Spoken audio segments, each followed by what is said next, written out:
pausing to unfold. In the silence, can you hear it, anyone?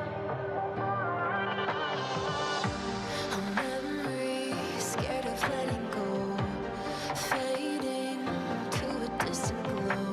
In the darkness, can you still feel the sun?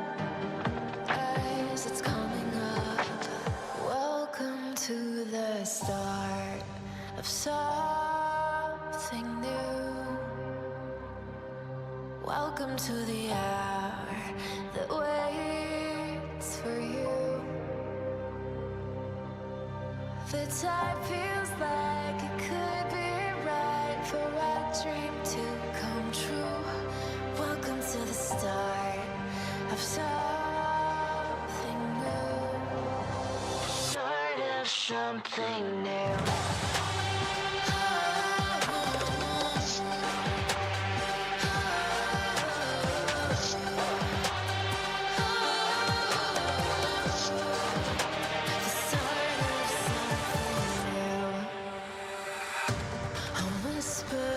Floating in the wind, the hair standing up on your skin. When the voice you tried to hide is waking up, it's calling from the shadows. It's vibrating within your bones. Can you feel it? What else is yet to come? Oh, it has begun.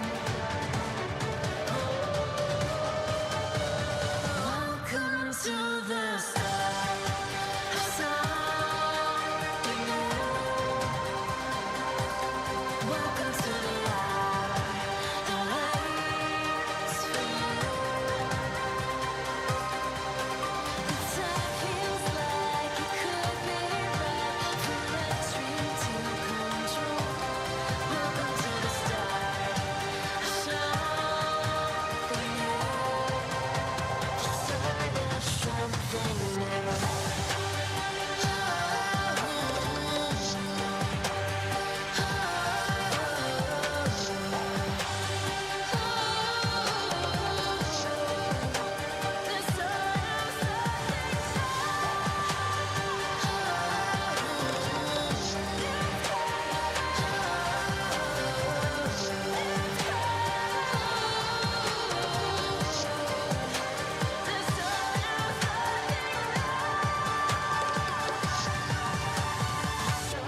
Something new.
to life. Scream and shout, tell it to the skies. Make it loud, reach for the satellites.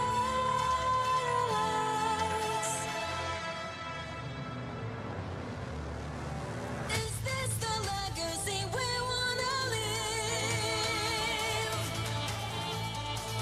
Give up the ghost when we're just out of reach. No going back, scream to the heavens, pray for the weak, but that won't protect them.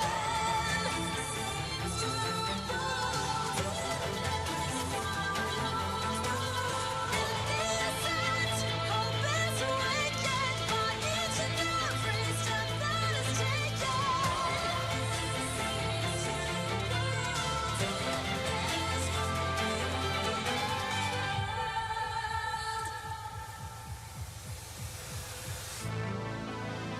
all that they have heard, let them hear your words, let them know your worth, living in this world.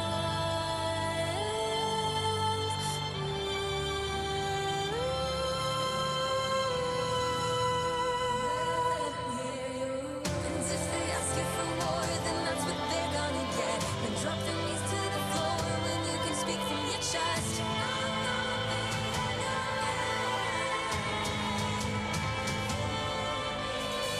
If we're not given a chance to reach the stars in the sky, how then could we ever know the way they glimmer at night?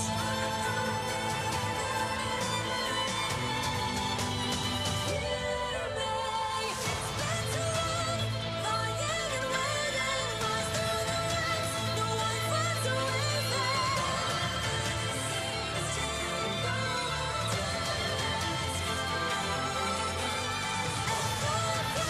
Your body is shaking, that means that all these changes we make it.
An update is required. Financial system updating.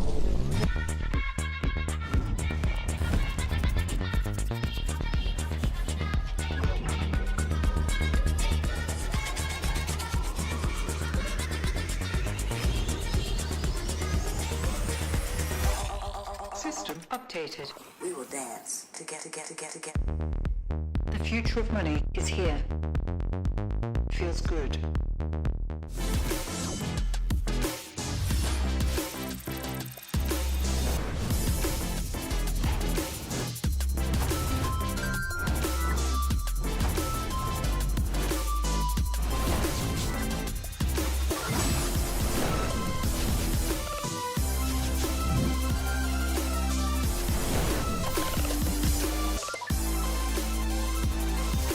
The greatest players in the world are here. They can just burn this one down. Oh my god, he'll forward by 9! You are going to see them like you've never seen them before. Rocked it well as the Arcane Storm doing so much work, and Genji! They are just going to ace them! 누구 만나도 이길 수 있다는 자신감 정도로만 생각하고 있습니다. Genji, the EWC winners! Alright guys, I just landed in China. Let's go.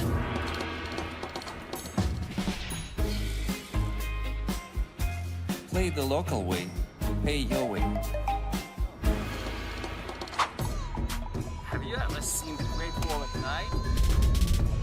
Play the local way, pay your way.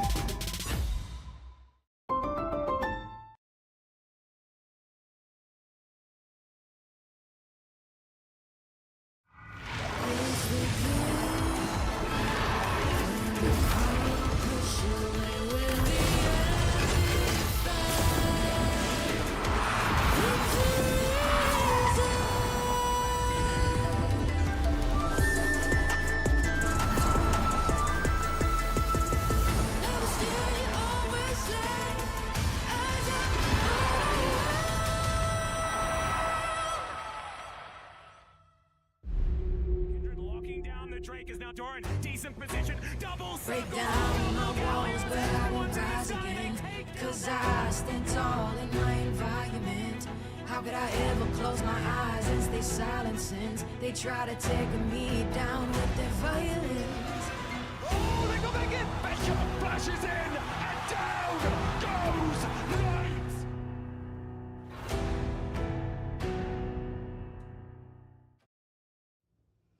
So slow. I told you I was done with basic browsers.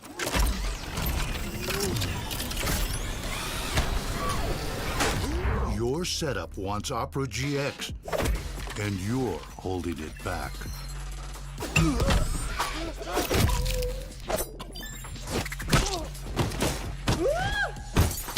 Upgrade to the gaming browser. Download Opera GX.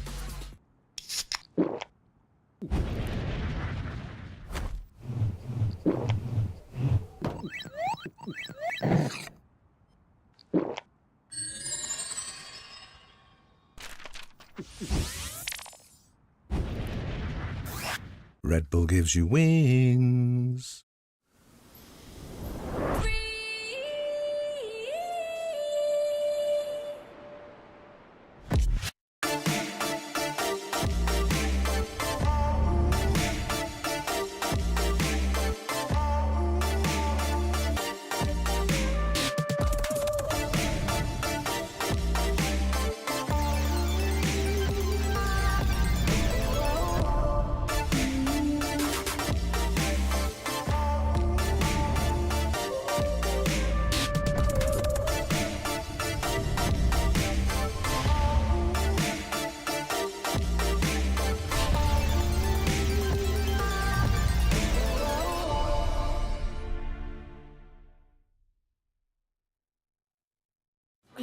I got this old thing and the bill from the store where I got it.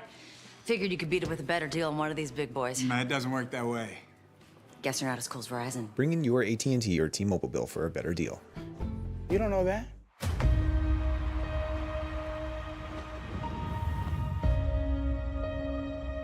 The loyal, the unwavering, the faithful shall be rewarded! It's at Worlds where legends will fall. This series has taken a turn, and he still lives on! The stage is set, the curtain is drawn. Through all the doubt, through all the disbelief, they earn their place. Winning is not a matter of chance. It's a choice.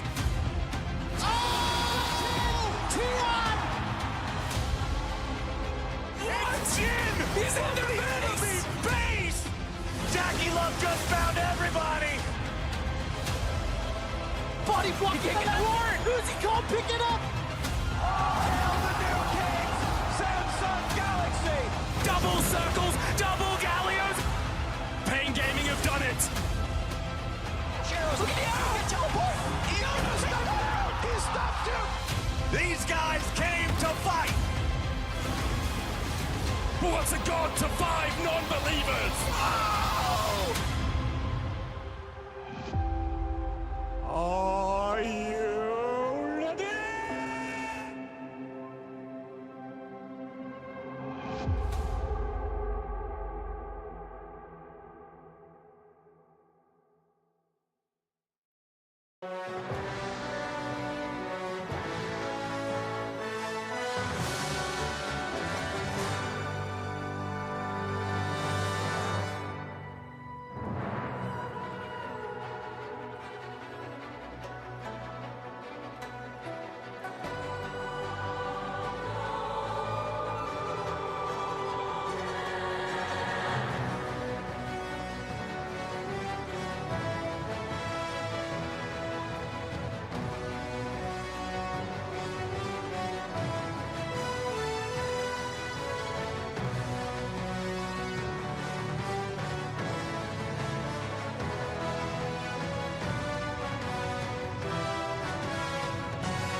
And welcome back to Worlds 2025 here in beautiful Beijing, China, here at the JDG Arena. We're back here. We see FlyQuest. They're ready. Smiles are on. Hello, Wipo. And we are ready for another series of 8 best of ones here. Oh, nice. Okay, good synergy here on the side of the Brazil team. The fans are excited. Let's go! They brought the signs. Wait, what do we have here? A lot of support for Chovy, anyone's legend, of course. Oh, handshaking. very respectful. That's very what we respectful. want. A lot of good let's manner see the here. signatures. Who's the worst one? Who's the worst one? Busio, that one's terrible. That's awful. Okay. He recovered it with the smiley face. It's cute. I love the focused faces, and I love that we're back here. VKS FlyQuest is going to be our matchup here today later, I guess. I thought you were going to give him a hug, but no, you were just like giving him a neck twist. What the hell is that, guys? No. I'm so happy to be back. How are you doing? Well, you said we were in Beijing. It feels like we're in Dallas, Texas. The moment I see those look lives, I'm like, oh, Yeah. it's literally the LCS/LTA finals. That's Yeah. incredible. So, yeah, nice to be back in familiar territory. Yeah. Welcome to the team. Thank you. I'm an LTA talent, I guess. Yeah, you are. You're straight from Missouri. I don't know. You give that look. Anyway, we had a lot of things yesterday. A lot of things happened, and I actually want to check a lot of not reactions but overreactions that we had on social media and we had on the desk as well. What is the first one? I think Dokla posted a video this morning. So yeah, let's check it out. Ni hao, Dokla here. I didn't sleep so good last night. I ended on a loss, so that was really hard for me to deal with mentally. I just want to give my thoughts on playing against top esports. I think it's pretty rigged on how we're getting the easiest path to make it out of Swiss. So I don't really know how I feel about it for the other teams that face us, but you know, it is what it is. But anyways, I got the hardest part of my day coming up. I got legs at the gym, so I gotta go, guys. See ya. Oh no, not skipping leg day, never. Yeah, Raz had a pretty thoughtful reaction to that. Unfortunately, he deleted it. What are you talking about? No one saw it, no one saw it, no one saw it. But also, he's right. North America always gets the easiest runs of all time. Like, just looking at BLG, I was like, this feels like a play-ins team. No. Yeah. No, you can't say that. It was some honest domination, especially for a team where 100 Thieves, there was a lot of struggle off the Rift, right? Yeah. You know, there were issues getting River here, weren't able to scrim necessarily with the full roster, and they came out swinging, and BLG, they kind of just floundered, and especially as the game started to get out of the control, it felt like they were just charging into them, dying on repeat. Yeah, they set the tone with Ben on Rek'Sai, of course, dying to the turret. So that was a tone setter there. Yeah, maybe shifting expectations on the side of 100 Thieves here and what we can expect today. On the other side, FlyQuest, LTA's first seed, was taking on LCK's 4th seed. So great matchup, right? Yeah. Right? Yeah. It was right? Except when you have 2 junglers on the side of T1. What was this? Guma was at it again. I just think it's crazy, the confidence, the fact that they don't have Ona there and they're willing to start up the Dragon. And it just really is because, you know, steals happen, right? And sometimes it comes down to someone who isn't a jungler getting an objective, but it's the consistency and the amount of times that Guma gets objectives. It's happened so often. Happens at internationals, happens domestically. He is just someone who just has that eye, that timing. he is the second jungler for T1. He is. Sadly, Bang, it does make sense at this point. It's something to expect. But I love it was like looking at his shot, like looking back in the future. As Guma who's being able to take up that mantle. And it's crazy to see how consistent T1 is, and they broke our backs. And Keria just reminding everyone, and especially that Kaisa here, why he's the best bard in the world.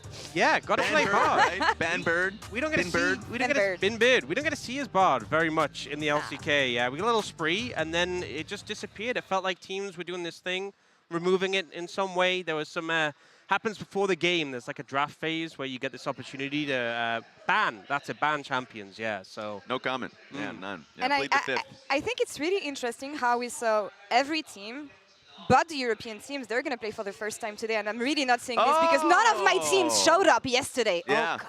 What's this one? That was rough. Yeah, That that's was understandable. rough. That one was a tough one. How are you taking it? How was last night being able to cope from the day as a whole? You know what? I think I care more about Shocks and the fact that she sadly has to wake up in the morning, see how it's going. But good decision. She's going back to sleep. I would do that as well. Well, I can guarantee that we will definitely see an LEC team get a win today. That's true. Oh, yeah, that's true. Silver linings. That's very true. All right. Yeah, and Jankos, of course. We had to live again. That moment, Jankos was the first one experiencing it. Why is it always Aatrox? I don't know. That's a good kink, a thing? Like, what is it? What is it? I think we need to start banning Aatrox at this point as a region. I love how Jankos is kind of reliving it every time he has to watch it as a co-streamer now. And on the other side, is the LCP actually the third best region in the world now? Because it's not only CFO anymore. It's That's a very good question because Red Wells as well. That's always been the, oh yes, but it's just CFO. And every time I look at my social media, all of the LCP fans will be like, does anybody watch the region? Like, everyone always undersells it. Of course, I've always undersell the LCP teams, but we got to see even, like, going up against Gen G, we saw some good highlights from PSG yesterday, too. My Preds were Team Secret Wales and CFO winning. Were yours? Did you get, in our predictions, did you get those first? Oh, you didn't? I didn't. Oh, that's a little awkward. Well, look. Oh my God, what's happening, Yamato? Oh yeah, that's an overreaction if I've seen one. Did he keep it like that? Why did he do that? It is day one, and my dude already lost his hair. That's what's the next step in the shaving department? Like let's just hold it. Okay. I don't even understand the context. You know of what, going Raz? bald. You can do it too. No! Commit to it. I'm scared it won't grow back. You have a new bracket. I don't want the Azael hairstyle. 8 games. 8 new games. What are you the most... I'm not going to say the E word. What are you hyped about? 100 Thieves versus TES. Let's keep the run going. You already heard it from Dokla himself. Why not saying a little louder and prouder? 100 Thieves, the last heist. They keep it going until they win the championship. The heist was the Summoners Cup. Dan, right? Is it? Correct, Ox? Yeah. Yeah. I mean, I think, honestly, they had a good start. Tricky opponent, maybe based on the previous form that BLG had, and obviously Top Esports showed up great. But, you know, there's potential. We'll see what they can do. Okay. For me, I think Gen G, AL had a great performance against HLE. The 2 times we've seen these teams match up this year, it did go to 5 games in best of 5. So I think it's like the next step in the progression. You took down HLE. Can you match up against Gen G? And I think it's going to be a banger. Yeah, we got a whole lot of best of 1 before we get into that one, though. And earlier, I caught up with Boa, the top laner, of Vivo Kate Stars. They're going to play against FlyQuest in a rematch of the grand finals. So let's check it out in the Verizon Game Day interview. Well, thank you so much for joining me ahead of your game today. Your journey is really interesting, actually, because you were playing, you took a year off, you came back, win LTA South, make it to the grand finals, make it to Worlds for the first time. So how do you reflect on everything? I think this year has been a crazy experience for me because I'm someone that always think a lot about the past. And I think winning LTA and coming here to China to play Worlds is something that I was not expecting, to be honest, since I stayed like almost 2 years in a break from my career. So it's extremely meaningful for me. I think it shows that I made the good decision to come back and pursue what I actually wanted in life. And it's been a really great experience to be here. I'm really, really happy. And I think I was really lucky to find a really good team with many good people around. So it's been a really good year for me. You said that it was a good decision to come back. We don't see a lot of pro players just take a break, come back, and especially perform so well and even better than the time they were here before. So what do you think was the difference? What clicked for you? So for me, I think during my break, I had some moments that I didn't play much League of Legends, to be honest. But in the last year, I took almost 2 years as a break. But in the last year, I went to Korea also to bootcamp, and I think it helped me a lot because it's a really good practice environment. And I think, to be honest, since the start of my career, I've been someone that always practiced a lot of like the fundamentals of the game. So I think when I decided to come back, I think it helped me a lot. And also the fact that I think I have a really good coaching staff in VKS, so they also helped me a lot to improve as a person and as a player this year. Now, looking at Worlds, first game yesterday. Didn't go as expected, but Trimby was with us on the desk and he was like, guys, don't worry, we're not as bad as people think. I really believe in you guys. So tell me about yesterday, the learnings showing and coming back today against FlyQuest. Yeah, I agree with Trimby. I usually don't like giving this type of speech saying like, oh, we were not in a good day or we had jet lag or like any excuses like this.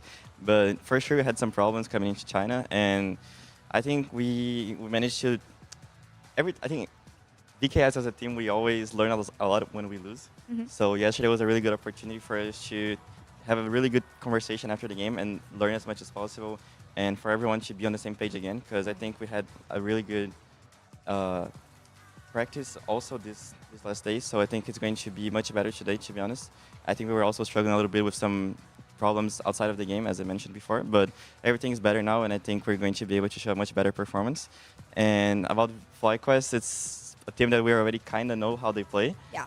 And yeah, it's going to be fun. I mean, you managed to win one game off of them last time in the grand finals. It's best of one today. Anything can happen, right? Yeah, I think since we lost twice against them in the States last month, I think everyone in the team is really, really excited to have like our revenge, right? So yeah, for sure it's going to be really exciting because now it's when it all matters, right? Yeah. And we're all looking really forward because we know that we can beat them, and it's not going to be easy, but we have really like a lot of confidence on ourselves. Well, best of luck today against Thank you very FlyQuest. much. Thank you so much for the interview. Thank you. And back to me again.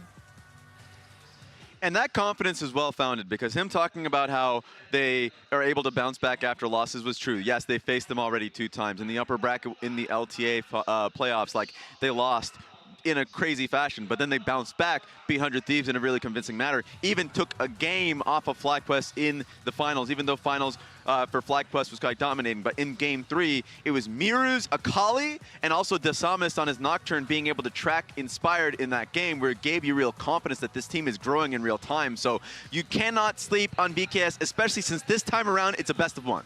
I think on the other side for me, someone who really stood out for FlyQuest was Busio, managed to get the finals MVP, which I loved because I feel like sometimes I'm always asking for justice for supports, them getting the recognition.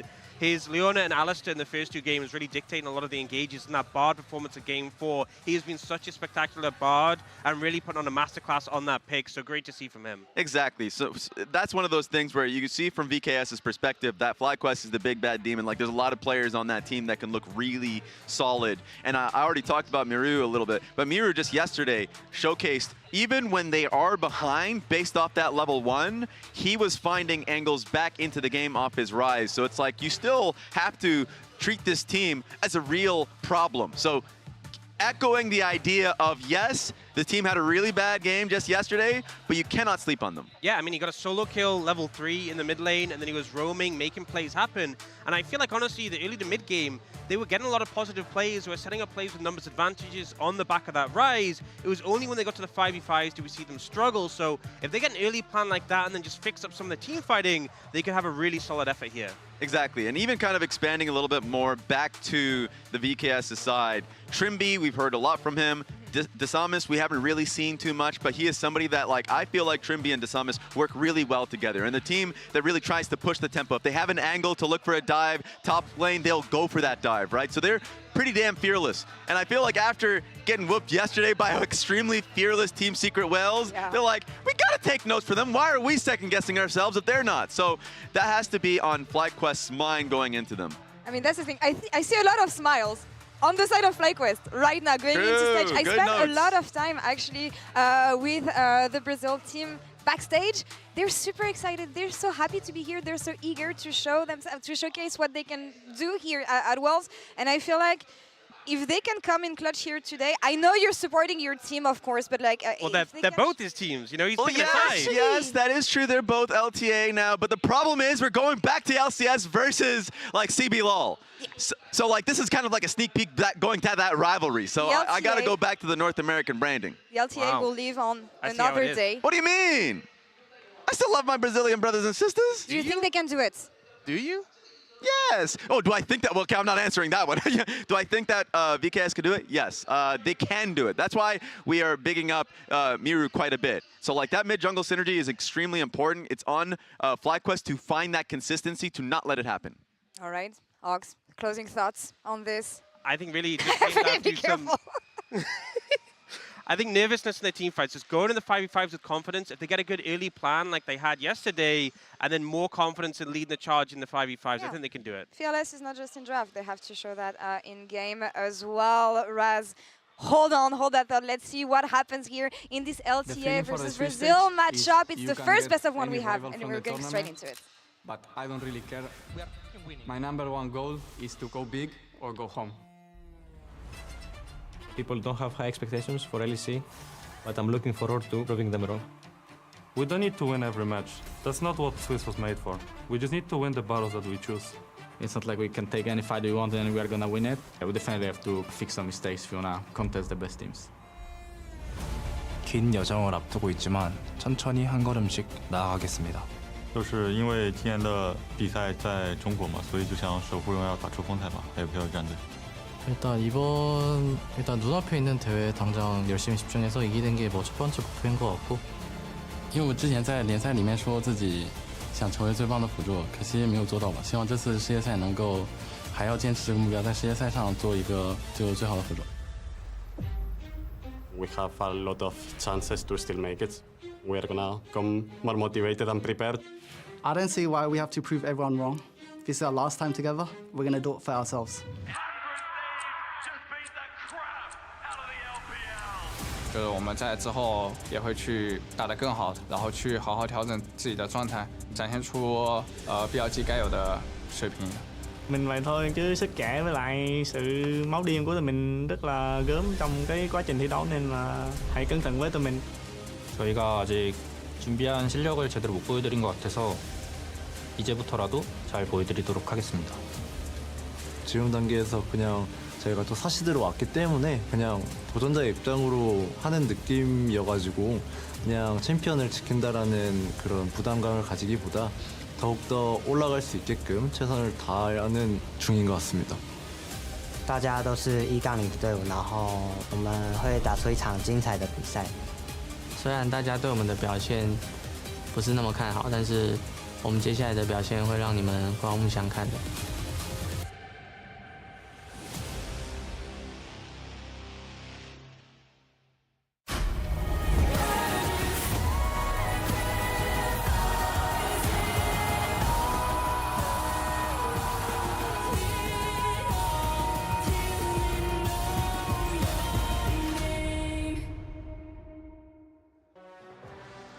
Welcome, ladies and gentlemen, to the Casa Desk for Worlds 2025. It's day 2 of the Swiss stage. More and more best of ones for you. And we'll start off, of course, with a rematch of the LTA finals. And Dagda, okay, so I've done some math, all right?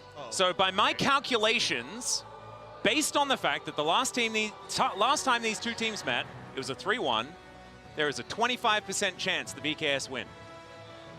I mean, the math does check out. That does, yeah. I told him that I was gonna throw some math at him at the beginning. Yeah, I'm glad it was the easy math. Yeah, it wasn't difficult. We don't do difficult math on stream. That's not what we do. Was not ready for it. No.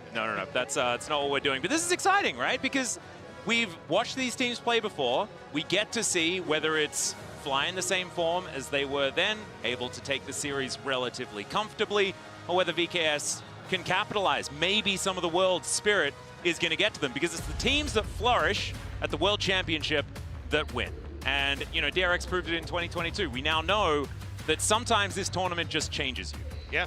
Unfortunately, though, it's a very similar patch, which makes it a little bit more difficult, I will say, for VKS, because it feels like we're still seeing a lot of the same things. But, I mean, you've had a lot of time here to try and prep and figure out a game plan for FlyQuest. It's not like they're unfamiliar with each other, so we'll have to see if VKS can bring that upset and push themselves forward with the win. Yeah, and I do think that the patches have changed the meta a lot. We just haven't seen the teams actually adjust, right? So I think that a lot of these new champs are going to start coming in as we progress through the Swiss stage. And speaking of progression, we are already getting through the bans here as VKS actually teaching Fly something here. You can ban Bard. That is a crazy one. But at least Kerry isn't in this game. But still, there's a lot that's left open, like the Yunara, the Orianna, even the Ryze we saw in high priority there yesterday too. So I think we'll have to see exactly what the game plan is here for VKS. Personally, I'd probably go with the Yunara lock-in, and then you can still take your pick of the Orianna or the Ryze, or even go for the Galio as an answer into the Orianna. But looks like VKS just want to get Miro on some comfort. Yeah, we're looking at the Kaiser as well as being very successful yesterday. Did lose a couple of games, but if you include LoL Esports there, I mean, Viper didn't lose. It was the rest of his team that did around him. It looked absolutely fantastic, so Masu going to be piloting that one most likely, still taking their time, working out what else is going to be paired alongside it. Not going to be the Nico this time, that was banned away by FlyQuest, but the Yunara is actually the final decision, as Inspired will hover some stuff. Yeah, it looked like Fly were considering maybe going for like the Kai'Sa Vi and go for this heavy dive composition. You can take the Galio then to follow up, and you've got this nice answer into the Orianna plus a ton of dive. But I think with the Yunara open, the Kai'Sa just gets very, very difficult to play in lane. So instead, opted to take it themselves. And then Inspired, I think Jarvan isn't the worst option here. Wukong works as well. But I just really that's like team Wukong setup. when you've already got the Yunara, right? Yeah. Because she doesn't really have the best time into the Monkey King. And so taking that one away from Desamus is a good idea. But you were talking about Jarvan. I mean, Jarvan Orianna, pretty good combo. You could also take Nocturne if you would like to, but Jarvan's certainly something that has been a little bit more in his wheelhouse more recently. Yeah, I mean, Jarvan and Rumble could actually work really, really well here. But not only do you Jarvan take away... Caitlyn, you could just go for that matchup that we have seen into the Yunara over and over again. Yeah, and I think it's just a case of making this Yunara uncomfortable, right? If you can get down the Rumble ult, or you have that range with the Caitlyn, it just makes it a bit of a null factor. So Jarvan already taken. We'll have to figure out what that last one is going to be. Wouldn't mind. Now, the more I think about it, I think you're onto something with the Rumble. I think the Rumble feels pretty good, but we'll just have to see where VKS want to go, because now that an 80 carry is locked in over the other side, it makes things a little bit messy, right? Because you could be staring down the barrel of a difficult bottom lane that can then be protected by a couple of bans to come in immediately afterwards. So maybe it's going to be an 80 carry that could be locked in, and that Kai'Sa that we were talking about before will be picked up by Morteus here for the bottom side of the map. And this champion has been pretty strong, and there's already a whole lot of dive available with that Jarvan. Yeah, it's just one of the things we saw yesterday was that the Kai'Sa ults in to try and kill Yunara, and then Yunara just kills the Kai'Sa. Yeah. So it's a little bit of a difficult one there. So I'm curious exactly how VKS want to try and play this, because yes, you got the Jarvan as the setup, but what's the rest of this composition going to round out as? Because obviously you need something like an Alistar or Rel to kind of facilitate alongside the Jarvan, but I don't see a lot of other things that you can pick, especially with the Ambessa gone, that you can try and pair for that extra dive into the backline. Yeah, could have been an option.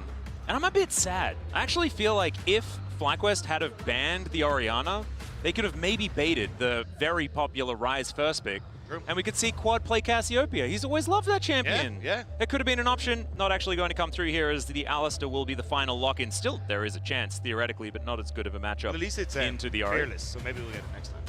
Yeah, that's true. This is Fearless best of one. Yeah, but it's still gone, right? Yeah, it is gone, so they can't play it in a game two if it was to exist. I'm really glad that you brought that up. I really like talking about Fearless Best of Ones a little bit earlier in the year. All right, we do see the Poppy banned away, and a couple more bans to come through now from VKS. As we'll see, that this is not going to be Fearless ban, this is going to be real bans. Yeah. You can't actually play. I am surprised by Fly going for the Poppy ban though, because again, like, I feel like you want more dive on VKS, and Poppy isn't really that. She's anti the engage and anti-setup. Like, I understand you have the Alistar, but realistically, I think you're looking at like Trimby trying to go for something like a Rel, some sort of engage on that bottom side. So I thought you'd remove like Nautilus, remove Rel, and just try and set yourself up nice and easy in this bottom side. Maybe even remove something like the Rakan too. Yep. But I don't mind it because it does really do a number to headbutt and Nimbus Strike. So the engage options do get limited by the Pop, and she's just annoying. Let's be honest.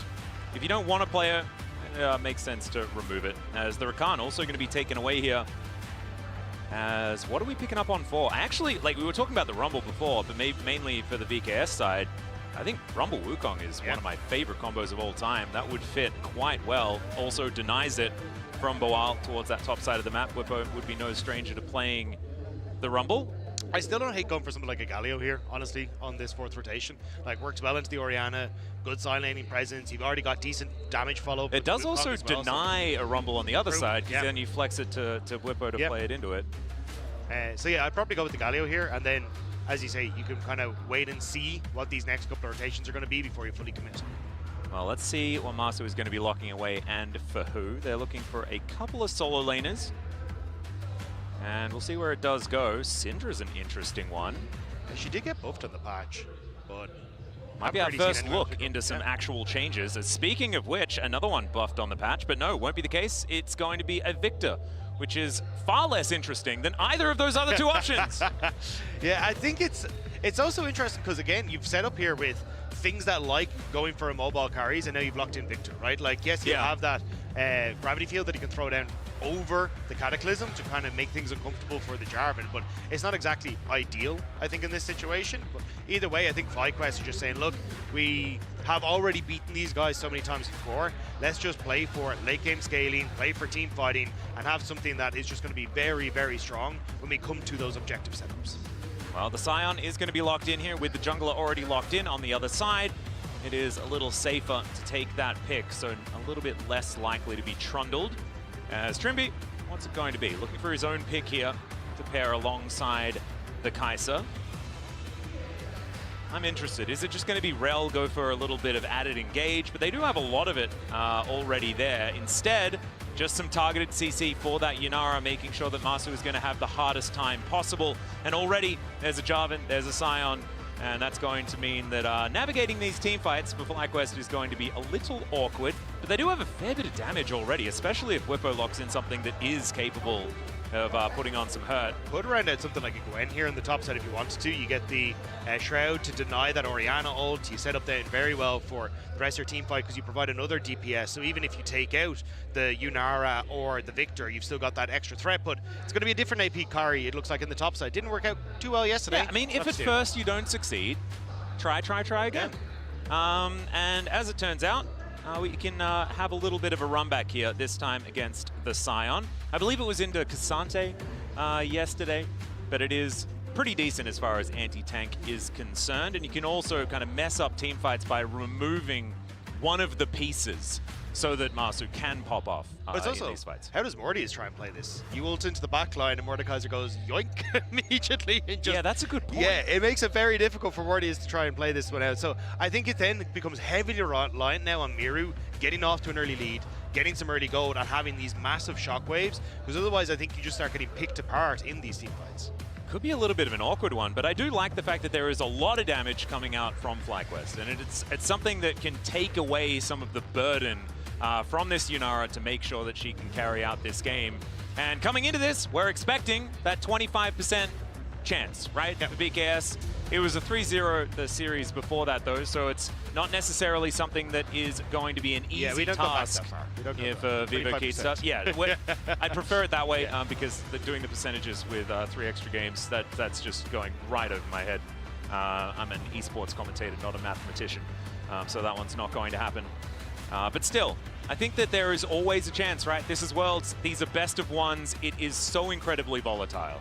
And moving to 1-1 feels so much more comfortable. Like, this is a dangerous round right now because it's a 0-2 you're staring down the barrel of as we get onto the Rift here for our first game out of 8 on the day. Oh, man. Yesterday, I was sitting at home watching, and I was just, every time I was like, wow, there's another game. There's just always another game. It was spectacular. You do get to like game 5 and you're like, is it, how many do we have left? Is it still, And then you're like, there's 3 more to go? We kept being convinced that G2 was going to be the next game. It was like, no, it just never comes. I'm like, when is Gen G going to play? Are they on the docket today? That's what I was trying to figure out. It didn't quite work. But now, let's see how this one's going to go. Whippo getting into position, doesn't quite find Boal there. But Scion versus Mordekaiser. It's like basically the same champion based on how they look versus each other. It's just going to be meatballs fighting themselves. Yeah, I think the person I'm going to be keeping my eyes on in this early game is Disamas. You're on the Jarvan. You know Wukong wants to scale to level 6. Like, you have these moments where you can try and find action, especially when you've got, you know, some setup in the bottom lane here for Trimby. You got some opportunity if you want to try and look at the top side as well, I think. But realistically, for VKS, it's mid and bot is where you should be putting most of your attention. Yep. I would also just like to see like a randomly large amount of early game pressure here to be put on as Trimby finds the minion. That minion is going to get punished, but it's not really going to hurt FlyQuest here. As decent little snare. Lucio going down relatively low, but Masu is going to put the pain onto Trimby. And yeah, so my eyes also just going to be glued onto Disamas to see whether this Jarvan can actually find some angles to make something early happen. Level 2 going to be gained here by FlyQuest though, and already a fair bit of control being put on. Same can be said for mid lane as well. Slurkle goes wide. How do you feel about Slurkle? Slow what? The slow circle. I'm not gonna lie, it's a little annoying if I'm playing against it. Okay. Because it's just, yeah. I was more just the name. It is a phenomenal name, if I can pronounce it. You're the first person to say that it was good. I appreciate you. Thank you very much. Look, we don't get to work together very often, so I'm just going to be the yes man for the majority of this cast. Then I'm going to go back and... Don't do it. That's too much power. You give me too much power. I've been with the no men for quite some time. You know, I started with Papa Smithy. He was like, Max, you're an idiot. It's all right. Whippo, he did say that. He's a lovely man. As Boal, fair bit of damage here. But Whippo is the Mordekaiser, so he does have a fair bit of sustain in the kit. They're just going to be living on some lower health bars here. W still up and available here, I'm pretty sure, for Whippo, so it should be all right. Death Grip not going to land. I'm keeping my eyes on Disamas though, because he's immediately started to move back up towards his top side. Obviously, there's push on bot, which makes it difficult to get Scuttle, but yeah, you can see Whippo getting that ward. A little nervous as to whether Disamas was going to make his way up to top side. Could try and wrap around him behind Baron Pit though and look for the gank top. Yeah, we'll see whether he actually has some information about where that ward is, or whether he just wants to go for quad. Already, the Q damage starting to stack up as Quad doing a fair bit of work here, as we can see. So we'll make things a little bit less ideal as far as gankability. Both of them going to be backing at exactly the same time though. Do love some of that coordination. And the game is extremely even, and I imagine that's how it's going to look until level 6s are going to be hit. I thought that if anything was going to happen, it'd be Disamas and be able to get something done early on, but deciding to just go for a full clear and keep farming things up. Yeah, and that's where we saw a lot of the objective fights was kind of where this series really kicked off. Yep. The last time we saw these two teams face off. So I'm not surprised that we're going to end up waiting for that, especially CC. Like, it's not only the Wukong that comes alive. Orianna looking significantly better when she gets access to that shockwave as well. And there's just not really a huge amount that Mortes and Trimby can do in this bottom side. Point of case. Lucio certainly thinking like he can do something here as they do get the trample onto Trimby. Mortes trying to get something done, but it's not quite working out. Amasu presses Q, and that means they have to run the heck away. Is going to be the answer here as, wow, a fair bit of damage from Whippo, who is having a much better time on the Mordekaiser this time around. Yeah, significantly better time. I mean, Boal will be fine. You're still Sion, and you're still keeping even on the CS side of things. I think until we actually see Inspired come up here and make Boal pay for the health that he's actually losing, I think VKS are going to be happy enough to leave their top laner surviving in that lane matchup. And yeah, I think the biggest issue for VKS is just access to lane states is a little bit difficult for Disamas. So Inspired just kind of gets to play his game of farming it out. Well, Whippo is going to take a cheeky turret shot, eats it with the shield, so he's going to be fine. Or the Slayer actually manages to connect. But looks like it is just going to be some resets coming on through. And now, because things are slow, things have calmed down, who do we like if we do get to a later stage of the game? Who has the onus on them to make something happen because they don't quite have the scaling matchup? Yeah, I mean, it's hard to go against the Victor and Yunara late game, right? I think a good Shockwave and a good Cataclysm setup can always turn the tides of a fight. But I think in general, I just like the ability to have just the late game damage that comes out from both of the carries on Fly. And also, as you were saying, like, I think this game is going to be very difficult for Mortes to try and play. You have to try and get past Inspired on the Wukong, Whippo just pressing ore on you, and actually, Disamas might get caught here. Yeah, Boosty are going to be joining in as well as the animals come out of the jungle. That is going to be a fantastic snare onto Disamas, and down he goes. First blood over to the Western Goat jungler. Inspired going to be able to claim that one as Miro not able to punish Busio at all. And VKS lick their wounds, run away, but they lose their jungler. Great interrupt from the flag and drag and the pick by Fly. And again, Busio end up. Oh, hang on. Oh, you all right? He should get to his tower. He's all right. He gave us the thumbs up. That means he's all right. Okay. Yeah. I don't know whether that's true, though. Look, sometimes you got to fake the confidence and just look for the best, you know? Well, fake it till you make it is currently working. We'll see whether Bwipo is going to make it frustrating, as you can see there. Just continuing to layer Q after Q. Mordekai's being very, very frustrating. Currently only up 3 farm, though. So, while as long as he is just, you know, weathering the storm, he will be Sion. As this game goes on, it's not exactly a composition with a whole lot of threat towards tanks outside of if Yunara does get herself a little bit further ahead. But 3 items is probably when she can start cutting him down. So it does depend on the tempo of the game. As another double pulverize comes through here from Busio, looking to try and get that stun onto Trimby. That's going to land, but Moteus doing a whole lot of work here to get damage back onto the level 5 Alistair. The flash forward from Trimby, I don't know about that one, with Moteus. Gets the ulti just for the shield. Cataclysm! And they are both so close to dead! Just stuck in the pen, but it's not... They can't get the extra bit of damage! Oh, the headbutt from Busio was so clutch in keeping them safe. Even then, I thought that maybe someone could step up and get an auto attack, but now Inspired. Oh no. Eyes on Kai'Sa. He's going to give them the Teemo thumbs up as Moteus is in so much trouble, and yeah, he is just going to be dead. And FlyQuest will punish. Oh man, but it was so close to 2 kills! I mean, even the Q at the end from the Jarvan had to tickle Busio on the way out, but it's just not enough damage, and that's heartbreaking for VKS. Oh, it absolutely is. Only 1 extra kill. It was onto Moteus. It means that he's not going to be able to catch this wave that you can see crashing towards that top side. And so a 1.7 thousand gold lead to start things off. And we have to look back to the LTA finals. And some of the early games were actually kind of fine for VKS. A lot of what made FlyQuest feel so comfortable in that series was that the macro game was just a step ahead, right? And so when VKS were in these scrappy moments, they were able to find some angles. It was after that that things were a problem. If they're a problem now, it's really bad. And it was Busio who picked up the finals MVP in that series as well. And again, he was involved in play number 1, kept that play safe on the top side as we get the replay here of it. And it gives enough time for Inspired to come along and finish off the kill, because I thought this was going to be a little bit risky. Like, you're putting so much DPS into the Alistair while you're just getting hit down by Masu. But obviously waiting for Desamas to come in, thought they had enough to flash away, but that head buff, so crucial. Didn't even need, I think the pulverize not hitting was actually better, because it means that they can't get into that pit to actually finish them off. And just barely able to survive. Yeah, that was our reaction too, as it turns out. As Busio, going to be toying with them here just a little bit. As another death grip going to come on down there, as Bwipo will be stunned up. As both of them with basically the same ability, but Sion's is a little better, because that gets a knockup. Mordekai's doesn't have to charge up, though. Yeah, that's a good point. There are differences, but they are very similar shapes, and it's kind of funny.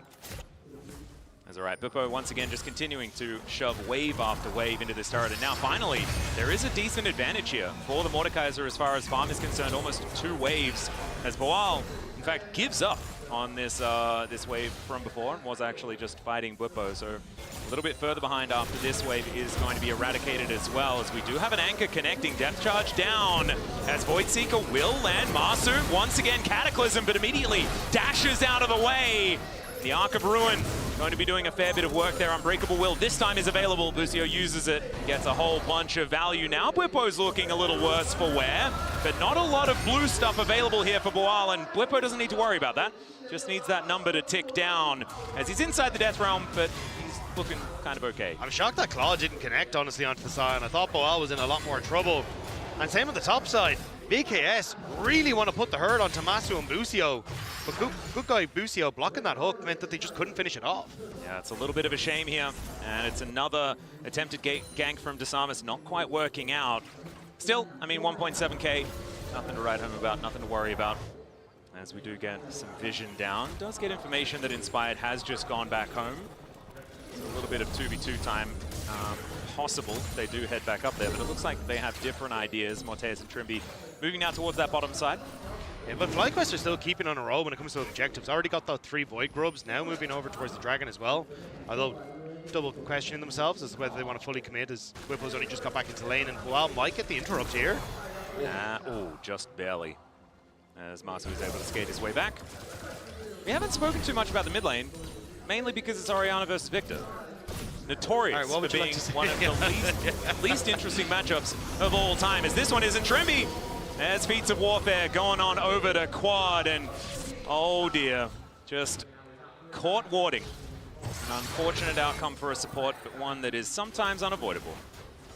Yeah, it means Fly now will be able to get that dragon. They've also can shift Yunara with Masu down to that bottom side and look to put a bit of pressure down, especially if they can keep Disamas out of this bottom side, which looks like they just bottom. They might be able to look for a dive onto Masu, or onto, sorry, Cortez.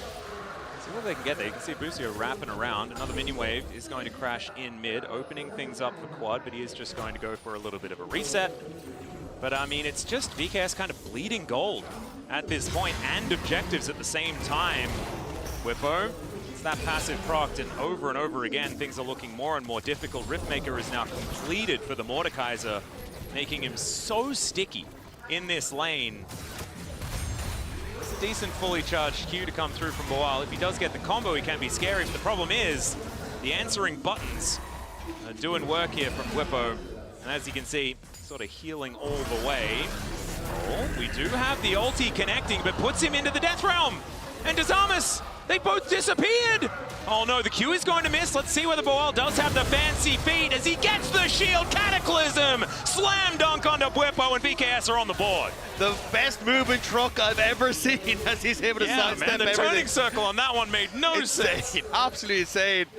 And it's Whippo ends up falling, now giving you a little bit of time alone with this topside turret. You're able to get a reset in, and VKS getting something on the board.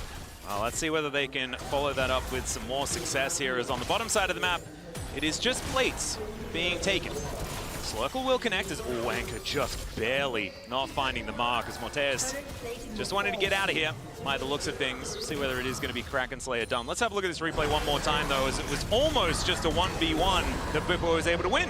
Yeah, Boal ends up cancelling the little dirty, so he still gets the damage. And then this Q not connecting as Boal gets the sidestep. Massive. These are just not enough damage in the tank. And then the Cataclysm brings the hurt down onto Whippo. Yep, getting the Soul Furnace at just the right time to make sure that Boal was never going to die, allowing Disamas to get on in there. So really nicely played. Still, 2.2k gold lead. Not exactly anything that Fly is going to be too worried about, but a step in the right direction here from VKS. And they have a very playable composition, right? Like it does the front to back thing. They can get picks if they would like to. They're going to need to if they want Morteus to be able to pop off. But their follow-up, right? The cleanup in these fights is going to be something that they'll be very capable of if Mira can get some of these hero shockwaves. We've seen already from BDD that it can happen, but he's going to get engaged on here as Busio gets the trample. They do decide not to go further. Spy just a little further away than he wanted to be. Yeah, there's 20 seconds until the Rift Herald, so just trying to see if they can get some hurt onto this Orianna in the mid lane so they can fall back towards that. Busio's going to look for the reset now as go back and pick up a couple of wards. I think that's where FlyQuest can kind of use the advantage that they have the item and a half ticking over on most of their carries, just brute force their way in towards the objective. VKS, like, you can look for some picks around here. As you say, like, you still have that shockwave that can set up. It doesn't do a huge amount of damage, but if you find the right targets and you can pick off Masu in the middle of this fight, that's kind of the most of the DPS of FlyQuest Connor. Yep. This will be feats of strength if Fly can actually pick up this Rift Herald. Don't necessarily need to worry about it, though, because VKS have been yet to find any of the neutrals on this map. Outside of this Rift Skull, that we do see Disamas pick up now. Busio, though, lying in wait. Exactly in a great position. Headbutts his way out. Cute little emotes, but not too much more to worry about. Is Inspired waiting in the wings. Will spot the VKS are in the area. But full control of the river right now. FlyQuest are kind of happy to take it slow, though. You can see in the bottom side of the map, Quad has the push against Sai, and it can just chip away at this turret while we're waiting in this top side. So as long as they have that, they're good. But starting to maybe shift him up as it starts to start this one off. Oh, Mortez on a flank angle. The flanking Kai'Sa. It's an interesting one. Has sometimes worked, sometimes been a catastrophe. As Whippo takes a fair bit of damage here. Boal really wanted to start a fight because he's moved and Quad hasn't. So now VKS certainly on the clock. They need to start this one off, take it down, get some value because otherwise they might just lose a turret for nothing. Bwipo is going to be rotating down, Inspired on that blast cone, ready to get in here. It looks like Fly actually planning to fight for this. Turret does go down, and now a teleport could immediately come in. There it is. Knock up onto Boostio, but he has the ultimate running. Gets a triple knock up with that pulverize, and Inspired gets himself out of there, but the shutdown is going to come on through. Morteus in trouble as Bwipo takes him out as well, and it's the Mordekaiser that's an absolute monster in the fight. Death Grip connects, triple kill for Mord and for Bwipo. And VKS just reeling after that one. The Mordekaiser came back from the Death Realm after yesterday's appearance, and Bwipo is popping off. 3 kills in the fight. And FlyQuest, they just get everything. And that's an example of what's supposed to happen when you pick the Mordekaiser. And it looked absolutely fantastic there. Man, an immovable object, absolutely. It was a decent start, but they just couldn't kill Boostio. Like, engaging onto an Alistair, it's never really going to work out. And his pulverized setup, the fight was beautiful. Let's have a look at it again. Yeah, I think VKS thought, okay, Masu's in a bit of an awkward spot, so you can see here with the ult, doesn't really get into the fight for the longest time. But Bwipo having such a good position here, immediately gets on towards the back line. And then, as you were talking about, Boostio able to step out. Masu, this 1v1 dual potential we talked about between the Kai'Sa and the Yunara, going in favor of Masu. And then Bwipo's just able to chase people down. Fly. Not only did they win this fight, they got that bot lane tower. You now have the Runan's Hurricane complete on towards the Yunara, and Rift Herald's still up and available. Yep. I feel like we stole that clip from yesterday. Trimby, once again, not feeling fantastic about how the first team fight did go. And now, 3.3 thousand gold is going to be the lead. Miro now moving towards the top side, feeling like he's going to be the best one to deal with Bwipo right now. Does have a tier stacked up before he builds that Archangel stuff. Not normally something that we need to talk about, but after yesterday, I feel compelled to. As you can see, Dazamis will be able to start this. So no one actually did anything about the Rift Herald. Yeah. And so Shelly is now going to be getting the attention she deserves, and it will be picked up here by VKS in trade for the second Drake, which will be going over pretty comfortably here to FlyQuest. Yeah, I did assume that FlyQuest would just try and take the fight of the Rift Herald anyway. That's probably why the Rift Herald is, because there's 50% of a turret dead. But yeah, I thought you'd just have FlyQuest fight. You've got Masu in a great spot, and they will take the fight from us. Yeah, they will. Exhaust now down onto Trimby as into the backline goes to Samus. They get the ulti, they layer it on top of Masu and take him down. Whipper now fighting Mirror. There's the shockwave coming out. Death Grip not quite going to connect here as this looks a little bit better for VKS, but Trimby's going to go down. It's a double for Inspired as Quad turns up, and the Arcane Storm is now down onto Dazamis. The Death Ray is named pretty well here in this instance, and Fly punished them for going for that Herald. Yeah, it looked like with Masu maybe going down, VKS had a chance, but it wasn't even close. Fly show up out of the woodwork and absolutely rinse VKS in the fight. Oh man, and Miro was actually doing a pretty decent job there towards the top side of the fight. The problem is, if he's spending time 1v1ing a Mordekaiser, he can't be an Orianna. He's supposed to be there hitting 4 people with a shockwave. It is also a very defensive build. Like the Seraph's Embrace into the Roa is just like not really going to give you a huge amount of damage at this stage. We call it Bruiser Orianna. Yeah. So it means that the actual Bruiser that has the DPS items and Inspired could do a lot of work in this fight as the Wukong. And then Quad looking great. He just finished off his second item before this fight as well. So the amount of DPS with that Leandri's coming out, able to finish off so many members. Yep. Kind of benefiting off the cheeky little kill that he got earlier on in the game as well. A little bit accelerated, now 2-0 and 2, 700 gold in the lead. And Miro, I feel, is doing the best out of his whole team, right? Like, you compare his farm to everyone else, and he's 30 ahead of the next. And so Miro doing decently well, but is still pretty far behind. Yeah, I mean, both mid laners kind of got to sit back, relax, put their feet up, and just kind of right-click every so often. It was just Red Dot Simulator for the mid laners. But yeah, I think now Miro, sure he's hit his 2 items, but as you say, it's a Bruiser Orianna, not going to do a huge amount. He still needs a 3rd item to really start to do that DPS. But with the level that the game has gotten to, it's going to be kind of difficult to hit that at the same pace that you need to keep up with Fly. All right, so looking pretty dire for VKS, but I've got a little bit of a but. It's a 25% but. You know, it's not a great one, but there is one, and that is Otacon. Everything is throwable. when there's an Otacon in the game. It is the greatest objective that's been added. It We is. still haven't figured out how to do it. If you really like games that are thrown away at a neutral objective, it is the greatest thing to be added to League of Legends, 100%. And we'll see whether FlyQuest are going to be falling into that trap or whether it's going to be something that they use to their advantage. And I think that has been what has happened over the year. And that has been teams developing, understanding that this is an objective that you don't necessarily want to take, but you can bait your enemy team into dying in an unfortunate scenario. So we'll see whether they use it for that or whether they just decide to kill it, which is what's looking like it's what's going to happen. I will say, though, you don't have Flash on Masu yet, which is what I thought FlyQuest would wait for, because you can see how vulnerable he has been in some of these fights. But VKS, very far away. You just had the resets come through from Miru as well. It's There are just double gone. teleports. They could decide to go for it if they want to, but they instead, and I feel a bit silly talking about it, Dagger. I'm not going to lie, because I said No, your point was valid. Yeah, but it's just, as you see here. And that's not just me being a yes man.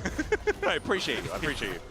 Yes, man, or no. It means a lot. As Circle comes on down, Masu is going to be put into the Cataclysm, but unfortunately, Desamas is a little bit alone, and Masu just gets a couple of autos to take him out. Flash wasn't up, but it wasn't required either, as that's a decent little knock-up from Boal, but still FlyQuest are, as a unit, looking for the angles, and it's just a Scion by himself. That is not going to be able to find it.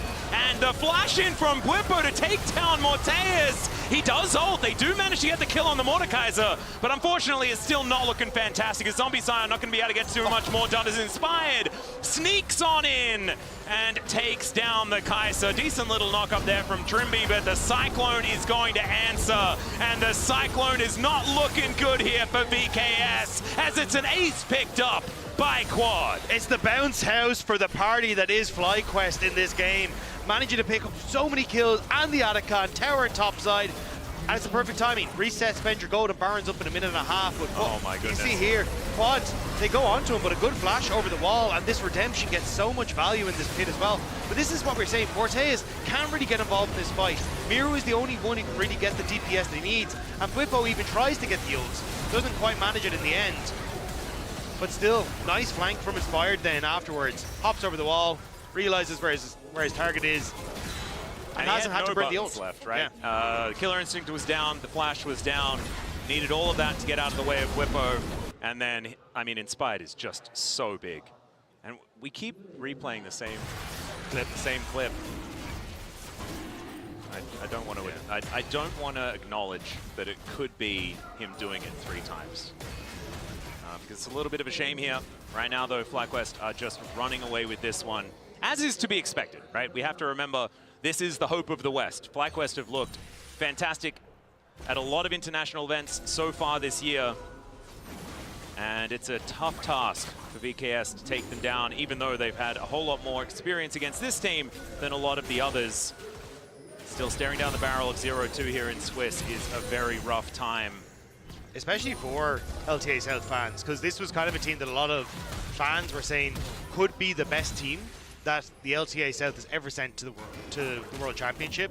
And a lot of that hope now, after the loss to Team Secret Wales, now pulling FlyQuest and going to a potential 0-2, kind of be squandered. So I think for a lot of LTA South fans, they'd love to see VKS either turn this around, but turn their worlds around as well and find some luck in their wins. Well, I tell you what, if they win this game, that's going to be amazing, you know? Because they're staring down the barrel of Soul Point, already picked up here by FlyQuest. That is a Hextech Soul as well. I don't think we need to really tell anyone that that is going to be a worrisome thing if it's picked up here by FlyQuest. And also, there's a 6,000 gold lead at 25 minutes, and that is absolutely nothing to scoff at. There is some playmaking potential, right? You can always get in there with a nice hook and the combo from the Cataclysms and the Shockwaves and things like that. Miro hits everyone with all of his abilities. There is some magic possible, but it is feeling very, very rough, especially with just how well Victor and Yunara scale into the later stages of the game. And I mean, even Mordekaiser and Wukong are going to do a whole lot of work. Yeah, that's an Infinity Edge. Yeah, that's a toughie. And it's also, again, you don't have that massive DPS on Miru yet, so at this point, I think you have Morteus in a decent position, right? He's matched with 3 items that are come across, even though he is 1k behind. This Kai'Sa can still do work. It's just the opportunities for it are few and far between.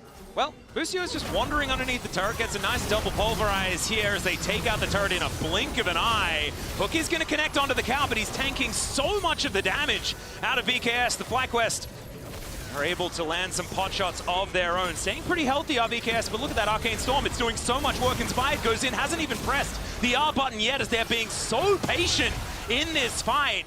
Death Grip going to connect onto Boal, but he is able to walk it off.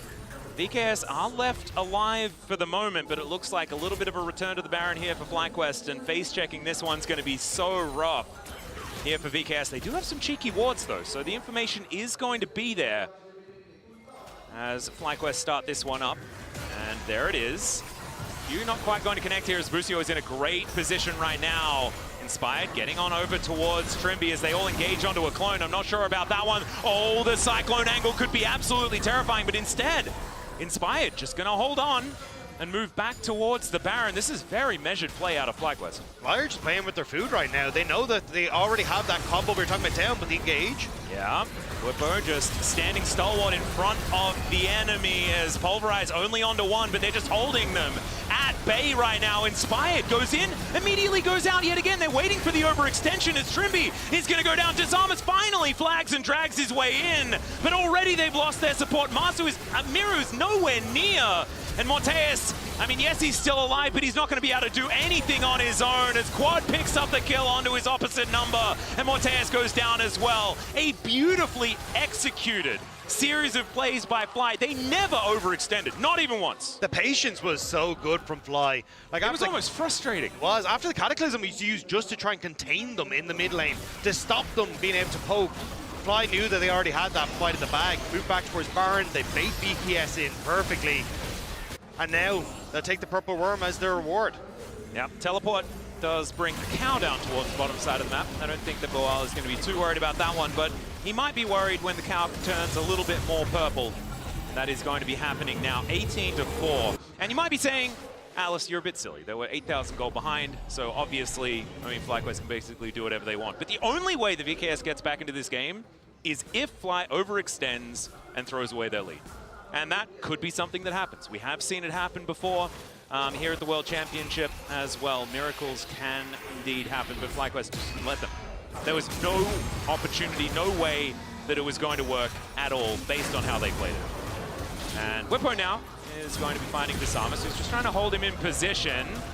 Death Realm going to come on through here, but the rest of VKS are in the area. Let's see what FlyQuest can actually do to try and save their top laner. This is going to be a difficult one. Cyclone comes in from Inspired, and Disarmus is likely going to be the first to go down. Bwippo is actually still alive, but the GA is going to get popped, and Quad takes matters into his own hands, flashing on forward. Morteus getting a fair bit of work done, but it's a double kill for the victor. The wallets are too heavy, Dacta, and FlyQuest are going to claim whoever they would like. Miro has the TP back as he was getting chased down by Masu.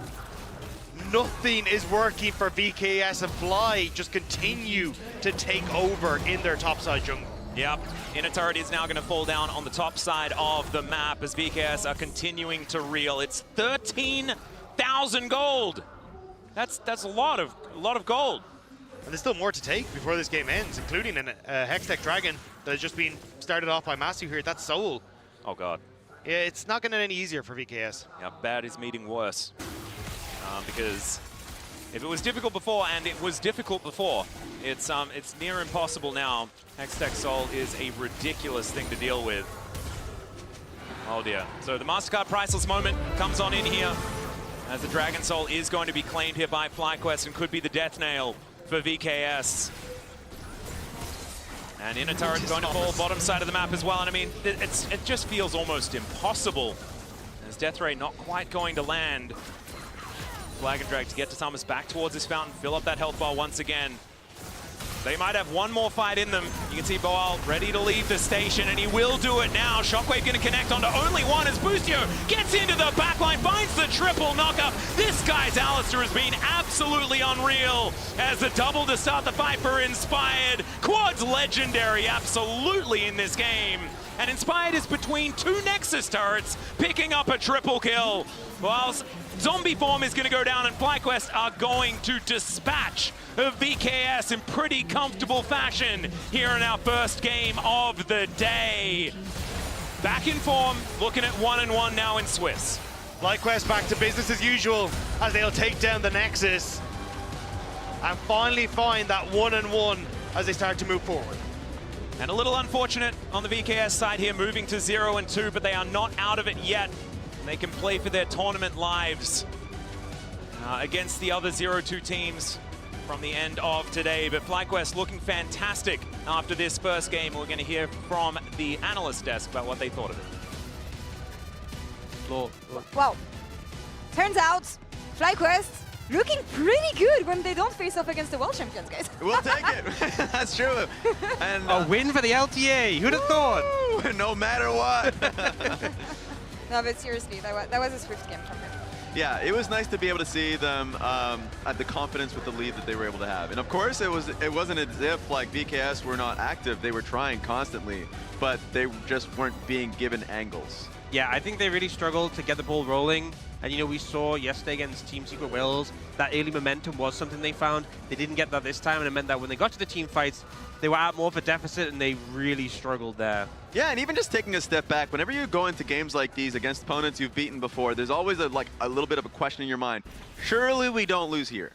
Because if we lose here, we're in a really bad situation. I didn't want to say impossible, give it a little bit of hope, but in a really bad position to be 0-2, but thankfully they kind of realigned themselves. But for VKS, you can see the cam, specifically from Trimby, it has to feel bad. The entire experience from the airplane experience, they're saying we don't want to make excuses, but to be here, it's like, you got to feel bad for them. It's been rough, but something we've talked about in the pre-show and that I think they showcased a bit more here today is this aggression, this level of confidence, especially in the early game.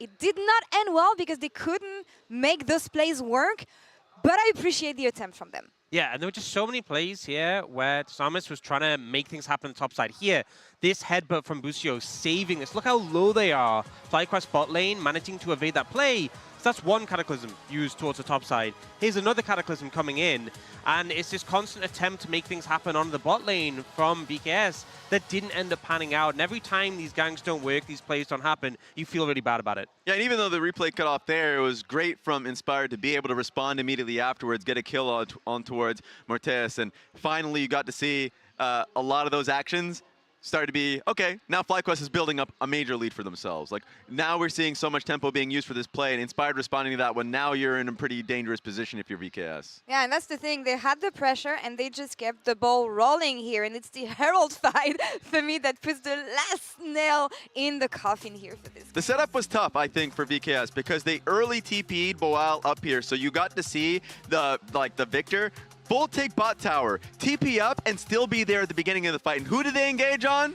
The Alistair. Yeah. And I think it's just so clear that, you know, they put so much into Busio, who still survives, pops that ultimate. And we just have this Mordekaiser free hitting in the backline being such a massive threat. Victor's unthreatened. We also have the Yunara unthreatened. And it was just the frontliners who, once your CC's used, it's not really an issue, right? So as long as they get their combo off, you don't really care that you're low HP. All of the carries on this FlyQuest composition were free hitting that fight, and as soon as that fight was over, it felt like the game was pretty much done. And that last replay, kind of redemption for the Mordekaiser. This is the second Mordekaiser game, the last game that we saw versus T1. There's so many frustrating experiences where you almost get the kill, Bard portal out, you're like, please, give me that moment. We even saw it earlier on in this game, so it's nice to be able to see the triple kill coming in that team fight. But yes, FlyQuest being able to showcase that the discipline they have in these games is still there. Want to see what the next opponent is for them, but it's looking great for them. And on the side of VKS, we said it, rough starts. I think it's going to get even more difficult from now on. Yeah. Ox, you had a stat here that I would like you to mention. It's not doing No team has started 0-2 in the mid out of Swiss. I think it's really difficult because obviously you now have to win 3 best-of-3s in a row. The chance of drawing a really hard opponent from that is really high, but I hope we just get to see more VKS, maybe show some of that level we've seen domestically as well, because despite the fact they're in a really tough position, we're still going to see them play more, and want to see some more performances from them, some more team fighting prowess, because it feels like they've really struggled to show that off. And so far, FlyQuest looking good. We'll see actually a player is going to join us right after the break to break all things down and look at their run so far and expectations for Worlds. But that's all for us here for now. We'll be back in a few minutes with Team Secret Wells and KT Rolster. I'm dipping now, guys. I'm looping around looking for Nautilus. I'm kind of late. Okay. Looking for a backline here. Really big combo. Nautilus is my victim. He's already dead, okay? Nautilus will die. I will come out and I'm really strong. Kai'Sa is dead. Sanity. I'm really strong. FlyQuest back to business as usual. Back in form, looking at 1-1 now in Swiss.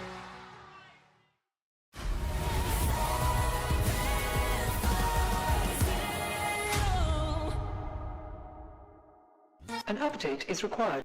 Financial system updating.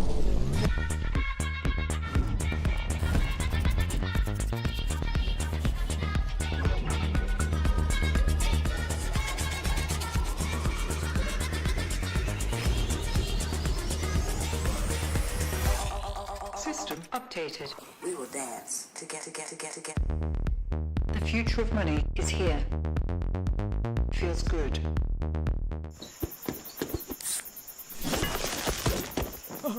Red Bull gives you wings.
And welcome back to the desk / Verizon post-game interview. That's right, we do it both here with Masu joining us. There we go.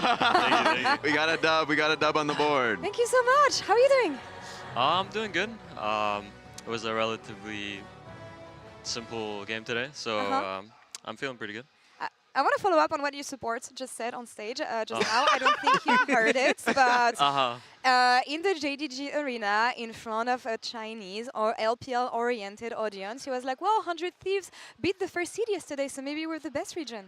Well, he said they were a better region than China. Maybe we're the better region than the LPL specifically. So do you agree with that statement? Well, his views do not reflect mine, so I will not say I agree with him exactly. But honestly, I was pretty impressed with 100 Thieves yesterday, especially beating BLG after they had a pretty rough the whole boot camp come situation. up here. Yeah. So it is pretty impressive. I don't know if I'd go as far as to say we're the better region, but it's a lot of hope. But you did say something like that was an easier game, but you were under attack constantly by the Jarvan. Just non-stop. You were put in the Cataclysm 1 HP. Yeah. I mean, I don't know. I think he was fanboying a little bit. But I think most of the time he got something out of me. Either like he would get my ult, but that's not worth it if he just dies in the team fight. Yeah. And sometimes he got my flash before grubs. But I think that one was also not worth it because they all went to 1 HP and then Wukong killed Kai'Sa and then we got all the grubs. So I think they just tried to get cooldowns from me with the Jarvan ult. And then maybe like overstepped a bit too much or kept going a little bit too long. And that just like fired back at them. Yeah. I want to ask a little bit about yesterday. You know, there was a decision not to ban the Bard, and obviously Busio's a great Bard player. True. I was wondering, are you going to face pick it, deny it, but you guys didn't, and Carrier had a pretty good game. So how do you feel about the decision to leave it open? Give us a solid leak on this one. What happened here? Well, I'm not going to leak anything. But the decision was made by our coaches and us, and we had a plan against it.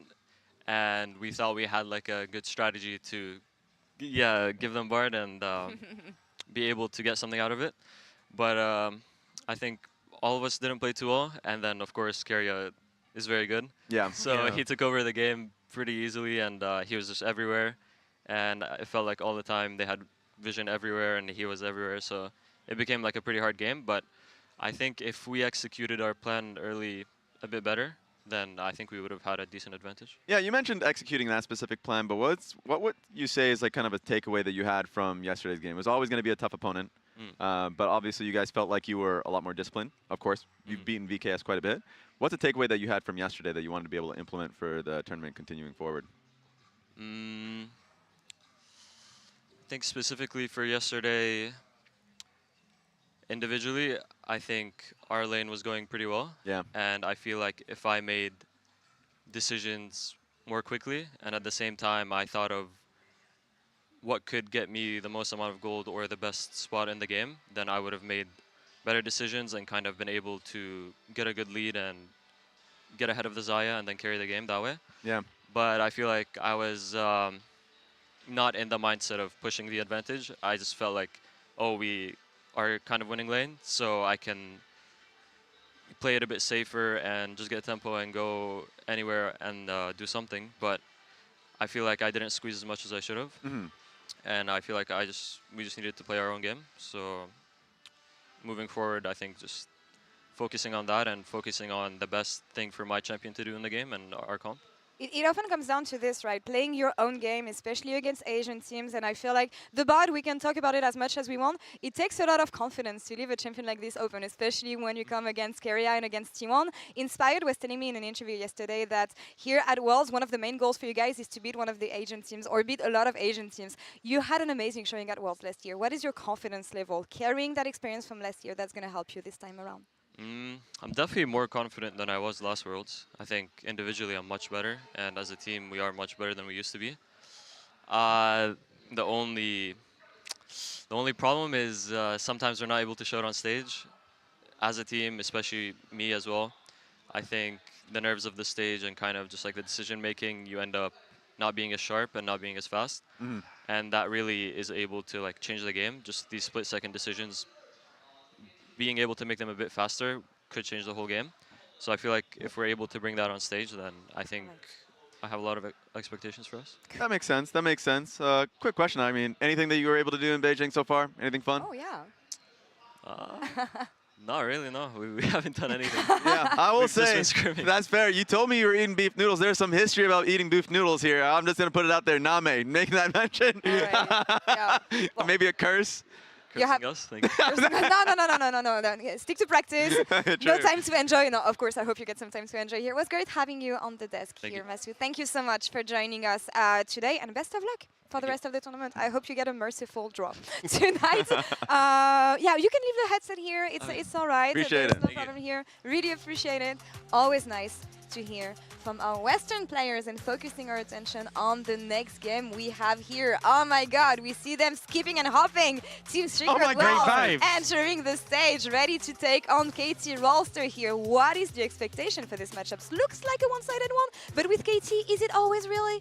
I feel like we've gone into this knowing KT are such a team with such high variance that really any opponent they draw, it's always a big question mark. And I think my impression of Team Secret Wales coming into this is that they are such an upset team. You know, they're a very aggressive team, coming in with a lot of confidence. They love to find opportunities to engage and challenge you and fight constantly. So they are very much a team who can catch opponents off guard. Yeah, constantly challenging you. We saw this domestically, especially when they went up against CFO. When they had leads, they're like, okay, perfect. Histo has a lead, especially on his Silas or Kiana or something. He's going to have a carry pick. He is going to take fights against you permanently. Like, and then you look to the side of, God, even the problem is they're always aggressive. They're just always permanently aggressive. And you look at the side of KT, like they started out kind of poorly, but it was the Otacon fights that still got them living. So like both these teams kind of live by the Otacon, die by the Otacon. Yeah, in a very different way though. Yesterday, KT don't shine so much through the early game. They usually always find options to come back here, but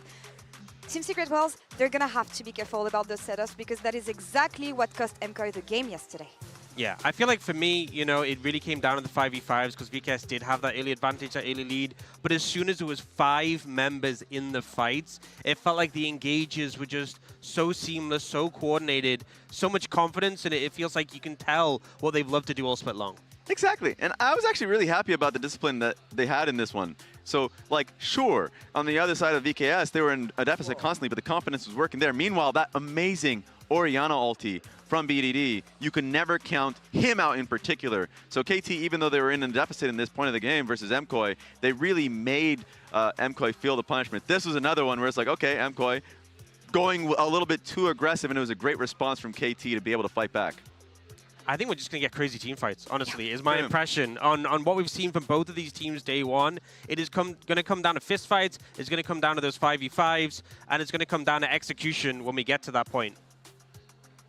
And looking at the game here, outside of the game rather, aspect, something that I really enjoyed is the fact that the Western audience got to discover Peter. Yeah. And his energy and the fact that it's the first time that he gets to travel and he's super happy to be here at Worlds. When you see what he's been able to do in the LCK this year, Dan, what do you expect from him at Worlds this time around? I think Peter's been a player where sometimes it hasn't always been at the best performance, but he's been getting a lot of confidence on engaged picks. Particularly his Nico has been something really respected. He was drawing bans constantly, even when it wasn't always the most ban support. It was something that was respected by a lot of teams. I think the main thing is, though, obviously, in terms of individual performance, it's been sometimes up or down, but the vibes he has brought to the team has been phenomenal. He's always the loudest when we see the comments from them, when we see the celebrations coming out of it, and it feels like the team spirit's always at the highest when he's feeling the best, when he's feeling his gameplay and bringing those great engages. 100%. And even just hearing the interview that he had with G-Sun, like, all of this, he's experiencing for the first time. So I want to be able to see this match, make it a barn burner. Let's take it away, casters. Thank you so much, Raz. I wasn't expecting you to toss, but it was great. I really enjoyed it. And here we are into Champ Select, thanks to Omen and HyperX. And already we can see the Vi and the Yunara taking away the Azir and the Ryze there as well. And Dagda, I've got something to admit to you. Oh? This is the matchup that I was most excited for today. That was not what I was hoping you'd admit, but I am done. Well, what did you want me to admit? We can talk about it after. It's all right. Okay, fair enough. Well, Aurora is going to be the final ban here on the side of KT, and we're still looking for one more. That could be 4 mid bans, which could make some sense here because protecting Dire, I think, is a good idea. So KT are a really easy team, Dagda. Let me give you a little bit of insight on KT. Okay. KT is BDD. That's it. That's the story. The Wukong is going to be taken away, though, and then BDD gets Orianna. And he did pretty well with that yesterday. He did. on your checkbox, it seems pretty decent at the moment. Yeah, so far, but the problem is, KT are also just a contrarian team, right? And so I was really worried. I really liked their draft yesterday, and you saw the early game. I mean, I thought that they were just going to straight up lose. So not going to happen this time around, and man, that is a powerful answer here from Team Secret Wales with that Rumble Jarvan that we were only talking about in the last game. Yeah, and again, you still have the options to go for something like the Kais in that bottom side if you want to, kind of round out this dive-heavy focus. Oftentimes, even in the LCK, you'd see stuff like the Rakan paired with this sort of pairing as well. So you've got options here as Team Secret Wales. I'm curious what Cuz wants to try and go for on the flip side. Well, Nico and Orianna, that might be a bridge too far, because as Orcs just mentioned, if Peter is on the Nico, like he was one of our best Nico players that we had, and that is now going to get paired alongside the Caitlyn that Docdown played in the last game. Struggled a little bit in the earlier stages of the game. This time, not going to have to deal with the Yunara, though. And as we can see here, Daya thinking about what he wants to take into this Orianna. We'll see what it will be. As right now, considering an Akali, that has been something that a lot of players have elected to take into Orianna. But right now, looking at a Twisted Fate, I believe would be the first of the tournament if that does come on in. But instead, a Brad for Taki. Yeah, I do like to pick up the Bard. It does well into the Nico, and especially when you're looking at things like the Orianna, can try and ult her out of any of these team fight situations and set yourself up nicely for Feels that really Rumble. good into Nico as well. 100%, yeah. And I think this is where for Team Secret Wales, at least you have good answers at the moment. I don't know what they're going to try and take into the AD carry role, because this Caitlyn Nico is still, regardless of whether you got the Bard there, very oppressive to try and play into. Ashe could be banned away here by KT to just try and get rid of some more of those answers into the Caitlyn and just make it even more uncomfortable for Eddie. Yeah, we'll see exactly what is going to be banned away here. The Ziggs is something else that can kind of just say no to the laning phase. They might consider that one. We have seen Ziggs find some success so far in Worlds, as we have seen yesterday. Didn't work out quite so well in the play-ins, but that's feeling like a distant memory now. As the Annie going to be taken away from Daya, just going to remove what we like to call the Rise group combo. That did involve a Wukong and an Annie and a Rakan, but the Annie was certainly a pretty pivotal part of it, and you can layer some of that CC alongside the Jarvan very, very nicely as well. Zin's out, going to be banned away from Cuz. Cuz has just been, like, when I say that this team is all BDD, that's normally, right? And KT normally are about a 4th or 5th place team in the LCK on a good day. When Cuz is playing well, they beat Gen G. So we'll see whether Cuz is going to be able to get his hands onto something pivotal as we do look for the next round of bans. Jin taken away as well as the Scion to round us out. And Eddie, where are we going? Ezreal Bard, this has been a pretty powerful lane in the past and can really put some hurt onto the bottom lane. We've seen Ezreal's picked into Caitlyn many, many times over the years. Of course, some of the oldest champions that we have here in League of Legends. And yeah, and they got rid of the Scion for the Ezreal, which was a good call up front to be like, hey, we don't really have much on the way of tank shredding, so we'll make sure that we can get rid of some of those beefy boys. But KT say, hang on, you didn't There's get another rid of all beefy of them. boy. There is another one. And you can't pick Trundle. Because, of course, the Jarvan is already locked away. So holding onto that one, and in fact, you really can't pick the Trundle, because Trundle is going to get picked here by Cuz. So a lot of team fighting prowess as Daya thinking about that final pick. The Akali would be a fun one. Makes sense for the lane matchup, but does make things pretty iffy when it comes to navigating team fights. It's going to be a lot more about making sure Eddie has the space to do the damage as they do lock away the Galio. A lot of team fighting here on both of these compositions. I feel like the DPS certainly going to be there alongside, you know, Hero and Eddie being able to get that work done. But KT, like, structurally in this composition, it scales beautifully. There will be that trough in the mid game, though. 2 items for Orianna, 2 items for Caitlyn. You don't feel fantastic at that point. And so maybe with the Team Secret Wales playstyle, which is fight all the time, when they continue fighting towards the mid game, that's going to feel a whole lot better. Yeah, I still think you're going to struggle here as Team Secret Wales, like in the early stages before we hit that mid game. Caitlyn, Nico, good push. You've got the Ornn who's going to be completely fine. And Trundle can do a ton of work into triple melee that he's going to be able to steal a ton of stats off of when you get into towards these skirmishes. So I think it's going to be relatively difficult to stop Caitlyn from doing Caitlyn things in the early game. Then when you get to those mid to late game fights, I don't really see anyone who kills Ornn. And he can still deal a lot of damage and kind of facilitate that trough with Caitlyn.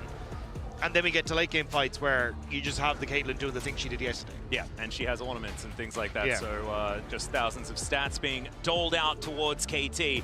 One thing I do like for KT is the fact that there is that insurance policy, though, right? Getting into that late game, you feel a whole lot better when you've got all of the ornaments, all of that extra money's worth of stats, and it's going to be helping them out. But, I mean, it's do or die in the early game here for Team Secret Wales. We knew that. That's just how these teams are going to function as we head towards the Rift for the second game of the day.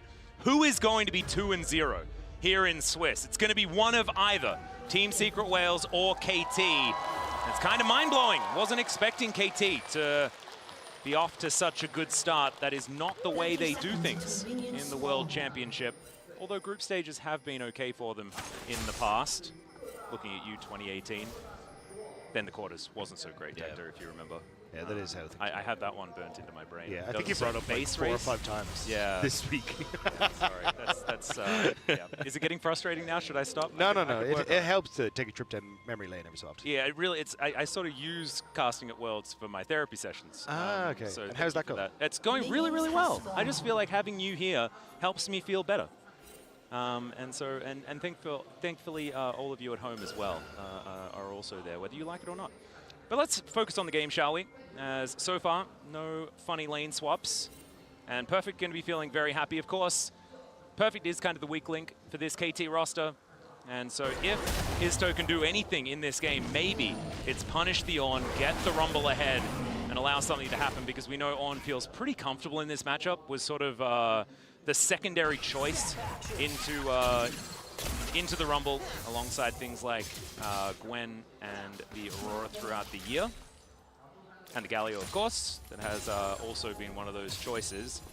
But this is going to be a very tough lane, especially early on. And we can see here, that is exactly how it's going to look. With Mystic Shots, you can kind of match the range, but outside of that, things can be real rough. Yeah, one of the things that I often look at when I see a Caitlyn lane is what's the mid lane matchup like as well? Because oftentimes if you've got nice push in mid, you can kind of cover your own bot lane and stop the Caitlyn from being able to be as aggressive. But it's Galio and Orianna. You are not getting push at any point in time in this lane.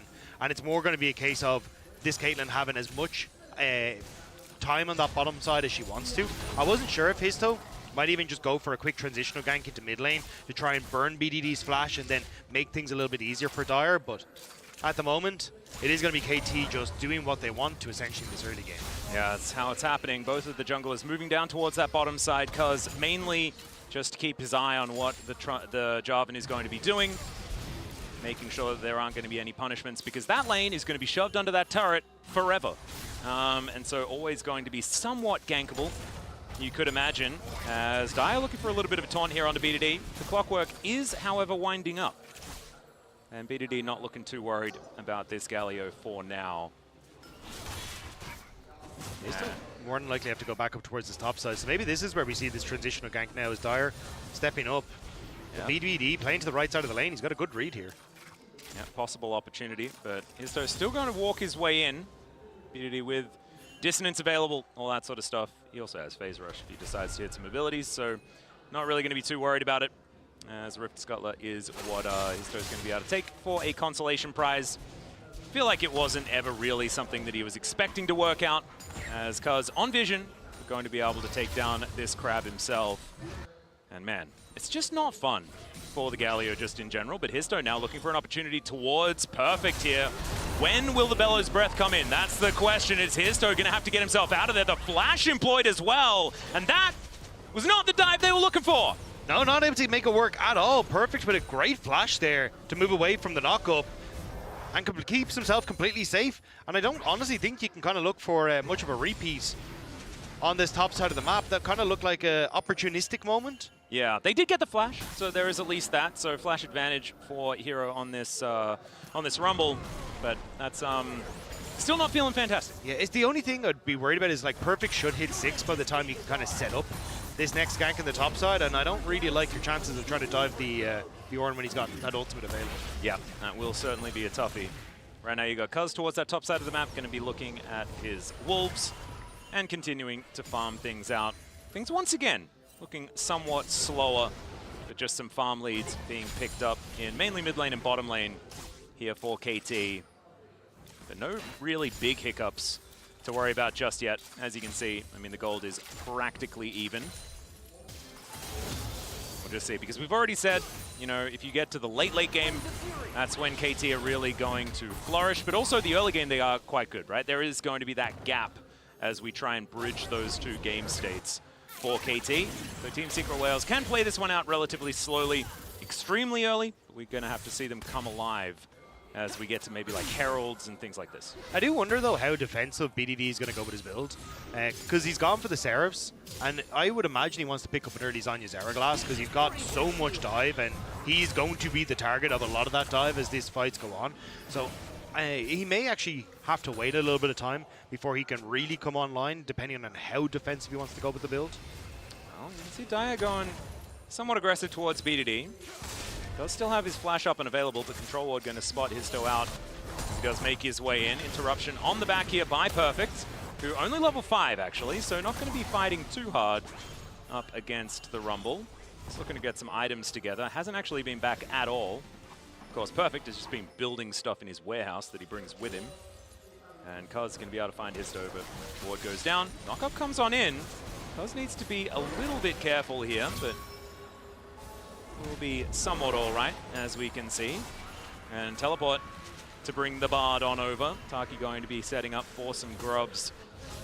And now it's starting to look like we do have Team Secret Whales identifying it's about time to get on the front foot. Yeah, they're trying to get out of this bottom side, but Eddie then ends up taking a lot of damage as a result.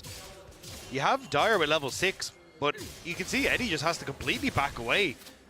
That's giving KT so much, like 400 gold already in this bottom side in the difference. And that's going to be another plate. That'll be 500 in an instant. In fact, it's already there, closer to 6 as we can see here. So the Caitlyn doing what it says on the tin, also has a Cull that's stacking up. You're going to have that advantage as well as Histo moves in and looks for Cuz. Interrupts the flag and drag quite nicely as there's the heroic entrance. Cataclysm comes down and Cuz in so much trouble. First Blood goes over to Histo on this J4. Nice invade and setup from Team Secret Whales there. The ultimate from the Galio burning that flash, and Histo patient on the Cataclysm. Really nice stuff, and even the interrupt onto BDD there, thanks to Taki. Yep, beautifully done, and Cuz didn't have level 6, so wasn't actually able to press that subjugate, try and get himself a little bit tankier. As Dr. and Peter moving on in, they're pinging down onto these grubs. As Peter is just going to try and convince Histo to leave the area. Grub's going to be up in 24 seconds, so it's not exactly imminent. Pretty close.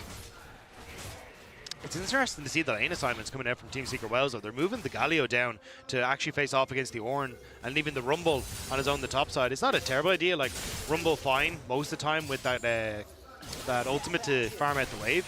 But I did expect him to try and keep the Rumble against the Ornn because he does have the percentage max HP damage in his Q. Yep. And makes it a little bit easier to try and manage against the Ornn. Well, so far, making sure that they do have as many people towards the top side of the map as the grubs will be the target. As flash out from Peter, but immediate flash to follow from Hero. Still, Peter is going to be fine. Peacemaker barely connects, but does do a bit of extra damage there towards Hero, and KT just push him away. Cuz I think was spotted just on the edge of a ward there, so immediately Team Secret Whales are like, all right, we want nothing to do with this if the Rumble's going to be involved, especially as he's ticked over to 6 and has that ultimate available. So it'll be all 3 grubs going to Caitlyn and Nico. Oh my goodness, that is that's a worrying sign. We'll see whether they can get this first Chemtech Dragon, though, as a consolation prize, as that one is going to get started up by Hero. Eddie moving on over as well to offer some DPS. Control Ward not actually going to be cleared as Eddie finally does get to it, but it looks like Cuz not going to be interested in taking that one down. Just more plates being taken. Pop Blossom connects onto the Rumble as well. Tangle Barbs to follow up as now Peter just looking to escort him towards the Death Chamber. Doc Dom, can you actually connect it? Ace in the Hole comes in. I don't think that's going to be enough damage, and Peter is just dead. Just takes way too much, and now Doctorm in such an awkward position, but does have a minion wave coming on over. Cosmic Binding does not connect, and Doctorm just back to business, killing these red dots. Taki a hero in that situation. Doctorm trying to see if he can finish it off the kill with Peter, but go too far. And you don't even get the plates off the back of that, so the win that could have been there for KT snipped out by Taki. Really nicely played, and now Pop Blossom going to be down for a little while longer as well. So certainly some good things here. 2-0 now for Team Secret Whales as far as those kills are concerned. And the gold entirely even. It's going to make you feel a whole lot better as these skirmishes have looked relatively good for the Vietnamese squad. Yeah, the difference maker is going to be essentially just jungle equals AD carry. I think, though, for Duckdam, he's going to be fairly happy that he can, again, with these 3 Void Grubs, continue this pressure. And despite the mistakes that have come through from KT's bot lane on trying to make that play happen, if they just go back to basics, which it looks like they're going to, they should be able to just continue to push through this Caitlyn, get her some of these early towers, early structures, and try and snowball her into a position where she just becomes outrageously strong. Yeah, and the trough that we talk about all the time used to be a whole lot more prevalent than it is now. Collector, I think, has really added a better bridge for the Caitlyn to continue doing a fair bit of damage in the mid game, but it still does exist. And so we'll see whether they can find some capitalization, because of course 2 items that's where Ezreal lives. He loves that, right? So that is going to be their moment. Once the Trinity Force comes in and that Mirror Mana, try and really find some angles in this game. As Perfect, I mean, we can see a little puppy there. So we know that there's something going on, and out comes Isto. Perfect, having to run away. I mean, he's pretty tanky. And yeah, they're just not going to be able to get him as he waddles towards the turret. Didn't even have to burn flash, so he's going to be happy with that one. Can TP back up to catch that wave if needs be. But I'm not so certain if this is where he want to be as Dire. Taki trying to come down to support his mid laner. Yep. The good old Yordle snap trap being quite frustrating when a teleport is employed. Eddie moving down a teleport to come in from the Rumble as well. We'll see whether Perfect decides to join, but no. He just teleported towards the top side of the map. Equalizer comes down, and there is the Tempered Fate to lock up Peter, and he is just dead. Justice Punch comes on through. Peter is just going to be taken out, and KT, they lose the Feats of Warfare over to Team Secret Wales, still yet to find a kill in this game. I mean, nice job by Team Secret Wales to find the pick and shut down a bit of Duckdam. But you can see it's both of the solo laners for KT that are getting the advantages for KT off the back of it. Played in mid, played in top. And essentially answers for the goal that was just picked up on the kill on the Nico. Nope, you're doing the wrong thing here, okay? You're focusing on the gold, the macro play. I'm looking at 3-0 at the top of my screen. Yeah, what about the other number that says 19.8 bigger than 19.6? You just have to be a bit selective. Ah, okay. This has been my career. You just be very put your hand over the top of the screen. Okay, yeah. Well, actually, not the top, just the sides. Just have a very narrow view. Okay, of what's going on up there. I can see the timer, and I can see the 0-3. That's all that. And I can see the dragons because that helps my narrative. Okay, yeah. Just pick and choose, and it is a-okay. But also, this is exactly what they need to be doing, right? Like, this is something that KT are going to be better than them at, right? It's macro play, it's punishing cross-map, and things like that. But as long as Team Secret Wales keep themselves in it, keep fighting and making plays, then they could run away with this game. They are certainly not out of it yet, as all those other numbers that you decided were real are still very even. Yeah, I think the things I would like to see from Team Secret Wales is kind of like a 1-2 punch, where you come in and you go, right, we need to get this flash gun on the Orianna. Let's go and make that Cataclysm play towards the Orianna, get her to burn that flash, and then we repeat it, right? But unfortunately, with the timers that are coming up, like 50 seconds until Dragon. Oh, hang on. Oh, dear. Not going to get taunted up, but has to deal with Taki. Throws down the barrier, and as it turns out, Duckdam is just fine. Peter going to move in. Tempered Fate going to connect. And the Pop Blossom to answer the flash forward from Peter. True Shot Barrage going to connect onto Duckdam, but they've destroyed Taki already. And all Dire finds is a clone with that taunt. KT, turn it around beautifully. Perfect roam timing from Peter, managing to get into position and turn that play around. Team Secret Wales desperately wanted that kill, but just couldn't make it work. Not going to happen this time around. Is now Perfect. Finding the ulti into Hero here. Gets the second knock up. The Brittle getting procced over and over again. And this is why we see the Ornn picked into this Rumble. Just gets to a point where it's so difficult to do any damage. Yeah, the Hollow Radiance, that early magic resist, helping him massively in the play. There's the equalizer, though. It's Perfect, able to waddle out of this. Yep. We'll just clear out the wave, and I think that was mainly what Hero was trying to do, buy himself an opportunity as we have a bit of a scuffle brewing here in this bottom side river. With the Dragon already at half health. Having a look at the picture-in-picture as Taki searching for some of these cosmic bindings. BDD moves in, and now it could be the time for Cuz. It is going to be the Dragon taken, though, and it's Histo that decides to take the fight. Heroic entrance come down. Duckdam is just eviscerated. And Team Secret Wales, they're the ones making the moves. KT just kind of caught napping. Perfect target selection from Histo. He knew that there was no flash on Duckdown because it was just using that bot lane scuffle. It means he can immediately get that Cataclysm and set up for the follow-up from Dire. Beautiful stuff from Team Secret Wales. Really nicely played. Flash does have to respect the Shockwave.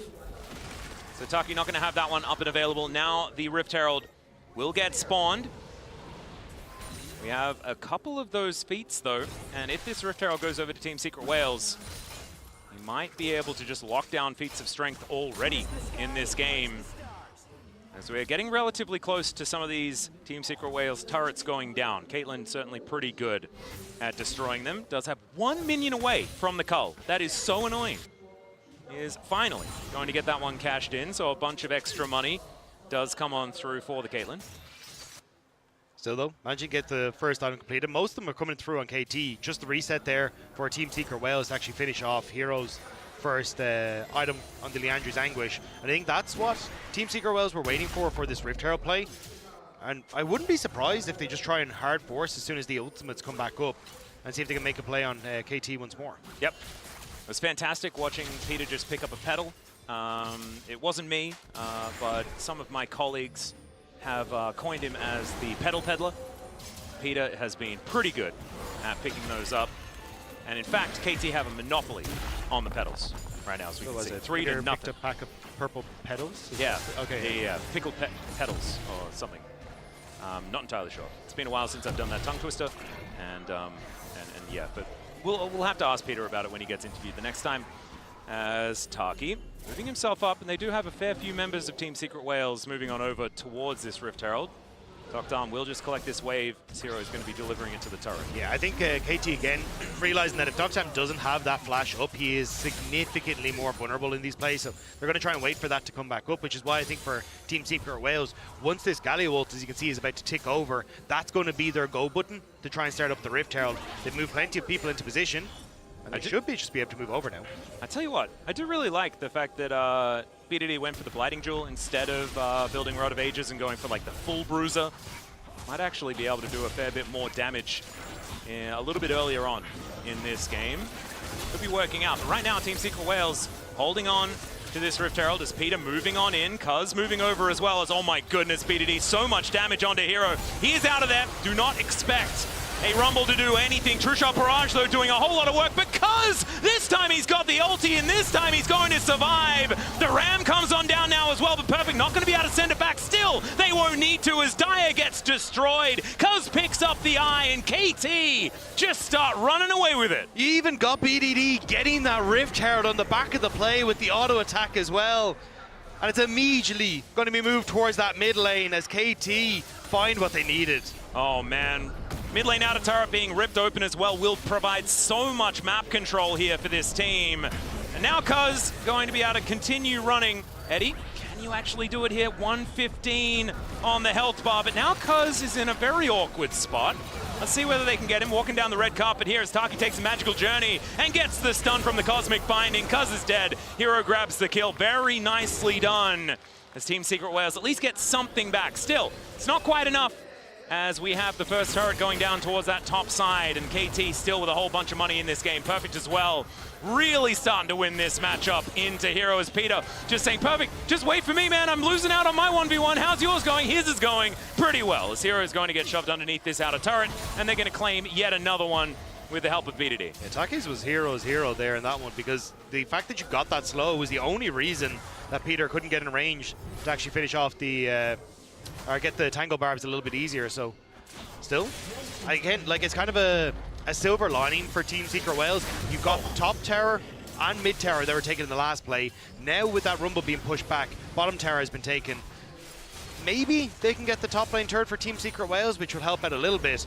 We're going to come back and look at this fight as BDD gets so much work done against Hero. He has no interest in being part of this fight anymore.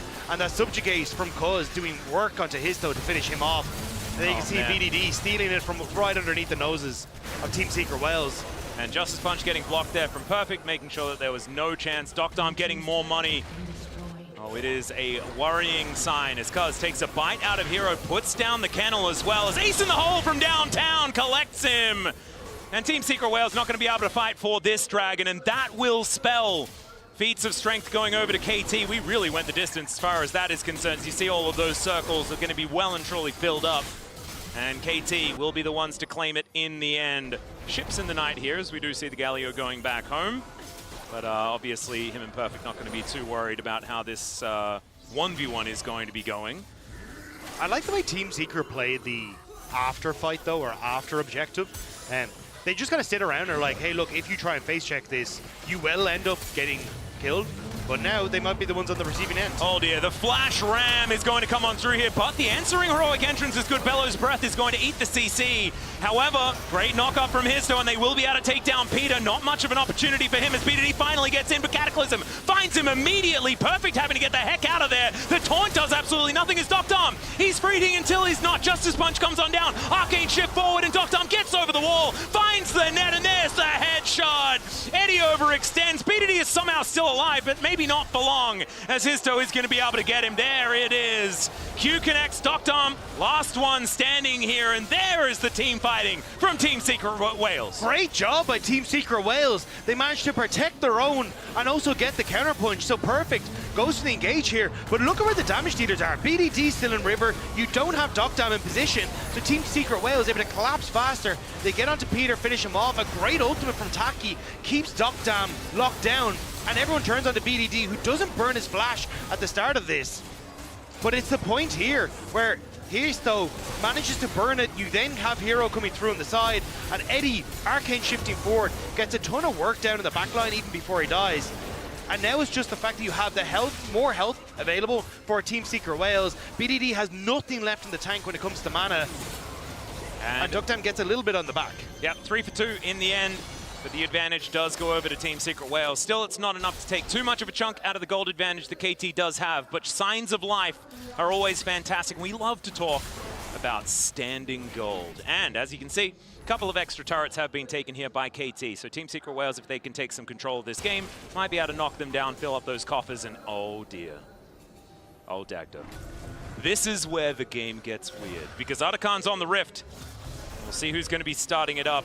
We know that KT capitalized on that one in their series against MCOY yesterday.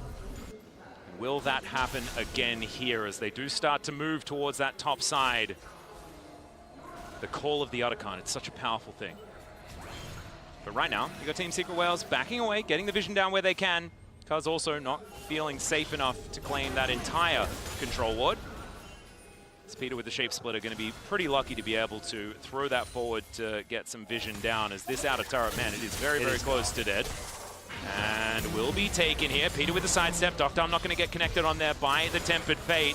Teleport comes in by the Galio, but Team Secret Wales unable to find the engage that they were looking for. Still managed to take down the turret. It felt like Team Secret Wales were trying to bait KT into a teleport play, because obviously with the Galio you still have that ultimate to move yourself across the map, and hoping that maybe that would be enough then that they could threaten the Otachan.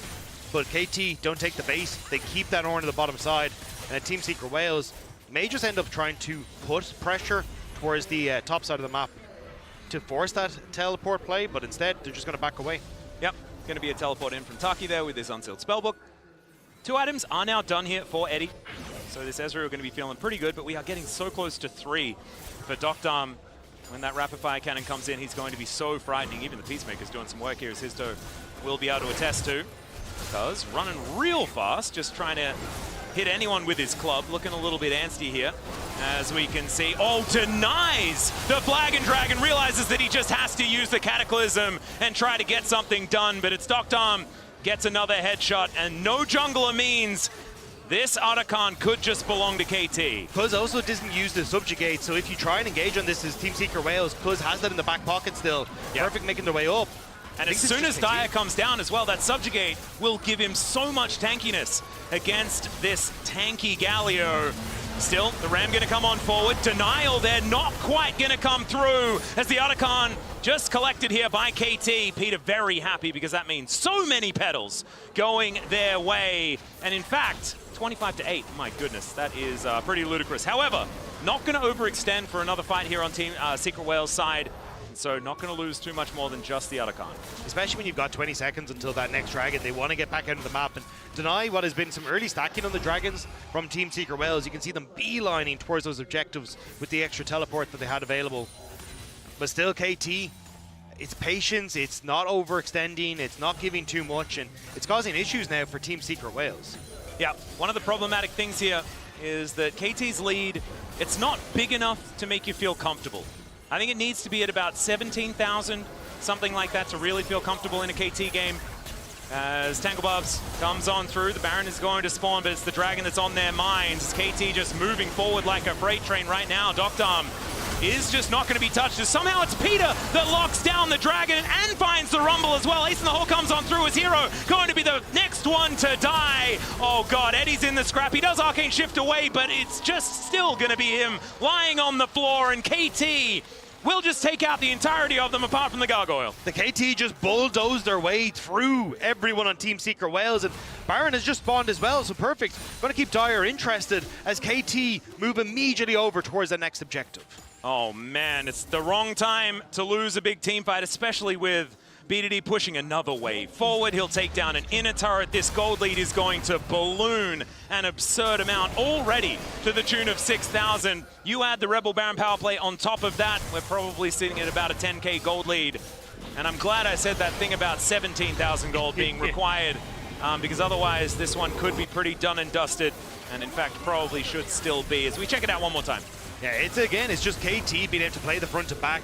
Great ultimate, perfect across here, and there's no real threat onto Duckdam or BDD, and even the steal as well, coming through from Peter of all people, as Histo launches himself in, gets subjugated, goes down, and then it's just KT bulldozing their way through behind this mega strong front line of the Orin and the Trundle with those extra stats. Yep, and that's what front to back looks like, ladies and gentlemen, and it's working pretty well here for KT at the same time.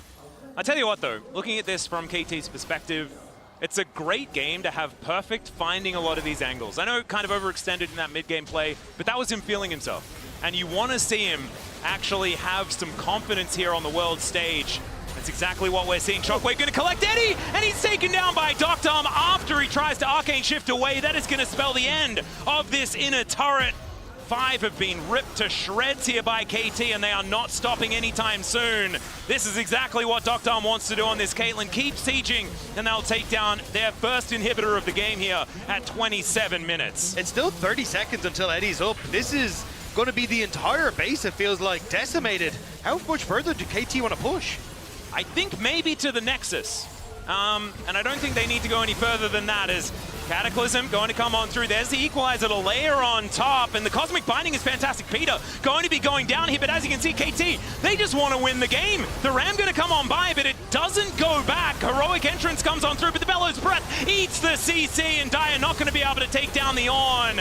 We've got another Nexus turret being taken here as Hero lying on the floor, and my God, Docdom is just destroying them now on this Caitlyn. Perfect is flashing in, and the Nexus is going to be next on the menu unless the Caitlyn is just going to die. Meanwhile, Cuz and BDD, they're going to be able to finish the job. BDD goes golden because he's got that button to press, and KT will claim their next opponent 2-0 here for the LCK 3rd seed, and my brain was about to say 4th seed. That's sort of what it feels like. But of course, they are our 3rd seed coming in here to Worlds and looking fantastic so far in the Swiss stage. But that is all from us. Let's throw it over to the desk with a very relieved Law. Relieved. Yeah, relieved. Let's call it that. It's not about the early game here for KT Rolster at Worlds so far. It is about recovery. It is about that mid-game, those objective controls, and how they find clutch ways to come back into the game. They can go back with a smile here. We'll see what the draw brings them in the next game. Guys, what are your thoughts on this game? Yeah, I feel like it wasn't just a symptom of the comp that Team Secret Wales had. I felt like the comp was very mid-game focused, but also they gave up so much mid lane. Galio trying to make things happen in the side lanes. BDD was farming up a storm, and it definitely felt like there was such a timer on this game. And when they didn't make things happen, when they started to lose some of these skirmishes, these fights, KT just really started to pull ahead. Yeah, you're already seeing a real trend from Team Secret Wales with both games that they've played. They really want to play an all-in style, right? They want to play through their style in terms of team fighting. So they understand what they want. of course, through the scaling from KT, they understand it's like, okay, we have to stop it. The Trundle, I think, was a great pick, but the first 3 kills coming through are like, oh, Team Secret Wells really early on, still finding picks. I feel like Histo is someone you should be praising, of course, but the timer hits, and you got to see KT really take over. Yeah, the timer hits, and it's also about those picks that they can take. How impactful are they going to be later on in the game? Because if KT can find opportunities to come back, especially around those objectives, makes them pretty meaningless, I want to say, in the early game? Or is it just KT outsmarting them every time here?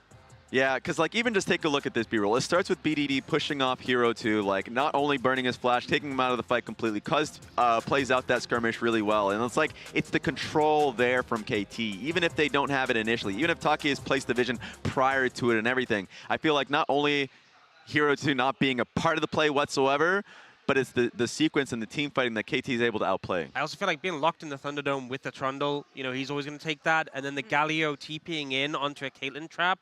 There's a way to play this comp. You know, if you have the Jarvan going in, you have the Galio following up. We saw them do that in this game, but that fight where they didn't pull it off really backfired quite a bit. And we kind of saw BDD have like 1,000 gold lead just off farming, really. So the gold was close even when Team Secret Wales had a kill lead. And as soon as they started to lose that kill lead a little bit, they really fell behind. Controlled risk. Let's call it that. And you were mentioning Trundle, you were mentioning Kaz. And I want to say that thanks to the reliable Cisco network, he manages to find the clutch comeback here into the game because that Jarvan was absolutely stuck, did not manage to escape thanks to a perfectly found pillar. Yeah, I mean, Trundle pillars, when you talk about Trundle mechanics, you don't expect to see that. That was the first time I've ever seen a Jarvan EQ canceled by a pillar like that. And even though it cuts off there, it turns into something real tangible, like that Otacon play immediately with no jungler there. It was an easy pickings for KT. I feel like Trundle's one of these champions that you think of being quite straightforward. You know, you just chomp people, but the pillar is really that test of skill expression. Yeah. The fact that you can get the little knock up on it and you can interrupt dashes. And it was just Cuz being so confident, charging at him, knowing that as soon as he goes for the flag and drag, he can interrupt it, gets the timing, it leads that major objective. The confidence and the timing was so key there.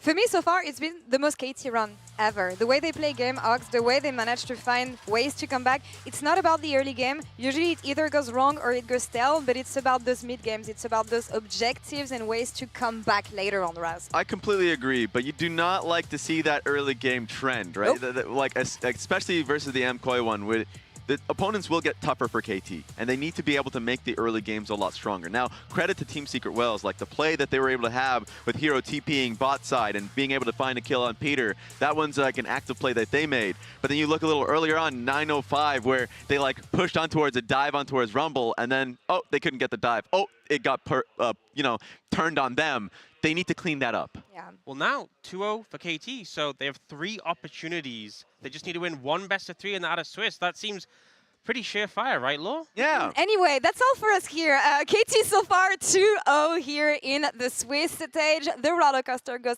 up and up. We'll see how far it goes. We're going to take a break here. We'll be right back in just a couple of minutes with a Dog Dam interview, followed by G2 versus MKOI. Stay tuned.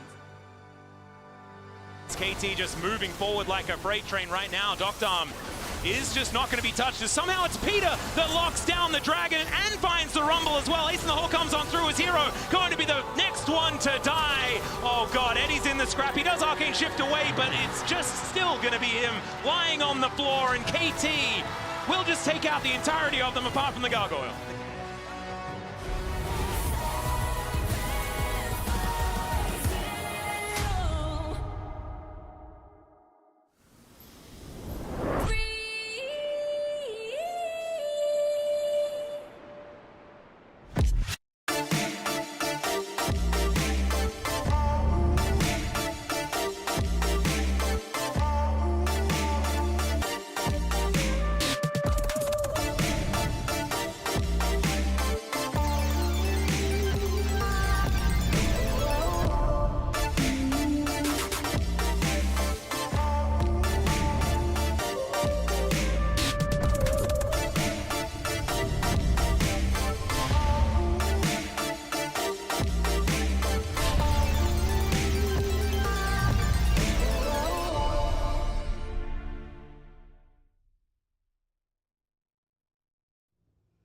So slow.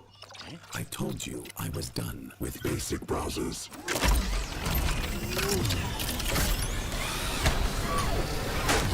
Your setup wants Opera GX, and you're holding it back.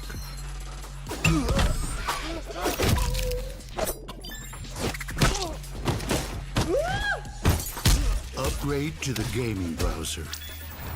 Download Opera GX.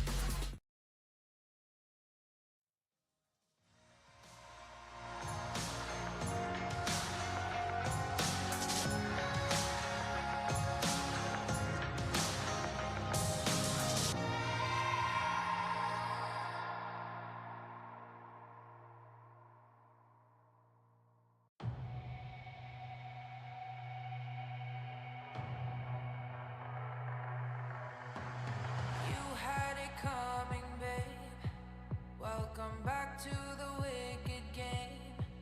Don't you know there's a price to pay? Eye for an eye.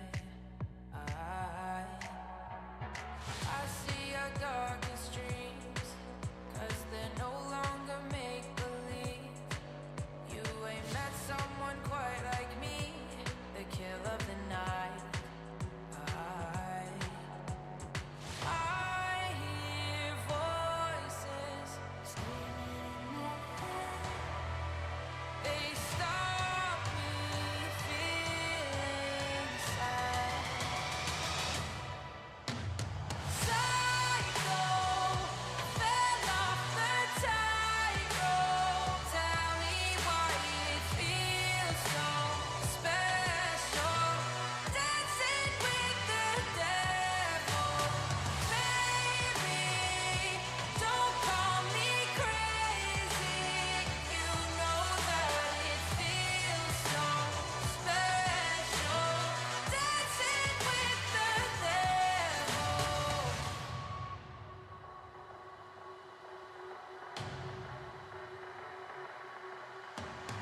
You had it coming, babe. Welcome back to the wicked game. Don't you know there's a price to pay? Eye for an eye.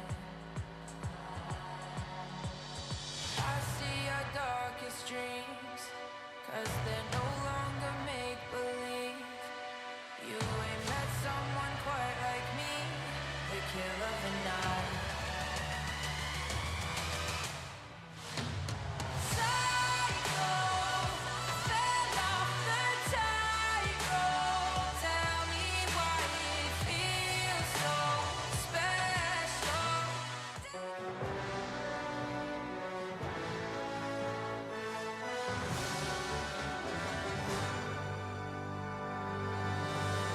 Welcome back to Verizon post-game interview. I am here joined by Deokdam from KT Roaster. Congratulations and welcome. 감사합니다. Welcome back to Worlds, Deokdam. How does it feel to be back? 월즈 오랜만에 다시 오게 되셨는데요. 돌아오니까 어떠신가요? 역시 오랜만에 온 만큼 너무 기분 좋고 지금 그래도 경기력이 좀 아쉽긴 하지만 2승 거둔 상태라서 더 좋은 것 같아요. It's amazing to be back after such a long time. I'm not fully happy with the performance, but I'm happy that we are on a 2-0 score line. Exactly like you mentioned, 2-0 already. How are you feeling about KT's current form? Because you just mentioned that you are not happy with the performance, though. 말씀하신 것처럼 2승을 깔끔하게 달성하긴 하셨는데 방금 막 경기력이 막 만족스러운 건 아니라고 하셨어요. 어느 부분이 좀 아쉬운지 현재 KT의 폼에 대한 의견이 궁금합니다. 초반 설계 쪽 그쪽이 좀 아쉬운 것 같고 그래도 중반 한타까지 가면 다른 팀들 다 이길 수 있는 만큼은 올라온 것 같아요. Our early game setup is a little less than ideal, but I think our mid to late game team fighting is really good. So I think we're on the really good process. And also KT tends to kind of comp around your Caitlyn a lot. So I want to know KT's read on the current meta. KT가 지금 두 판 연속해서 케이틀린을 뽑아주면서 덕담 선수 위주의 조합을 좀 꾸리고 있는 것 같아요. 현재 월즈 메타에 대한 KT의 해석이 궁금합니다.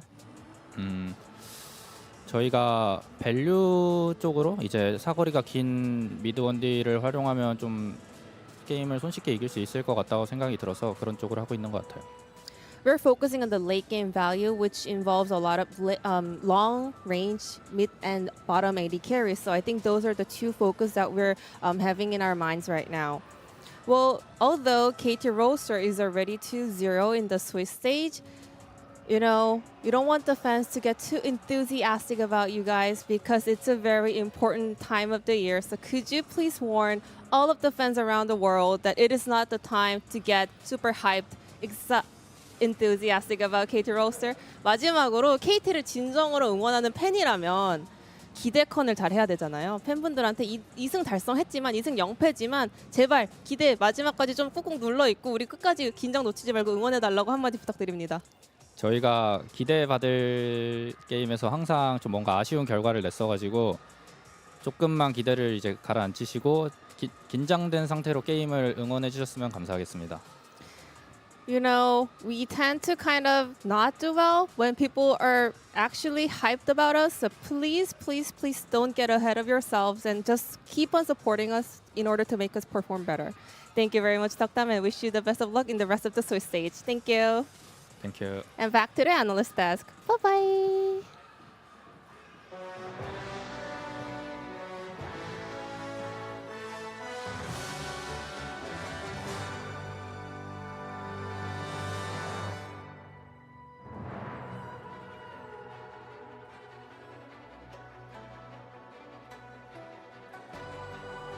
Wise choice of word here from Jason and from Dogdan to I'm feeling pretty excited myself. Oh, he just went and did it. He just went and did it. He just went and jumped in. I'm feeling really hyped for them personally. I will end you, Raz, but we'll get to that later because for now it is time for a rematch of our LEC Summer Finals as G2 is going to take on MKOI here in our third match of the day.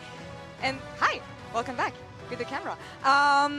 How is this one going to go? Because looking at the finals in Madrid, it was pretty dire for MKOI. Going 0-3 in their home city, in front of their home crowd, was really not enough to take down G2, who for once that year, they always made finals, but it was not about making finals. It was about taking it to the end, actually lifting that trophy. And they came together clutch when it was needed around the fact that the shining members that were missing from the team actually showed up this time. I'm talking about Labrov. I'm talking about the MVP Skumon here. So obviously this is what we're going to be looking at today on the side of G2. Yeah, we really saw the development of this team over the course of the year. I feel like early on, a lot of the criticism was towards Skumon and Labrov, and the fact they were the first to raise the trophy, the fact that Skumon got the MVP was really significant, and I think them in unison have really come together and a reason why the team was so dominant, so strong, and managed to secure that win.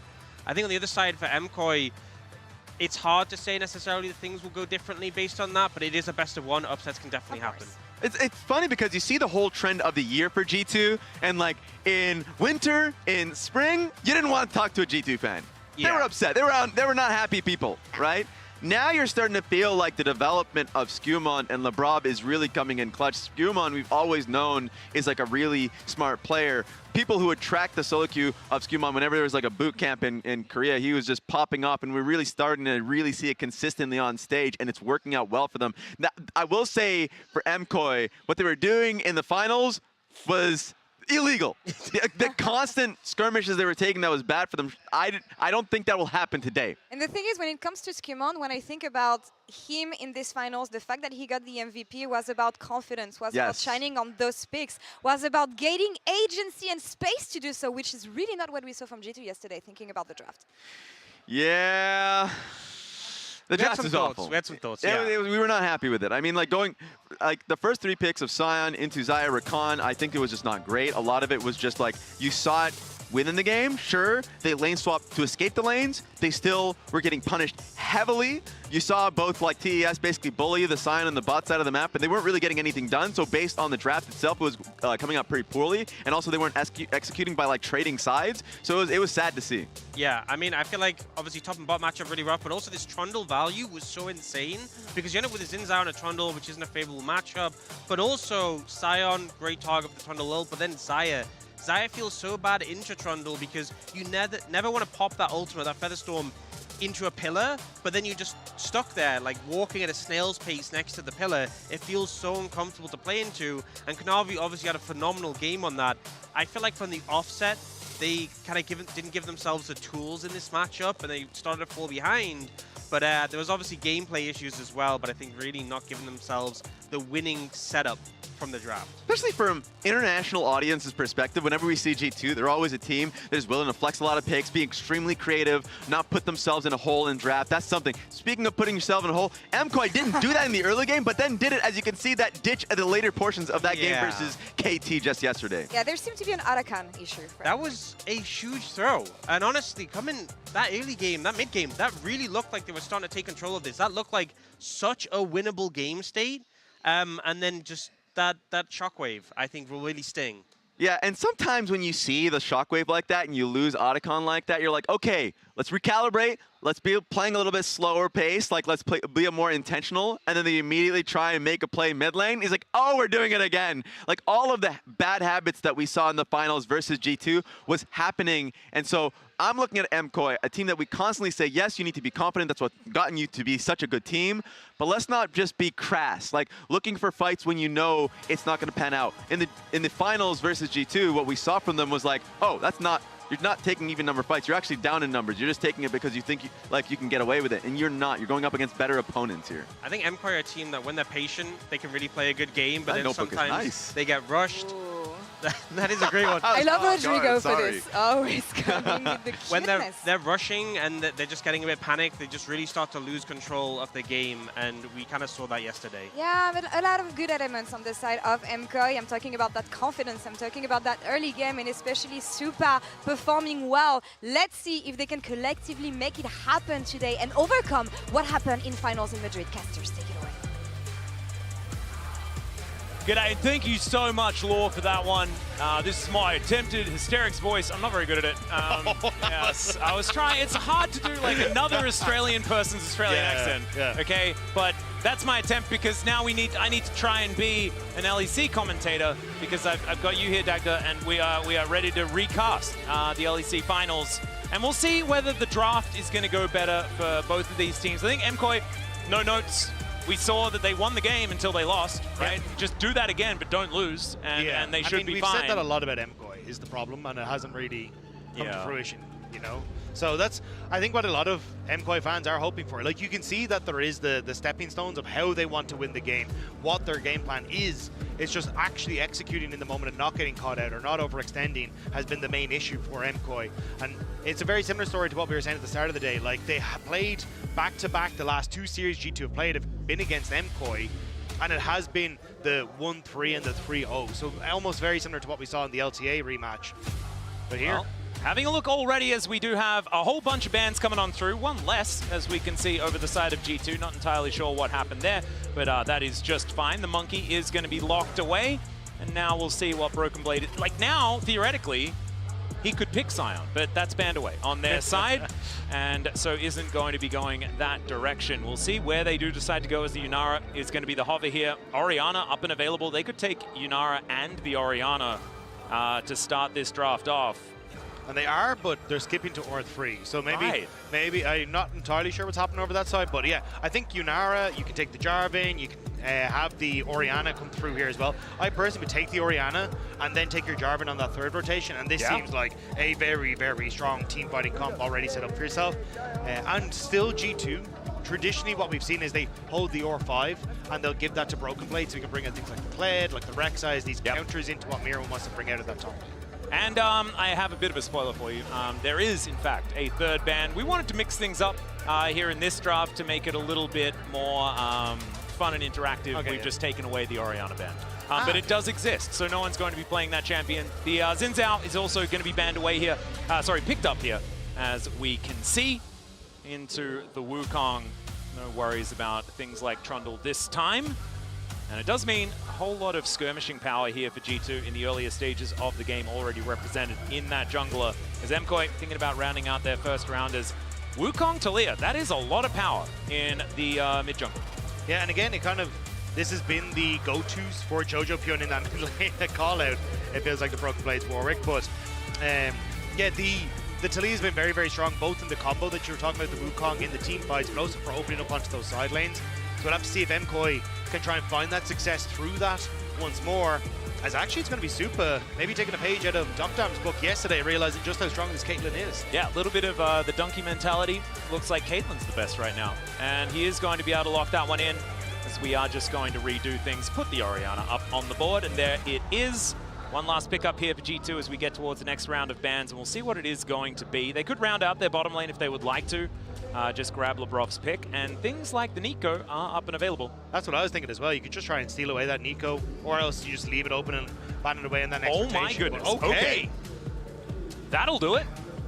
It's an interesting one in the Talia though, because obviously as you distortion forward, you're going over the unraveled earth, which may not... Yeah, the vacuum cleaner. Yeah. You just hoover up all the rocks. Yeah, so I'm curious because Caps has brought out the LeBlanc earlier in the year as well, but it didn't end up working out quite as they would have liked to. This time around, at least you've got a little bit more DPS in the composition that they had brought out before. I'll wait and hold my decision making fully on this until I see exactly in game. But at the moment, I'm a little bit of trepidation around this. Yeah, I'm a little bit worried as well based on the composition, right? Because you've already shown Yunara, and now there's a Xin Zhao, a lot of skirmishing, and that like mid jungle is pretty powerful. But I feel like it's somewhat off theme from more of like a late game team fighting. Exactly. Yeah, and I think like G2 have been a team that are very strong in 1-3-1 and how they play their macro. It's just when I'm trying to think of, hey, getting access to a Caitlyn who's playing really far back, especially after the rapid fire cannons is here, it feels like the tools and targets for Caps are going to be a little bit more difficult. Well, we'll see what they do to try and mitigate that one. As the Braum already banned away here on MKOI's side, we'll see whether they stick towards some of these supports for that one, as the Nico's still looming, as we can see, but will be taken away here on G2's side, so not wanting to deal with that one. Interesting that they took it away when they had the first pick out of the gates. Might mean that they have something else in mind, or wanting to get that counter pick for Lebrov, which could be an opportunity as the Lulu taken away as well, and another expectation that we might have had for that bottom lane pick. With the Braum, though, it says to me that they actually want to try and go for some sort of engage for Alvaro, and that has been his best style of champion. So maybe just trying to isolate Caitlyn in the 1v1 against Yunara and try and do what is a similar thing to what we saw actually from KT in the last game. But Hans Sam over in the Draven did get some buffs and is a very big player of the Draven, but with the Yunara already there, they're just going to go for the Cassante, which I'm kind of surprised at. I thought they'd keep the last pick for Broken Blade in that counter pick. Yeah, it could have been one of those options. Wanting to make sure that this Yunara is as comfortable as possible, and with the Caitlyn there, right, and if you slammed, say, an engage support, you could just get Caitlyn calmed, and then you just end up playing the video game. And I imagine most of these players want to play the video game, as it turns out. As the Alistar going to be picked up, that is a dangerous one, though, here from Alvaro. If they do decide to lock this one in, and they do, does mean that they're not going to necessarily have the same kind of lane presence that other Caitlyn lanes could have. You know, thinking back to things like Caitlyn Lux in the past that are almost impossible to play into. This one, not going to be quite down the same vein.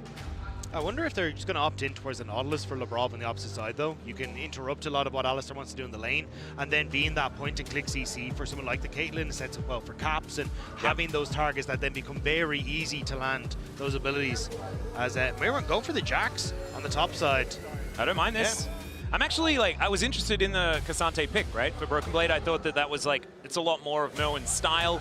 But Merwin, of course, knows how to play into it as well. We'll be picking up the Jax this time around. Just feels like a difference of theme. Like, I expect Broken Blade to be the one playing the Jax in this particular matchup. As Lebrov, oh my goodness, a last pick Brad to come on through here. Or Bard, if you want to pronounce it correctly. And alongside the Yunara, they could get some things done here in this early stage of the game. As, of course, double range going to make that Caitlyn feel a little bit less oppressive. It definitely, this composition from MKOI feels like an MKOI summer draft, where it's much more about their 1-3-1, playing through sides, having good push with their AD carry on mid, and trying to lend themselves into supporting Jojo, Pion, and Mirren on those split pushing roles. Whereas for G2, you still have some split push that you can answer with, like obviously the LeBlanc very strong in that regard, but it feels much more about, hey, we're going to try and look for quick picks with the Bard and set up then for the team fight, enabling Hansama on this Yunara to try and be that main DPS tool. Yeah, tell you what, it feels like a bit of a G2 composition though, right? There's a lot of smoke and mirrors, there's a lot of weirdness that you can find, like all outs into then being chained up and destroyed while all the rest of the team is getting tempered, faded, and things like this. Like, I feel like G2 are going to be able to do their G2 things with a composition like this and not falling into the same pitfalls of staring down a draft that feels very difficult to play into, which is what we saw yesterday. It does feel, though, if MKOI can get off to an early lead, they have really good spots. Like, if Mirren gets ahead on this Jax, there isn't a huge amount of peel for the Yunara and these kind of things, right? Like, which traditionally is what you expect with a Yunara composition, is just kind of set her up as this late game DPS. So maybe MKOI, if they can get off to a nice start, can close this one out against G2 and get a bit of revenge for what was LEC play. And we saw already this Worlds, the early game has been pretty good for MKOI, and they've got the engaged circles, right? They've got the Cyclone, they've got the Counter-Strike, they have the tools to get the job done. And already, Jojo is throwing a whole bunch of rocks around this mid lane. A whole bunch of buttons going a little bit wide here as well, as Wind doesn't quite become lightning by Skewmon. Elyoya poking his nose in, but doesn't find too much more, as the Monkey King will head back towards the Fog of War. Unintentional rhyme, but I did kind of like it. Oh dear. Okay, Moen going to move in. There is that Counter-Strike that we were talking about, and already Skewmon's dead, first blood! And we said the early game was... I wasn't expecting it this early! I mean, Skewmon wasn't expecting that either. Getting caught out in his own jungle. Great move by Mirwin to get into position. How did he get there? I actually don't know. He didn't flash over the wall, did he? No, he didn't. No. Oh, we could have said the Chronicler line, but he flashed over the wall. It's a very fun one. Your Chronicler impression's better than your Asterix impression. Yeah. I just have to channel a bit of Mickey Mouse, and it's fine. Okay. So that's what I went for there. All right. Back into the laning phase. This shouldn't... I mean, it was a relatively late kill, but I don't think it should disrupt the jungle pathing too much here of the Xin Zhao. No, the thing it does disrupt, though, is kind of what a lot of this matchup has boiled down to, which is the jungle and support versus each other. Because a lot of the engine that we talk about is Elyoya and Alvaro trying to see if they can get that success in the early stages that they can then lean into the later portion. As good binding there by Super. Yeah, good headbutt there as well, though, to make sure that Hans Sommer is in a rough position. You can see there, 200 health here for the Yunara. Let's press the Q button to put a little bit of danger towards MKOI, but they are standing their ground right now. Level 2 going to be gained here, but it's a good Cosmic Binding defensively here from Lebrov to just move them away. Still not going to have too much control. Just going to have to wait for some hot cocoa to feel a little bit better. Yeah, Mirren will be able to crash this wave, get the proc, and then manage to get in behind as well. Proxy these minions. So again, this is a great early start for MKOI, and this is what we're talking about. If you can now lend that into every time you face up as this Wukong, you're able to get some advantages in the 1v1 or get some of these counter ganks off against the Xin Zhao. The fact that you'll have this nicer reset is going to be huge.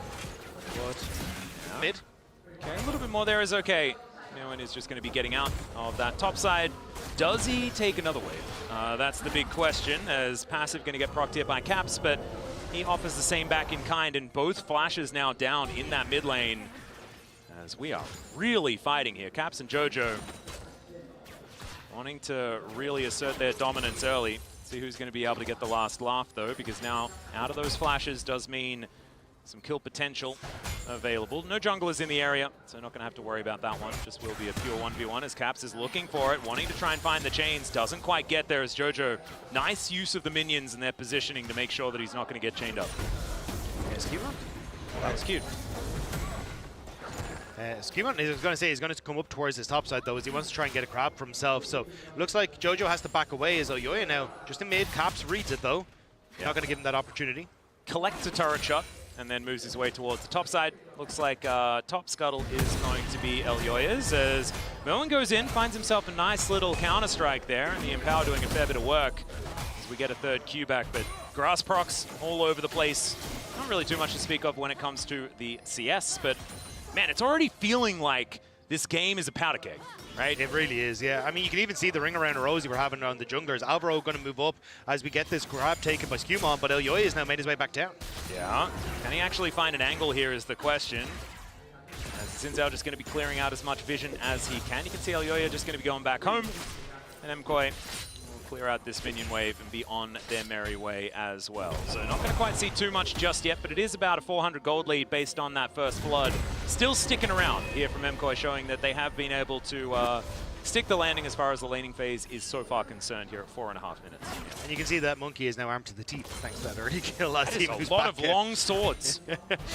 It does mean that, again, if you end up matching into any of these ganks from Skewmon in the early stages, you will have a very big advantage when it comes towards just raw DPS. Skewmon, though, tends to be more of a, hey, I'm going to try and farm it up and get to a position where post level 6 I can make things happen as Mirwin. The flash forward, Hans Sommer's here, though. Moen picks up turret aggro. Oh, no, the Slurkle is his demise. That's the most value out of that ability I have ever seen. And that is going to be the first kill back here for G2, as chains are going to connect towards Jojo. Caps pops back towards the distortion, though. and both supports just hanging out here in mid will mean that we have both of them being okay. Heartbreak for Miran in that top side, though. Thought maybe he'd be able to get one up on BB, but instead, nice little hop away and perfect timing as Hansama gets into that top lane. And again, this is where the Yunara can become incredibly strong in this matchup, as MKOI, a lot of members hovering around mid.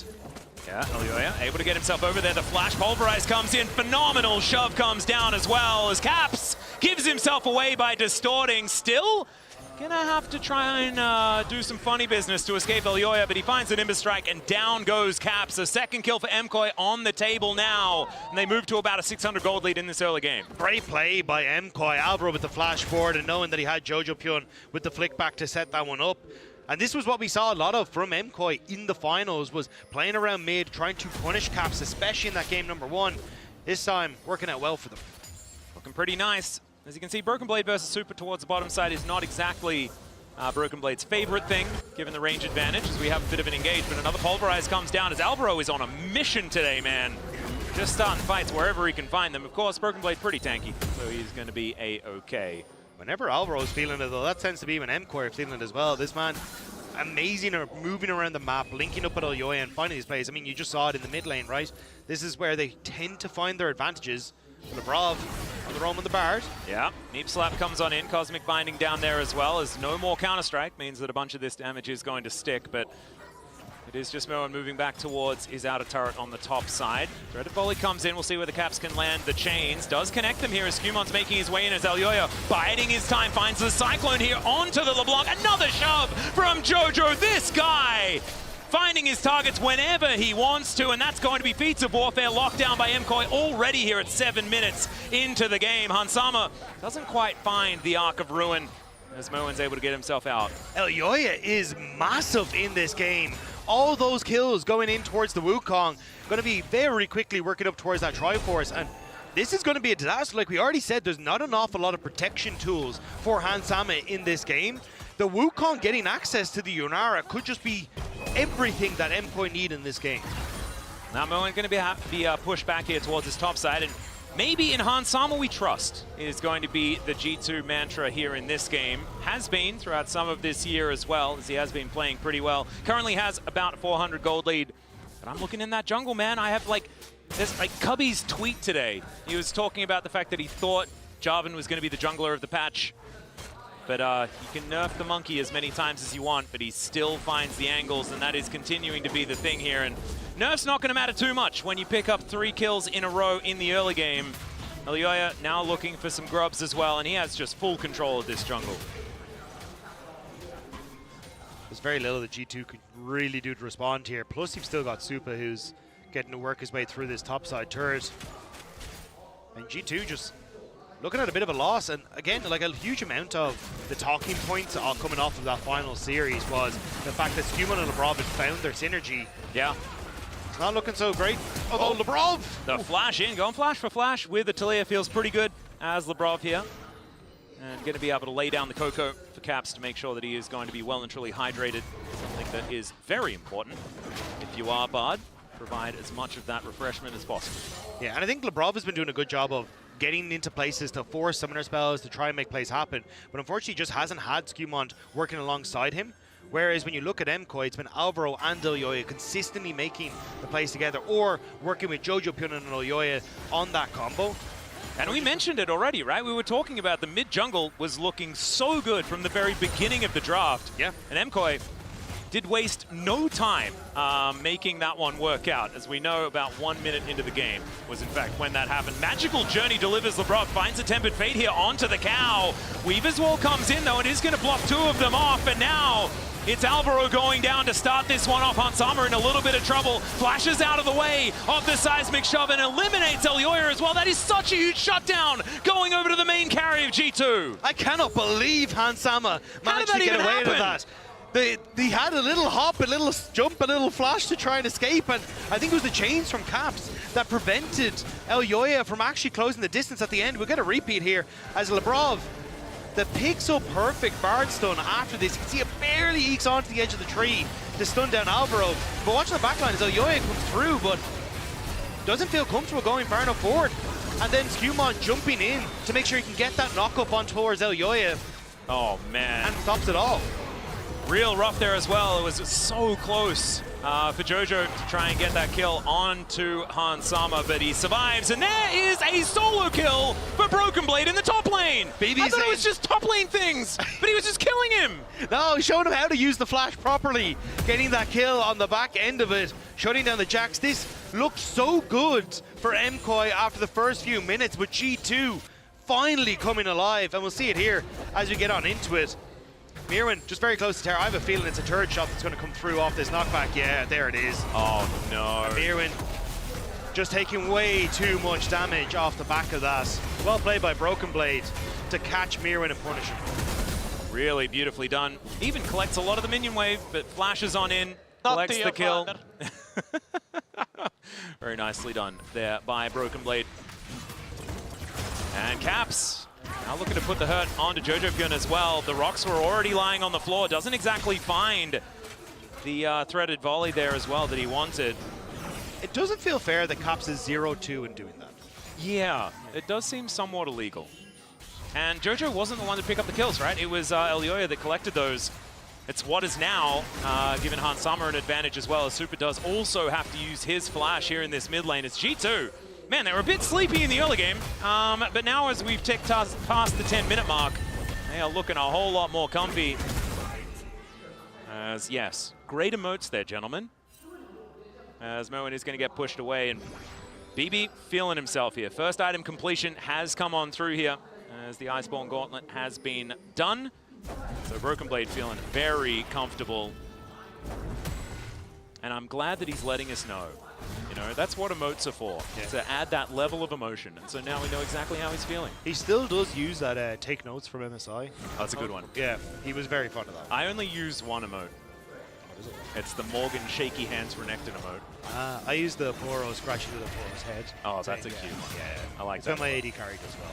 I feel like that's a good one in a lot of different scenarios and is always gonna like keep up the vibes. Yeah, yeah. I'm well and truly into that one. I have to just use the Renekton one. It's okay. Now Jojo could be in a little bit of trouble. Tempered Fate comes down. And Hans Sama waiting to try and get the damage in. But Alvaro, he's waiting as well. Another shove is going to connect. But Hans is so scary. Has the barrier. Uses it so well to take down Jojo. Now Alvaro, he does have Elioya coming in. Finally, the Nimbus Strike is going to come on down. Not enough from the Cosmic Binding there, and down will go this Yunara. And actually getting the shutdown back as he gets a killing spree. Yeah, Elioya going to be able to profit off of that one, but still, you can see just how much damage Hans Sama can do when he's left alone. But Skewmond, Fisher for this. Supa's in the area, though. I don't think he really wanted to take that fight. But with Jojo going down and Supa having to move mid, it's Caps getting a little bit of a lone tom on the top side. These two still at it. Yep, and I will certainly pay more attention to see whether this is another solo kill. Broken Blade right now, though, is just feeling terrifying. How many turret shots is that? 2? And he seems unbothered. Are you sure 2 hit? It might have just been 0. It might have, let's just say 0. It felt like 0. It's more about what it feels like than what actually happens. I'm sure that's the case. As here in the top lane, Jojo is going to be able to find Caps, but as you were saying before, things well and truly evened out. As Jojo, oh my goodness, that electrocute proc. You're exactly right. This is not a 0-2 feeling LeBlanc. As now Jojo in a whole host of trouble. Does find the shove. The Caps is going to distort forward, looking for a bit of an angle here. Connects the chains. And Alvaro puts himself in to make sure that they do back away. But there's still so much pressure now being put on. And Lebrov just being frustrating, stopping the backs, denying the defense here from MKOI. Yeah, Lebrov is doing a really good job this game of leaning from mid into top and constantly keeping that pressure there and enabling Caps when he does get these chunks to fully have the support and play hyper aggressive. I think he even spotted out that Elioya was on his way into the top side. So overall, just look at the vision that is set up on that top half of the map to support Caps and being that split push pressure. I mean, there is just a line of control wards going the entire way up the map. They are taking control of the majority of it at this point in time. And this was an early game that MKOI looked like they were in control of. They still have, had a relative gold lead. There it is, 100 gold. Nailed it. But G2 just, the tempo vibes. This is a perfect example. Yeah, they're not in the lead, but the tempo vibes, it's all G2 right now. And Jojo looking to try and turn that one around as Caps connect some chains. And the rocks don't really do too much. Another shove is going to connect. His accuracy on that has been phenomenal here today. But outside of that, not really able to withstand the incessant poke of this LeBlanc. Okay. Very low in this He is very low in this bottom side. Maybe it's just top lane things, but Broken Blade, remember, he's immune to turret shots, ladies and gentlemen. That's a thing. Lebrov isn't immune to monkeys, but he's able to create magical journeys to get himself out of the way. We're going to have pitcher-in-pitcher here as the top laners do battle, but thankfully Moen does clear out the entirety of the minion wave, as now Jojo in trouble once again, and Caps is going to pop back in, gets himself the redemption heal as well, and it's another trip home in Jojo's future. Meanwhile, I mean, they just don't stop fighting. Let's have a look at this one in the river as well, as Alvaro able to keep Hansama busy for a while, but even through the unbreakable will, he's going to break him. Skewmon takes down the cow, and thankfully, the gentleman in the bottom lane did stop killing each other, so I didn't have to worry about that one. Mirren did end up having to take the reset. I know I've got two eyes, but it's so hard to use them independently. I'm not a chameleon. I was just trying desperately to be like, where are you focused? And I'll look at the other one for the majority of Thanks, Dave. Yeah. But G2, happy to take kind of everything. So you needed a third eye. Keep your eye on the top lane, on this Rift Herald, and now that bottom lane as well. My third eye is blind, unfortunately. Oh. Isn't that a band? It is, yeah. Yeah, that's what I was going for. Kind of life. Yeah, there it is. I wasn't a huge fan, but I did like their name. Anyway, MKoi going to be able to clear out this minion wave, at least in the mid lane. Collector is done for Super, but still a ways away from putting the Infinity Edge together. And wow, I do love that. When you pop back to the original distortion, the chain is still going out. That animation is very funny. It is, except way longer and looks way sillier. As Caps able to just freely push here in mid. Now has a 600 gold lead. He's still a 0-2 LeBlanc. I still don't feel like it's very fair. No. There's so much damage that he's able to churn out. And like, if he can get access towards Super in that, I think it will be great. But you can kind of see like Jojo's been very good in those 1v1s of, if I end up throwing out that Unraveled Earth, you're going to have to play defensive then as Caps, or you end up in a bit of a difficult spot. So I think that's where it'll be a case of how can G2 set up the Caps gets access to some of these key carries in MKoi. And do you want another taste of us being old? No. We've got Earth, Wind, and Fire dragons. Oh, heck yeah. My brother to this day will just randomly send me a text every time on the on the day, or on the night, I suppose. But yeah, 21st night of September, every single time. Beautiful. I'm personally a Groove Tonight fan. Oh, okay. That's my favorite one of theirs. I remember my next door neighbor's parents had the album. So I grew up with it. Anyway, that's enough of that aside. That's how Hansama is able to push this wave forward in the mid lane. He still has a 600 gold lead. He's joined by Caps on that front, but honestly, like having a look at the gold numbers, it's still not like breaking the bank on either side, but it's G2 moving not only to a tempo vibes advantage, but just a normal advantage. And stacking up these dragons is going to be more and more scary with the Infernal being the soul. Yeah, MKoi unfortunately just haven't really found a way to break it. You do have, like, Aoyoi is still incredibly strong if he can actually find those moments, but it's becoming less and less. Like, you can see 2 items already for Skewmon, who's still has the Rift out in the back pocket. So trying to, like, if you try to make a play on a side lane, you're going into a Cassante who is very difficult to kill, a LeBlanc who's very difficult to lock down. So you kind of have to make a play on towards Hansama, but Lebrov is just sitting as his own little ward to make sure you can't. Mimic Distortion comes down as Caps is going to be able to chain up this Talia. Seismic Shove goes wide, and Jojo is just going to get exploded. Lebrov comes in with a meep slap, and that one's real dangerous as Alvaro escapes out of the Tempered Faith, and unfortunately now he's in the hands of Hansama, who will find that Arc of Ruin, and Caps steals away the kill, finally on the board here for the mid laner of G2. Nice collapse from G2. They know that they didn't have the wave in mid to worry about, as that one's only marching out of base, so they immediately collapse onto bot lane. Mirren, though, moving in here, because Hansama has to try and get towards this turret, and MKoi looking to pick him off as he does.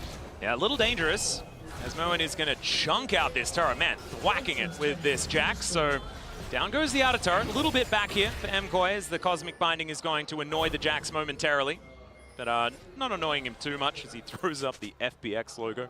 That is one of the things MKoi can do, though, is the fact you have these 3 Void Grubs and you've got things like the Jax. If you find these moments where G2 do overextend, looking for a cross map can be very valuable. Oh god, that picture-in-picture is so scary based on what happened yesterday in a whole lot of our matchups, and especially for MKoi fans.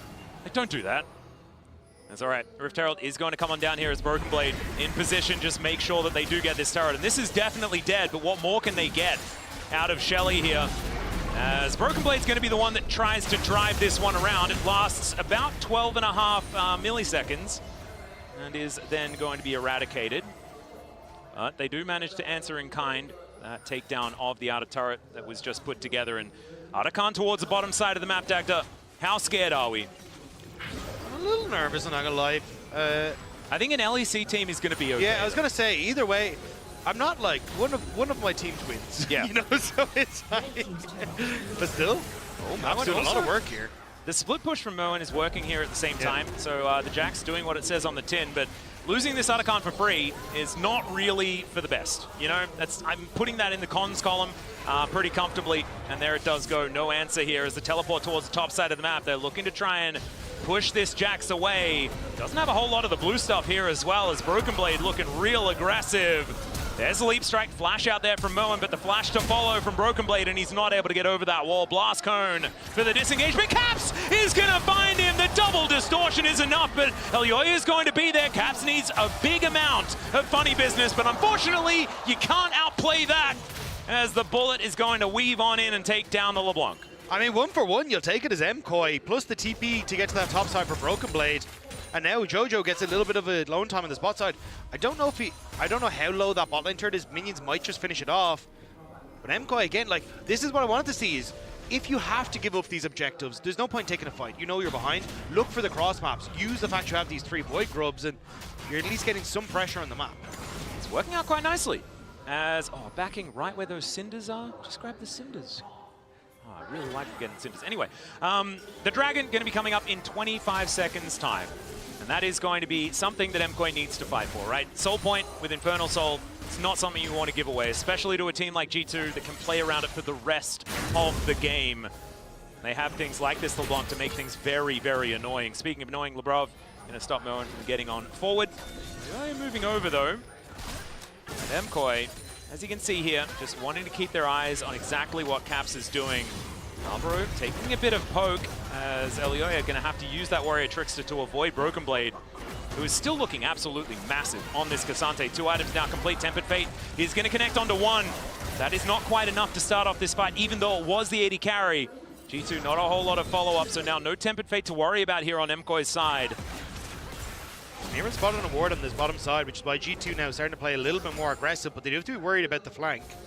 Yeah, Slurkle not going to do too much here as Jojo going to get chained up. Caps just immediately out of there, and man, he is being frustrating here to MKoi as the wall comes on through. Lebrov not able to get on over, doesn't have the magical journey either, is now Broken Blade in amongst 4 people, but he kind of likes it from what I can see here, as it's pretty difficult to get very much damage to stick, and Lebrov getting himself into position. Hansama now free hitting. Hasn't pressed that R button just yet. Holding on to that one for when this fight really starts. And it hasn't quite erupted just yet. MKoi looks scared. They don't want to take the fight. And it means you're just getting the poke from G2. Yeah, Moen in so much trouble. Gets the 3rd Q. And Broken Blade is able to help put him in the ground. So Moen not going to be here for this fight. That should be Soul Point going over to G2. MKoi are going to back away. I mean, it's what they have to do. But man, giving this up is just a disaster. MKoi just didn't want to take the fight, and it gave Cap so much time to get the poke they wanted. As Elyoya now. They get the Cyclone out as well, as Broken Blade just goes in, all out, comes on forward. Alvaro now with the unbreakable will, but it's looking a bit more breakable than you'd otherwise expect based on the name, as Hansama might be able to get a big chunk onto this inner turret as well. Zabrov is going to have to ult himself, but that buys time for Hansama to dash on over. Was it all a bait? The answer is maybe. We'll check I mean, he'll take the inner turret as well. Look, it works out in the end, all right? Yeah. So it was I'm all about outcome-focused assessment. Orcs taught me about it, and the outcome was inner turret, 1-for-1 kill score. The AD carry goes down, you sacrifice your bard. I think it sounds good to me. Logic is there. Yep. Seems sound. It's not sound. You don't need to say that. Rob, it wasn't very sound. Man, I've got to continue on this road, all right? I'm just trying to help, okay? All right, 12-6 is the kill score, though. You can see about 4,000 gold is the lead for G2, but the problem is these big stacks of dragons, the Otacon there as well. There's a whole lot of stats that this team has that MKoi does not, and 3 items have now been completed for Ansama. This Yunara is frightening. And this Caitlyn's still yet to hit 3, really wants to be able to make it towards 3 items to really feel dangerous. And Moen doing the best that he can, right? Like, split pushing is the Jax, it's what you want to do. But it is really hard to find the angles as Lebrov could be a target here. Super sidesteps, Cosmic binding nicely. Broken Blade able to stand beside them though, as Flash has to be employed to get out of the way of the Tempered Fate. Jojo comes in with the ulti there as well, but doesn't find too much more as Alvaro in a very awkward position. And Broken Blade, he's got eyes only for Super here as he pushes him towards the blast plant. And I don't, Moen, Moen, are we okay? Okay, well, the Baron is going to do most of the work, killing Moen there as he was looking for a flank angle, but unfortunately MKOI, they had different ideas, and now the Baron is going to get started. Caps walks straight into a large line of rocks though, and the ace in the hole comes on in. Jojo finds the threaded volley, and down goes Caps. MKOI not out of this one yet as Super is now walking towards BB. He gets knocked up by the Cyclone. Another shove there from Jojo as the magical journey gets him to relative safety. Skewmon goes in just to be the hero, and he fights it! Ansama takes down Jojo, and I don't know how it worked, but absolutely it worked here for G2. Skewmon continuing his onslaught, and Ansama is just clicking on these heads. It's a triple for the Yunara, and G2 just in the, like, once again, outcome-focused assessment. I mean, it was the right call from Skewmon. Everyone on G2 was helping out. He said, I'm going in. Manages to get the flash then out of the damage. And G2, just like that, they turn it around. Yeah, and it was a mistake from Moen, but I saw the turnaround happening from MKOI. In the end, it is going to spell this inhibitor going down in the mid lane. And G2, I mean, they're moving to about a 7,000 gold lead at this stage. 2 minutes until the next dragon as well. It's feeling like we're heading towards done and or dusted territory. But miracles have happened. And MKOI, they were on the other side of it last time. But it was a little bit earlier in the game than this. Caps is going to have it first. Oh, he's got a really cool hat. It's a really nice, sick. Yeah. It's a really nice hat that he's got there. I like how you are looking at the hat while he has a gun in one hand and a... I don't know what that other thing is. Oh dear. Well, Moen is dead. Caps is going to chain him up, and Broken Blade going to help set him down there as Weaver's Wall comes on in. They want to try and block them off here, and Broken Blade might be the target, but the Tempered Fate is going to lock down the turret and 2 members of MKOI. So the wall does absolutely nothing. Lebrov is just making them look silly right now as the third Q connects, and the cow is just going to be stake here for G2's enjoyment. Ansama is unstoppable now as they will take down yet another inhibitor. And it's feeling pretty similar to a lot of the other matchups between these two squads in the LEC as G2 are looking to play with their food a little bit here. Cyclone doing a fair bit of work, but Elyoya is on his fountain with not much more hope other than to try and stay alive and watch his Nexus fall as G2 are on the board here at Worlds. G2 woke up and chose violence. Yeah. It started off well for MKOI, but Lebrov on the roams, Caps with his LeBlanc, decimating health bars in side lanes and bringing G2 back to this win. And it's BB for me. Just true. It feels so good to see that bounce back after a difficult 0-3 start on the Scion in a difficult matchup there as well. As you can see, hugs all around as we hate seeing team kills, right?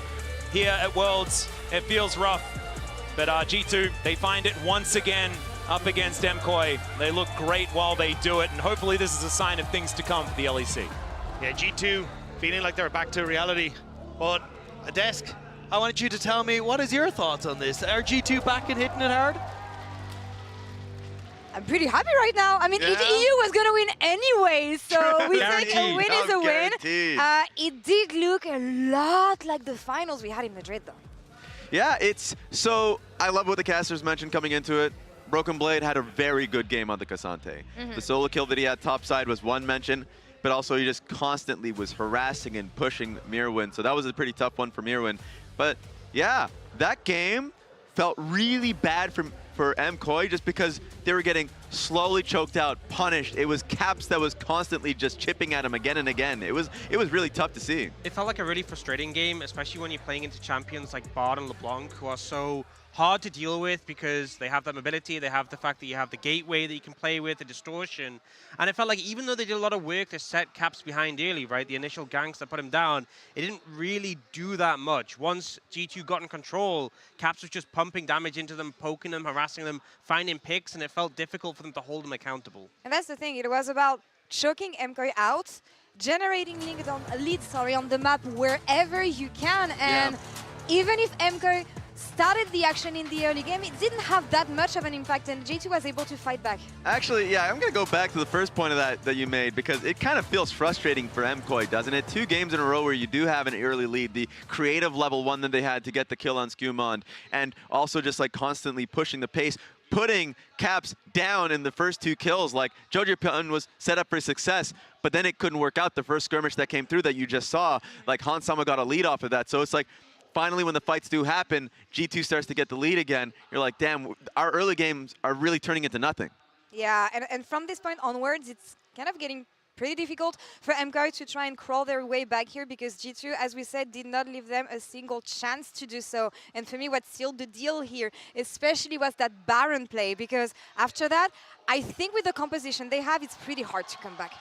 Yeah, and I felt like the Baron play was emblematic of all the objective plays that they had, like the Otacon, the Dragons, where it's like MKOI trying to approach on, but how do you approach into the fog, especially with LeBlanc that's just constantly just like in your face, like chipping you down, getting Seraphs off of like Talia, and you're like, okay, well, can we play for it? Well, Wukong couldn't play for the Baron. Like, they tried, it was not even possible to go for a Baron steal, so that's what it felt like in a nutshell for MKOI. Even in this situation where they actually managed to catch Caps, they commit quite a lot to be able to find him. They're not able to get into the Baron in time because BB's doing a great job at denying Elyoya access. And then even after they take it, they still think we can actually commit and get a bit more out of this. The reposition from the Bard's Magical Journey gets so much value, and then the turn onto the Talia, and suddenly G2 feel like, okay, we got the Baron, we got everything they wanted from the situation, we can even get a little bit more. Mm-hmm. And so, especially with the lead that they already had, like, you can pretty much cement it. And it feels so good after yesterday's game too. And you can see in the goal difference, like the lead that MKOI had, the deficit that they ended up getting later, and the damage from Caps' LeBlanc. I mean, this was a LeBlanc who was targeted early, and typically a champion who's difficult to gank, difficult to make it stick. They did, and yet I'm seeing 26,700 damage in that game. So. Yeah. It didn't stick, it didn't work. You know, the ganks worked, but it didn't set him down far enough to really make an impact. And here at Worlds, especially in the Swiss stage, especially in those first best-of-1 matches, it's about how you come back, how you bounce back, and how quickly you can adapt and prove what you and show what you can prove on stage, rather. And in that sense, I'm really happy of what each individual member of G2 has been able to do. One player that we want to highlight, Hansama Lunara. Do we agree? Yes, completely agree. And I think that's probably the biggest difference between last game and this one. The agency in a lot of the picks that they got here. The Lunara was really feeling like pretty cool team fights. I felt like the team fight that we had just seen where he was able to like dodge out from the Wukong R2 and then also like basically flash out of the Talia flick. Like, I felt like he had a very good game mechanically, where in last game it was not really possible. And there's a lot of potential threats on the other side, you know, like the Wukong, who could be targeting you, and I feel like he navigated it well in all these team fights. Closing thoughts on the draft here, because that was one of the points we mentioned for G2. Do we feel reassurance here after this game? Do we feel more confident that G2 is right back on track? It's a thumbs up for me. What about you? I feel like this is a sort of draft where it doesn't look like the easiest to navigate, and I feel like you have to be confident going in that you're able to execute on this. It's a sort of draft you expect from G2, and I think it shows they're confident despite having that sort of loss on day one. So I think it's going to bring confidence from their fans as well. Thumbs up from Raz, thumbs up from me as well. But I actually want to know what Skumond thinks, and good news, he's going to be with us right after the break before we start talking about the game form. Stay tuned.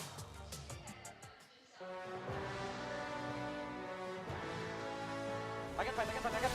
I can't fight, okay? I can bait TP. I can bait TP 4 seconds. 3 seconds. No flash, Kate, no flash, Kate. I'll TP on midway. Okay, that's it. I'm going. Oh, shit, you're focused. Yeah. I'll stop him.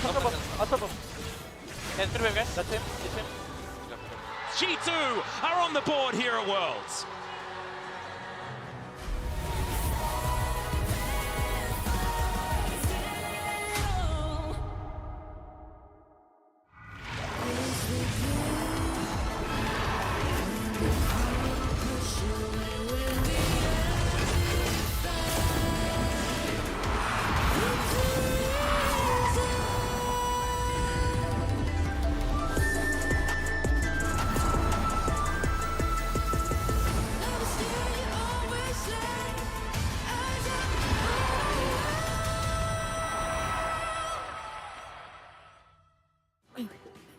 Got this old thing and the bill from the store where I got it.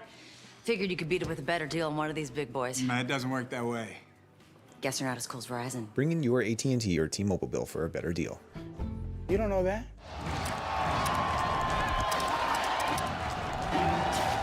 Red Bull gives you wings.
Welcome back to the desk for the Verizon post-game interview with the victorious Qmon. Félicitations, congratulations on taking this one. Nice comeback after yesterday. Yeah. How do you feel? I'm feeling good. Yeah, first win on the world stage. It feels amazing. Like I'm not really happy with my performance. Obviously, with that level 1 death wasn't the greatest. But I'm really happy that, to be fair, my teammate just got my back today, and like they played amazing. So I'm really happy. It's a team effort, I feel. Yeah, how do you recover from a play like that? Because you can't catch it out when the Jax is just behind you. You're like, okay. But like being able to like bounce back from a moment like that, what's the thought process? I mean, like, yeah, like you have like probably like 3 seconds to just think about what just happened. You're like, okay, he came from behind, I died. Fine, what's next, right? Like you just need to think about what you want to do. And we had the game plan, and since I died, we couldn't actually make it happen, sadly. So I had to change that as well. But yeah, I mean, you just have to calm it down. It's just 1 kill, right? Like the game is not over from this. So yeah, just think ahead and like what do you want to do in the game. So, go ahead. So Kanavi, obviously legendary jungler, and gave you guys a lot of troubles yesterday. How did it feel to go up against him, and was there any things you could learn from that experience? Yeah, I mean, to be fair, Kanavi is a jungler. Like I'm watching him for like such a long time. I think since like 2022, when he was playing in JDG. And yeah, I mean, I think he's like an amazing player. So like playing against him yesterday was an honor for sure. And yeah, I mean, I think that my game wasn't the easiest after like he got some kills on the bot lane. But for sure, I think he played the Trundle really amazing. And I think he did the pentakill this year, if I'm not wrong, on the champ. So maybe I should have. We shouldn't give him like such a good angle. But yeah, I think he was really proactive, and like he actually just like outperformed me. So well played to him. How's the experience been so far in Beijing? Just like either have you done anything, or just like how's the super server exactly? Ooh, yeah. Yeah, I mean, it's been pretty good to be fair. for sure, like the first like days, you need to adapt with the jet lag and stuff. But in terms of solo queue, I think yeah, the server is like pretty amazing. A lot of one tricks. Yeah. But I think that they are playing their champ really well, right? And I think like mechanically wise, I think the skill selling of the servers like higher than EU in my opinion. I think like mechanically these players are really good, and I think they have a good map understanding. But yeah, like the only downside is that there's a lot of one tricks. Right? That's true. About your year, this was your first year in the LEC. You did your first MSI, faced off against Kenyan for the first time, but we're not going to talk about this one. Yeah. And first year at Worlds as well. How do you feel compared to MSI in terms of confidence level? Because I know how important it is for you and the rest of you too. I mean, I'm like for sure like more confident. First, because we actually won LEC this time around. Like we are not coming as second seed from Europe. And second of all, I think yeah, like we've put so much work coming to the summer. Whether it's like in preparation, mental-wise, draft-wise, absolutely everything. We changed a lot of our ways of working, and I think that yeah, coming as a first seed, you for sure like have more confidence. And yeah, I mean, yesterday game was not the greatest for sure, not the greatest start, but I'm happy that we have actually bounced back today. And for me, yeah, I mean, I'm for sure confident with my abilities, and I know that I will be able to show what I'm actually capable of. Sadly, even today, I'm not really happy with my performance, but I'm really looking forward for the next games, and I hope that I'll be able to redeem myself. Last quick question before we jump onto the next game. I know that at MSI you were telling me that you were pretty happy that there was no expectations on the side of G2. How do you rate everything this time at Worlds? We're actually like coming kind of in the same mindset, in the sense of like we are, yeah, it's Worlds, and like obviously like there's like how many teams? 16 teams. Every team wants to win Worlds, so it's obvious that everyone wants to give their best, and like everybody has a lot of expectations. But our goal for G2 is just like to come in everyday scrim, in our everyday routine, giving our best and like making sure that this journey in this journey we will learn a lot from scrims and like from stage games. So obviously we want to win, but we don't have like this idea of like being number one like every second, right? We are just part of the journey and hope that we will perform well. And the journey continues so far for G2, and it will continue as well for 100 Thieves, facing off against the LPL again. They took down Seed 1 yesterday. Should be a walk on the park for them today. Honestly, it's like it's fun. Maybe I don't want to curse it. I've done too much cursing already. And it's funny you talked about Skimon like being a part of the journey. The journey has been wild for 100 Thieves because like Rivers visa finally getting here. B, talking about not being able to get practice. So it seems like in terms of a boot camp turning out badly, it turned out as badly as it possibly could, and it didn't even matter. Like everything that would give you lack of confidence, they still took down BLG. So that was pretty surprising for me to see them yesterday. I think that they'd come in with scrims, with the visa situation being completely fine, this still would have been such a massive upset. The fact they also had that additional context, it's crazy the performance they had yesterday. What was your thoughts? Because like the idea a lot of times for the Western teams is like beating an Asian team, and you always think of it being difficult. Yes, best of ones, but it was still pretty crazy to see. Yeah, for sure. Like as you said as well, I saw like all the talks about them having issues like their jungler and like them not having the greatest scrims. And to be fair, when I saw like their drawing as BLG, I was like, it's probably gonna be a stomp, right? Like as I think everybody was thinking about. But I was really surprised by how they played, and like Quid played amazing yesterday. So yeah, just really happy by the performance, and let's see what they can do against Top Esports. Yeah, what do you think they can do against Top Esports? Raz, and Ox actually, but Raz especially. Why me? Yo, back to Ox. I mean, I like the fact that we're looking at the junglers here, because Kanavi, you had just mentioned this, Gumon, like a legendary jungler, like the focal point for his team, but that's been the same case for Rivers. Somebody who's like kind of like his last dance before going to the Korean military, and he's been an extremely creative jungler. Have you had a chance playing against River at all? Not at all. Not yet.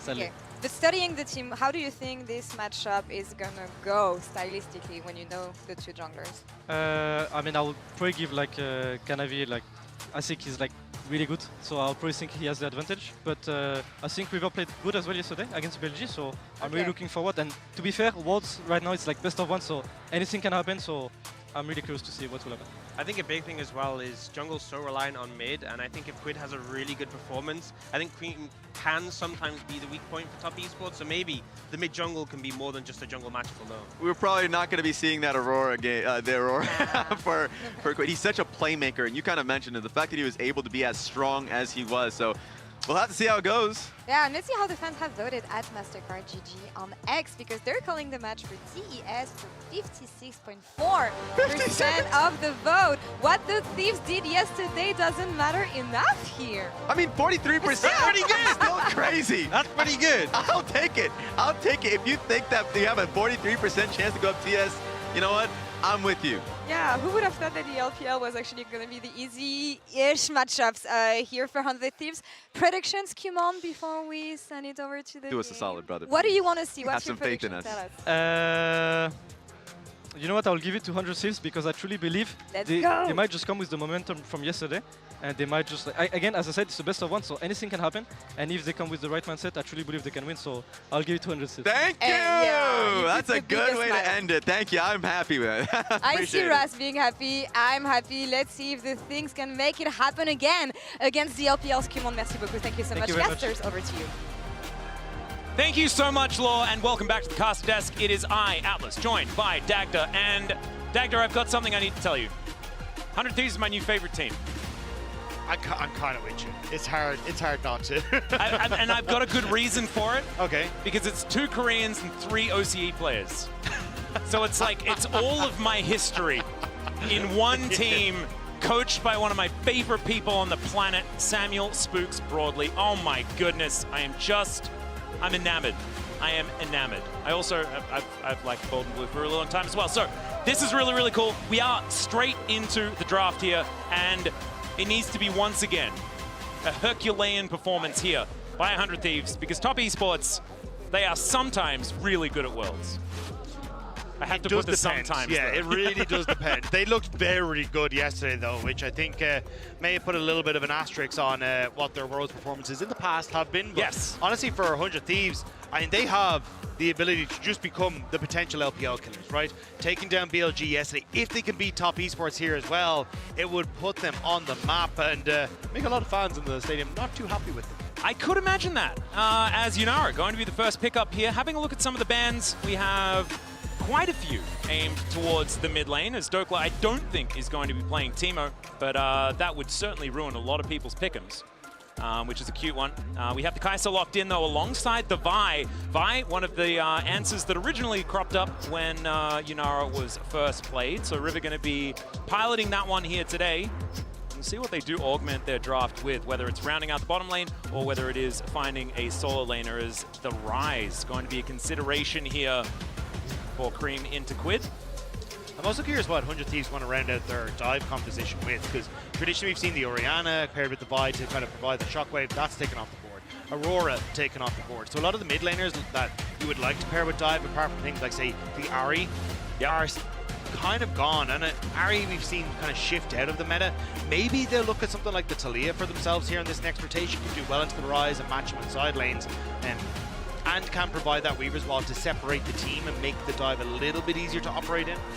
It depends whether Quid wants to take a little bit of a leaf out of the quad book and pick up a Cassiopeia. It could be a thing, but instead, an Ambassador is being considered and will be locked away to try and cut down this Scion towards the top side of the map. Dokla going to be getting the first look in there. And man, I was so sad when Quid left Korea. He looked so promising. He'd been playing on Gen G for so long in Challenger, and then we lost him. But then he's done fantastic things, so you can't be too sad, as 100 Thieves are trying to make the miracle happen. I say fantastic things. That did start relatively recently, but I'm all about recency bias, and I will just continue to follow that one through. As now getting into some bans, we do see the Lulu taken away. And where are the bans going to come on through here by TES? Is the Galio going to be their first one taken away? Would have actually really worked well for this draft. A lot of dive is what they're looking for. Yeah, and I mean, we already kind of alluded to it. I think you've got options still if you, with the Taliyah, the Ahri, find things in the mid lane that can still work. More than likely, Ayla are going to go back towards something like the Alistar or even Arel.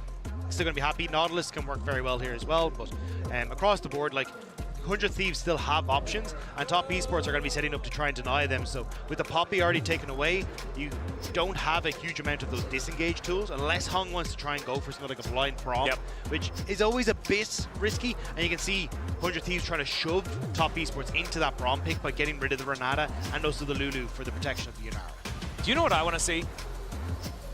I want 100 Thieves to slam Malzahar Nautilus. Just make sure Jackie can never play the game. I don't know if Malzahar is we the saw it pick at to ASI. sign on. It's a thing. You know, you can at least avoid one bit of CC. Yeah. That's that. Oh, God. Oh, wait. Are we too loud? Are we too loud? Okay, thankfully it's not going to happen. Golden Glue's just baiting me there momentarily as we do go back to the Talia, the more conventional choice into this composition. But man, they almost did it to me. Sometimes you have to be careful what you speak out into the world. You can't manifest these things. Oh, you know? I mean, I've been doing it my whole career at Dagda, and it's made things at least interesting. I don't know whether it's been necessarily positive. All right, Hung's going to be picking up the Leona.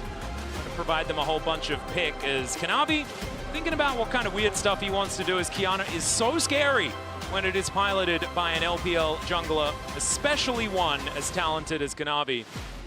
And that one is going to be locked away. The answer here is going to be required, and it's going to be Ayla that's going to be locking his pick in. See how this bottom lane is going to come on through, and it will be the Rakan taken away. So a fair bit of engage, and when the Talia is on your team, it does feel a whole lot better to make that one happen, but doesn't feel great picking it into the Leona. It's not fantastic, but you'll still be all right. Like, Rakan is a decent matchup as it goes on into the game, where it's just very difficult to lock him down, and that's really what his job is going to be here, is trying to dissuade the follow-up top esports have from that Supreme Display of Talent or any of the engages coming through from 369 or Hong. The only thing I'm worried about for 100 Thieves is this is a composition that very quickly congregates on one area, and that's really what Supreme Display of Talent wants you to try and do, or even a Yunara wants you to do. So you also provide more terrain. Yes, exactly. And that doesn't feel good when there's a Kiana. Yeah, especially if you get the walls connecting to walls. It's just, there's a lot of explosions happening. So I think for 100 Thieves, they have a really cool dive composition, and if they get ahead, can start to snowball this game out of control. But what we saw yesterday, and what we've seen from Kanavi traditionally on top esports, is he is incredibly potent in the early game, the strongest early game jungler in the LPL. And if you can contain him, you have a chance of containing top esports, and 100 Thieves might just be able to sneak another game away from the LPL. Yep, I honestly, like, looking at the drafts, I think definitely playable on the side of the 100 Thieves, but I'm just seeing a lot of firepower here for top esports. One thing that is good is that there's no Aatrox being piloted by 369. He looked absolutely devastating on that champion in their match against G2. Not going to be the same situation here as we load up onto the Rift for the fourth game of the day. Both of these teams sitting at 1-0, wanting to be 2-0 at the end of the day. It's going to feel absolutely phenomenal as the LTA representative if that does happen.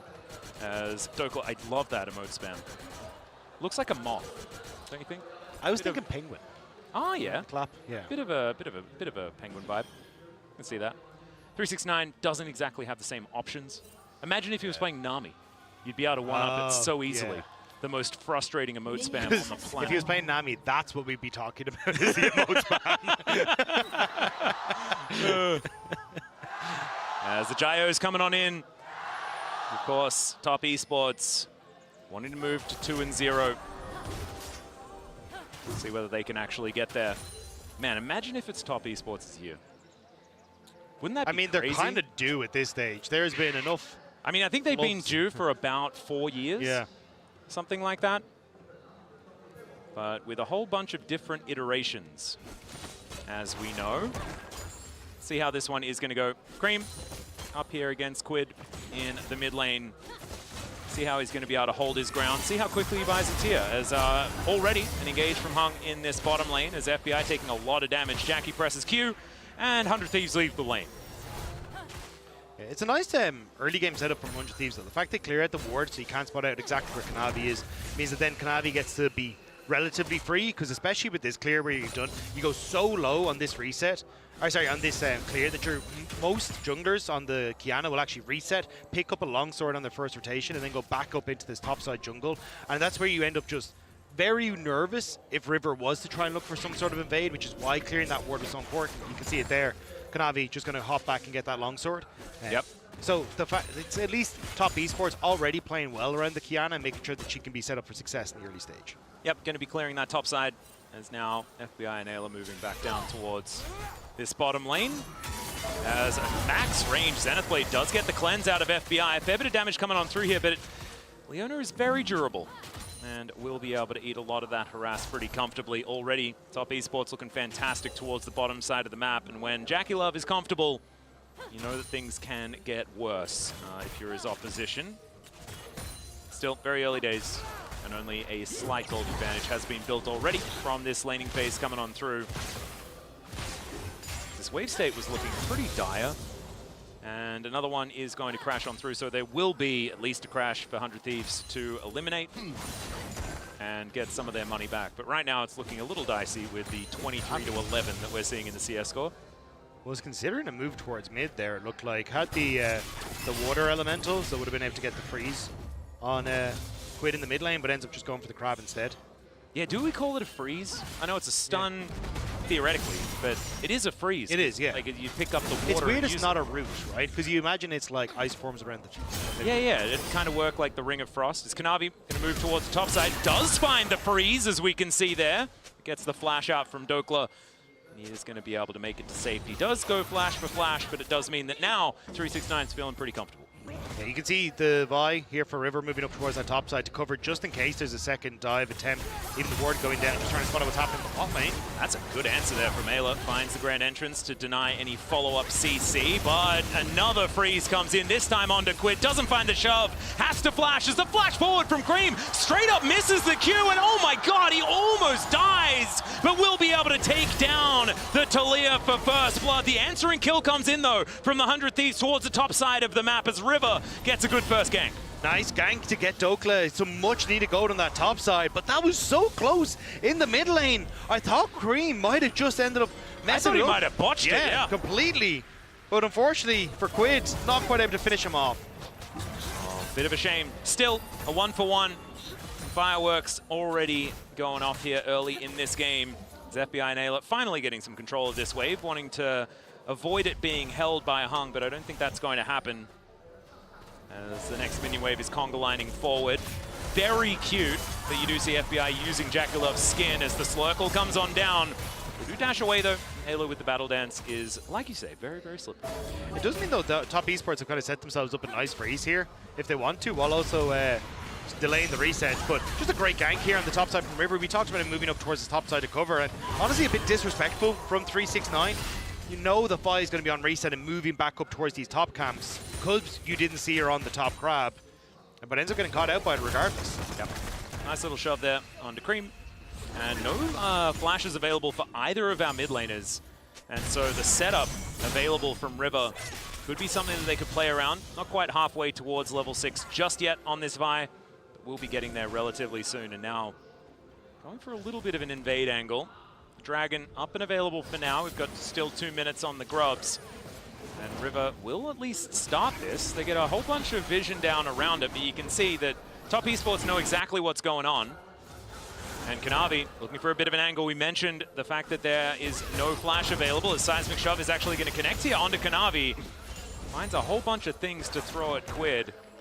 And now it looks like this Dragon is going to be foregone. It does lose its patience here as well, but it looks like Kanavi's going to say thanks for the leash and look to take down this first Infernal of the game. Yeah, I think they were a little worried because if Kanavi had stuck around for one more minion in the mid lane, I think he ticked over to level 6. So just a little nervous that maybe he'd actually be able to come in with the ultimate available, so they end up pulling off. But it does mean Top Esports shove 100 Thieves off the objective and manage to put it up themselves. Yeah, and Dokla trying to dash around this lane a little bit, but you can see 369 pretty comfortable right now. Does have his Barmy Cinder done, and now well and truly feeling himself here in this lane. Charges up the Q, but does not find the Ambassador. He's just a lumberjack trying to get some stuff done. As Kanavi will be able to take down the crab. There is a buy towards his top side. Level 6 has been gained right now, actually. Off the Krugs. You do see that Quid is just going to be moving back towards his mid lane. We'll collect that wave that is coming on through. And now is the time that I want to see some stuff from the 100 Thieves. You know, I want to see them utilize this cease and desist, try and play around either Dokla towards that top side. You can utilize the ulti, catch someone out. And if you can do your very best to keep Kanavi behind, it could be a way to success here. Zach Thieves, a good read as well from 100 Thieves, because the lane swap's coming through now for Void Grubs with 20 seconds left. So now you get the match towards Ayla. He's quite far from level 6. Would have been nice if he could have hit that beforehand, but still I think you've got this chance of using the cease and desist at these Void Grubs to try and pick off members of top esports as they establish themselves. See how it does go, as Hung's going to be moving towards his bottom laner that's in the top lane. You can see that Jackie is about 20 CS up, feeling very good on this Yunara, and when you have a lead in the early game as Yunara, you know that things are going pretty well. As now FBI have to supercharge his way out of that situation, as we have another gank attempt onto 369. This Scion getting a little bit of the Broken Blade treatment here today, as Dokla is dashing around like a madman. Cease and desist comes in, and there's the last hit. Zombie Scion not going to be able to do anything of much at all, especially with the fact that Dokla is playing the Ambessa, so just dashes forever. And down here will go one more time. 100 Thieves clearing out the Scion in trade for these Void Grubs. And cross map is what you like to see, right? If it is 369 just getting overloaded on over and over again, then you hope that stuff is going their way on the other side. Yeah, I am kind of surprised 100 Thieves are opting in towards feeding Dokla though, because in the grand scheme of things, you don't have a real tank for top esports. Sure, Leona's quite tanky at this stage if 369 is in the side lane. So options for River to actually have a point-and-click CC target alongside Quid Flick back, FBI being able to get involved, and Ayla being able to follow up means that you can very quickly pick off one person. But they're just going to look to bully 369, it feels like, for a large portion of this game and try and get Dokla into an incredibly strong position. See whether that is going to continue to happen, as it would be FBI getting a bit of extra money if they could kill him again, but it looks like that is not what they're going to go for. River goes back home. We'll be now moving towards the top side. As you can see, Dokla has moved up there. Not exactly his favorite 2v2, as the range advantage certainly going to be there for Jackie Love. And as these sort of mismatches happen in these side lanes, Jackie is just going to feel better and better about extending this lead as this game goes on. And he's so dangerous with an advantage, as we know. Quid now also getting the worst of it in the mid lane at the same time. Although the gold advantage hasn't necessarily swung that much, it is still Cream making more and more advantages happen for himself. So 100 Thieves looking like they're bleeding a little, but haven't really found too many, like, there hasn't been the breakout team fight just yet, right? Like, we're not gonna sign anything. Yeah, I think the idea here for 100 Thieves is if they can get Dokla far enough ahead, that 1-2 combo between the Ambessa and the Vi just murders Jack, or murders whatever carry they end up jumping onto. That could even be Kanavi. It's just that in this position where they're in, as you say, Yunara is getting stronger and further ahead. They may have had an opportunity to try and pull the trigger on that top side there to pick off the Yunara, and it almost looks like they're trying to, on top esports' side, match Yunara into the Kaisa to make sure that there isn't that threat of Dokla whenever he shows up, of just one-shotting Jackie Love. And see whether that is going to continue to work, as I think, for me, my eyes are going to be glued to Ayla in the next fight. See whether this Rakan can find the right amount of CC to make this happen for 100 Thieves. Because if they can start the fight by just eliminating someone, right, like you were saying, they've got a lot of single target lockdown. You have to lock down a single target. Otherwise, it's just not quite going to work. And as you fall further and further behind in a game like this, that lockdown won't be enough to actually get you that kill. And then it feels like the game is entirely hopeless. You need to be able to one-shot someone. And at this stage of the game, haven't fell behind really much at all, right? 1,000 gold, not really anything. So it's this first fight, see whether they can get someone in position to kill. It's the lack of push from FBI that is causing issues for that play from 100 Thieves, though, because constantly Jackie Love is shoving in a wave, then they're starting to group up quicker. Same when you look at mid. The top esports are just playing off of mid and bot lane push really well to set up now. And 100 Thieves, a little bit split, but can use this Weaver's Wall. Well, they're not going to be able to do so just yet, as now they're turning. The Realm Warp comes on in and delivers multiple people towards his bottom side. River going to be the first one to go down. The rest of 100 Thieves will turn up. Public Execution is going to connect onto Hung, and they do manage to take down the Leona. But can they find more as Kanavi?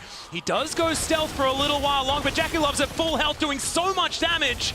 The rocks come on forward. That buys some space for the 100 Thieves, but they've lost the Drake already, and going 1-for-1 is not exactly what they wanted. Especially when you've still got 369 pushing in the top side.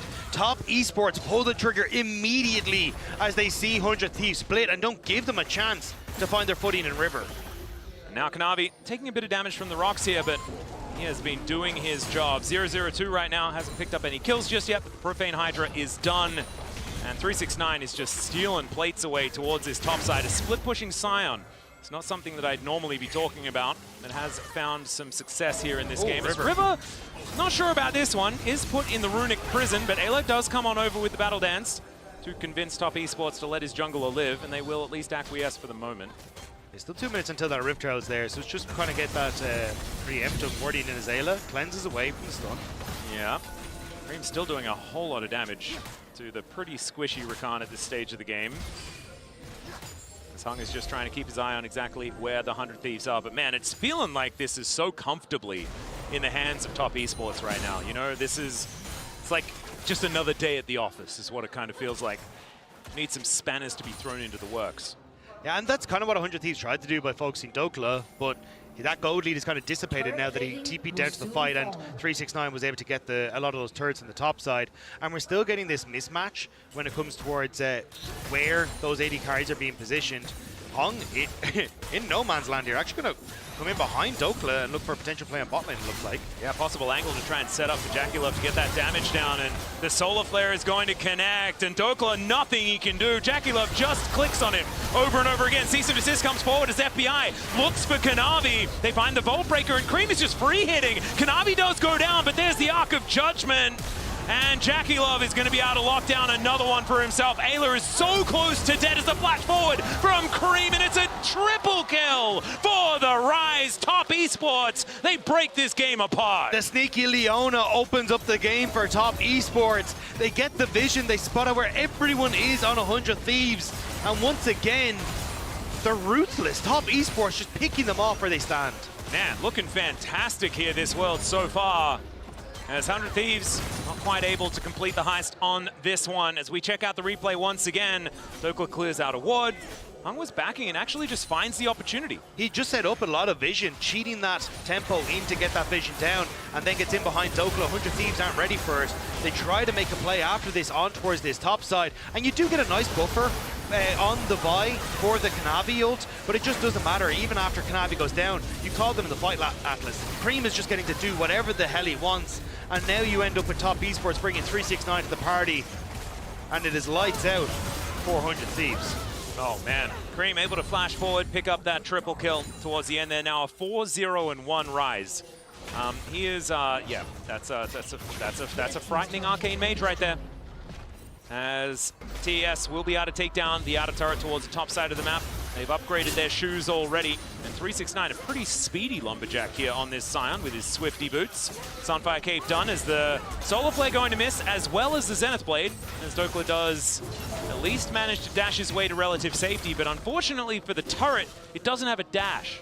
So it's just going to die. This is a terrifying pace for Top Esports. We're 15 minutes into the game. A tier 2 and top has gone down. The tier 1 and mid is gone, and essentially, you already said in the last game, the standing gold on the bottom side is just waiting to be picked up. They're not giving 100 Thieves a chance in this, and for a showing from Top Esports on an international stage, this looks absolutely fantastic. Yeah, this is brilliant. This is what we've wanted to see from this team internationally for so many years, to be able to continue that level of confidence, you know, the bravado they can play with. That is seen here. Especially even this year, when at first on, they lost to Hanwha, they lost to KC, and they lost to CFO in groups, and kind of have been the punching bag. We won't say the score lines because we just prefer not to. Yeah, but it's still, like, I think for so many people, including, like, even talking to some of the Chinese fans here at the event, Top Esports have been the punching bag. They've been the guys that haven't been able to show up, but coming in as the third seed, but here we go. For Hung, bit of an angle here potentially as the Scream display of talent does stop FBI from following up, and River is just going to get destroyed as he tries to get into that backline. Solar Flare is going to stun up Quid. He can't offer the damage back, but Dokla gets in. There's a shutdown onto Jackie. Dokla could be in trouble. He's going to be taken down, but he's done so much damage. FBI is executed, and unfortunately, this Rise does so much damage, and he's still there to win the fight for Top Esports. Dokla tried everything that he could, but Cream is firing on all cylinders. 4-0-3 now on the Rise, and it's a good idea from 100 Thieves. Look for the pick, try and get something, but the flick back not hitting means the Hung is able to get away. The ult from Kanavi catching on to so many members. is that then Dokla is able to get isolated on the back line. FBI can't follow up. And Top Esports get to reset themselves up here in a front to back after. Oh man, Honda's just done so much in this game. Used his entire health bar to tank up 3 members of 100 Thieves so that they couldn't do anything. And also, they didn't find the grand entrance, they didn't find the flick, and so they were trying to catch a Leona, which is already a bad idea. And they couldn't make that one happen because a whole bunch of buttons did go wide. So a little bit unfortunate there for 100 Thieves, and that does mean that Soul Point goes over to Top Esports. The best dragons that you can possibly get, basically. And the Soul is a Hex Tech. So if this next Drake goes their way, I mean, it's all but done and dusted. As the Rift Herald going to be secured here by Top. And man, they have just taken kind of everything here in this game. Outside of, you know, what Dokla was able to do up against 369 towards that top side, but it's looking like that is more and more meaningless as this game continues. We're moving Dokla to mid, though, to see if he can look for a pick as Top Esports start to push through, but looks like they're not going to be willing to take the fight. Is Dokla just going to back away? Yep, going to need to do that as well. Just dashes his way out of there. And wherever Cream is, that's where I'm scared for 100 Thieves. Because he is just a walking machine gun of magical damage. See, the thing that I'm scared about is that there's no real towers around. There's the 2 outer towers that are still kind of standing, but you still have a Rift Herald playing in Kanavi's pockets. Like, the opportunities for Top Esports to just blow up in this base at 20 minutes is kind of absurd. And 100 Thieves going to try and look for a pick on Cream to slow them down from getting those plays. Oh, I thought they were in place, but Kanavi going to be spotted. Yeah, there's a Vault Breaker. That's going to stun him up for now as the flick back does connect. Kanavi just going to blow up as the rocks do connect to his face. And another one to come in here. 369, a little bit of an unfortunate teleport perhaps. Although I say that, and he loses 0 of his health bar. So maybe he can just teleport wherever he wants, and it's fine. Does also mean they get to protect the mid lane tower, so it is just a pick. With Atacon in 20 seconds, though, how brave are 100 Thieves feeling that they can get back out of the map and try and find a Quid? Yeah, he just walks over the rock. Seismic Shove goes entirely wide. He needs another Rune Prison. We'll see whether he finds it there as he flashes forward. And Quid, a couple of Qs, and down he will go. And the Void Seeker did come on through here. They're looking to try and collapse onto this Rise. He has no flash available. They need the CC, and they don't get it! What? What? The Q flash didn't actually get the knockback. I can't believe that didn't connect. It looked like it kind of did too. Yeah. But now that Top Esports, because you've got so many members of 100 Thieves on the top side, going to take the Atacon. Oh, that's a disaster. That's very unfortunate. The Atacon should just be a foregone conclusion here as we're going to check this one out one more time. At first, Rune Prison comes in, and as soon as these buttons don't work, I mean, what is a Talia to do? Doesn't want to get caught on the minions. Really solid footwork from Cream on using the phase rush to dodge all of these knockups and knockbacks. And here, I can't. Oh, he's millimeter short. That is absurd. Just walks into that brush, gets himself out of there, man. Cream styling on them here just a little bit. Now, as you saw picture in picture, the Atacon did go on over. 100 Thieves looking for something, maybe a bit of an angle here. Cease and desist comes down. They want to kill Jackie. They get all the knockups, and down goes the Yunara. Now Hunger standing in that front line as Cream is walking in, and that's where you have to be scared. FBI only just turning up now, and they have taken 2 down already. 5 versus 3. I don't think that Cream's strong enough to fight that one out. It's 100 Thieves. Should be able to get themselves their first turret of the game as well and really put a dent in that gold lead. Starting to get a little sloppy from Top Esports. Kanavi picked off. Now Jackie Love, we're going back to Cream, please split push and save us on these plays. Well, he's going to do that. You will, but still, it's like 100 Thieves at least getting some back. That gold lead's starting to shrink, and you're getting some gold onto your carries. Like, they're just mistakes from Top Esports. A little unfortunate. Gold lead still approaching 6,000. So not exactly eliminating it here. And of course, Jackie Love is still going to be a problem. 3, 2, and 4 right now on this Yunara. Still looking for item number 3, which should be the Infinity Edge coming in relatively soon. But yeah, Cream's done a lot of damage, as we can see here on the side. The Rise is starting to look like the problem.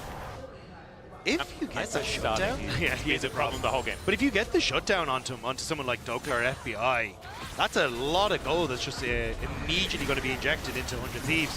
Dragon, though, it is Soul. What can 100 Thieves manage?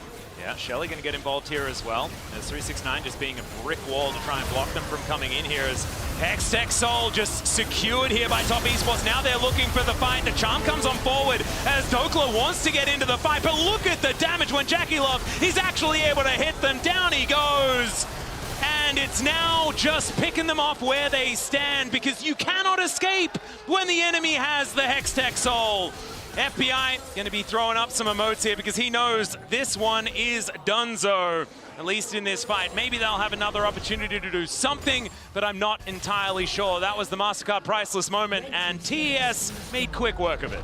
Yeah, Douglas' ultimate just shy of coming up, and Top Esports make quick work of 100 Thieves in that scrap. Now the base 23 minutes into the game, going to be cracked open across 2 of these lanes, if not 3, as Cream pushes in topside. And I shouldn't have said that 100 Thieves were quickly becoming my favorite team, because Jackie Love has done pretty rude things to some of my favorite teams in the past. As down goes Ayla, just caught trying to get some vision down where he's not allowed to. And this is at least not going to be that quick. You know, that was like 16 minutes and 1 second. Yeah. Exactly. I'm glad we shifted to Baron.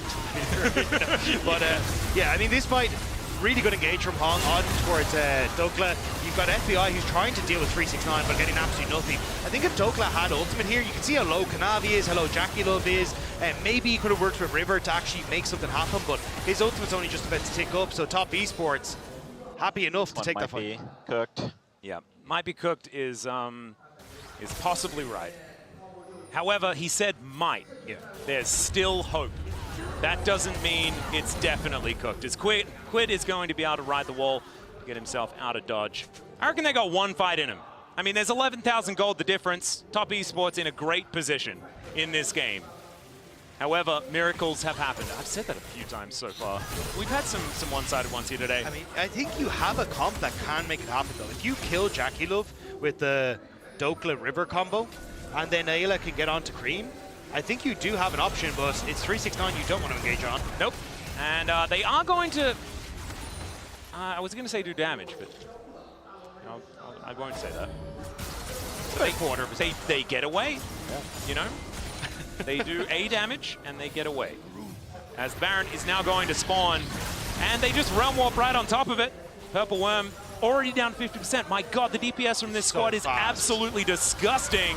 As Hex Flash going to get channeled there by Hung. That was an interesting one. Just buys enough time to get them the Baron. Supreme display of talent comes in. I don't know what happened to River there, but he is well and truly dead. It's a double for Cream. The flash forward from Jackie Love. They avoid the seismic shove, and Quid going to get knocked up here by 369. Down he will go as well, as the Arc of Ruin is going to smite him. There is the ace, thanks to Jackie Love, and they will march down this top lane and look for the win. 25 minutes into the game, Top Esports looking at those Nexus turrets. This was incredibly one-sided. 15k gold lead as they go forward. This is a very large amount of money in the lead here for Top Esports. As Ayla, I don't know whether he's going to be able to do much of anything at all to stop this onslaught. And it looks like Top heading towards 2-0 here in the Swiss stage.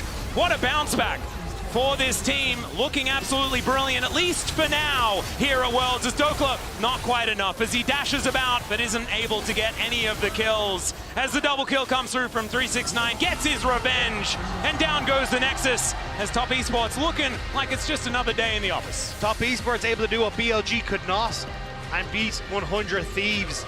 That was a statement, though. 100 Thieves looking confident. Top Esports looking confident in how they dismantled 100 Thieves. Man, this is the Top Esports that so many of us have wanted to see. They're going to have to keep it up, of course, as we throw it back to the analyst desk to break that one down. This is going to be a really divided desk that we're going to have here, because on one side, I'm going to have Ox, who's pretty happy that he's not falling for it again, as TES is coming strong so far. Oh, no, I'm falling for it. I'm falling for it. He's fully in. I believe. Rejoice, they are good so far. Right on the other side. Okay, I'm sad.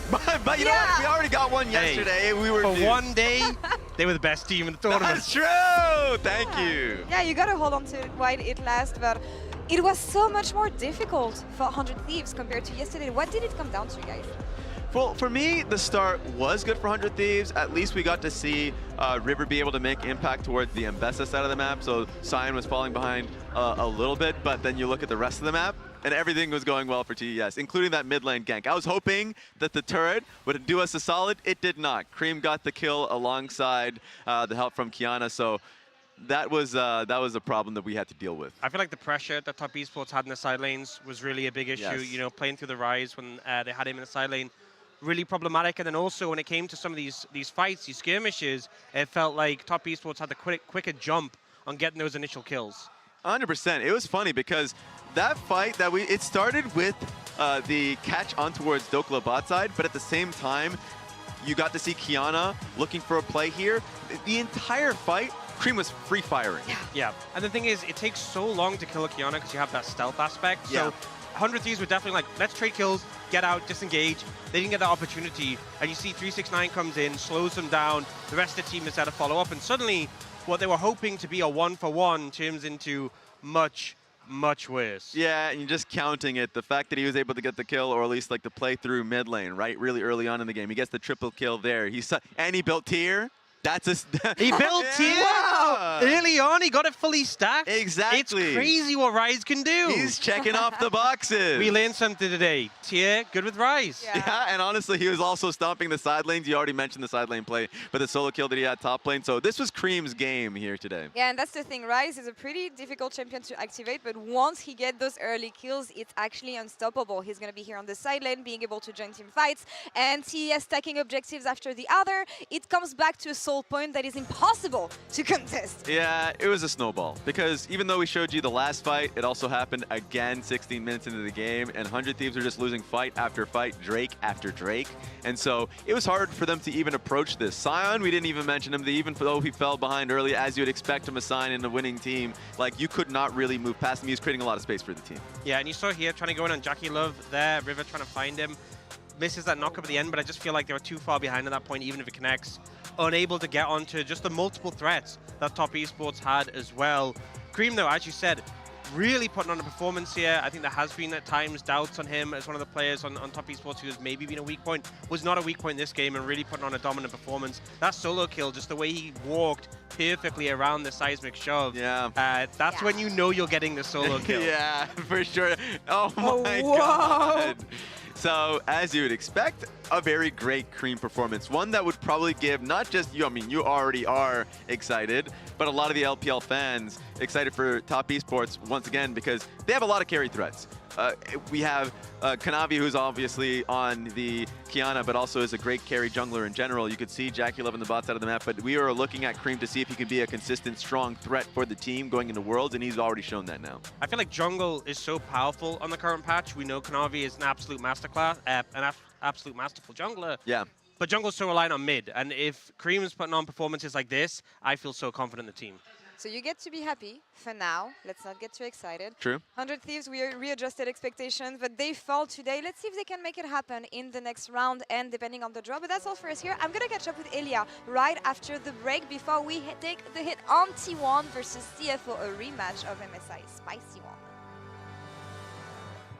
The Solar Flare is going to connect, and Dokla, nothing he can do. Jackie Love just clicks on him over and over again. Cease and desist comes forward as FBI looks for Kanavi. They find the Vault Breaker, and Cream is just free hitting. Kanavi does go down, but there's the Arc of Judgment. And Jackie Love is going to be able to lock down another one for himself. Ayla is so close to dead as a flash forward from Cream, and it's a triple kill for the Rise. Top Esports, they break this game apart.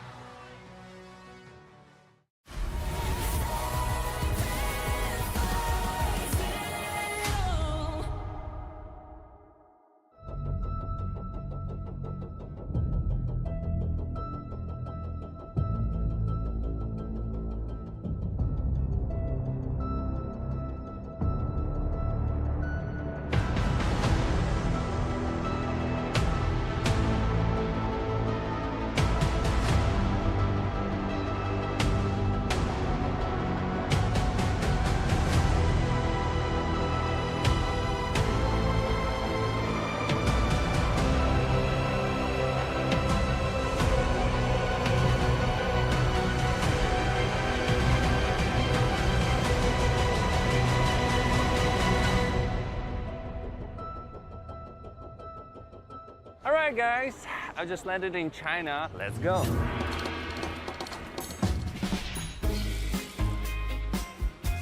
Play the local way, pay your way. Have you ever seen the Great Wall at night? Play the local way, pay your way.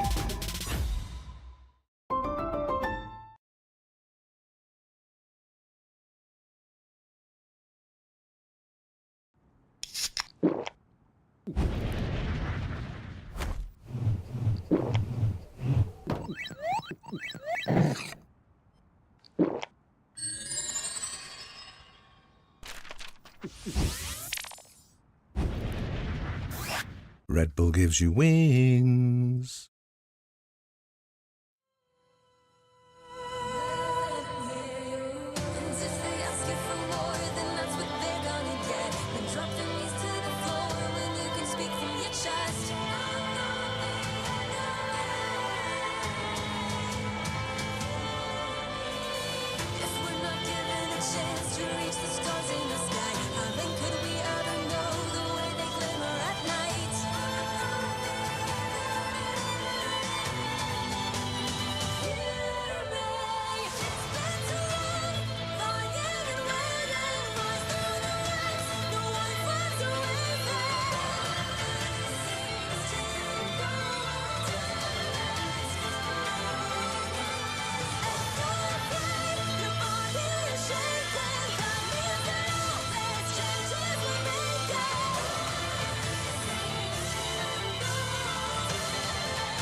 Back to the Verizon postgame interview with Ayla here after the game against TES.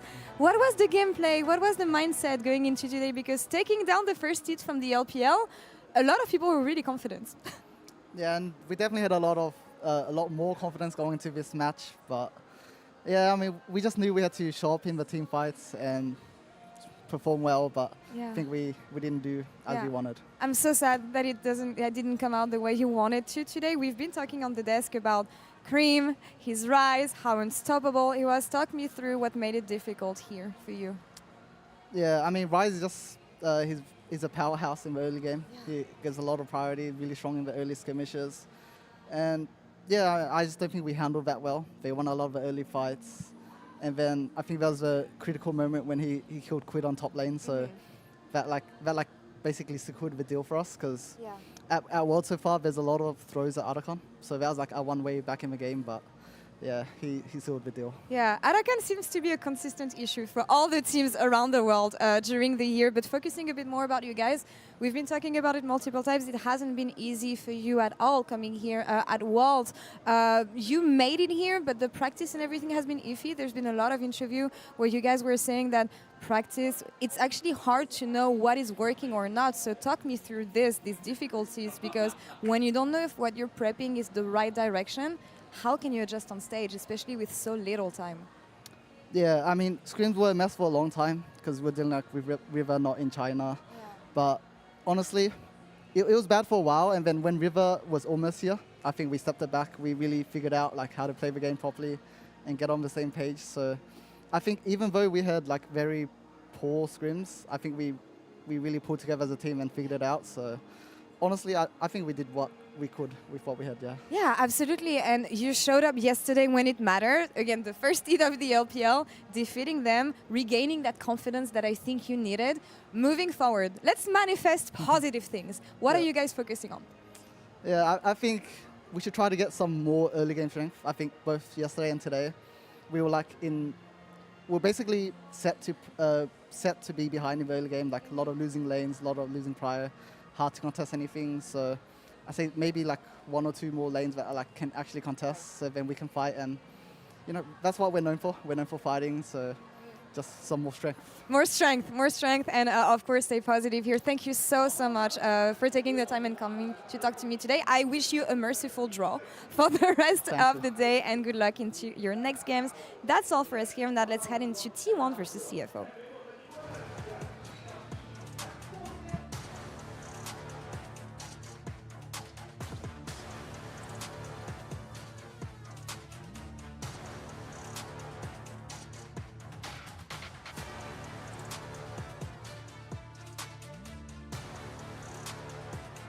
Thank you so much, Laura, and of course, welcome back to the Analyst Desk for T1 versus CFO. And I'm pretty hyped about this one. CFO quickly rising over the course of the year. I feel like I've gotten more and more faith in this team going up against the Titans of T1.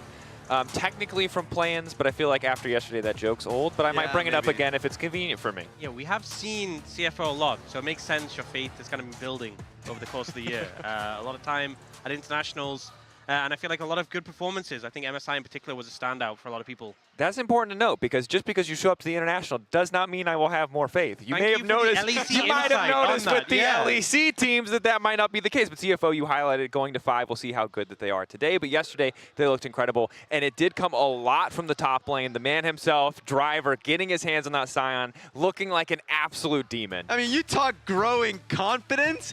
Driver has been ultra confident, and a lot of it is just based off of seeing this lethal is crazy. He already killed Poby. What's to say he can't kill Faker? He knows. I think one of my favorite parts as well was this matchup of the Scion and the Cassante. A lot of people favor the Cassante. So often though, seeing like the Cassante using the W, waiting for the Q to come out, and then the W timed out and the smash came in anyway. That happened multiple times that game. It was so funny to see, and you can see he was loving that matchup, loving getting the chance to play that champ, which he's so proficient on. And that's the thing. It's funny because coming into this tournament for Driver, we talked about him like, oh, what champion he's going to play, because in domestic play, he's been expanding his pool towards more carries. But then you gave him Scion. He's like, I'm going to take Scion. What the hell do you think you're doing? But the story has been about the mid lane position, because we saw that at MSI, like you mentioned, and everyone is singing the praises of like Hong Q, incredibly young, versus the old man Faker. Hong Q, like feeling like a bit of a fan because he's like, okay, I'm going up against somebody that I've seen and watched play for so long. 18 versus 29. Damn.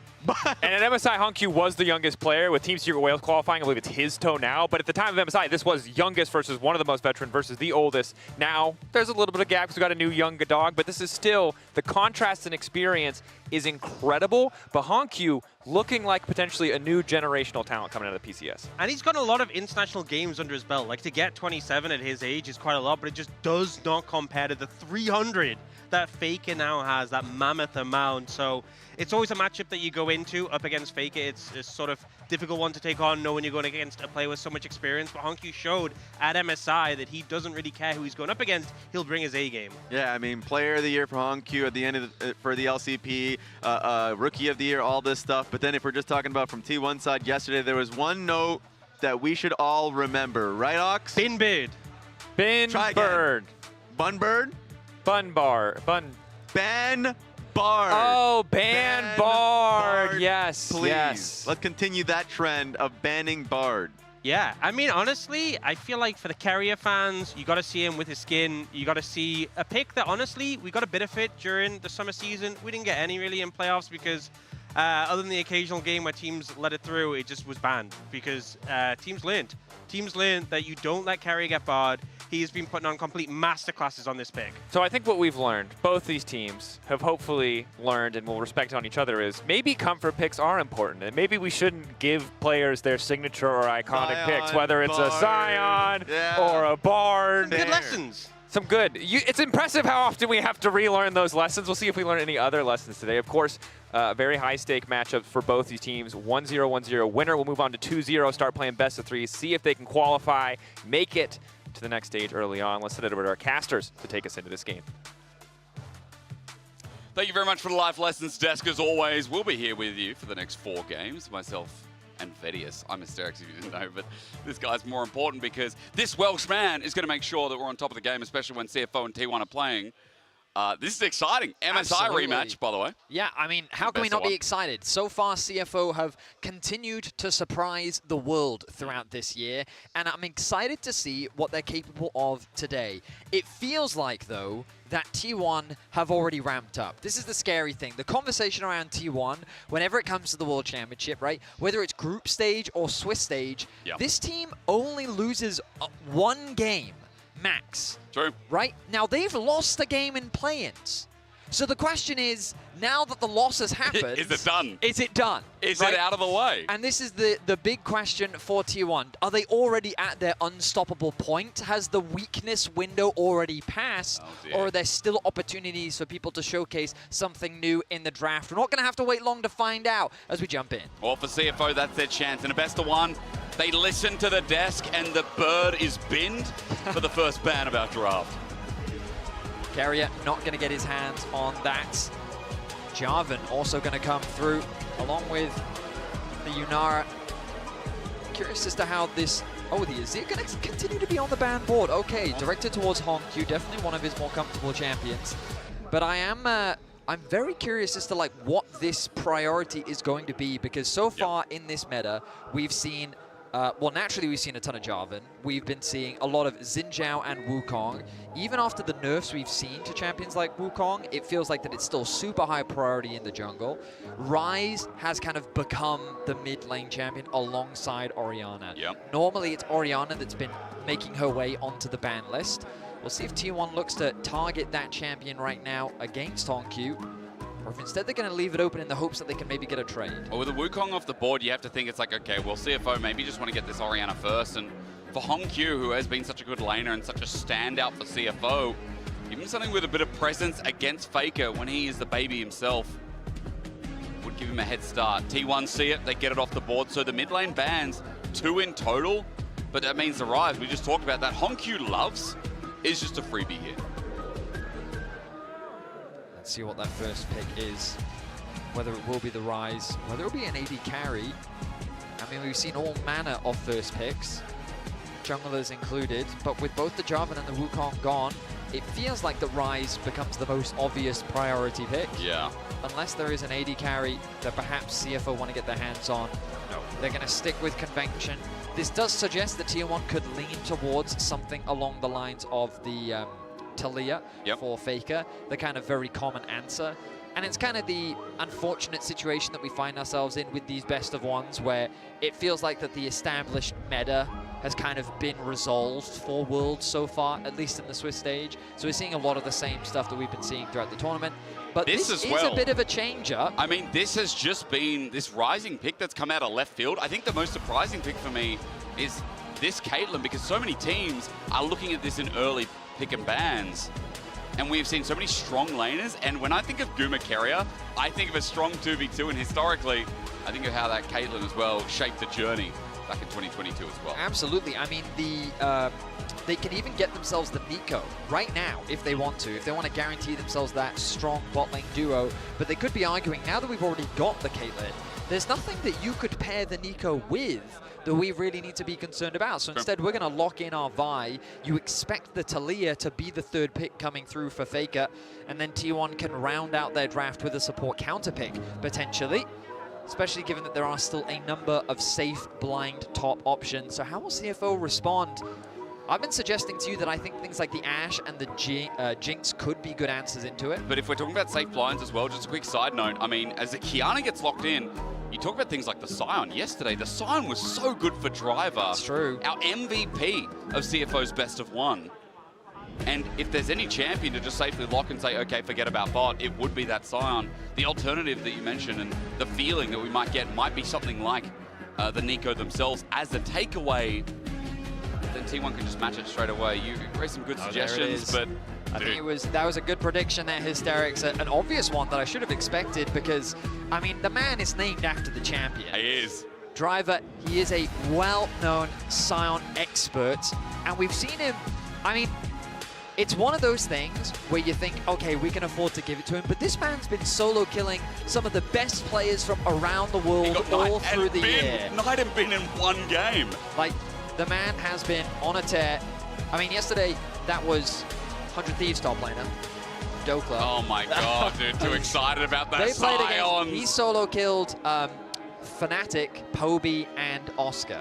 He did get two solo kills. He did get it onto a Cassante, and he got it onto a Taliyah. I don't know how I got too confused. Sorry, everyone, but I'm just obviously hyped by the Sion plays. They've been more exciting than meets the eye.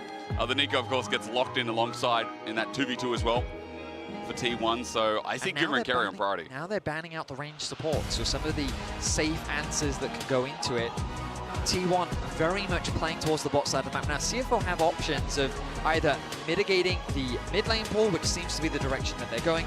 Yeah. The problem is, of all the players in the world to try and limit the pool of, this is not the man who you can really limit. Of course, getting rid of Taliyah just makes a ton of sense. When paired alongside the Vi, the knockback, the combo that they can create, it makes a ton of sense. But we know that Faker is going to have options available to him, whether it be a safe control mage or something aggressive to pair alongside the Vi. I'm sure he'll be able to find something in his pool. As T1 continue to limit the bot lane options, what will Doggo and Kaiwing go for? I mean, Doggo has an extensive repertoire. If they want to play something very safe, they could consider something like the Ezreal, very long range, can safely farm in lane. You're still going to get pressured in, but I feel like when playing up against the Nico, there's not much that you can do to stop that. I feel like maybe this could end up being a lane swap game with the way that lane's set up as well. Having a Sion on your team, like, this could just be the option to get CFO's bot lane through early. As you said, safe AD carry could be the question, but now we get to see a solo lane from T1. You've got both mid and top already picked up, so just a preference here compositionally as we talk about Faker's depth of pull. But it is going to be Doran who goes into the tank matchup, and we've seen this into the Cassantes, into the Sions, into any tank in top, just simply with the true damage and the ability to trade early. Now, we talked about it, some of the options that I was discussing with you that could be good into the Caitlyn was the Ashe. The question is, what would you then consider pairing up alongside it? But I think the thing about Ashe is while she doesn't have the best mobility, the pick potential that she has and how she can synergize with both the Kiana and the Ryze, the fact that she has long range herself gives her a ton of options to be able to play relatively safe in the laning phase. Hold. 380 Oh! Okay. What? So was that an option? I was not expecting a Draven to come through. But this is the beauty of CFO. They're not afraid to throw down the gauntlet. No, man. Even against one of the greatest organizations of all time. The hover of the Alistar, that's a scary hover, man, because like against Nico, this is an impossibly difficult bot lane to play. But if you land that combo onto the Caitlyn, are they really going to lock in Alistar? Alistar with the Draven. Alistar, that's crazy to me. Okay. I mean, they clearly want a little bit more engage. Yeah. But, and then the Cassio to round things out for Faker. I mean, it's a very good pick into the Ryze, of course. It can also work nicely once the CC comes down from the Vi. You have the Miasma follow-up. Now your opponent can't flash away. Yeah. I mean, I will say, CFO's composition on paper, like, look at the skirmishing power that it has. Kiana, Ryze, Draven. like in the 2v2s and the 3v3s, this has so much agency, and if it gets just a little bit ahead, it can really run away with the game. But T1, they have a lot of range at their disposal. They have a lot of counter engage too, thanks to the Nico ultimate. They've got a decent amount of dive, but I will say the comp kind of goes a little bit all over the place because you've got this Vi that kind of wants to go into the back line.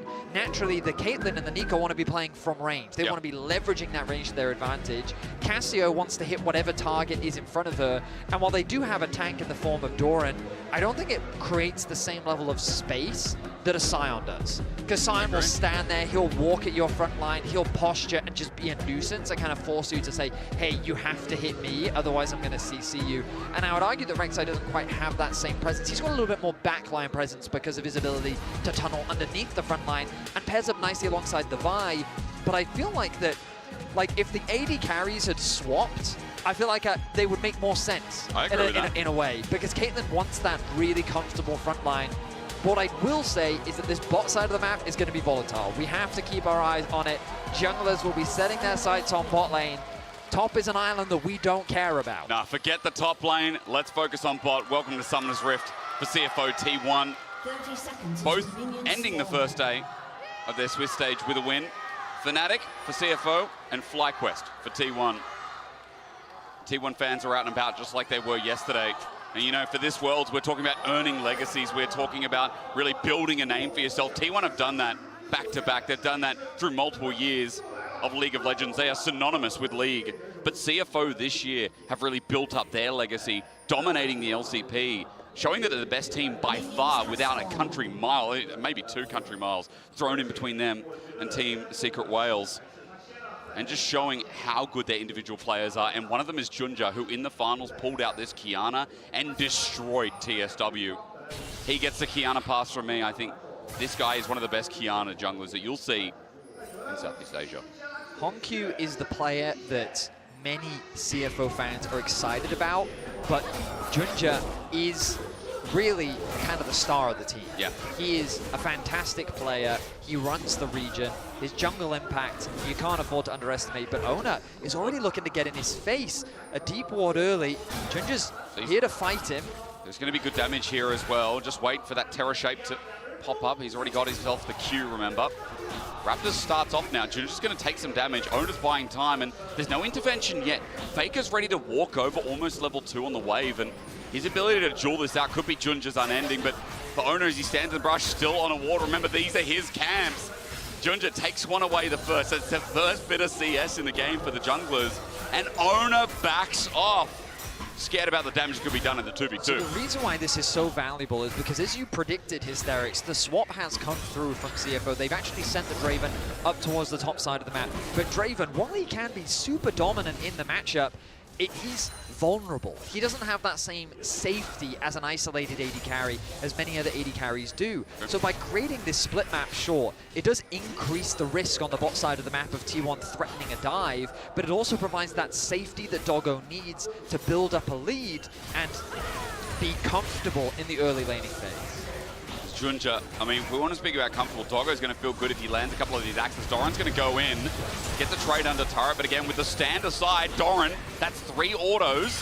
As he walks back up, he will heal some of it, but not all of it. So, comfortability in this lane. Again, as the hovering from Junja continues, he's cleared the whole of the top side of Ona's jungle. He will now try and re-invade his own and get in the way. Junja's on his way. Junja is on his way. Level 2 Ona. Carrier has to come across. This is a smart move from the bot lane. Junja has arrived, though, but I don't think he's going to be quick enough. No, he's not. As Ona secures the smite, gets that level 3. Owing's only level 2. Can't really do too much and won't commit the flash to follow up. Carrier goes back to lane. So Junja gets the Krugs. And remember, for him, he's still got a little bit of resources in all 3 camps up in that top side with Scuttle too. So for now, Ona's just got to go reclaim and get back in this game. So what's happened is it's made it difficult for Ona to have an early game impact, specifically on the bot side of the map. But Ona, he's a jungler that's difficult to keep down. Yeah, that is true. And you'll see that he's looking to get the double crabs. Kaiwing working with Junja, though, to guarantee that that doesn't happen. And this is just a great interaction between 2 high-level junglers right now. As it's Junja. Hello, Doggo! He just solo killed Doran. We need to get a replay as Doggo starts off the game with a solo Let's kill. look at another lane. Hang on, baby Faker into the real one. Has to walk away. Faker's going to slither out. The mana's down, but hot damn, what the hell just happened, Top? My goodness, let's look back at this. So he's about 50% HP right now. Doggo smartly, as Doran comes into last hit these minions, lands those auto attacks while dodging away from the tower shots. Another auto attack comes through. I mean, at this point, you'd think Doran is just going to go back to base. Oh, the tunnel gets interrupted. Stand aside. Beautifully played by Doggo. I don't know what he cashed in the end outside of 300, but he got money. I mean, I can tell you right now, he is sitting on, I've forgotten the button. Well, he's got a BF sword, so he's sitting on that. Oh, it's this button. And he went back with, I think 197. Yeah, 197. So almost 500 gold for first blood. That's the real first blood, I know. Thanks so much, observers. Yeah, so that is a nice place for the Draven to be in early game. Yeah. Going back to lane with the BF sword against the Caitlyn, I think you'll be pretty happy with that. I think you will too. As we now get standard lanes, as you were saying. Wade So, pushing the driver. The thing that I wanted to try and break down earlier was just how, first of all, Junja's early pathing made it difficult for Ona to really punish this bot side. Because Caitlyn, Nico, very scary early game, right? You can chip a lot of the HP in the lane swaps, you can really threaten a dive, and even against the Sion and Alistar, you can do some serious damage. Yeah. But because Ona had to adjust his pathing so often in the early game, that threat really didn't happen. Meanwhile, Doggo on the top side of the map was able to find a solo kill, so now he comes back into lane, ahead in gold, and this means that this Caitlyn is not going to have the same type of pressure that you normally expect. So CFO set their early game up beautifully against T1, and now they just need to transition this early game into a solid mid-game and make sure that this Caitlyn doesn't run too rampant as we head into that mid-game point. I mean, it is Gumayushi, and I see him on Caitlyn, and thinking about him in the Death Days as well. They're a strong AD carry. Doggo now level 6 as well, so the Whirling Death up and available. The threat onto Guma, as he's only 5, will help Junja secure this first strike of the game. And CFO, as we said, they're also off to a whirling start. Beautiful play. Ona's going to face check here, but he knows Junja at half HP. Going into a Shroud, okay. Gets over the wall. Ona thought maybe he's going to come out, but he managed to scoop over the wall, get his Edge of Ishtal just in time. Some nice trades come through from the tier 1 bot lane as Ona hovering around mid lane. Not going to see too much happening. There's not many camps to activate right now as Gronk is respawning soon, so we expect him to path back towards that bot side of the map as resets kind of across the board are happening. Both top laners find themselves behind farm kind of as we expected from the swap, but I think Driver's feeling a little bit happier about it considering he didn't get solo kills. The biggest advantage that Team 1 has gained in the early game was the 2 plates they were able to secure on the bot side, but that advantage was nullified by the fact that Doggo did get a solo kill, and you can see that discrepancy between the AD carries and the supports. Carrier with that early advantage just because of the plating, Doggo with that advantage with the kills that he's got. But now both supports are unlocked on the map. Because Kaiwing was roaming so much early with Junja to help him secure those early camps, it does mean that Carrier will reach that level 6 point ahead of him. And these grubs timings are important. 30 seconds away. Carrier is hovering around the mid lane, wanting to get that extra bit of experience. Because once he gets that ultimate, it's going to be a very difficult fight if CFO try to contest. But before we get to the grubs, now we get to the invade again. The timing beautiful from Junja. It's level 6 versus 5. Ona's in trouble. He doesn't have a leg to stand on, but the ulti hits at the edge of the mark. But Ona has already flashed and now lost his red. Carrier came to support once again, but he's an edge too far, a moment too late. As CFO on the grub spawn now, Ona's racing for 6. No ulti for the grubs. Could put CFO in a dangerous position, but right now they know they have the advantage. You'll notice on the minimap, Driver has already rotated up towards the mid lane, so they can guarantee those numbers. He doesn't have his TP available, so he's just going to lose that farm on the bot side of the map, but they've got the 1 grub. Can they secure the second as Faker now makes his presence known? Junja keeps pulling up this ice element as well, so we'll have a stun if he does it again. Ona's on the way in, 600 now, waiting. And it's a double grub situation. Okay, maybe for the third. Is Junja being greedy? No. They get all 3 in the end. It's Ona, excuse me. He came in to get the steal, but he'll die for it with Doggo getting a cash in. It's a nice petrifying gauge from Faker, but an exit now needed as Hongq cuts it off, forces a flash from the goat. He's caught out, decimating smash, and CFO come alive against T1. CFO waste no time. 3 kills on the board, a 1k gold lead. Doran is getting some plates in the bot lane, but the momentum is going the way of CFO. And on Junja, we believe, because again, like we saw in the LCP finals, This guy on Kiana's not too bad. Honkyu's found out in rotation. He'll get phase rush, he'll get out of there, but Doran finds his prey, jumps in, but maybe too deep from him. Honky flashes over. It's matched by Doran, but Junja looking for the trade kill. Will find his mark over the wall as well, and Doran just trying to run on out. A tunnel used, but Junja again can tear a shape, but there's another tunnel. There's always another tunnel. Doran getting T1 on the board at the very least. Finding a solo kill onto Honkyu. Taking some of the wind out of the sails of CFO as they were running away with the early game. My goodness, that tower is now very fragile on the bot side of the map. But let's look back at this play. Ona, he just oversteps. He walks up to a place that he just doesn't have really any control over, and the fact that Driver's sacrificing a lot on the bot side just to have that extra body meant that CFO could force this fight. They know that they've already secured that first kill. They know they have the numbers advantage. Doggo collapsing from the top side of the map as well, forcing the flash out from Carrier, means that they pick up 3 kills off the back, or 2 kills off the back of that. But then Doran spotting out Honkyu, knows he has the level advantage in the extended trade. He knows he's going to win out, commits the ultimate, and even with the arrival of Junja, it's not enough. If he'd had the ice to root Doran in place, maybe there was an opportunity for outplay. Yeah. But he procs one tunnel, and that's the thing, the red Q from Junja didn't quite have enough damage to secure that pickup onto Doran. So we check the state of the game. The gold difference, not that significant. You can see a lot of the gold advantage sitting on Doran and Faker, who's been building a healthy CS lead in the mid lane. Meanwhile, AD carry and jungle for CFO, my goodness, they are strong. They are indeed, aren't they? Doran's just going to do what tanks do best. Skywing takes a big trade, it's heavy. Yushi holding on to the ace in the hole for now, but there's a Vault Breaker mid. Honkyu face checked and he'll be punished for it. Miasma on the ground, nowhere to run, and Ona is back in the game. An easy gank setup by T1. Face check there from Honkyu, easily punished. This is the scary thing about T1, they will punish those mistakes now. With a man down, it's a difficult contest for this Dragon. Faker looking to protect his ward, won't be able to do it, but he will zone Junja away. CFO, they're saying they can still contest this. Doran has come down from top side. Junja's also got ice as well. Supreme Display of Talent will find one, but no steal on the Dragon. That's up for Gumayushi. And as they take it, they run away as Driver has decided to launch into Doran, but he's just an instant blocker. And T1 walk away with the win on objective. The Ryze ulti. We are going in. Driver's going to stand there. Decimating smash. Baker's down. Junja also going to help out as Doggo ran into melee and started hitting the Void Queen. Double over to Junja, and what a realm warp that was. They were not expecting that. CFO, they TP'd Honkyu into the fight, and I thought, this is too late. You're wasting your time. But I got caught off guard. T1 got caught off guard as they throw the Ryze ultimate into mid lane. Driver was just the bait. 2 more kills secured now for Junja. Using it on the one item spike there, Betty. It's a Bloodthirst, it's a Profane Hydra. That damage, that burst is immense.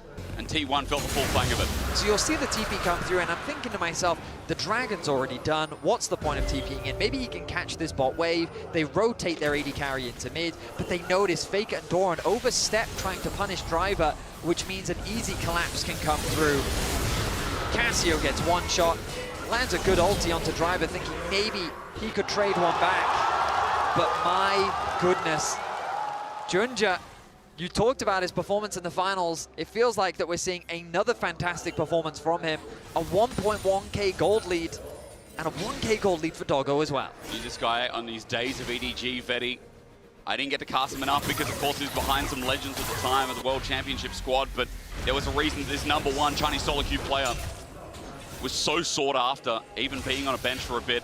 Faker might be in trouble here, though. Junja's coming up again. He's really earning it this time around. The 3-0 Kiana knows that Faker's into a corner. Pop Blossom helping out. Carrier's flashed in. Maybe there's a turnabout play. Junja has to hold the in. Jumps to Faker, but he gets shut down. Carrier saves the day. It's a double TP, but there's more numbers here for T1 as Driver has walked into the ongoing trap. Honkyu now walks into range of Ona, and CFO had control, but they're relinquishing it. A triple kill for the slippery snake of Faker. And T1 punished so damn well as Gumayushi gets flashed on.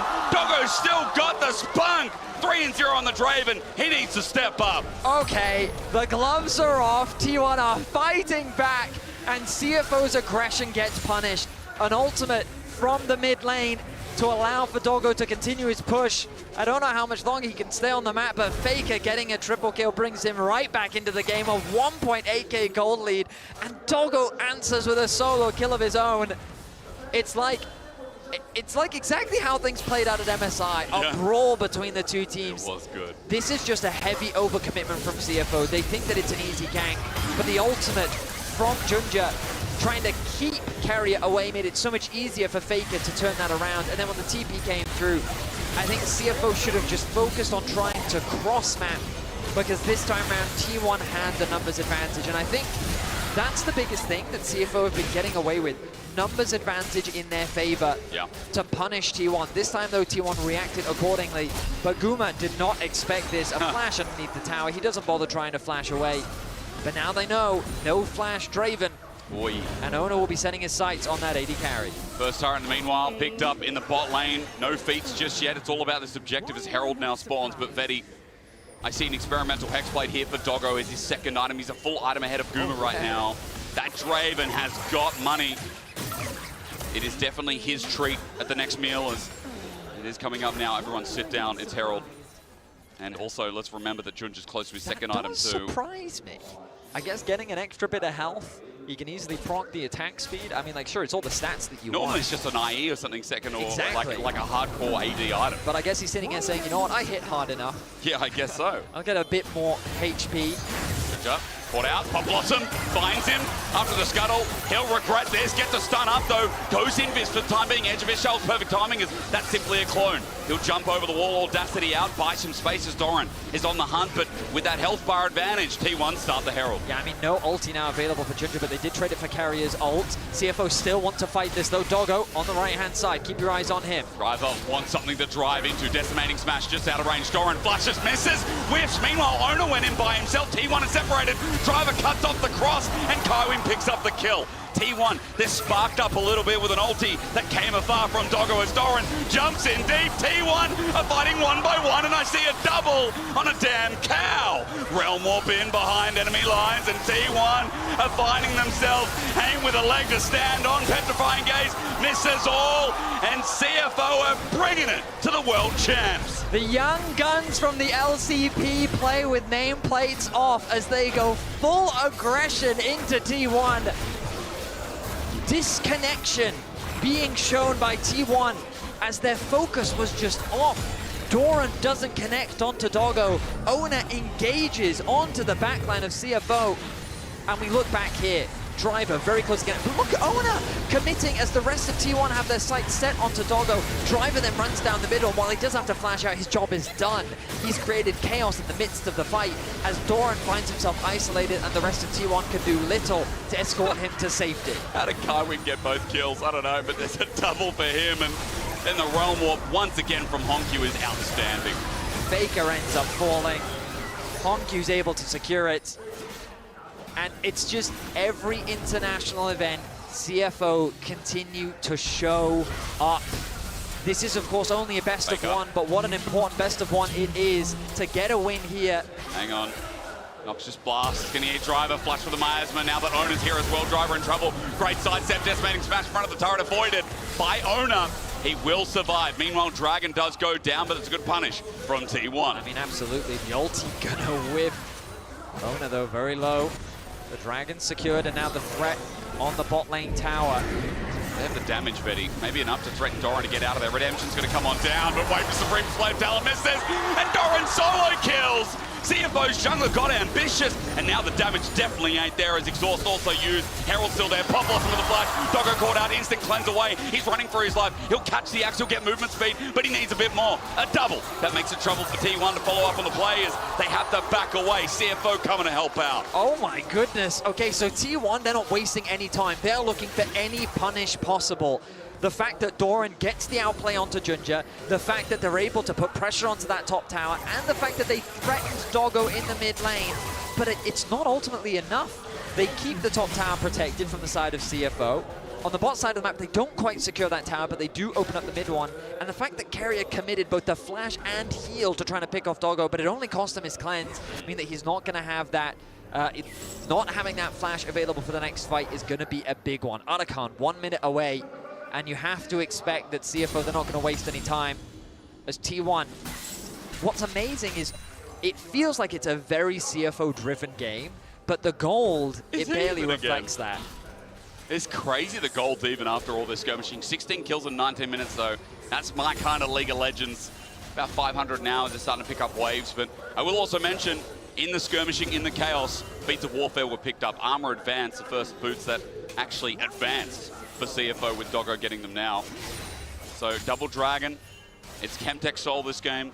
3 minutes till that, but Artican's up in 25 and eyes focused on the top side of the map. That's where it's spawning. That's where Kaiwing's laying down the groundwork for vision so that CFO can watch T1 with bated breath. This is becoming, I mean, after MSI and now watching the matchup again, it's becoming an awesome international rivalry. I mean, T1, they have many rivals around the world. True. But to really go toe-to-toe with those, Junja ultis in. Into the river, gets the stun. Ona is cashed in. More big bucks for Doggo. I mean, I think I counted 307 there for Doggo. I did too. The man is sitting with a 3K gold lead over Guma, and I will say, when I saw this Draven in the draft, I was not optimistic, but CFO have played fantastically around Doggo to really put him in the best position. Artican now being started. No supreme display of talent means there is an ult advantage if Ona can get there, if Faker can delay. A petrifying gaze from over the wall with the Cassiopeia without flash. You mentioned that TP, that's going to bring numbers in. 4 members of T1. On look now. Kaiwing gets over the wall. Flash from Honkyu gets the double root. And there's Kaiwing for the follow-up engage. The cow unleashed. Pop Blossom does nothing. Driver misses, but Faker is there when he lands.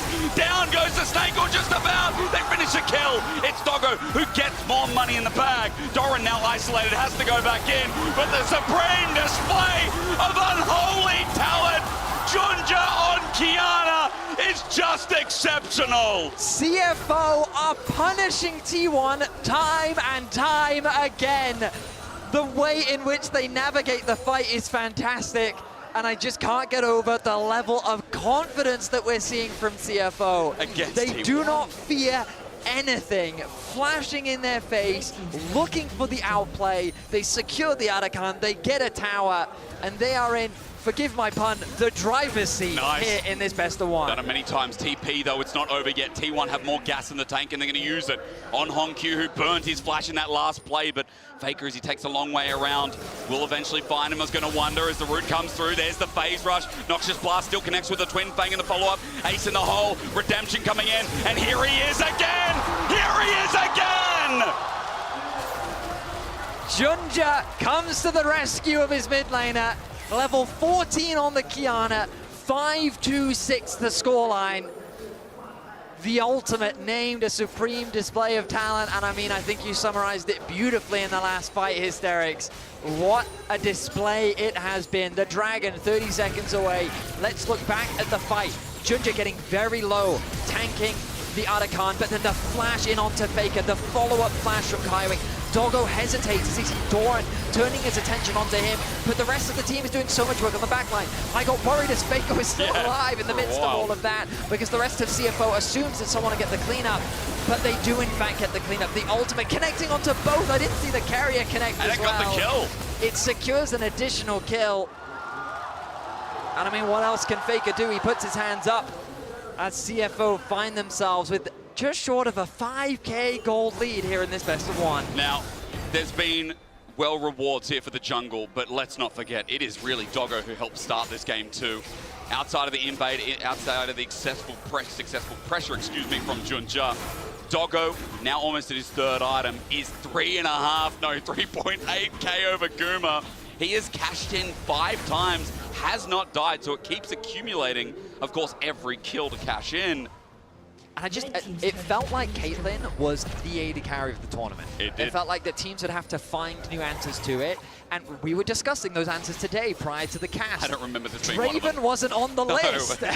He wasn't even in the conversation. But my goodness, to just lock in the Draven and say, no, we can make this work. And again, I really want to emphasize their early game plan was incredible. It was. Splitting the map, which against the Caitlyn you wouldn't expect to do, but to provide that safety is... He's in trouble. Ona flashes and it connects. Pop Blossom up. Supreme display of nothing there. Perhaps the confidence a little too much now. And it's given gold over to the Caitlyn we were just talking about. Gumayushi, he's going to knock 1,000 gold off the difference. That's something. That definitely is something. You've got to be careful, CFO. T1, they are multi-time world champions for a reason. They're not going to give this game up without a fight. You're in a fantastic position to close this one out. This is your game to lose, but T1 will be fishing for every opportunity to take the game away from you. With the Baron spawning in 40 seconds, that will be the objective that they will look for. Your setup, your positioning is going to be crucial. Yeah. Because a single misstep could be all that it takes. Right now, both teams take an opportunity to reset. We're getting close to completing a couple of big items ahead of what we expect to be the Baron setup. Mortal Reminder being one of them, by the way. With a bit of healing cut over to Faker, naturally. Also for the Rek'Sai for what it's worth as that means third item here, while Guma's still sitting on 2, but he's definitely got some components here as he's backing away towards that bottom side of the map. Might be a BF sword. No, it's going to be a last whisper. Throwing drops the wards. Meanwhile, while the Baron spawns, T1 and Baron in the same sentence has always given people goosebumps. CFO have to make sure they do not give one more to the arm. Force of Nature being picked up by Driver, I think makes a lot of sense considering how Faker is playing as Casio. Oh, Dogger's just going to start this one off. All right, they're putting the pressure onto T1 once again. Maybe they're trying to bait it, Fetty. I don't know about their CFO are looking to pull off. 1100 back in. Hongq proves to be wrong.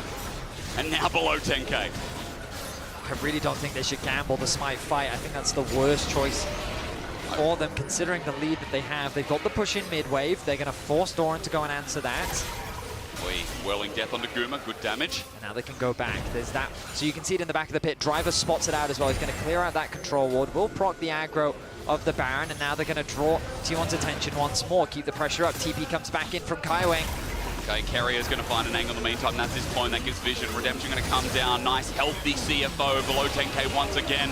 Faker himself has flash to get over the wall if they flip this. T1, I've seen situations like this before. Doggo's Makes me nervous. As you said, Doggo is isolated, but the stand beside onto Doran. He can't get in range. Has to tunnel out. Hongq flashes, gets the Rune Prison, and as he gets poked out, he will not die. Crucial for T1 as Hongq has now committed the flash. Lancy there. Hongq thought that he'd found a pick, but the mobility from the Rek'Sai means that he was able to get away. Has the TP available as well. Took over the wall, but no. Onto Carrier as a spell shield holds on for the time being. Pop Blossom finds him. Guma gets the trap down, but it's out of range. TP burnt by T1. A whiff there from Junja. The ulti doesn't throw Carrier into the wall, which means that the distance is enough to allow him to escape.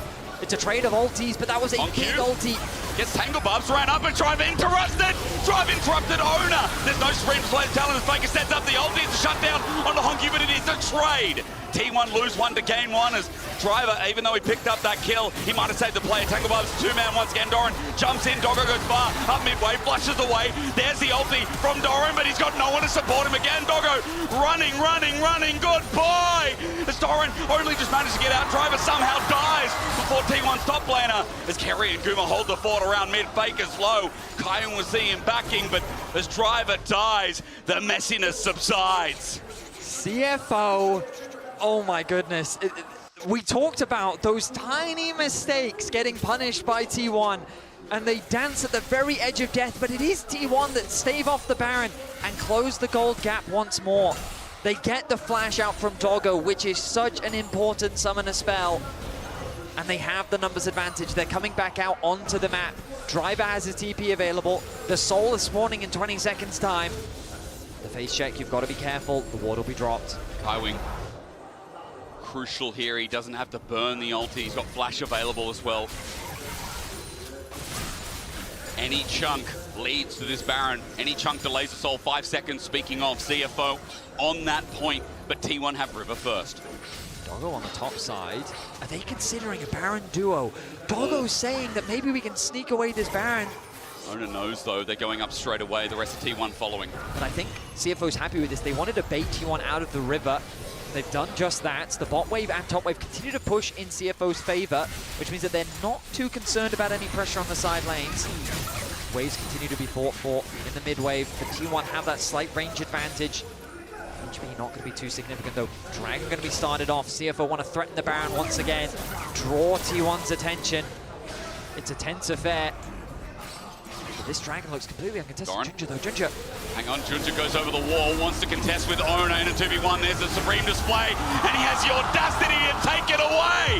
So, for CFO, stand beside us, find a target. The rest of CFO are in the river for the time being. Hongq has to be careful without his flash. Ona doesn't hit the target. He's on Doggo though, but look, he's separated. He has to leave. Now Doran's sent into the sky by the one and only driver.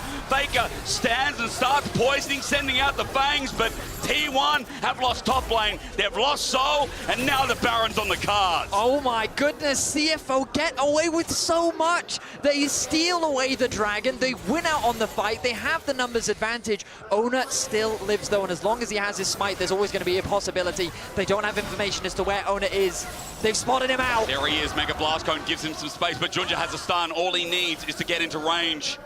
He will fail, but for now, CFO hold off on that Baron thought. They're looking for Ona. Junja's the one chasing him. Look at Faker, though. It's so difficult to start this objective off. He's in the river. But Kaiwing takes a flank a little bit early. He's going to lose Celestial Blessing. Tangle Barb's there as well. Guma stats up and tries to hit him hard. He's got the ulti available. Guma tries to walk in. CFO backing off is still so sketchy. The game's not over until Junja runs in the river and says, "Bet!" He runs back, sets that up, but it's a double! Doggo is just nuts as well. The CFO have now got 2 in the dirt. They're just going to start this Baron off. It's still a super risky thing to do. Doran is max HP. Faker is coming back from the river. Guma with his range. Keep your eyes on Kaiwing, looking for the flank. Driver is low as well, but he's got a shield. Doran once again on in. Guma with the range to steal his potential, but no. Smite is better. A Realm Orb into Guma's face, but he's spaced him, he's ranged him, and Faker stares him in the face. However, the pop back is massive. CFO are doing it, and even with the ulti avoided by Doran, he's down 2, and in the LCP, we believe. CFO go and do everything. The Baron is secured, the ace is secured. They are just going toe-to-toe with T1, and they are getting the better of them. What an incredible year this has been. And this team, it feels like that they can only go up. With the Baron now secured, the Nexus is in their eyes as they look to try and break the base. Look at Doggo, he just got Torrent, now he's taking a 1v2. You know where this game's at. Ow! This dog, man! It's 6-0, Betty. What a game! His bite is so much worse than his bark. As tower falls, a man is down on the side of T1. The defenses are falling apart. Faker now makes his way back onto the rift, but I think the damage has already been done. Is he enough to defend the Nexus? Another inhibitor falls. The Baron doing some serious work. Just imagine if we started getting the best of 5 of this again. It's only one game, but it feels so good. Junja's going to be caught out, though, as he runs for his life. Gets away with the help of a heal. And CFO supporting staff are coming in. Carrier, though, a clutch defense. Petrifying Gaze, though, won't be enough. As Driver's always where you need him as well. Against T1, CFO get a bit of revenge. And the first team going 2-0, Betty. At least in my eyes, CFO smacking down the LCK's 4th seed as Baker runs back to the base, but this game's done. I see one delicious looking oyster at Worlds 25. What an incredible game. The tension was so high as T1 really fought valiantly around these neutral objectives, but the sheer level of confidence from Junja was unbelievable. And I mean, we didn't talk about him much, but Kaiwing had some insane moments as well. Like, there's going to be so much to review from that game, but really, it's time to celebrate CFO. They go 2-0. I'm pretty sure this is the first LCP team ever in the Swiss stage to go 2-0, and they're going to be fighting with the other top dogs to get out and secure a spot in the quarterfinals. That one T1 loss, it ain't the same, is it? CFO starting 2-0 against the defending world champions. Hey, that was weird how you delivered that last line, but I loved every second of that game. My God, look at the joy. I mean, and justified. What an incredible performance from CFO. There are so often where you see these like razor-thin margins in upsets like this. This was not one of them. This was dominance just about from start to finish. It was an amazing moment to be able to celebrate. Yeah, keep dancing. That's the Scion dance. Hit him with it. If you keep giving him Scion, He he's got it gonna again. keep doing it. He got it again. You know, they banned away the Bard. They understood. We went over it. They understood. Banned the Bard. Yes. But they got the Scion. T1 didn't get it. They let him get it again. And the thing is, I had some concerns with some of the lane matchups that came through, right? The Alistar, the Nico. But they went for the swap. And the Draven Doggo solo killing Doran. That isn't supposed to happen. You know, Doran trying to just pick up as much CS as he can. I mean, the thing is, I want to talk about the start of the game because I think the thing that people will miss in this slew of incredible team fights is how good the setup on the map was from CFO. But first, we got to talk about some more of the incredible team fights. Man. I mean, look, the level of execution, how flawlessly they played the Herald, the Otacon, the angles that they found. So many teams in this tournament have crumbled in these tense fights, but not CFO. That Scion ulti basically isolating Owner entirely. Owner goes through, and also even before this replay, the flash from Doggo, I felt like he was really in tune and focused on the threats there. There were a lot of threats to his life. He recognized those threats and backed away from it. And gets teleported in. Scion was massive here. The Realm Warp usage as well was so good. I feel like there were so many moments they got big picks or repositioning in team fights to find angles. And here, they know Faker has no flash. The flash in from Hongkyu to set up the route, the follow-up that comes through, just finding that target, slowly encroaching on T1 and forcing them away from the objective. And this ult here that not only gets Doran, but stops Guma's ult as well. This was a masterclass from CFO. The pure confidence from this team, not just from the draft, but also, yes, you're right, in the early games. Just walking through mid-turret and just throwing them axes at Guma Yusi, right? And then in those team fights, being able to see, yes, the confidence, but also the patience to be able to just play it slow when they have an incremental lead. They play it accordingly. Doggo had an immaculate performance on the Draven. The early game was just so incredible for him. And the thing is, they set it up from level 1. We looked at the draft, we said this is going to be so impossible for them to play, but they had a strategy. It was a brilliant swap. This looked like a really difficult Draven game because you're playing with an Alistar into a Nico, into Caitlyn Nico, which is a hard lane matchup. They went for the swap. He got a lead on the back of obviously playing into a Rek'Sai, but also getting a solo kill. Then as well in team fights, you're playing into Nico, you're playing into Vi, and with the follow-up from like a Caitlyn and a Cassiopeia, if CC hits you, you expect the follow-up, but there were many times where you saw like Vi going in for the Draven, and it was Owner who had to flash away afterwards because the follow-up wasn't there, the team protected, and Doggo was always in a really good position. I can't count how many games we've seen of Draven where it's like, he has so many adoration stacks, when is he going to be able to cash it in? Cashes it in, top lane, goes back bot lane with a BF sword, a Draven's dream. Yeah, because you know that they got Nico, they got Caitlyn. And again, carry as Nico is nothing to scoff at, right? You can see how they expected that 2v2 dominance to take over. And even when the map was split, you're like, okay, surely Owner will go top. But no, the level 1, forcing the split map, denying that access, giving that isolated 1v1. And this is a game where I feel like every single member of CFO stepped up. Often someone's a passenger princess, and someone's along for the ride. It wasn't the case. I'm going to be honest, I've said so many good things about Owner, but in this game, he was read so well by Junja, and he just completely shut him out. And I mean, look at the damage difference. I know Kiana is that pick who can do a lot of damage, but it tells the story, really. This was a game, and we've seen Kiana in the LCK. It has only lost. This is a game showing what Kiana can do in the right hands. Definitely is. Of course, we're going to hear from Baby Faker himself, Hongkyu, after the break, ahead of Gen G versus AL. Don't go anywhere. More incredible League of Legends coming your way.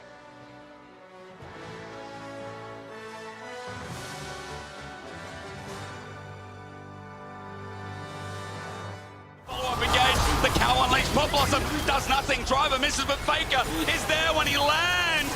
Down goes the snake, or just about. They finish the kill. It's Doggo who gets more money in the bag. Doran now isolated, has to go back in. But the supreme display of unholy talent, Junja on Kiana, is just exceptional.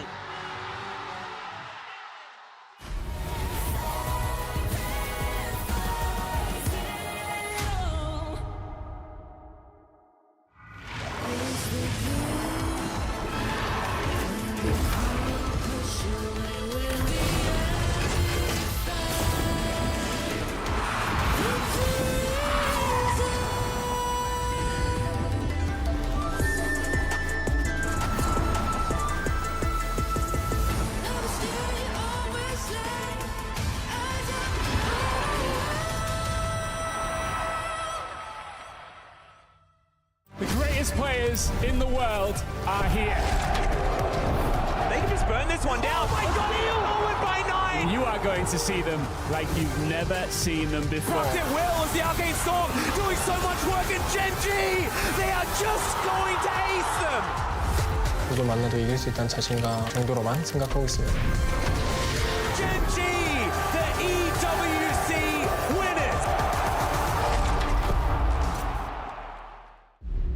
Kindred locking down the Drake is now Doran. Decent position, double break down my walls, but I won't rise again. Cause I stand tall in my environment. How could I ever close my eyes and stay silent since they try to take me down with their violence? Oh, they go back in! Bishop flashes in, and down goes Knight!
CFO do it again here against T1 at Worlds 2025, and I have Honkyu and Vivian with me to talk about this one. Congratulations on taking down T1 once again, because it was a pretty close series at MSI. This one you win again. Tell me how you approached that series, especially with such an aggressive draft. 首先恭喜你们今天拿下今天比赛哦。那你们当初在 MSI 的时候，其实也是和他们打了一场非常接近，也就是实力非常相近的比赛。那你觉得这次的比赛有哪些地方是不一样的？你们有做了什么不一样的准备，让你们能拿下今天的比赛呢？就第一次赢 T1 嘛，然后就觉得蛮开心的吧。应该是没有做什么准备。比较不一样的点是，觉得他们的联动做得更好了，然后还有 Faker 选手的打线就感觉更难打了一点。Right, so this time around, we actually didn't do anything very specific. I felt like T1 has improved a lot in their team cohesion, and on top of that, especially Faker, I think his laning phase improved a lot as well. We have to talk about Faker because I know how much of an idol he is for you. How does it feel to take him down today? 那能拿下就是偶像的胜利这一点，你有什么感受吗？应该是没有什么感受，就还是偶像，然后希望，但之后好像也不会再追到了，就应该是没有什么感受吧，就很开心拿下这场比赛。Right, so I don't really feel anything like out of the ordinary. He is still my idol after all. Right. I think after this match, we probably won't match up against each other again anytime sooner. But yeah, it was great. But he was still on top, like up there for my idol. Of course, he is the GOAT. At the end of the day, now talking more about CFO, you are the only team who made it to all 3 internationals this year. And I feel like teams might have been underestimating you before, but I doubt that is still the case today. How are you approaching this Worlds? 那你们也是在这次世界赛上唯一一次3年，就是今年来3次登上就是国际赛事的队伍嘛。那因为可能平常以前大家可能都会低估我们的实力，那你觉得你现在能够证明我们自己的实力之后，你对这件事情有什么新的想法或新的看法？应该是就蛮开心的吧，就是能够证明，就是我们不是比较弱一点的赛区，然后之后的比赛我们也会尽力的去打，然后打好的每一场比赛。Right, so I'm really glad that we can prove that our weaker region is actually better than everyone thought, and so from now on, I will continue to perform my best and win every match. What do you want to showcase here at Worlds personally? 你觉得你个人来说有什么是想要在这次世界赛上证明的吗？应该是没有什么想证明，然后希望我们打好每一场比赛吧，然后希望可以晋级到下一轮去。Nothing specifically, but I think as long as right now we're just focusing on playing every match well and qualifying for the next stage. All right, well, thank you so much for the interview, and thank you so much for the translation. Over to you guys. In today's featured matchup presented by Mercedes-Benz, the East will clash. The current MSI reigning champion Gen G will face off against the second-seeded China, Anyone's Legend. The 2 teams met before in the upper bracket of MSI this year, which went the distance. Anyone's Legend were able to undo the reliability of Gen G with Flandre's top smolder and push them to silver scrapes. Canyon looking for the flank onto Flandre. He'll go in with the hands, but Super Keen's already dead. Duo low as well. The hero's entrance countered by Shanks as he dashes forward. Chovy down, Rudel and Duro and Canyon, the only 3 left alive. However, in the decider, Gen G came back swinging on the back of Keen's Camille. Church is in session here for Gen G. Keen on the back line, Flandre dead. Keen, you can't even pop his GA. The MSI reigning champions came into the tournament with a questionable early game against the LCP's 3rd seed PSG, but quickly showed what makes people call them the best in the world. Canyon down to 300 HP. It's going to be another kill coming in, but this one goes over to Gen G. They keep Canyon alive. The Wukong survived. On the other side, AL's summer was a story of trials and difficulty, but after yesterday's heroic victory, they could be back on the right track. Viper down alongside his mid laner. It's flashed away by Zeus. Shanks comes around from the side. Anyone's Legend with the huge team fight win and a 5-for-2. Will this MSI rematch be an opportunity for Anyone's Legend to get revenge, or will Gen G reign supreme?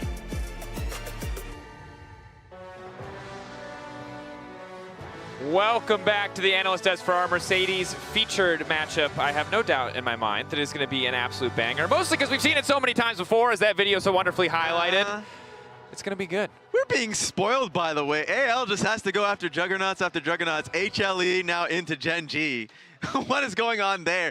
If Tabe is reacting the way that he did when he beat HLE, I wonder how he'll react if this there to happen. I'm literally convinced his hair is going to turn gold and he'll go Super Saiyan. He's the first man to go Super Saiyan. Yeah. Or burst a blood vessel. One of those two is going to happen. First one. hopefully the mythical one and not the real, slightly health concerning one. Yeah.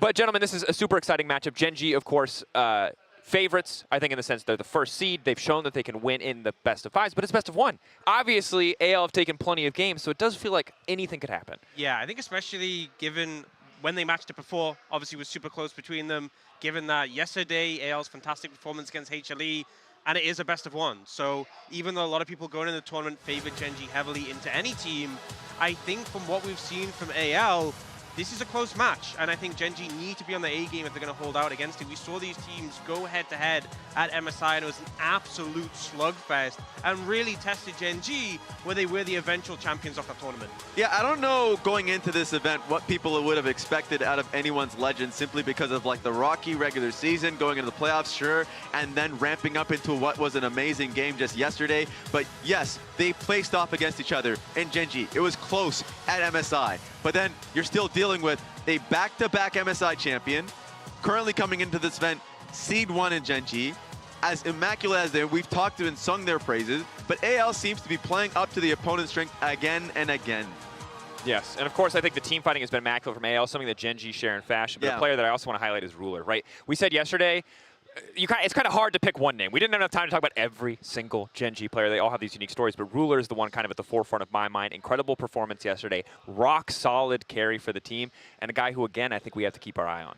Yeah, I mean, he was the finals MVP back in the LCK when they won that against HLE, but yesterday as well, he was getting the lion's share of the resources on that Lucian. They were giving that over to him. The lion's share.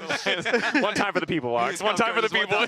Lion's share of the resources coming over to him on that Lucian. And doing a lot of work with it. Yeah, and I think that this is something that, again, we love to see these Gen G players playing up, especially the players who've come in this year. I'm sorry, I've derailed the desk entirely. And again, to bring us back to the team fighting discussion, you're going to need that rock-solid AD carry because AL, it wasn't a flawless game, don't get me wrong. There were moments where it felt like it might slip away from them, but at the end of the day, that execution remained flawless. And I'm kind of hoping for some pretty even lane phases just so we can fully appreciate how fantastic these teams are in the later stages of the game. I completely agree, and just as an obvious reminder for everybody, it's the early stages of the tournament, so even Gen G going up against PSG just yesterday, they had some like openings in the early portions of the game in which they did like drop a few kills for Keen. Like that happened, and the lessons learned coming into this day, it's definitely going to be having an even early game and trying to live up to those team fights. So even though you heard Ayla talk about like just having certain lanes so you can actually fight early, it seems like early skirmishes and major team fights is going to be a focus. I also think as well, with looking to get an early edge against Gen G, often against Gen G it's hard to find like a lane discrepancy with how stacked they are. But Canyon has struggled, especially during the summer playoffs, and Tarzan has been in phenomenal form. So I think that's somewhere where AL can really get an edge. And if you start to set a good pace, we've often seen when Gen G have had occasional downfalls domestically in playoffs or in a matchup last year against HLE, it's because the enemy jungler has really set a pace to the game, and sometimes Canyon just hasn't kept up with that. So if Tarzan does that here, that can be the difference maker. And Chronicler's not here to say, like, I believe it, this time the polar bear is waking up. But we've been saying the polar bear is waking up for, I feel like, a long time now, Ox. Yeah. Now, before we continue the discussion, I will say there is a delay on stage, waiting for more information if needed, but it should just be a couple of minutes, and then we'll be able to get back into game champ select in the casters. But in the meantime, we got to talk more about this. And Canyon, for me, is still one of the GOATs, but his performance has been in flux, and I think that while Duro has done a great job compensating in a lot of those early games, we're at the point where a lot of these support jungle duos are so active on the early map, we really need to see that peak Canyon. Yeah, I feel like with how they play, if you let Canyon play his game, you know, often prioritizing camps a good amount and playing that slower pace, and Duro kind of filling that role and being more active and playing the map, they can get away with so much, and they can just accrue so much gold as a result. But if you're setting a fast pace to the game, getting a lead, making things happen for your lane, I can see junglers, especially with how many strong junglers we have in this competition, that's where you can get an advantage against Gen G. If you can really set that fast pace, make sure they don't have time to breathe, because I think if you just play it slow and go into team fights, Gen G are such excellent team fighters, they're really going to have an edge there. So I think fast pace, that's how you have to approach it. You have to look to make things happen consistently before Canyon really just starts to scale into the point where he's relevant. The team are going to pick up a ton of gold. They'll start playing out their macro plan and get into team fights where they are super dominant. Yeah, and that is a question because in Worlds so far we have seen, you know, first 4 minutes of the game matter so much. Early level ones and also like the lane swaps being a real question and how you should be able to interact with it. Being on the map and influencing the map early has been a point that you need to really value. And Tarzan is going to be a person that we can question what pick he's going to get. Perhaps it's the Zed. I hope it's the Zed. That's your early map influence? Yeah, you don't want I don't know what you're watching. Very quick maybe hoping for something else. But I mean, very kind of clear bases, gets a longsword, comes back, scuttle crab, look for a top lane gank. Like I'm just saying in general, like Tarzan has been able to do that. And I feel 100%. Like that would be something I look out for. Yeah, Canyon might be the guy that I look back to in years past, but right now Tarzan is kind of the demon of the jungle, the man that you have to keep your eye on. But you brought up Duro before, and I think it gives us a good opportunity to check in with Duro as we were able to speak to him yesterday after their match. Let's listen in. Welcome to the Verizon Game Day interview. I am here joined by Duro on the side of Genji. First off, Worlds in China. This is your first ever Worlds experience. How are you enjoying your first time here? 이제 첫 월즈 무대 밟고 계신데요. 아무래도 첫 월즈인 만큼 조금 떨리기도 할 것 같은데 중국에서 어떤 시간 보내고 계신가요? 일단 저희가 중국으로 와서 지낸 시간이 뭐 짧다면 짧고 길다면 길겠지만 그 시간 동안 그냥 스크림하고 그냥 평상시대로 한국에서 지내던 것과 별 다를 바 없이 지냈던 것 같습니다. Also, especially the Swiss stage is happening in JDG Arena, so Ruler must be really familiar with the stage. Did he give you any tips or advice? 그리고 이렇게 경기가 진행되는 JDG 아레나가 사실 룰러 선수가 또 오랫동안 몸담았던 곳인 만큼 좀 뭐 여기 생활에 대한 팁이나 뭐 경기장에 대한 꿀팁 같은 거 전해주신 거 있나요? 재혁이 형이 아무리 2년 동안 그 JDG에 있어도 딱히 별다른 노하우나 팁 같은 건 아예 없었습니다. 그러면 그냥 아무 팁도 없이 바로 경기에 투입되신 거군요. 네, 그렇습니다. No tips at all. He was just going straight to the game. Genji is having a dominant performance throughout the 2025 season, and now a lot of people are considering Genji as the top dog, the favorites of the tournament. Does that slowly growing inside of him as a pressure? I would like to ask. 사실은 올 한 해 젠지가 굉장히 압도적인 성적을 거두고 있습니다. 그런 만큼 많은 분들이 이번 월즈 역시 젠지가 강력한 우승 후보다라고 고려하고 있는데요. 이런 점이 서서히 부담감이나 중압감으로 다가오진 않나요? 그런 것이 사실 뭐 많은 분들이 그냥 저희를 많이 잘한다고 생각을 해서 기대를 받는 거라고 생각을 하기 때문에 뭐 부담감이 뭐 없을 순 있겠지만 뭐 딱히 그런 건 신경은 딱히 안 쓰는 것 같습니다. 네. Also on the Genji side, outside of Duro yourself, a lot of the players are very experienced, very seasoned veterans. So did they give you guys give you any advice on dealing with the pressure and high stress situations? 그리고 또 젠지에 계신 선수 사실 듀로 선수를 제외하면 모두 굉장히 경력이 길고 베테랑입니다. 그런 만큼 이런 중압감, 스트레스 상황에서 어떻게 잘 헤쳐나가야 한다라고 조언 같은 거 준 게 있을까요? 딱히 형들이 뭐 저한테 그냥 편하게 하라고 그냥 뭐 농담도 해주고 그런 식으로 많이 해줍니다. And Genji's next opponent is AL. We just have the draw result. So AL had a great resilience against Hana Life today. What are you expecting from them today? And 한번 다시 할게요. 마지막 질문 다시 할게요. Genji's today's opponent is AL, and they showed great resilience up against Hana Life, making a comeback victory in the end. What are you watching out for the most from AL? AL이 이제 상대 대진으로 지금 나왔는데요. 사실 하나생명 상대로 굉장한 좀 강인함을 보여줬고 결국에는 치열한 경기 끝에 역전을 만들어냈습니다. AL 상대로 가장 조금 조심하는 점이 있다면 무엇인가요? 저희가 이번 연도에 MS와 EWC에서 AL을 많이 만났었는데 그때 계속 상대하면서 느낀 점이 정글과 서포트 그 두 선수의 움직임이 좀 좋기도 하고 팀 한타가 좀 호흡이 좋다고 생각을 해서 저희도 거기에 안 밀리게끔 계속 맞춰갔습니다. Amazing. Thank you very much, Duro, for the interview, and wish you the best of luck in the upcoming game. Thank you. Thank you. Shout out to Ji-Sun and Duro. Of course, apologies to anyone who is not fluent in Korean. That includes us on the desk. The translator, or the translation, the subtitles that were supposed to come with that interview ended up not coming through. So while Duro, I'm sure, dropped a ton of knowledge bombs, you'll have to wait.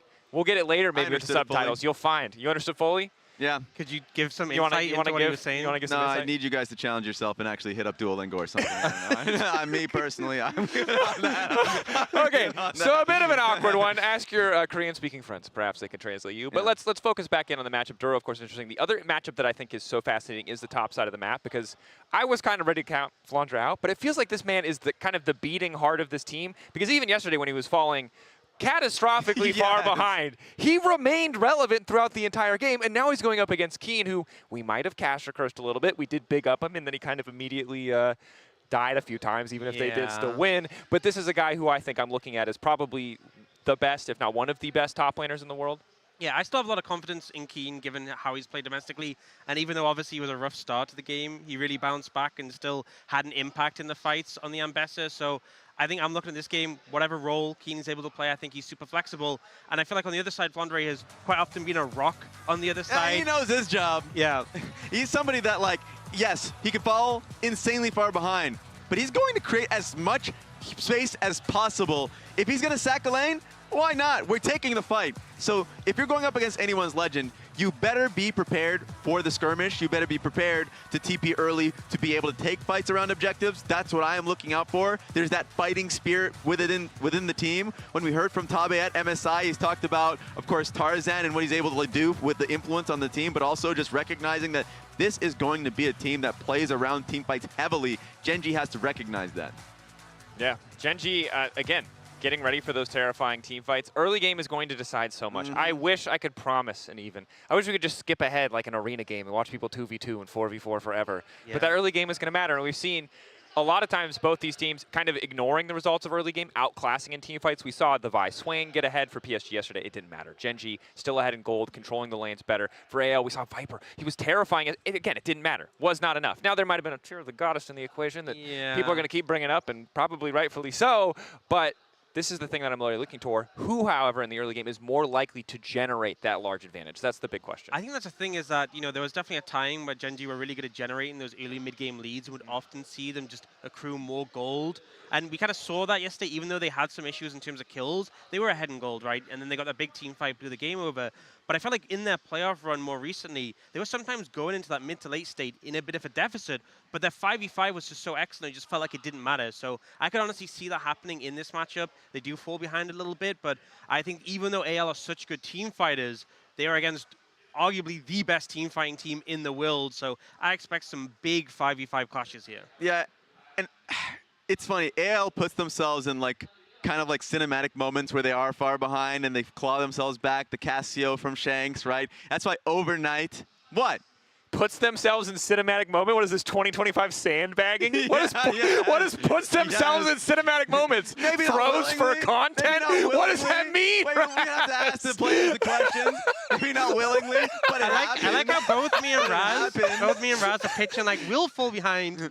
And then we'll team fight our way out of it, you know? But you can have the lead. You can have the lead. But overnight, they became like LPL's hopes. The way that they took down HLE. Yeah, I mean, very fair. And then seeing what happened to BLG, everyone's like, please, who do we look to, right? Is it TES? We need to see more from them. It's been AL. For the year, it's been AL. And it's been a surprising thing to see from like the players that they've had. So we've talked extensively about Shanks' history throughout this year. The same about Flandre, who I've always loved, has always been true to himself. The mechanics can be a question. Sure. But his game knowledge, his understanding, especially with the championship that he won in EDG, like he recognizes the role that he has within the team and he plays it to its fullest. Sure, and if you had better mechanics, maybe there'd be less space for cinematic moments, Raz. True. All the little True. pieces. It's intended. It's intended. Okay, well, obviously the technical delay taking a little bit longer than expected, so we're going to take a quick break while we wait for additional technical issues to resolve. Thank you, everyone, for your patience. Obviously, never an ideal circumstance, but we'll see you back here in a few minutes.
Thank you very much for waiting, ladies and gentlemen. Apologies for the delay, but we're here now. We're getting told we're moments away from getting into pick ban between AL and Gen G.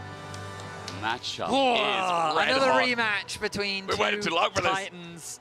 I am excited. We already just came off the back of a banger. Yeah, Derek. unexpected banger for some. People are like, oh, T1 is ramping up again.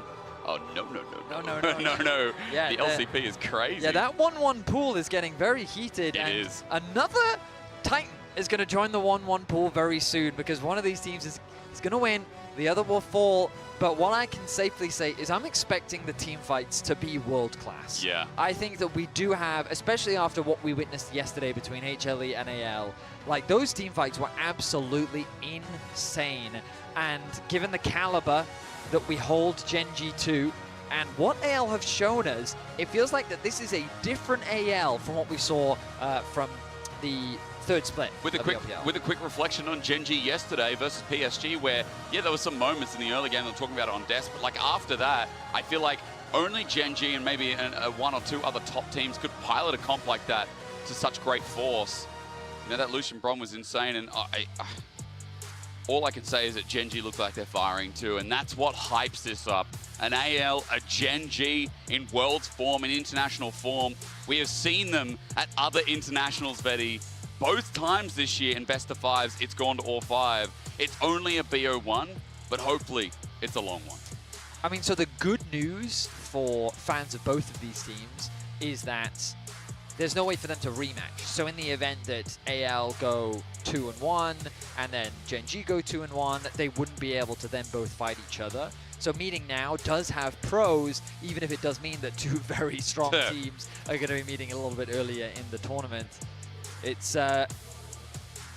going to be an exciting one. Yesterday, we saw things like, as you mentioned, the Lucian Braum coming out from Gen G. They also brought out the Wukong and Bessa along with Chovy's very well-known Galio. And this is something we've been seeing a little bit more from Chovy. It feels like that when we think about last year's Worlds, it felt like that he was like the conversation piece. But right now, it feels like that he's taken a little bit more of a back step. And that's not to degrade him in any way as a player, right? We still think that he's the best mid in the world, the value that he brings to the team, the way that he plays lanes, it's still naturally phenomenal. Yep. But it does feel like that a lot of the conversation is about the players that are around him, especially given the way that we've been seeing Ruler perform. Keen is right now just considered like the most complete player, and it feels like Duro, his impact, while often not as kind of like highlighted, is always felt in the games. I mean, Duro is a big conversation point this year as well. With the debut. And yesterday, you know, we talked a little bit to Peter, his debut at Worlds. I mean, I'm excited to talk a little bit more about Duro today. Some supports that maybe don't get enough appreciation from the LCK. Now, I've been told there is a small further delay, but this time, someone spilt water on stage, so we got to swap peripherals. We'll find out who that is for you. There's a reason why we need Worlds with sippy cups. We I mean, you do can see need the sippy cups right there. How do we spill with the sippy cups? Oh, hang on. Who was it? Was it Hope? Was it Shanks? I think it was Shanks. It's in the keyboard. Listen, I'm not one to name names. No, okay? but I do see things, and I think Hope's mouse was affected, and Shanks has it in the keyboard. I'm going to take a guess. Apologies if wrong. I think it's Shanks. Well, don't punch. What the? Yo. Here's a punch. I'm assuming it's some good luck. I hope so. Given the lucky panda I don't that want to written get underneath it. The logo is, I mean, look, everyone's talked about AL's logo many times as well, and what a year to talk about it, especially with their rise to fame. I mean, it's been a difficult summer for them. It has, but like still the fact that they made it here to Worlds, you know, after people saying like, oh, they're failing, like they're kind of falling short, 4th in their group. 8-6 is not an impressive record when you got to, you know, number 3 in MSI, falling short to T1 and pushing Gen G to 5 in that round 2. Like, they have an impressive pedigree this year, and that's why, you're right, summer wasn't at that caliber we expected, and a lot of people questioning, like, are they going to be able to make it this far?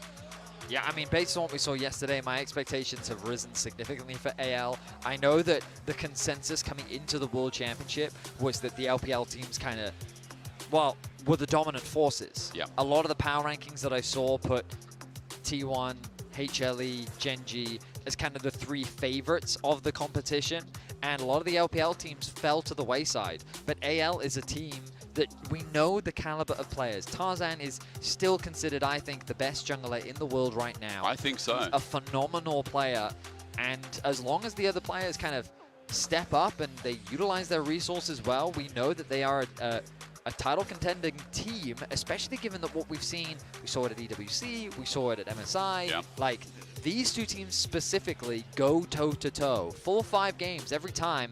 Like, they definitely take the gloves off when they go up against each other. And that's what makes it so exciting. Again, getting that water spillage fixed up on stage, and then we'll be jumping into pick ban.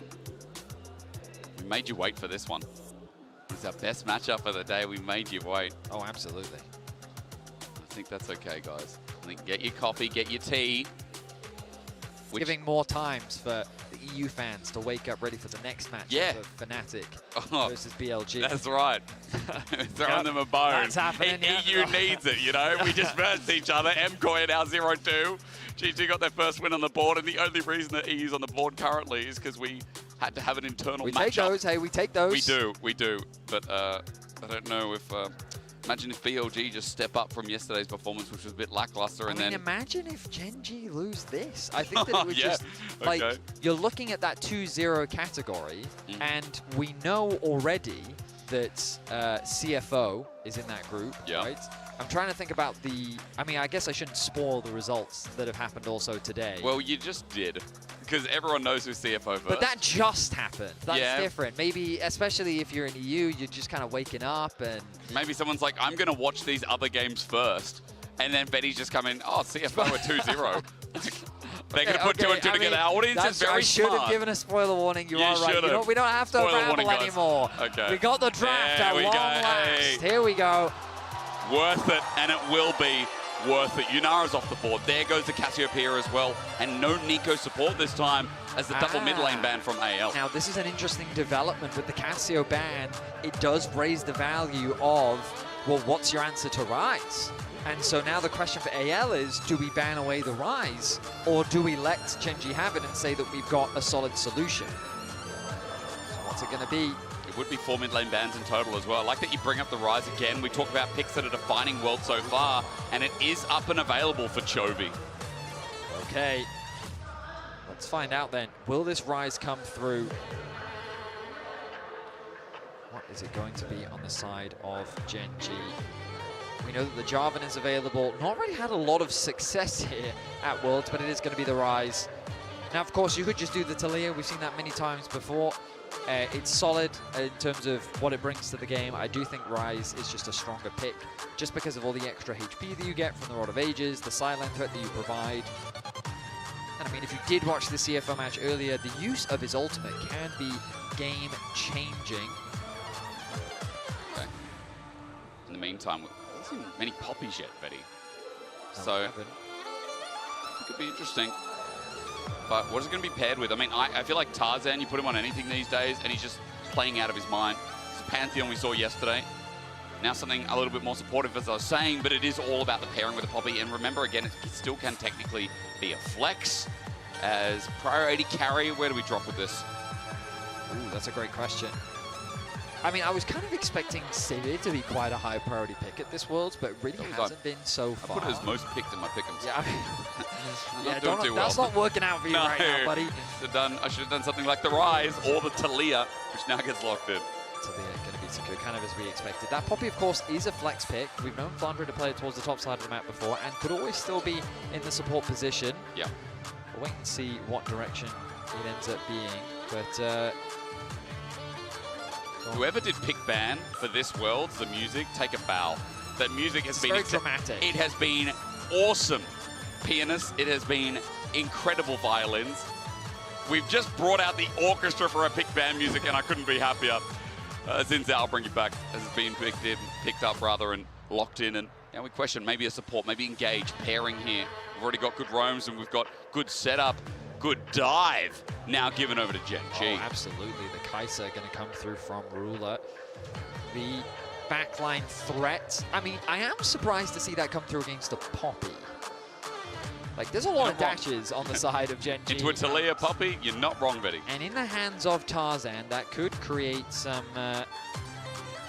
crazy interrupts. AL now, though, will they lock in their AD carry here? And again, we talked about the flexibility of the Poppy, and there's the Kiana, which will pretty much confirm that this Poppy is definitely not going into the jungle position. I think so. Tarzan is going to get his hands on this Kiana, and I'm excited to see him play it. We do consider him the best mid laner in the world right now. And, sorry, mid laner in the world? Jungler in the world. And getting your hands on the Kiana. It's okay, you saw the Kiana mid, we're going back. Yeah. But reason being, right, like, I feel like Tarzan is a big reason as to how they got to this spot, how they got third, and how they got to that top 3 rather in the LPL for summer when we talked about it. Their drop was significant for a team that achieved so much already in this year. Now, Kiana, we already talked about. The Leona's gone away, pairing up with some of these supports. The big question is that just saying, okay, we've already got our support? I mean, we already questioned. The Poppy could be top as well. I just want to add that in there. No, we mentioned. But we're thinking as support, so getting rid of some partnerships on the other side. Absolutely. I'm thinking about what are the supports. Maybe the Nico already banned. Are you worried about it? No. Nautilus, potentially? I'm thinking about good pairings alongside the Kaiser. Karma isn't something that you would normally put alongside. I like your Nautilus mention for the passive. Yeah. For the second skin. Oh, Rakan is another good one. Yeah, we have seen Rakan being banned away a few times before. Yep. Now the Rumble taken away on the top side of the map. I mean, Gen G, see, this is the thing. They don't really know. Like, they probably assume that this Poppy is in support. Similar to kind of where we're expecting it to be as well. Yep. But again, you don't really know. If Gen G pick something like a Cassante, we've seen Poppy be used as a Cassante answer many times before. But now with the Scion ban on the side of Gen G. Might get your wish. You talked about wanting to see Sivir more. And with the Poppy for disengage, maybe that's just the pairing as well. That can be... You'd have so much wave clear. Hope does love Corki though. I mean, Hope, I think, fantastic AD carry, can play scaling. Corki's hit somewhere in the middle right now with how good he's skirmishing. It's also just like, it's a very independent AD carry. That's a better word for it, isn't it? Yeah, not reliant on having a support to provide that protection. Does provide a little bit of poke as well, which pairs up nicely with the Talia. But again, similar to what we saw in the previous game, like just decent skirmishing whenever you've got something like a Kiana. Yep. Also, just both champions can team fight very well. Gen G, though, when we think about the priority that they're going to have in the year of the game, we talked about that Cassante. I mean, Keen Sante is what we've known this man in the top lane for. It's a champion that's become one of his best. He's a very well-rounded top laner. Wow, this is well-rounded comp, I feel. Ooh, so the question is, where will this Poppy go? I really could see it top lane. They could pair alongside the Corki something like a Rel if they want a little bit more engaged, a little bit more of a front line. Or they could just stick with the Poppy support, which seems to be the plan and direction that they're going with, and then going for a tank answer on the top side of the map. Looks like Flandre is thinking about that Rek'Sai top lane. I haven't really been super sold on the impact of Rek'Sai top yet. Obviously, we did see Doran get a solo kill in the previous game. You know how difficult it is to lock this champion down simply due to the tunnels. And into the Cassante matchup, I think it's perfectly fine. But yeah, here we are. Compositions locked in. Gen G, they have a lot of dive threat with the Alistar, easy follow-up coming through from the Kaiser, decent pick potential and side lane threats thanks to the Rise. A very well-rounded composition. In terms of early game prio, though, you do expect AL to have that advantage, particularly around mid lane and the bot side of the map. This Poppy can be a game changer. The disengage ultimate that it has, the dash interrupts. I mean, look at this. Cassante, Xin, Kai'Sa, and Alistar. Poppy can get value against all of these champions. Into a Poppy and into, as well, a lot of terrain. Let's not forget the setup that comes from Talia. The interactions that come from a Kiana with that as well. You know, there is actually a lot of synergy in this draft, and it's an interesting draft. It doesn't just feel like it one's run direction, Betty. It feels like it can be a little bit more versatile. But for Gen G, I see Chovy on something that can scale. I see Ruler on something that has mechanical outplay ability, if that's even a word. I see Gen G on things that can really take off and hold the game in their favor until they get to their 5v5s. This is what we've been waiting for. This is the matchup we have waited a while for a good reason, so that we can see who's going to be moving to 2-0 out of Gen G, out of AL. You'd argue that AL the strongest out of the LPL despite not being the top dogs, the top seeds. This has been a good year for them so far. Let's see if they keep that train running against the best team in League in 2025.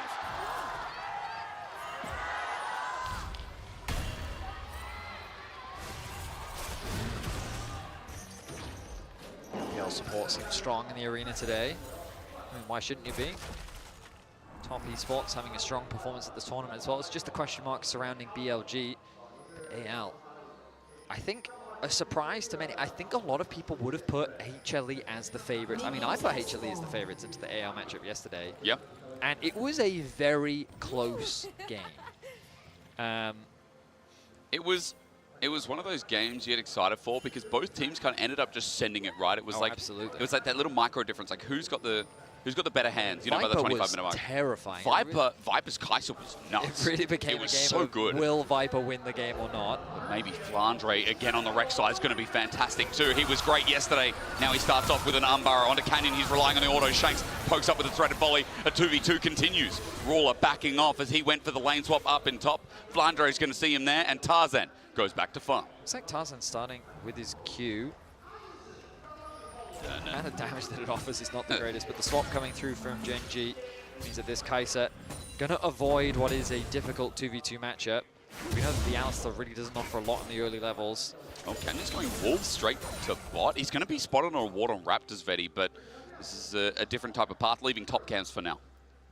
Yeah, the thing about it is, so Gen G not spotted, opting for a similar approach to what we saw in the CFO game, which is to split the map and to try and make the Kai'Sa feel much safer.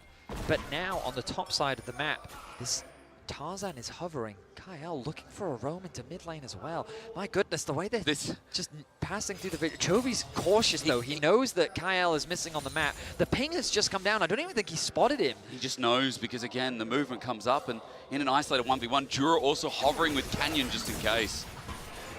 Okay, so nicely done.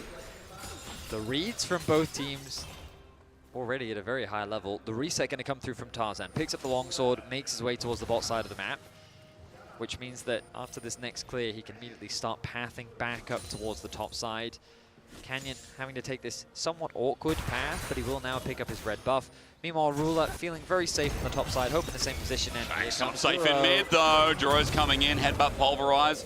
Might be fine as he started walking back on the progression of Duro getting to lane. Chovy already with the CS lead, and the minion wave is pushing towards him.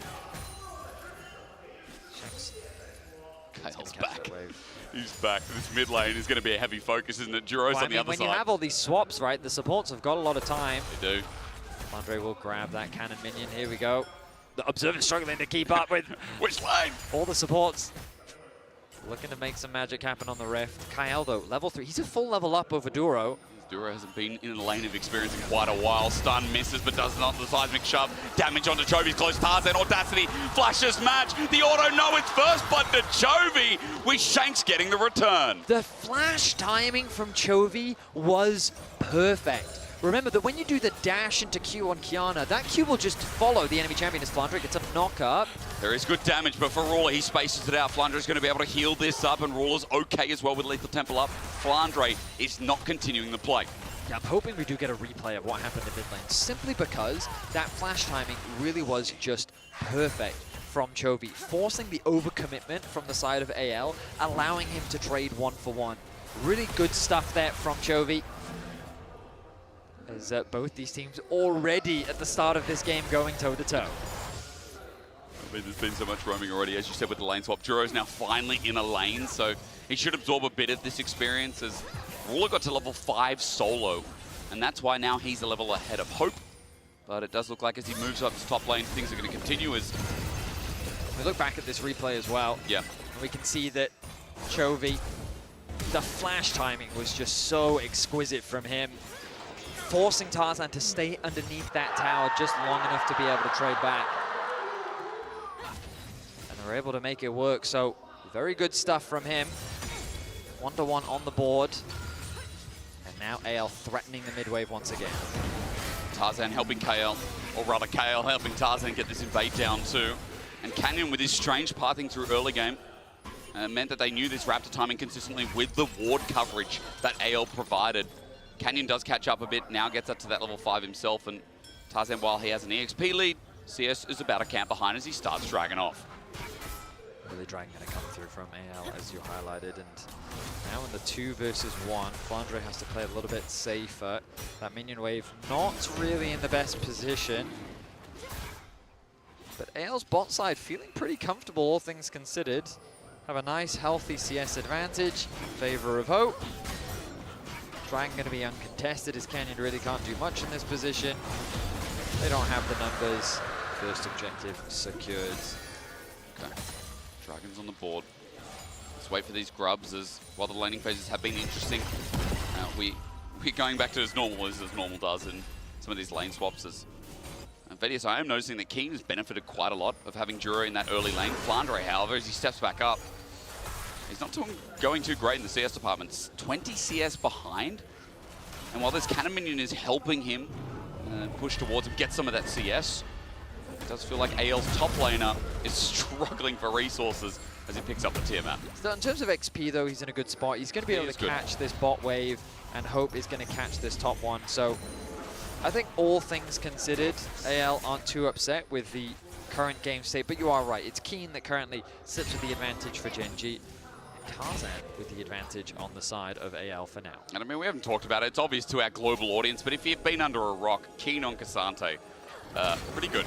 Pretty good. I think Orcs would say pretty good, but I can't do an Orcs voice, so I'm Australian. Juro, engage onto KL. Support v support, but Juro's taking the brunt of it. Phosphorus bomb flashed away from. Flash match by Hope with the Gatling gunning. Autos gets the kill, but now in a 2 versus 1 in trouble. Wind becomes lightning, sends him up, and the 3 talent strike. Hope is about to die. Meanwhile, Tarzan's ulti comes off with a good route too, and a seismic shove. Shanks is saving the play with KL, getting a wall hit. Chovy close to dying too with a threaded volley at max range. He runs for his life, but Tarzan helps get that mid laner on the board. It's AL that come out on top in the skirmish as just a constant back and forth. It starts off with the bot lane of AL just getting a straight up 2v2 kill. Is this going to be a TP flank? Ruler stepping up to the plate. Shanks with the seismic shove range. Juro avoids it, but it did look like we could potentially in a really awkward spot here. He's very low, hasn't had an opportunity to go back to base. Meanwhile, Hope already pathing towards the bot side. Ruler has done a good job, but remember, there's about a 15 CS difference between the 2 AD carries, but he's been able to claw that back. We look back at the replay, and it was an engage initially from Duro. The heal is popped very early. Hope then flashes in to follow, securing the kill, but then the round warp allows for Chovy to arrive that much quicker to the fight. The junglers get involved, the mid laners are, and then we're back to live. We are back to live. Canyon on Tarzan in the pit, forces his flash. Away he goes, and Tarzan now separated from that objective. Gen.G picked up 1, now 2, and all 3 grubs. Come back to life. Nice setup from Gen.G, not really giving AL that opportunity. Shanks staying around on the top side of the map. Now resetting, provided Gen.G with the numbers advantage that they needed. Still a very even early game. A small gold advantage, largely because of Kyle, I will admit, but still a very even game state. So right now with no major objective on the map, it's going to be back to farming, focusing on getting these plates where the teams can. And it's an interesting situation because these swaps have really changed the dynamic of like how you can leverage this early power. There's a big reason why pros really love lane swaps in general. It's because you can play those weaker laning champions and get them through what is a rough laning phase. And what we saw in that top side is a great example of what this bot lane would have experienced if they played a traditional 2 versus 2. Corki's early power is nothing to scoff at, and it would have made that matchup very difficult. So getting Ruler out of it, and knowing that Keen can play relatively safely in a difficult matchup on the champion as well, meant that overall Gen G had a very safe early game, even if AL had all these pushing lanes. People also forget about Poppy's base damage, which feels really nice as Keen gets a flick back. Onto Flandre, this is a fantastic trade. Flandre's going to try and heal some of it up, but King gets a couple of grasps out of it as well. With the Sheen, with the armor that is enhancing the Natofo strikes, Keen's going to pick up a plate as well. Keeping my eyes on Chovy, who keeps moving into that top side fog of war, threatening the Realm Warp and the possibility of a dive. No full tank just yet from Flandre, means that he will be susceptible, but now back to farming supports on the roam once more. Another swap comes through from Gen G. They want to try and punish Flandre, maybe even set up for a dive. There's that Chovy in the fog of war again. The pressure, you can tell. 5 top. Flandre feels the pressure. Is he going to walk away from this tower? There's the Realm Warp. It's going to come in quick and fast, and with the engage from Duro, Flandre up against the wall, the help from Tarzan. Supreme display of talent stuns too, and Gen G with all 5 members, 4 in the gang, can't kill Flandre. TP going to be used to get back to mid lane. Chovy wants to protect as many plates as he can. Now it's AL's turn. Disengage from Kyle. He's got to keep his verdict out. Duro interrupts for the time being. The shove is not into a wall, so Gen G, 3 of them, meanwhile, in top, are going to run back from the turret. Shanks was here. He walked up. He did not use the wall. And that keeper's verdict, because it was interrupted, goes on a bigger cooldown. I mean, credit to AL. Yeah. Sorry. Did I you heard just... the sound effects and I thought that something else was happening on the room. My bad, my bad. Okay, Betty, what were you my going to bad. say? Sorry. Those are the noises I make. Those are my thinking noises. Oh, sorry. Yeah. I'm glad you clarified. Those were the noises I make. Good one. Now I'm flustered. Good job. You flustered me when you said, oh, woo. The point I was trying to get at was 5 members committed by Gen G to set up a collapse. We saw a lot of that happening because of Chovy's movements into the fog of war, that constant threat and the use of the Rise ultimate. But AL didn't really get much by responding. We saw Hope get a few more plates on the bot side of the map, but it's not really converted into a huge amount of gold for him. Now the Dragon set up in favor of Gen G. They've got the better push on the bot side, but Tarzan has arrived. Kyle threatening the river with the level 6 over 5 of Duro. Means that it's a bit of a risky fight to take on the side of Gen G. And now it's AL that reclaim positioning, and it looks like they're going to be the ones to start this one off. Now, quick correction. If we do get a fight, KL does have that ulti up. It looks like it was a spectator bug. With the interruption, he still has it there, and it definitely hasn't been a minute and a half or a minute 40, however long. Oh, so I actually thought that it was cancelled. I thought it was, CC and cancelled. I just, unless I have no sense of time, Betty, we'll find that out later. Flandre's just going to tunnel back into top, try and get this cannon wave, while double dragon for AL is a very serious start. Chovy being in a side lane just means that he opens him up for more farm, but it's happening in fog of war. Right now it's Shanks that is kind of Chovying, as now they threaten to dive on the Keen. This is always a risky thing. Diving Keen is no easy feat. No, it's not, especially on Cassante. Supreme display is there. Oh my Tarzan goodness. flashes away. Seismic shot connects. Keen responds likewise, but Ruler finds Tarzan before he goes into fog of war himself. Shank's going to poke out. Ruler gets flicked back, but no. A flash away to disengage. Keen still gets poked out, but diving at Cassante, no, Gordon Ramsay wouldn't put that on his menu. But I mean, it's also diving Keen, and the craziest thing that Keen did in that dive was he CC buffered the Kiana ult. He did. Like, the timing on that was absolutely exquisite. Bought enough time for Ruler to arrive, and we've been seeing a lot of swippy swaps from this Gen G bot lane, moving top, moving bot, but the timing of Ruler's arrival allowed him to pick up his first kill of the game. Gen G, they weathered the pressure coming through from AL. They've done a good job of stagnating the early game as best as possible, something we talked about in draft as well. And especially you highlighted at the start, Betty, with the Swippy swap, Ruler has been able to get to his first item a lot quicker. Be in line here with this Corki. And what I'd say is one of Hope's favorite champions at the moment, especially throughout this year. And they're quite even outside of the fact that with that kill, and Ruler, I believe, getting a plate, he is 300, 400 gold ahead. As Coinbase gold grind, hello. Seeing the difference between the two mid laners here, and you can tell how even it is. With the the CS advantage going ever so slightly the way of Shanks. The game slows down. We take a moment to breathe as we expect the team fights to be legendary. Oh, yeah. Herald are going to be spawning in 30 seconds. Itemization, couple first items completed across the board. I'm looking at Keen though and I'm like, ooh, it's already a scary Cassante. Will they have the damage to get through? And with the Trinity Force done, you expect Hope to have a lot of damage. Canyon now clearing through his jungle. The pressure that AL is putting down is nice. Looks like first tower, and that should be the Feats of Warfare. Feats of Strength secured. Nice. Okay. Another small advantage gained for AL. And again, the only thing they've lost in this game has been those grubs early with the fight with Tarzan needing to flash out. But outside of that, the early game's been strong enough. Shanks is in with a 1k gold lead, having gotten that first turret bot. And as Herald has now started, remember there is a TP from Flandre if he needs to back or rather reposition. For now, people moving from AL, they are going to be late for this betting, so I don't know why I'm talking about it. They're going to be too late. A wreck site, this is gone. I mean, Genji is so fast at starting up these objectives. It's something that I love seeing from top teams where they kind of... Sometimes they start an objective not with the intent of completing it, just to test your responsiveness. Yeah.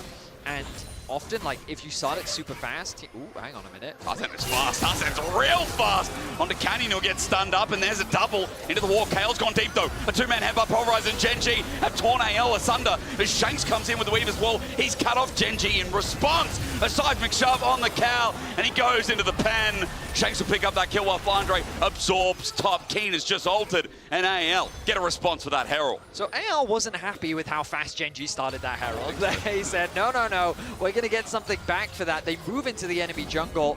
They catch Genji unawares. Use missed. Kale now has no ult for sure this time as last cone taken to get out. Oh, I mean, I was going to say, like, in a great position. As I noticed, Ruler actually has the gold advantage. Meanwhile, in the mid lane, it's Shanks with a 1.1k gold lead over his lane opponent. Coming into this matchup, I definitely wasn't expecting that to be the difference maker.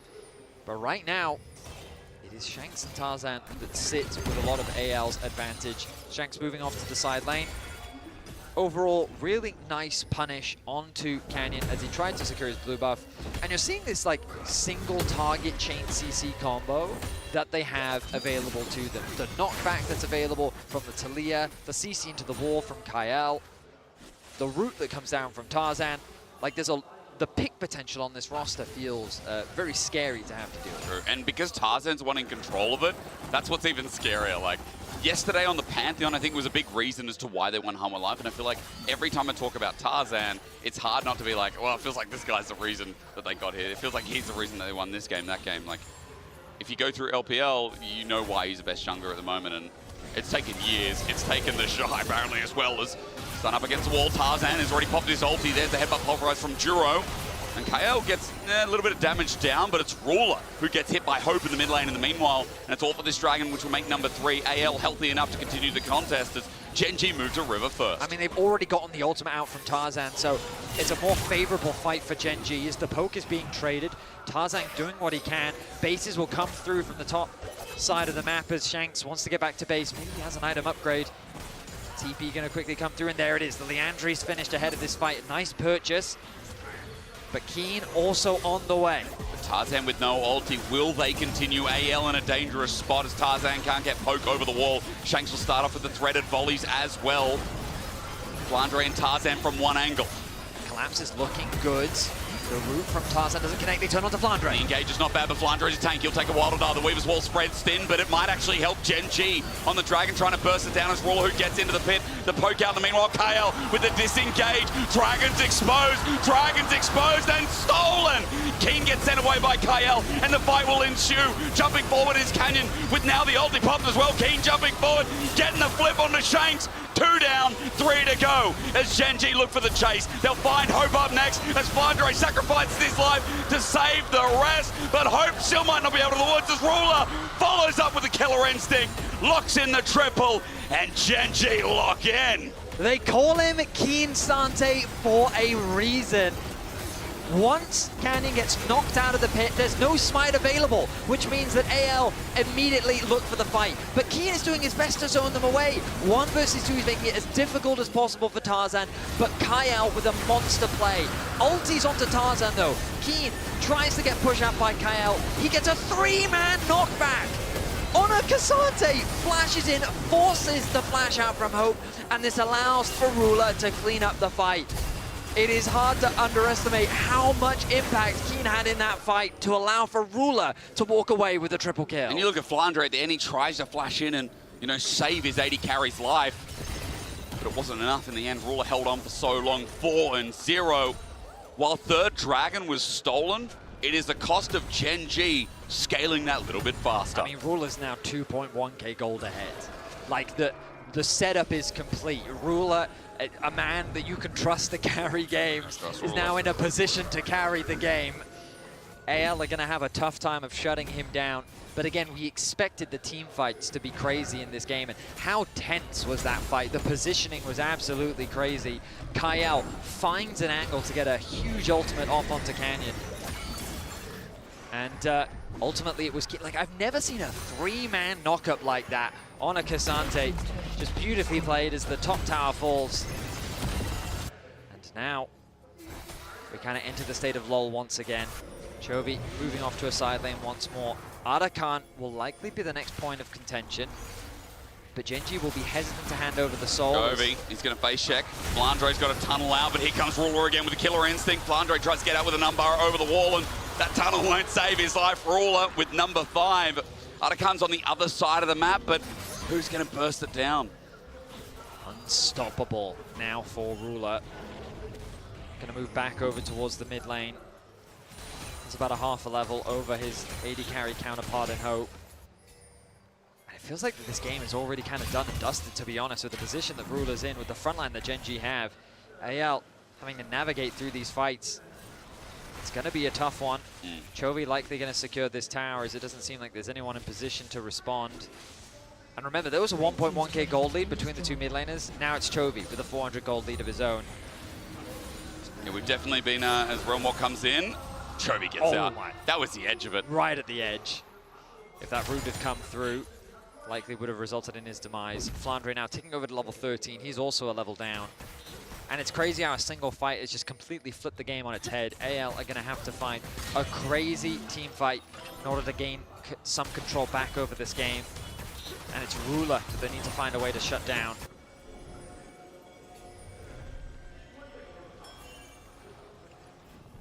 For now, 130 till the Salt. If AL are going to be able to stem the bleeding, you know, you talk about the scaling here, how worrisome it is. If AL want to speed the game up again, an earlier Elder, a Soul would do it. Put them back in somewhere near the driver's seat. A minute 15 till that. Arakan could be a trade, but obviously Gen G, no way they're trading Cloud Soul for Arakaners. Flandre's going to move on top. That's a TP as well. Maybe trying to force because you have the leverage of Soul, as AL are committing a lot of resources to controlling top side. Dragon in a minute's time. A lot of vision, you just highlighted it. So much control. Gen G right now want to focus on Arakan. They're just going to melt through this. Tarzan backed. Tarzan actually just backed, so... No way they can contest. That's gone. Unless AL can get a huge Poppy ultimate off, TV's going to come through. They're looking to contest this, but it's already gone. Too little, too late. Arakan locked in for Gen G. Oh, the Shanks is really fast. I believe seen in the vision there at that point. Ticket seismic shove though, almost connecting. Canyon just out of the way. A close call, but no Cigar is onto Keen. I don't know how you're going to kill the Cassante without the Corky nearby. Shanks needs one big pick as TP comes in from Chovy. It's a 5v5 around mid, now highlighting the Drake in 15. Soul could be the difference maker. It is AL that have control over the river, but they've completely exposed this mid wave, and Ruler's going to melt it. Off the back of that, Flandre has to go and answer, and now Gen G have gained purchase on this bot side. You'll notice as well, Chovy going the long way around. Ruler is quick behind him. They're not even going to bother contesting this. Instead, they're just going to come in through the bot side. Chovy now in a great flank position with his ultimate available, and Keen on the left side. Gen G with a nice setup. AL, how do they approach this? They're asking the same question. Dragon going to be started again. Gen G using Ruler, but he doesn't commit for the time being. Duro's taking a little bit of poke, but that's all it is. A little bit here from anyone's Legends. As Chovy hovers around the outside, there's the Weaver's Wall to separate. Looking for the pick. Keen separates two, but the Poppy ult will only find one. It's onto Chovy for now, running in towards the Dragon, but it's at 4K. It ain't stealable as Keen pops the ulti. The all out there. He is getting poked down, and Shanks is sending away to the Supreme Display. Will find the mark on the side, and Ruler jumped in to a Poppy with a steadfast presence. Dragon stolen, and the fight for AL taken away. Kyle, this pick pays dividends. The arena erupts as AL shut down Genji in the fight. They needed to find the fight to turn this game around, and what a way to do it. Keen on the flank is their target. They're trying to chunk him out as much as they possibly can. Shanks is cautious of Chovy on the flank. This ultimate separates the fight, making it difficult for Ruler and Chovy to get involved. Canyon goes in, he gets chunked out. Oh, Ruler also gets caught off in the Kyle ulti, so he feels confident to go into the fight. Keen gets chunked out, he's forced to disengage. Chovy gets good damage. Ruler sees an angle when Duro goes in, but then he gets knocked up. The reaction by Kyle. The Baron is secured as well. And just like that, AL's team fighting, they showed it to us yesterday. They showed it at MSI. They're just an incredible team fighting team. But Kyle, what a beautiful performance on the Poppy. It must sting Genji to be denied by the Genji Challenger support of 2021. The Live Sandbox, the now AL. This guy's developed this year. If you saw him last year in anyone's Legend, you'd think, yeah, he's mid-tier, maybe even towards the bottom tier. Now KL, regarded as the best support in the LPL for a reason, the development arc of this guy you haven't heard about, but now you must.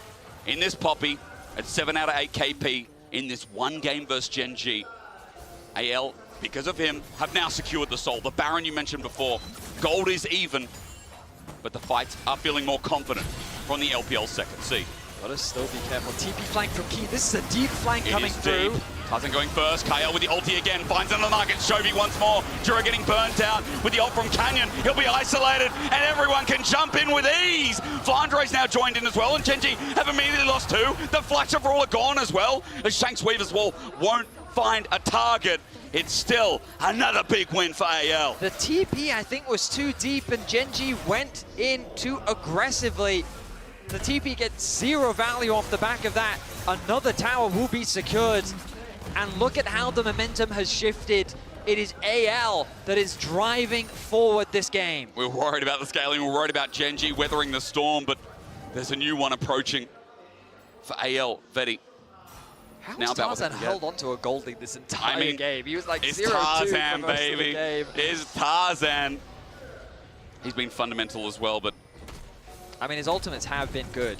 There's no question about it. But really, like, Kyle is the MVP of this game without a shadow of a doubt. The ultis that he has been connecting, the follow-up, like the stuns into the walls that he's been able to find. We go back to, like, the top play that happened between the two bottom lanes. It is he that is finding so much magic for this AL squad. This Keen Sante, I was worried for AL. It felt like that he was an immovable wall that just would not be stopped. But now it felt like that they found a weakness in the armor, and they're continuing to press forward.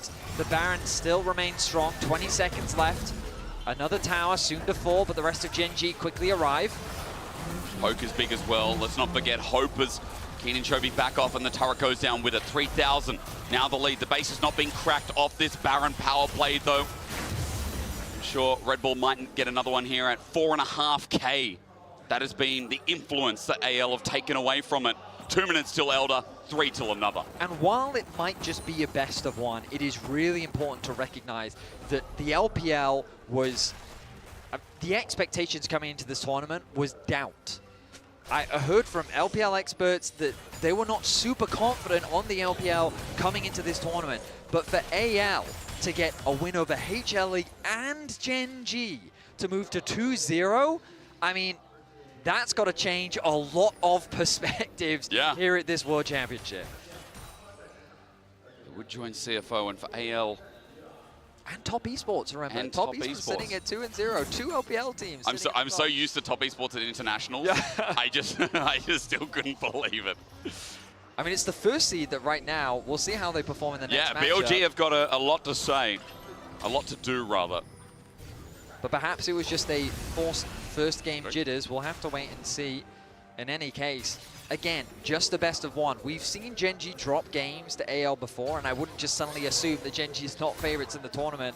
But again, a statement performance, and it really does show AL, they were considered one of the best team fighting teams in the world before. And this game is really reminding you as to why. We're getting ready for our next objective. 47 seconds until the Elder Dragon. You can see it at the top left of your screen. Chovy going to push out that top wave. Level 17 on the rise. Death cap completed for him. The arm guard finished for Shanks. Going to be a valuable purchase. But pretty much everyone across the board. 3 items, 4 items as well for Rula. Don't count him out just yet. He fumbled the last team fight, but so close to level 16. If he can get that 3rd point in the ultimate. Nice juicy upgrade, that's for sure. Tarzan makes his position known. AL hold control over this river this time. 15 seconds, the Elder's up. Flandre, another entry point guarded well.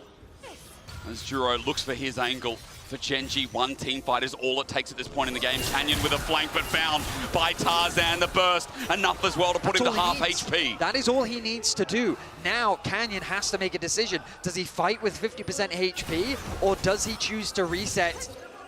Very nice play from Tarzan, not overcommitting. He's trying to heal on the Wolves, and he will get a decent amount of HP back. Not all of it, but most of it. Shanks keeps sending out the poke, plenty of mana to continue on. And as you said, Hope is going to do this quick. Canyon on his way over. The ulti, beautiful from Shanks. And how does Gen G get in? The timing's great. Maybe with a Realm Warp to one side of Chovy by himself. Keen jumping in first hand. KO guards the entrance, and Elder's taken. Anyone's legend. Turn for the fight. As Gen G got to run. They might take Flandre, but with Elder, it's a buff to beat the rest. 1 for 1. Keen getting poked. The flash. Kyle gets close. Keen's 1 step away from dying, but first Canyon will go in the coffin then. Juro, as he runs away, he's getting chased up by a Gatling gun and a pair of pebbles. He'll flash out, but now with the free display missing out, you say, hey, doesn't matter. Tarzan finds another, and AL steps away from the base. Exquisite execution once again. The ultimate from Shanks to cut Gen G's approach off, securing the Elder Dragon and converting it into the fight. TP from Shanks, returning to the mid-wave. The TP from Kyle. They have the Nexus in their eyes. They're looking to take down the best team in the world. It looks like Kyle has committed parricide, as Juro is just another target. Brawler was fed the hope of Gen G, but even he is not enough. In China, AL will soar, and once again we are reminded that Tabe is the greatest LPL coach that has ever lived. The underestimated AL came out swinging in today's matchup as they got the better of Gen G in the most important team fights. A rivalry that continues to grow, as this is the 2nd LPL team to go 2-0 here at Worlds. How does he keep turning these teams around? I don't know, but the desk is going to tell us how that one burned the house down for AL's 2-0.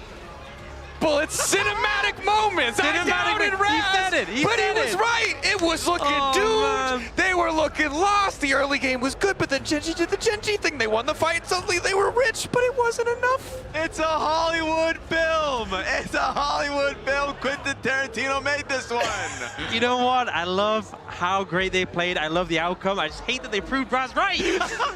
Raz was on some bullshit, but for sure, it was proven correct. Tabe, everyone gets a hug all around. And look, I think we have to go right into it. Kyle, man of the moment yesterday with the steal from Viper to take the Drake. And then today, shutting down Gen G at the Dragon Soul in our HyperX Reflex replay. This man is a demon. When it comes to Dragon Souls, he has them on lock. And I feel like this moment, it was in unison with great setup from the Weaver's Wall. and it ends up splitting Gen G so effectively. So the call ends up being Ruler and Chovy want to be with the rest of the team, so the Realm Warp comes through to move them, and we get this snipe from Kyle, knocking them to the other side, and then it's a little bit desperate from Gen G to try and reposition. Ruler then sees an angle to ult in, to find a way with Duro to go in, and look at the steadfast presence to catch him. Immediate response to take out the AD carry, and from there AL has control. It's a Kyle 1v9. It was actually crazy to be able to see this. By the way, going from the draft into this, I was like, okay, Talia and Poppy, what are we drafting? Dash after dash after dash after dash. I was like, okay, this is relevant. And by the way, the Dragon before that got them Soul Point, they may have completely got slaughtered in that fight, but it was Kyle knocking Zinzao out of the fight, getting Soul Point, and then ending up to getting Soul in this one. This man deserves so much love. And here's my pitch, if Mark is paying attention right now and not playing Cookie Clicker or something, is Kyle, Spanish, the Kai. Replacement for your fraud top laner, the Shy. It's time. Embrace the Kai. Embrace the new era. This man has taken anyone Legends far. And the thing is, early game, it looked good, right? But I do want to go back. The Keen Sante felt like it might be a full effect. That Dragon fight around 19 minutes, okay, back to Gen G business as usual. Gen G still had those great moments. When we look at that fight, it felt like the writing was on the wall. It really was just individual performance that brought it back. I mean, it's so difficult to lose a big team fight like that against Gen G. So many teams, you lose a team fight like that, and that might just be it, and you don't get another opportunity back in from there. We see this from Keen. He ends up getting this triple knockback on the Q, and then he pushes forward. He's able to find Shanks as well. This was the point where I'm thinking, okay, this is a big Gen G team fight. They get a big lead out of this. Ruler ends up getting so many kills on the back of this play. I've seen this so many times before domestically, and I've said the game is done. And yet it wasn't. And it shows so much skill, so much talent, so much resilience from AL to fight back from this point. And they've now taken down not only the #1 seed today from the LCK, but yesterday the number 2 seed. Puts them in such a great position. Well, and at each LE there was a little bit of an asterisk because there were some build question marks. It felt like Viper was the only source of damage, right? But there's no asterisk today. I mean, the incredible performance, the incredible comeback. These guys are looking so dominant to take out 2 people in the running for tournament favorite. It all kind of culminates in that Elder Drake fight. But you've seen it. I mean, we might as well watch it again. But this joy, this energy that we're hearing here in Beijing, so well deserved because anyone's Legend are kind of the new hope for the LPL. This game alone is amazing.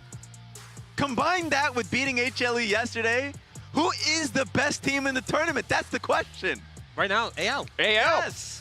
If we've learned anything, it's that best of ones are more than enough evidence to make sweeping conclusions, and I've made it. Kyle is winning finals MVP. I need no other footage other than probably the finals and all the other footage that we need, but generally, incredible stuff. It's such a great start, and it puts them in a great position going forwards, and the fact that they're joining another LPL team in the 2-0 position, especially after that BLG rough loss to start it, it's a good bounce back for the region. Especially with the context of like, oh, loss after international loss for the LPL. They were looking for one team to be that shining ray of hope. It's AL. They're lighting the way. They are certainly, at the very least, leading the way at this moment in time. Of course, after the break, we're going to hear from Flandre himself before BLG takes on Fnatic. BLG maybe looking for a little bit of redemption and a chance to keep the LPL on this upward trajectory. Separate, looking for the pick. Keen separates 2, but the Poppy ult will only find 1. It's onto Chovy for now, running in towards the Dragon, but it's at 4K. It ain't stealable as Keen pops the ulti. The all out there. He is getting poked down, and Shanks is sending away to the Supreme Display. Will find the mark on the side, and Ruler jumped in to a Poppy with a steadfast presence. Dragon stolen, and the fight for AL taken away. Kyle, this pick pays dividends.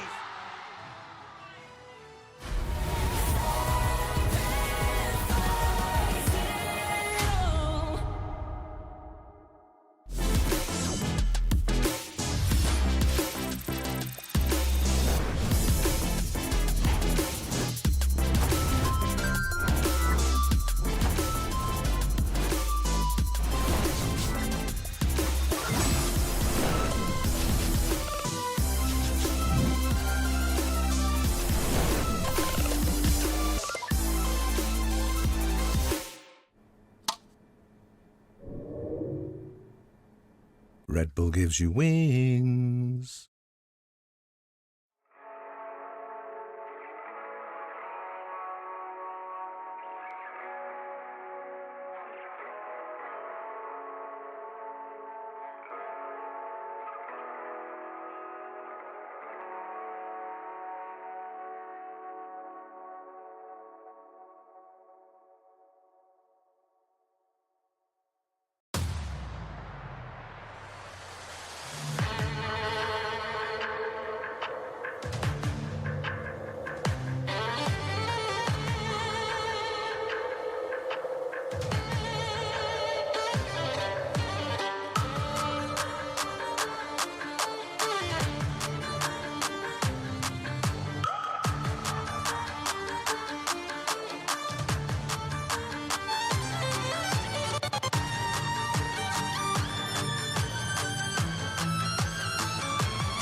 Welcome back to Worlds 2025. We are moments away from getting an interview with the victorious Flandre, but in the meantime, we have one important man on the desk, and that is Raz, and he's going to break down for us the truth of cinematic moments.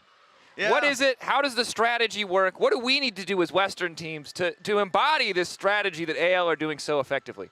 Oh, Specs on. Oh, smart. Does that help? It does, because I can see clearly now. And it's about intentionally losing the early game. That's step one, because I think the LEC teams are pretty good at that. We are. Unfortunately, you carried that into the late game. But we need more than that. Why do I feel like I just got like all-star dunked on alley-ooped? Why do I'm being ganged up on? This is bullying. Okay. But no, I mean, the tenacity that this team has and like the skill in team fights, it feels like they just grind out the team fights and understand it wholly. In MSI, we see it. Now, it's so confusing because when they go back to domestic play and regular season and then in playoffs, you're like, oh, I'm starting to lose faith in this team. It's only when you lose faith in the team that they come back stronger. So what I'm getting from this, and I'll explain AL this are to like you. KT? Step What is one this? Except a successful KT. Step one, kind of lose the early game or make some mistakes maybe in the mid-game. Got it. Be really good at team fighting. Yeah. Like really exceptionally good. good. Maybe like, Gen G, be better than Gen G at team fighting. Okay, but I don't. Never mind. We're going to have to explore this more in the future. The interview is ready.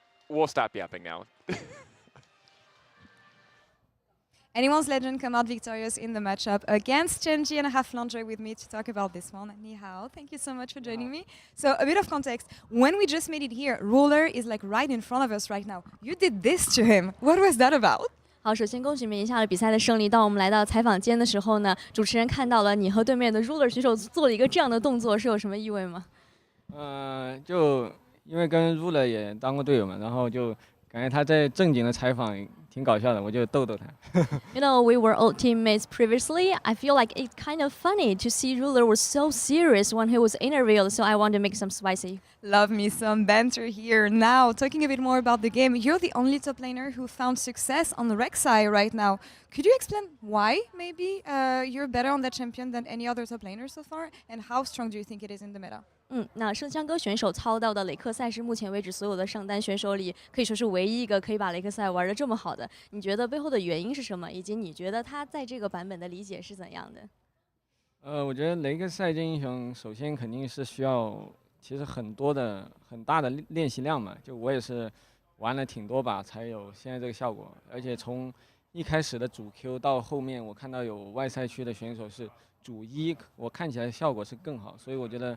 是大家都想办法玩好这个英雄，才有现在这个画面嘛。但就是这英雄可能选出来有一个顾虑，就是对面可能会换线，一定是 AD 上来欺负你，因为你一级只能学 W 嘛，说白了，你 Q 跟 E 都学不了，所以这方面可能要想好你能不能承受住 AD 的压力嘛。Yeah, so firstly, it takes too much practice to make sure that you're proficient on the Rek'Sai, and I also did it for so much practice to make it. And secondly, I also transferred I pick the skill from the Q main to the E main because I saw a lot of foreign players, they choose this kind of play style so that I can transfer my understanding about this. And also I want to notice that is that, you know, when you pick Rek'Sai on the top lane, you have to be ready for there will be a lane swap. The AD carry player maybe come to the top, and you have to make sure if you can handle the pressure on it. I love it. Thank you for the insights about those lane swaps. We see them more and more often.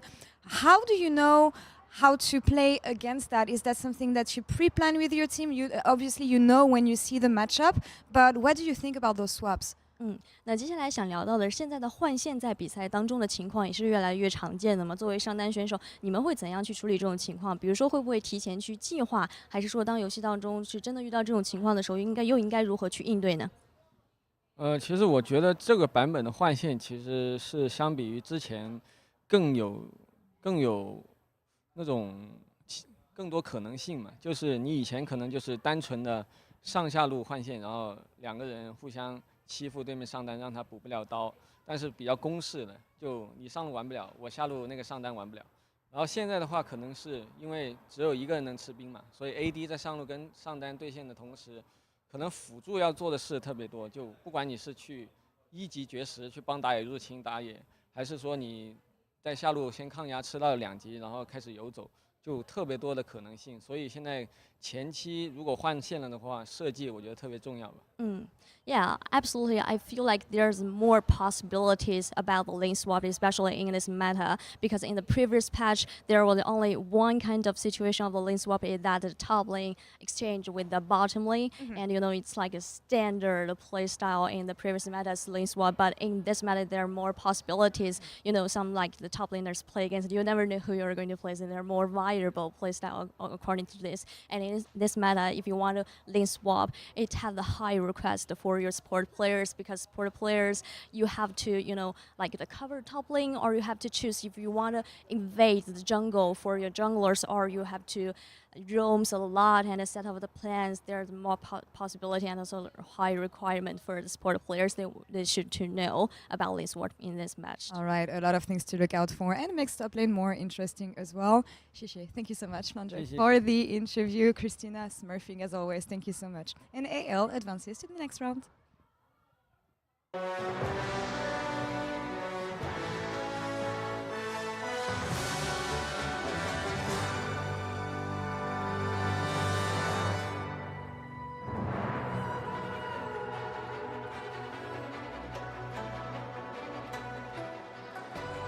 And while AL are feeling good after the 2-0 start, Raz is mean-mugging the camera because it's time to get real. It's time to talk about the teams that did not have a great start, and that is BLG and FNC, both in the 0-1 bracket, both looking a little bit rough. And I want to start by talking about the top lane, because we saw some questionable moments in that first day, and I think those are the players we're going to be looking at to really ramp it up. As the players arrive, we're keen to see them, what they're going to bring to day 2, because day 1 for Oscar Renan and Bin was, you know, not the form they wanted to debut on this international stage with. Yeah, both of them getting solo killed by Scions in matchups where... But one got solo killed by the Scion, one got solo killed by the turret, and the Scion smacked him in the head. Yeah, bit of teamwork between them, and then Shadow. the reaction. Well, you can see Shadow was disappointed, but that kind of brings us into our next talking point, which was, you know, the question everyone wanted to know, Shadow or Beishwan. And obviously, something important that we always have to take into account with BLG is which of these junglers is going to show up very standard after that loss, to just see Shadow immediately kind of step into the fold. Yeah, I mean, I think we've seen, obviously, domestically when they had the playoffs, it was like the super sub coming in when things went amiss. But it has been a big boost, I feel like, for them. They're just benefiting from constant honeymoon phases where it's just like, yes, 42 from Shadow. Shadow, I feel like, has performed quite well. At least from the playoffs, from what I've seen from Beishwan, they've played well, much better around him. But it's just been this revolving door for the team that it, for whatever reason, when the team isn't performing as well, and we just like saw like an underperforming Bin, and that's kind of been the same case for the regular season as well. It hasn't panned out. But that being said, the game has started, the draft has started. I want to hear from the casters. You guys take it away. Thanks, Raz. That's so nice of you to say. Shadow starting today to the surprise of none, I will say, yesterday. Beishwan had a rough intro to Worlds yesterday, and now it is up to the previously EU jungler to show us what he's got. Now for Fnatic on the other side, you see already Yunara's banned, the Jarvan gone. The Kiana today has put on a good show. Let's be real. Oh, yeah. What a fun pick as well. Glad it's in the meta, but for this game, it's going to take a break as Orianna gets selected first. Wow, so Fnatic choosing to hand over the Orianna. That's a scary thing. I mean, Knight is, he has his champions, that's for sure, throughout his career, but when we look back at some of his most played, Orianna is definitely up there, and as someone who can be very lane dominant, we'll see how things pan out. We expect Poby to go more towards something like the Talia. Galio is something we've seen come through from him a couple times in this matchup. He does struggle in the early laning phase, but ooh, I'm quite surprised to see the Aurora. This is, of course, flexible, as we've seen it come out into the top side as well from Oscar a few times. We'll see if they keep it as a flex option as we continue, but for now, jungle has to be the lock-in. We're going to get Razork's Vi once again. It didn't have a super impactful performance yesterday. The AD did bring up the rough draft that we saw from Fnatic yesterday, where it did feel like that their cohesion wasn't really there, and especially once they saw the Scion to then lock in the Ezreal was quite a surprise. They didn't give themselves many options. I can agree with that wholeheartedly. And again, that Scion is up and available for Bin this time, if he so chooses. First, though, we get an early Xayah, but when you see a Vi, when you see a lot of all-in burst, like, why not lock in a Xayah Rakan for Elkanor?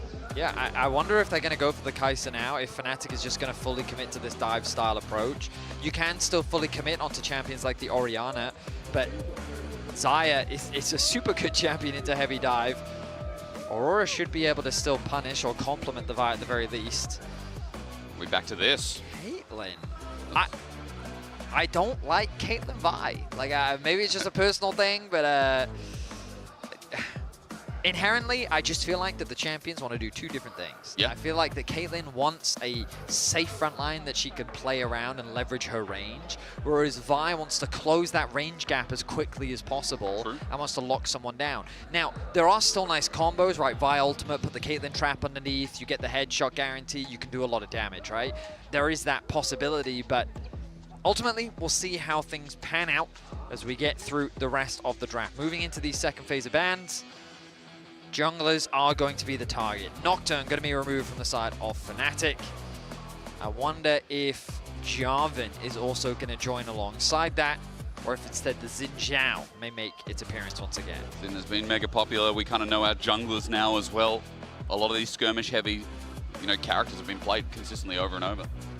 And we haven't had as many tank junglers so far. But so far, there is no tank in BLG. There's no tank in Fnatic either. Oh, they're banning top laners out. Okay. They're assuming that that is going to be an Aurora mid for Poby. Yeah, I'm kind of surprised that we didn't see something like an Alistair banned. True. I'm also thinking about Karma's a possibility for Fnatic. Renata is a possibility for Mickey. They may even do like Blitzcrank. Yeah. I like Blitzcrank Caitlyn as a combo a lot. I know we're getting Morgana in solo lanes. I'm just going to throw it out there. Ooh, I mean, I'm a big Morgana enthusiast. But in support, it hasn't really risen much. More so the wave clear was there. Sion is gone. That might help Fnatic from the PTSD of yesterday. Well, we're expecting a support pick to come through. Ooh! Hysterics with the prediction. Hey. Not often right, but when I am, it's today! It's a Morgana! Okay. Man, the analyst desk gave me a look. I mean, so I love Morgana as a champion. I think that she's really strong after the buffs that she's been getting. Traditionally, though, we've been seeing her mid kind of around the world, not really in support, as you highlighted. So could be a mid Morgana. But this is like very old school. Yep. Like Caitlyn Lux, Caitlyn Morgana, like back in the day, back when we were young and had a good time playing League. That doesn't happen anymore. But it's a very scary combo because the amount of chain CC that's available is very effective. But the Black Shield against Rakan as well, like it provides a lot of protection for the Caitlyn. And also, let's say a Renekton jumps on top of you, he can't break the shield. Yeah, he can't. Because he's not going to do any magic damage. It's also very linear, right? If the Renekton can't dash through you with a slice and dice, like, you just press Q and walk away. I really think it's a pretty good Morgana angle, and it also pairs nicely with the Vi. But Nefiri, going to be a strong skirmish jungler. Ball delivery as well. And it looks like the Poppy top for Oscar. Now, for those that remember his last international appearance, this was a champion that we kind of believed in him for. Like, he had strong performances on it. It's a very safe champion. It does very well into the dashes. So again, against the Rakan, against Nefiri, against Renekton, it can be super effective. Early matchup, you're probably going to struggle against Renekton, as many top laners do. But I think I prefer this draft a little bit more from what we've been seeing compared to what we saw yesterday from Fnatic. But it doesn't change the fact that BLG is still BLG. Yeah. Right? While yesterday they didn't start their footing off in a super convincing way, Xayah Rakan is a very easy bot lane to play through. They have a strong mid game, especially with Xayah Orianna, with good team fighting.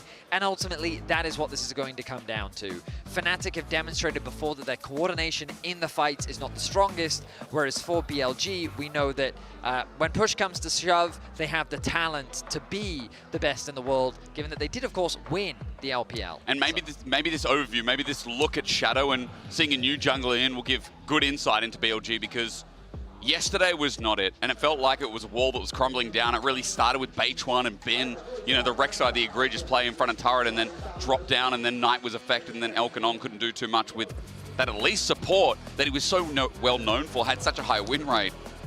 Now lowered to 9-2, but today's a different day.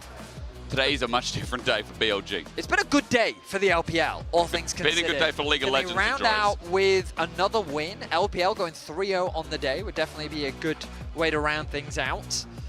Let's see, as Fnatic, we are expecting BLG to be the favorites coming into this matchup. Yep.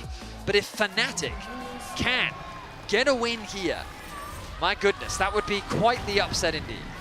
It would put BLG at 0-2. I mean, also, okay, the third seed from the LTA and the third seed of the LEC, They shook to lose hands. to both of them, that would be quite the shocker. I think the West would have a lot to lean on after today, you know? And the LEC faithful, especially when there was a domestic rivalry that put MCOY to 0-2. Who's going to join them? Let's begin. Now, we already talked a little bit about the draft coming into this, and especially with that Morgana making its debut at Worlds. For Mickey especially, I feel like Mickey's been great on engages, but also sometimes just very out of place. This one requires a little bit more finesse. Oh, it certainly does. Ward taken. Okay. GG. 10 gold. Starting with the Q.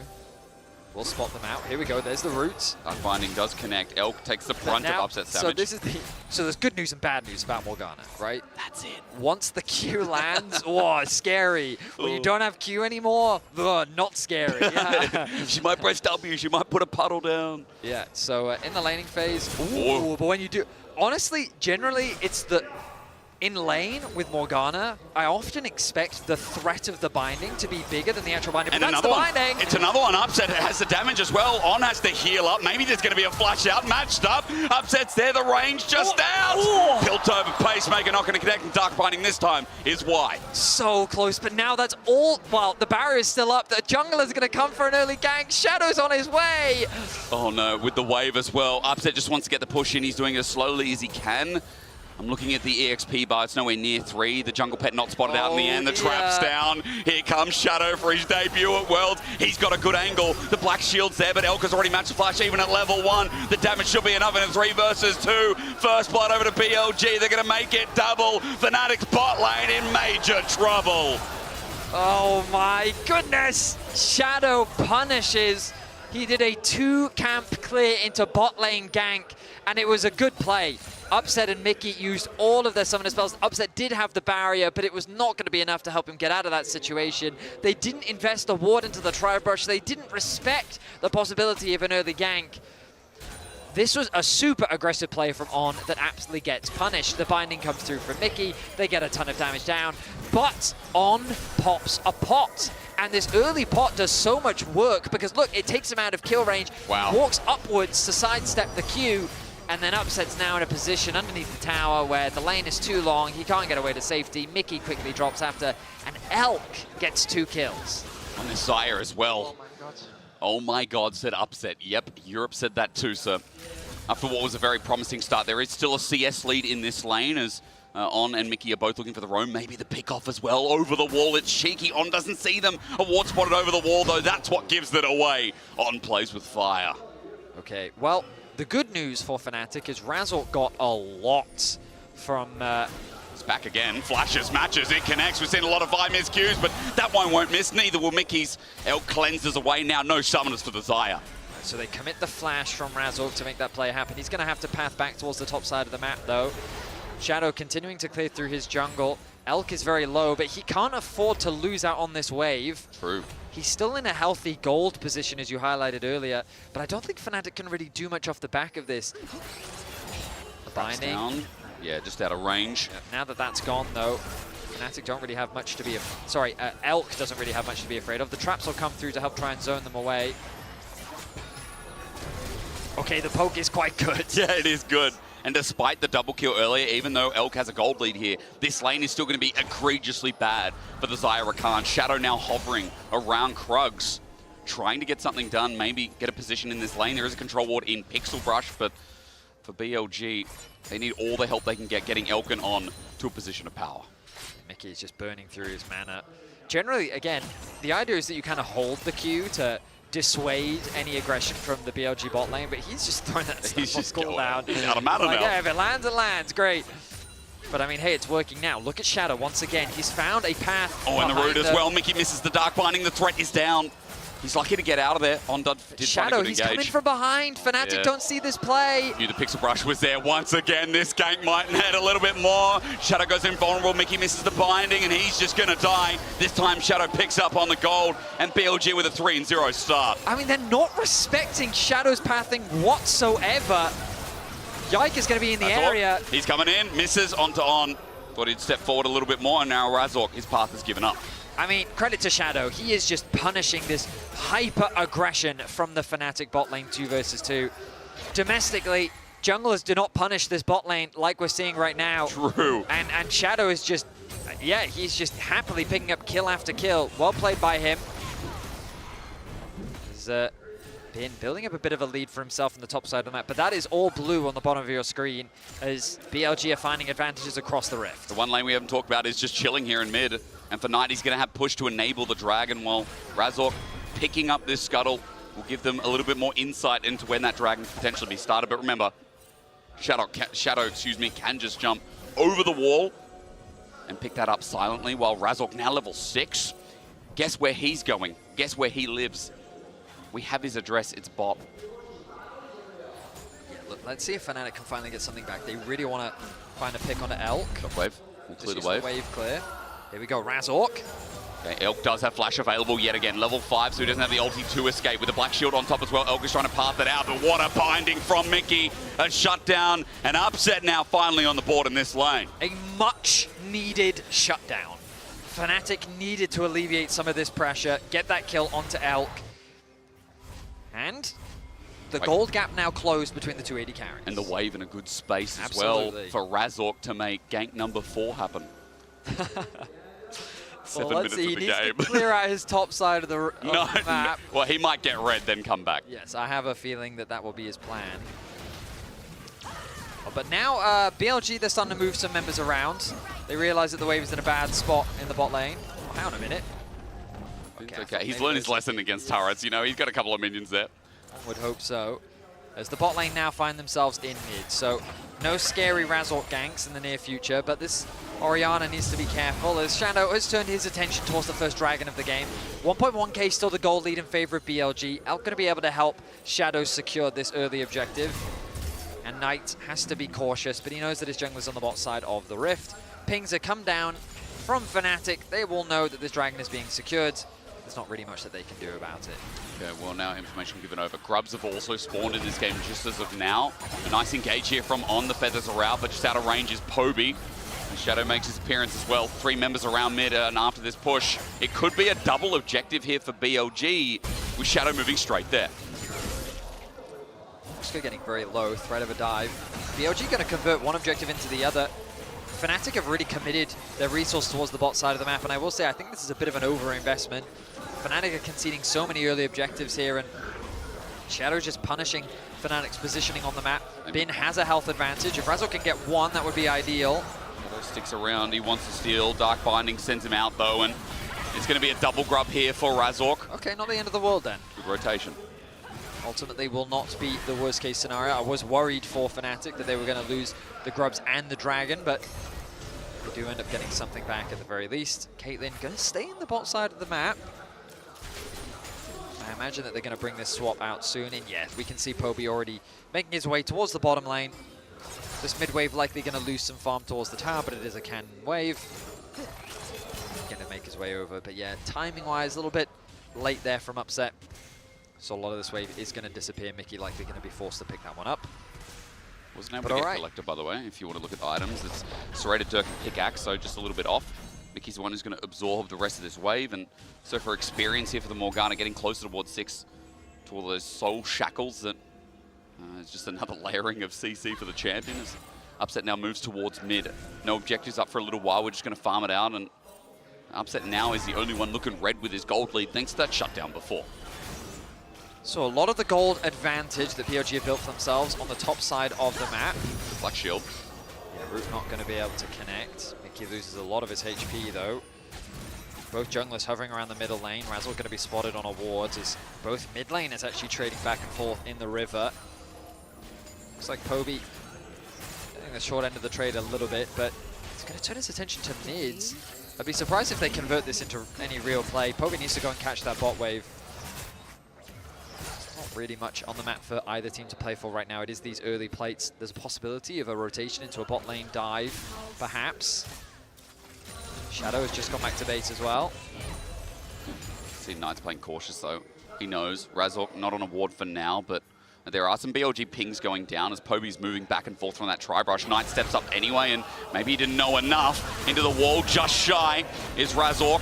Shockwave brings him back, but just to let him know. Dissonance, good damage as well. Knight still stepping up in a 1v2. He's now got Shadow to make it equal odds. The threat of the roam from On as well to increase the numbers. Mickey did take over to level 6. On still ways away from that. On once again on the move. Good one. Shadow looking to try and get a collapse onto Poby, maybe if he goes for a deep base, but not going to be spotted. Look at this vision control that BLG have on this bot side of the jungle. Clearly providing that protection for Knight to be able to push in the side lane. Now remember that Fnatic do still have a lot of dive threat, and so by going for this Rod of Ages on Knight gives him that extra bit of HP, a little bit more survivability. Does mean that the damage is going to come through from him a little bit later into the game though. Meanwhile, Bin has just been, I mean, he's been dominating in this 1v1, quite frankly. He has a 20 CS lead. He's secured 3 plates for himself. Oscar really hasn't been able to do very much. Remember, Steadfast Presence, long cooldown. Slice and Dice, not so much. So even if there's an interaction there, Renekton's going to have his cooldowns much sooner. So 20 CS lead, 600 gold. Been close to getting this Black Cleaver or Stride Breaker pending. Here's the thing about the solo laners for BLG as well. So you've got Bin winning out in this top lane 1v1, right? Doing a lot of tower damage, but also in the bot lane. Now that Rod of Ages has been completed, Poby just doesn't have the burst threat that he had before, which means that Knight can now just trade way more aggressively, because every time you do trade, you're likely just going to have a health advantage, which means that he constantly has push on the bot side of the map as well. Elk is, with his fast wave clear, getting that advantage at mid, and so basically you have a situation where BLG have 3 pushing waves, and they have full control over the river, and they always get to collapse onto these objectives first. So Fnatic, a lot of the responsibility falls on Razork to find a way to get a creative gank, but the deep vision that we're constantly seeing from BLG makes it even harder for him. So BLG have a firm lock on the game right now, and Fnatic don't have an easy way of breaking it. You see Razork's trying to break it as he Vault Breakers out. That's the turn, that's the moment from BLG. Shadow's already used W, but he won't need its Soul Shackles to lock down the dog with a Dark Binding that misses. BLG are safe, and Mickey almost dies. Looked like Mickey tried to pass on to connect onto Shadow to set up for a trap play, but it doesn't actually connect onto either one of them. Dragon now alive. Bot laner On has to go back to base. Dragon going to be started. I don't think this is an easy start, though, as Elk gets to collapse first. Look at the positioning of Knight. Bin also has TP. Fnatic won't have numbers here if the Croc joins in. Mickey is almost dead as well. This Dragon start looks risky. You said it, Vetty. BLG now have 4 members. Bin's moved into Fog of War, and Fnatic have to back off. Yeah, I don't really see how Fnatic would have an easy objective secure, especially given the HP that Oscar had. Nice headshot onto Elk. Good damage coming through from Upset. Traps are coming out as well. Elk feathers almost flying into Upset's face, but he sidesteps and back to mid-wave. We're going to farm for a little bit more. Yeah, I mean, BLG, I think, doing the correct play. They know their laners have an advantage. They know, like, that top tower is just going to fall soon. Just from Bin in isolation, winning out in the 1v1. He's built an 800 gold lead by himself from tower plates and CS leads. Meanwhile, the mid lane matchup still in favor of Knight. Similar situation in terms of the plates. Now that the plates have fallen off, that tower is going to fall like paper. BLG just getting the better of Fnatic individually right now. And with these gold leads, they're going to come into these mid-game fights just with more items in a stronger position. And I fear that Fnatic are going to be limited in terms of what they can do. It's all going to come down to this target selection. Because remember, when this Vi dives in, who is your target? Knight, I suppose, but do you have the damage needed to actually kill Knight, especially by going for this more HP build? I feel like it's going to rely a lot on Upset here. It does feel like this Caitlyn, with the pairing with this Vi, how they work in tandem is going to be so important for this game. Now, Herald is coming up in 15 seconds. Speak of important, it is BLG again that have held that strength of vision throughout the game, now in the most appropriate spot, which is top lane. Control wards galore, nothing from Fnatic that isn't defensive. And it's just consistent farm for this Xayah as well to try and get her second item, to try and get up there and become that hyper carry. As you said, it is such a stranglehold, and Coinbase Gold Grind is going to show you exactly what we're talking about with a top comparison of 900 to gold lead and of Herald starting that is going to escalate this gold further. Yeah, the problem is I think Fnatic just isn't strong enough to fight. Good damage on Elk. It is good engage as well. You asked about Razork. Elk not going to stand still for long though because Dark Binding was out of range. The trap as well. Elk flashes in for the root and it sets up Shadow for the reset. Now onto another. Upset thinks he's safe. Not for long. Under a turret in with the Dark Binding. Spin has joined in and Mickey's up next. BLG recovering from their sins of day one. The collapse from BLG was so fast that Fnatic couldn't respond in kind. Poby didn't even bother teleporting to the mid lane play as he knew that things were already falling apart. Targeting Elk was a good response, but they just weren't quite fast enough to get the kill when they needed to. That bought time for Bin to arrive, threaten the dive on the tower. They get the summoners out from Upset. They're going to secure the objective on the Herald. And BLG snowballing this game out of control. And it's so controlled at that as well. For BLG, that fight was supremacy. How clean this was, Vetty. So we see the positioning on Elk. He steps up a little too far. Upset kind of baiting it out as he gets good damage down. Flash in from Razork. The trap's not quite in range. The binding doesn't quite connect. It hits on instead. And then Elk flashes in here. It does set up for the play, but it does allow for Upset to return.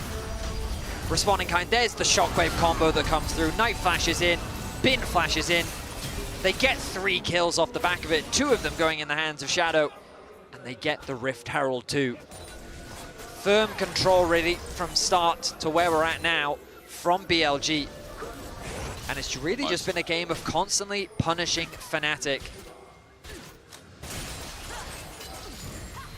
Feels very much like slow, steady League of Legends. At BLG yesterday, a bit of a lynching to put them back in place. Elk is hit, Upset got the heal on him, but Shadow once again looking for a dive. It's turned by Razork, but with the quickness from On, he's got targets. Black Shield already used by Upset as he puts the trap down. On close to dying, but Shadow again gets a reset. No fear of diving in, but maybe he should be as he gets denied by Oscar Renan. It's a shutdown over to Upset. Fnatic have breathing room. A 1-for-1 in the play, and all stand still in the mid lane. I mean, On was CC'd for so long, yet it's Mickey that ends up dying on the back line. This Morgana is so squishy and such easy pickings for Shadow. The good news really is that so much gold got funneled into Upset after he picked up that shutdown, but he's the only bright spark on the bottom of your screen for Fnatic. When you kind of look at the gold differences, a 1.3k gold lead for Bin is he's really making his presence known on the red. It's just an isolation. He's playing PvE.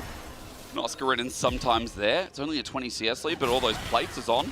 In River, gonna find Razork. There's an exhaust, and because of that, Razork thinks I'll go again. Steals a flower on the way out. Dragon's also up in 10 seconds, On with a bit of a tag on his health bar. Might mean something, but again, BLG are so strong here in this early game that Vetty, I think, every fight right now, Fnatic have to pull with caution. Oh, absolutely. Mickey, even if he does land the binding, here we go. The Shadow, Oscar jumps in. That E onto the dog, not going to be used too well, but for Shadow, he gets low. Now they found Knight. Up the Shadow, disengages. It's a good engage as Oscar sends him away. Bad puppy. Knight has to run for it as well as with that one pick, Dragon is now open for Fnatic. Top wave is pushed in for BLG, so a decent amount of farm is likely going to be lost there. You'll notice the Bin making a beeline towards it. Oh, he's turning his attention back to mid lane as they drop the Herald. I like this response from BLG. They'll happily concede this as they can put pressure onto the tier 2 tower as well. Fnatic trying to take a shortcut through. Looks like they will protect their tier 2 tower. But BLG, for the first time in this game, conceding an objective. Only to take something else on the other side of the map. It's Raptors, it's mid. It was still the better gold plate. It was a Chemtech Dragon that Fnatic stopped the stacking here, but reminder, with Stridebreaker picked up first with a 2-item Nefiri now with Spirit Shojin. What a much better improvement, better performance I should say, from BLG in this day 2, because yesterday was just not the team we saw climb their way up the LPL bracket, go through 4 best-of-5s, with 3 of them going to game 5 rather. Like, Bin looks in prime form too. Now moving up to 2,000 just about, with the gold lead that he's accrued pretty much by himself. Oh, absolutely. I mean, he's just made fun of Oscar in the top lane. Beating him out in the straight-up 1v1, he holds on to a 20 CS lead. He secured top lane in isolation. He's going to pick up bot lane as well. Now, I mean, there's good news and bad news for Fnatic. The good news is you could argue, oh, all of the gold is sitting on the top side of the map, which, as long as Oscar gets tanky enough, he can just mitigate, right, on this Poppy. Yeah. The bad news is this Renekton has a 1.8k gold lead. This Neferi has a 1.6k gold lead. That is bad news. Yeah, that's quite bad news, especially when you look at the item differential. Black Cleaver's finished for both top and jungle. And Arakan is being eyed up by both sides. Mid wave going to be pushed in by BLG once again. Bot wave going to be caught, and Fnatic kind of forced into these choke points if they want to contest. The trap placement is nice, but Shadow just jumps over the wall, ignores them completely, and now Shadow can jump back over himself. Still threaten Arakan. Keep this vision choke elongated that we've seen all game long. Fnatic scared about where to run into. They get this control ward, but the poke, the range is huge. Knight just takes none in return, able to walk it away, and with this wave, Vedi, Arakan still on the menu, and BLG very much proposing that they are going to start this. As Razork, try brush, he's okay for now. BLG are really limiting the options that Fnatic have in terms of their approach. The Observer's just highlighting the vision that Fnatic have around this area. Fnatic are so uncomfortable. Poby and Upset spending so much time just sharing gold. Shadow backed in front of them. Shadow did indeed back in front of them. Of course Fnatic are going to start. Shadow just backed in front of them at full vision. The only question is, do they have the damage? Yeah, no, they don't. Fnatic is too afraid to start this objective off. Shadow 5-head. I mean, Knight is level 15, remember. On this Orianna, he wants to go back and buy himself an item. Elk is going to start this one off. The TP's coming through. Like, Fnatic basically spent all that time watching BLG set up around this objective. Knight gets an opportunity to go back to base, pick up the Horizon focus, start off the objective. Razork can't do anything. He can't walk in on zones. Razork's out. And just because Elk ordered it, now down it goes. TPing in. I mean, Fnatic. Oh, what is Oscar doing? He's running in Vedi, and now he's running out. Okay. I mean, the coordination from Fnatic is just, it's nowhere to be seen. No. BLG, their setup was perfect. They kept the push in mid, they collectively controlled the river, then converted that control into a bot wave push, that then suffocated Fnatic out of their vision, gave them no way to approach the objective, and then when Fnatic did have an opportunity to approach, take the gamble, force a fight with numbers advantage, knowing that the enemy jungler was base, they didn't take it, backed off, and BLG said, okay, and they took a completely uncontested Arakan, with which Fnatic then TP'd in response. They committed not one, but two. Are you okay? I have many opinions. To say the least, BLG right now is running rings around Fnatic. I think they are too. I think it's been from the start of the game, and while I am impressed with BLG's recovery, I have to say. But like, my point is that if you have two TPs, like, why not threaten a top tower instead? If you genuinely feel like you can't contest the Arakan, why are you spending all of that time just having like a summer holiday, watching the view from a distance, when you could instead be trading it for objectives elsewhere? They could have been pushing mid or top or anything. It's literally the equivalent of going on holiday, going to a different country and sitting inside. Hey, like, that's the Vedi special. No, don't encourage that. Going out, seeing the sun, seeing all the... My point is now, though, that, like, what options do they have? Because all that vision control that BLG had acquired, Fnatic didn't get anything back. They haven't gotten any towers. There's still no towers to their name. So with full vision control, with Dragon spawning in about 20 seconds, Fnatic need to find some pick in order to contest this objective. Well, they're trying at the very least, and Razork's trying to lead it up, but problem is Mickey's not landing any of these bindings, and even if they do, scared to go in. Considering with the gold gap, as Oscar here for a choke on, looking for the engage. Razork does miss, but he's zoning off, and there's Ace in the hole. It does hit Shadow, but with a redemption coming in, BLG nice and healthy again. And Bin's not even there, by the way. Fnatic trying to find a 5 versus 4, but even then, it's not easy. Does Dragon matter when Bin's going to get inner and BLG are moving up mid? Yeah, I mean, BLG have just said, you know what, it's fine. You can have the numbers advantage. We'll allow you to take this Dragon. Instead, we'll control the mid wave. We'll control the top wave. Bin is level 16. Poby just jumped in. He flashes away. Maybe he's getting sick of doing it. There's Between Worlds. Disengage from Oscar. A chance now with Elk sending up the feathers, but the shockwave is good. The root even better. Elk just needs to die, but BLG won't let their president down. Fnatic have 4 members mid, and 1 just hit the ground. I mean, it looked quite promising for Fnatic, but the moment that Bin arrives, their options. And the flash as well, the Black Shield's too late. Upset getting dove on, and Shadow's got a target now, a reset as well. Utter domination as the LEC's 3rd seed has bit the dust. Mickey did not react fast enough. He'll die to the bleed, and now it should be an easy Baron for BLG. 8K, the gold lead. Utter destruction from BLG. Bin with a beautiful flash onto Upset. And I mean, Fnatic have felt lifeless in this game. What more do you say? This is one of our most dominant games. Just from the laning phase, I think this was one of our most dominant laning phases as Red Bull Baron power play begins. BLG from top to mid to bot. Sent a message. I mean, they get the flash out from Upset early.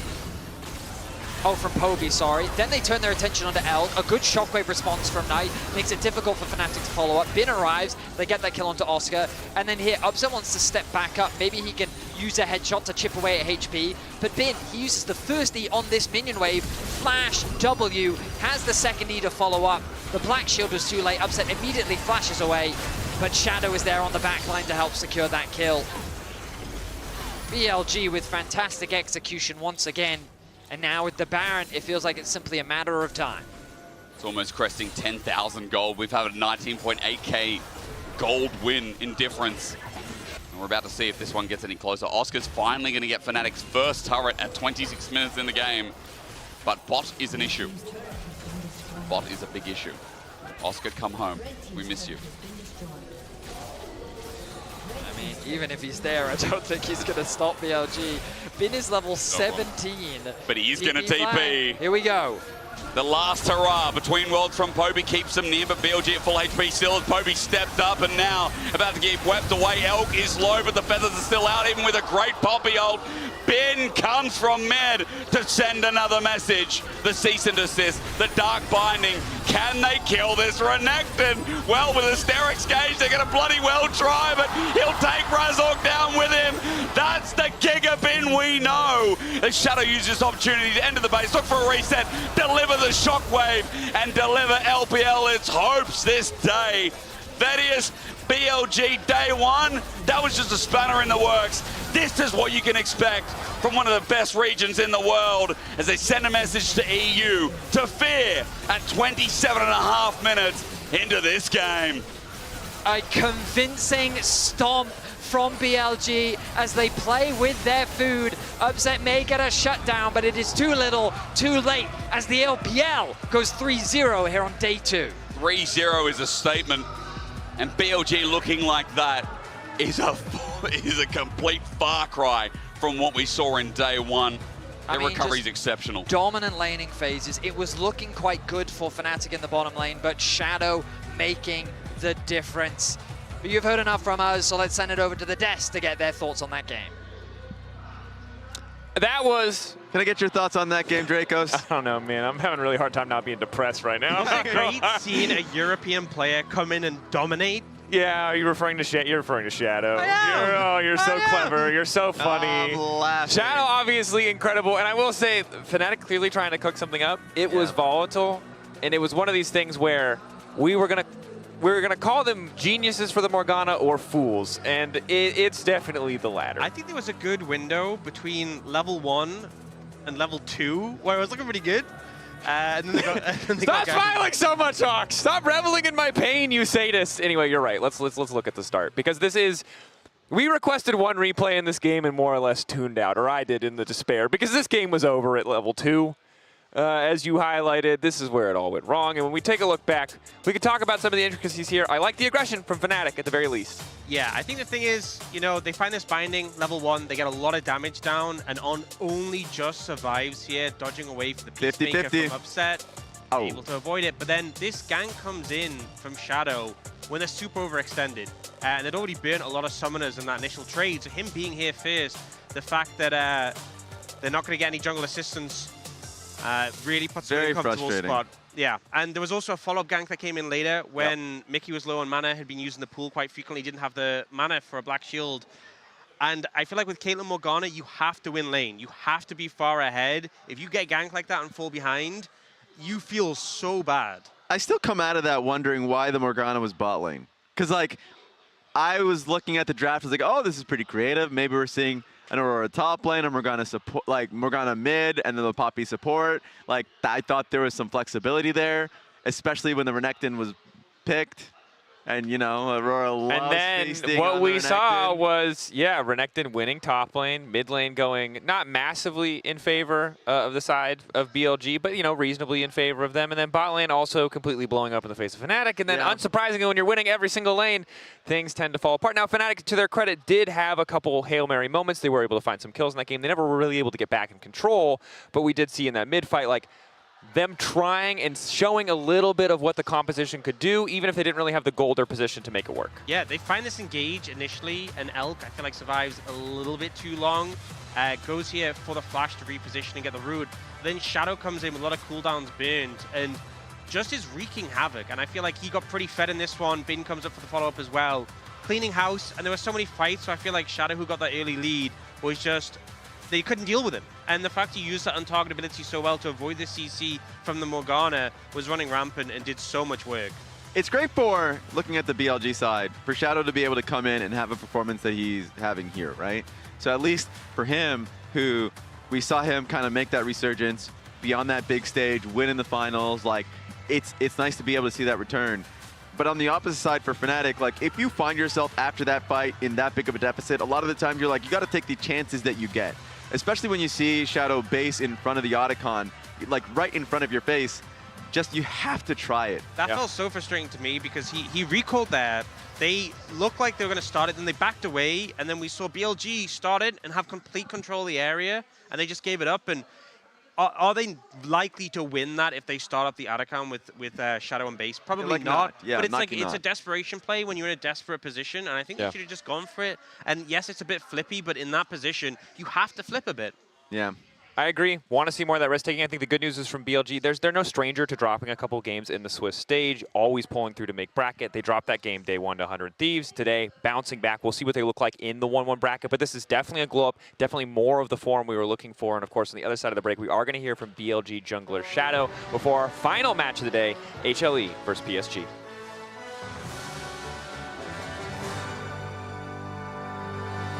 Fnatic, but the moment that Bin arrives, their options. And the flash as well, the Black Shield's too late. Upset getting dove on, and Shadow's got a target now, a reset as well. Utter domination as the LEC's third seed has bit the dust. Mickey did not react fast enough. He'll die to the bleed. 8K, the gold lead. Utter destruction.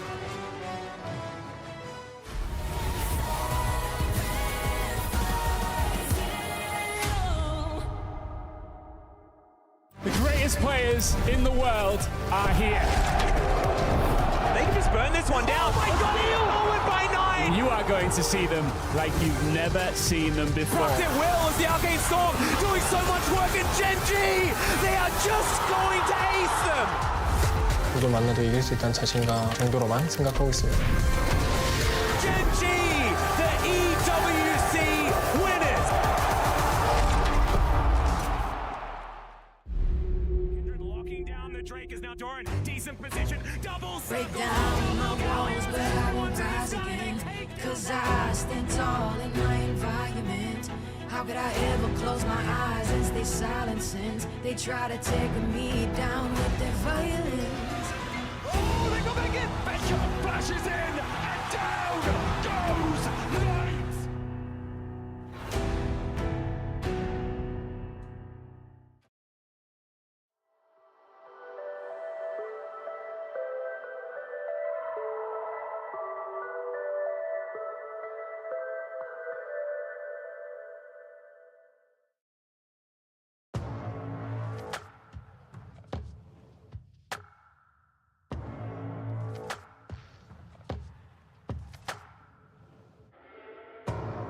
Something in the air tonight.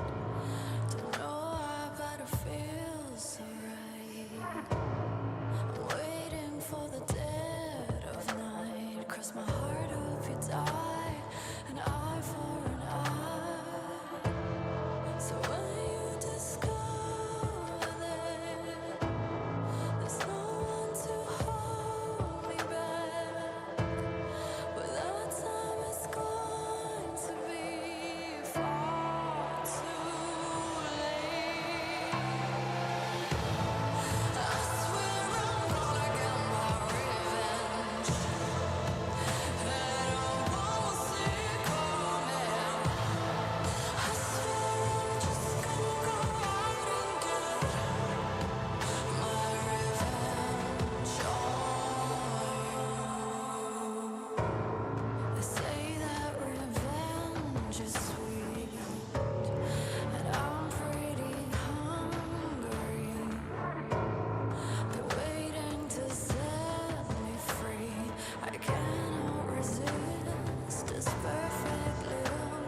that time it's going to be far too late. I swear I'm gonna get my revenge. I swear I'm gonna get my revenge. I swear I'm gonna get my revenge. And I won't see it coming. You might have beaten up so much more than you thought you could chew.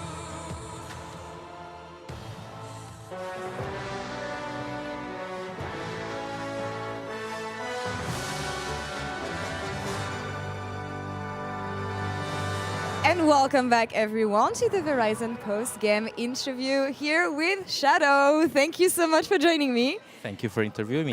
Congrats on taking this one. So as a former LEC and European jungler, how does it feel to take my region down?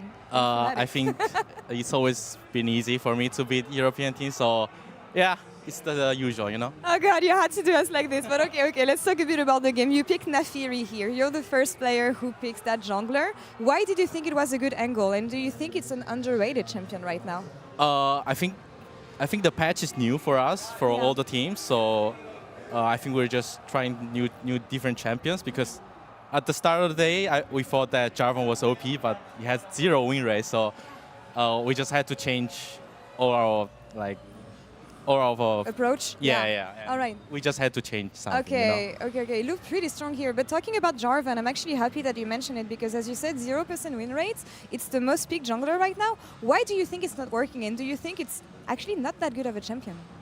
I think because late game is kind of bad, and you need to play very well the early mid game. So I think it has a lot of pressure on Jarvan. So I think that's probably the reason he's not doing very well. Okay, you think it's going to lower in priority then?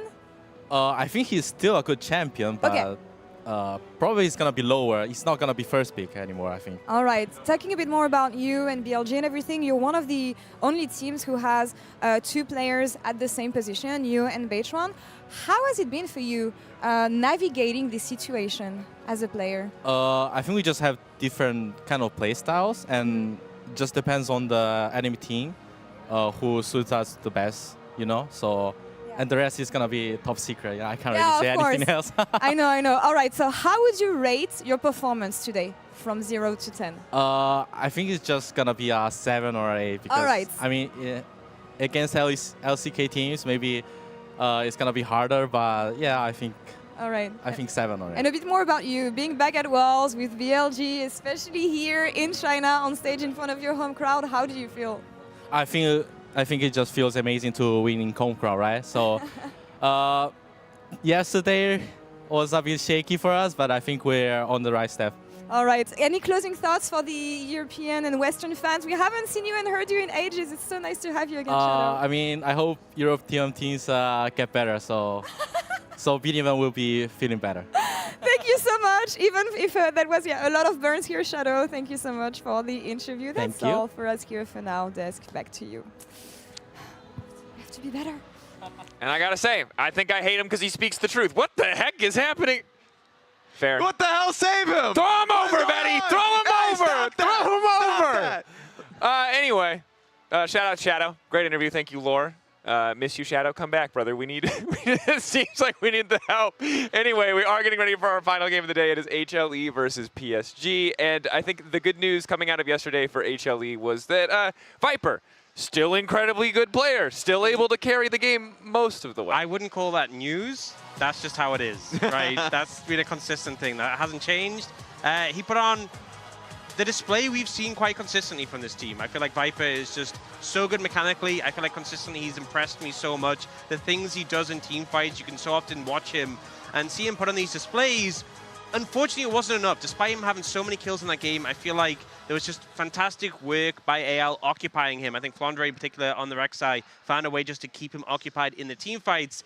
And certain other members of the team occupied maybe by Boris, you know, unable to find certain items in the shop. We're sold. We maybe didn't buy the right items in the shop, didn't find the right items. And of course, we are speaking about Zeka, who just didn't buy tier. And we have this wonderful clip from Twitter from Linda, who got this from Prey Stream, who was so confused why there wasn't an Archangel that he actually DM'd Peanut. And Peanut's only response when asked why there wasn't a tier sooner was a smiley face. Yeah. Especially since it's, you know, He's Peanuts. showing himself. It's Peanuts last year, and it's like, come on, guys, you can do this. Last hurrah. And then he's like, why doesn't my mid laner have a tier?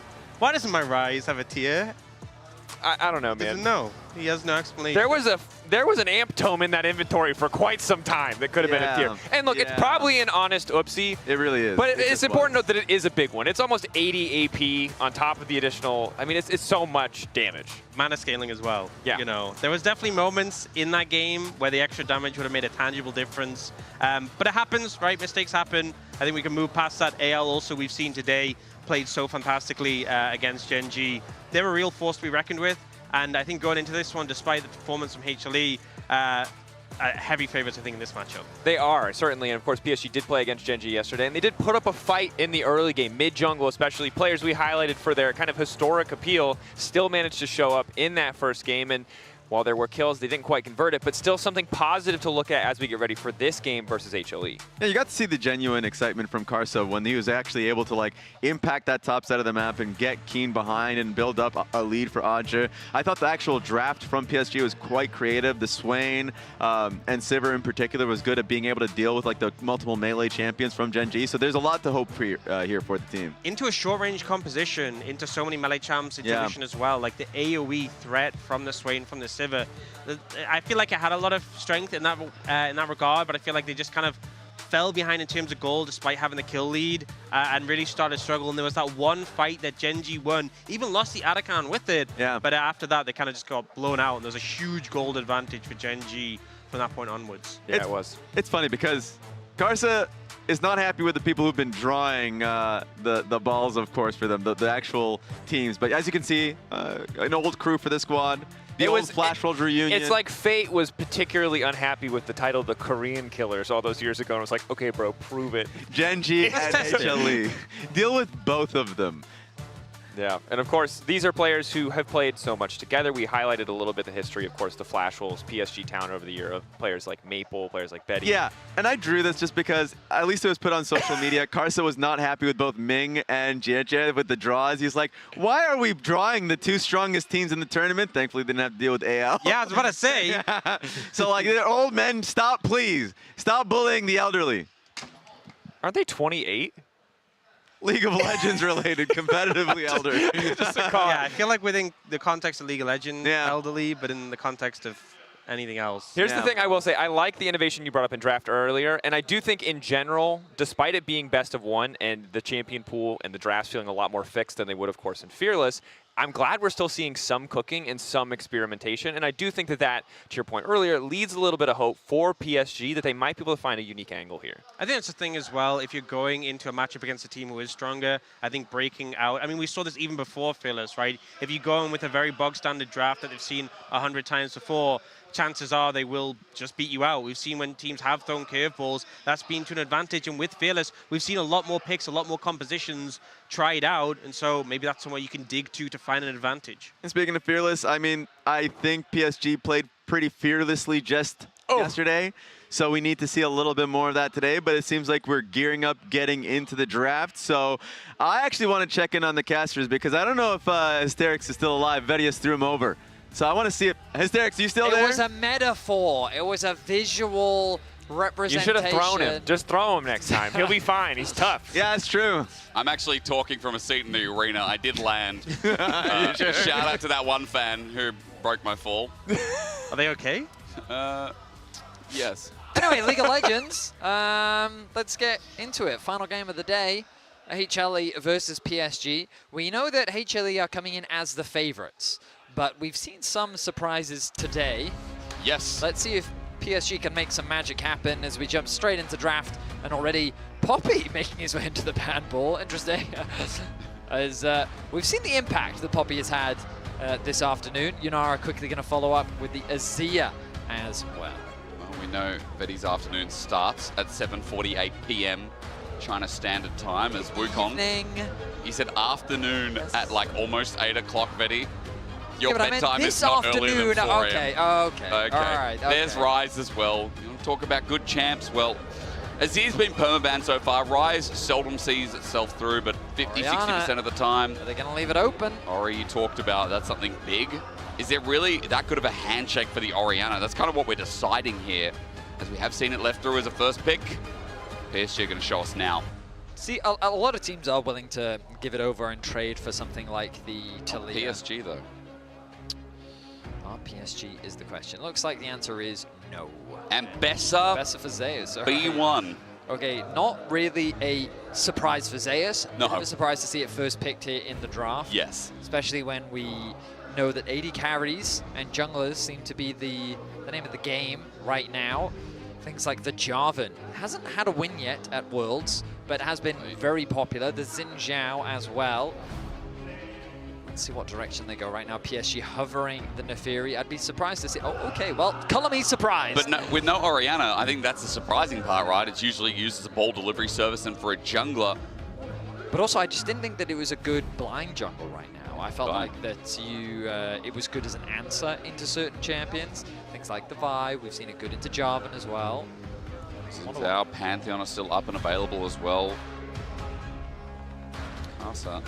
He's got a Yorick by his side. First Yorick of the tournament. RJ AD top. Can we bringing that one out on the top side of that? We did see this from him during the playoffs of the LCP. Let's see how he matches up against Zeus. Of course, one of the best top laners in the world. While he does have his moments where he has a bit of an oopsie here and there, he cannot afford to underestimate this man. Vi currently the hover. Will they immediately pair it alongside the Kai'Sa? Something that we as EU casters would call the EU special. Yep. And Bessa Vi Kai'Sa, the ruthless yet effective dive composition. Find a target, lock him down, assassinate him. What are they going to look to give Viper, or are they going to get the Zeka pick here as well? We saw a quick hover, but now it's locked in as the Aurora, so a lot of space-saving abilities.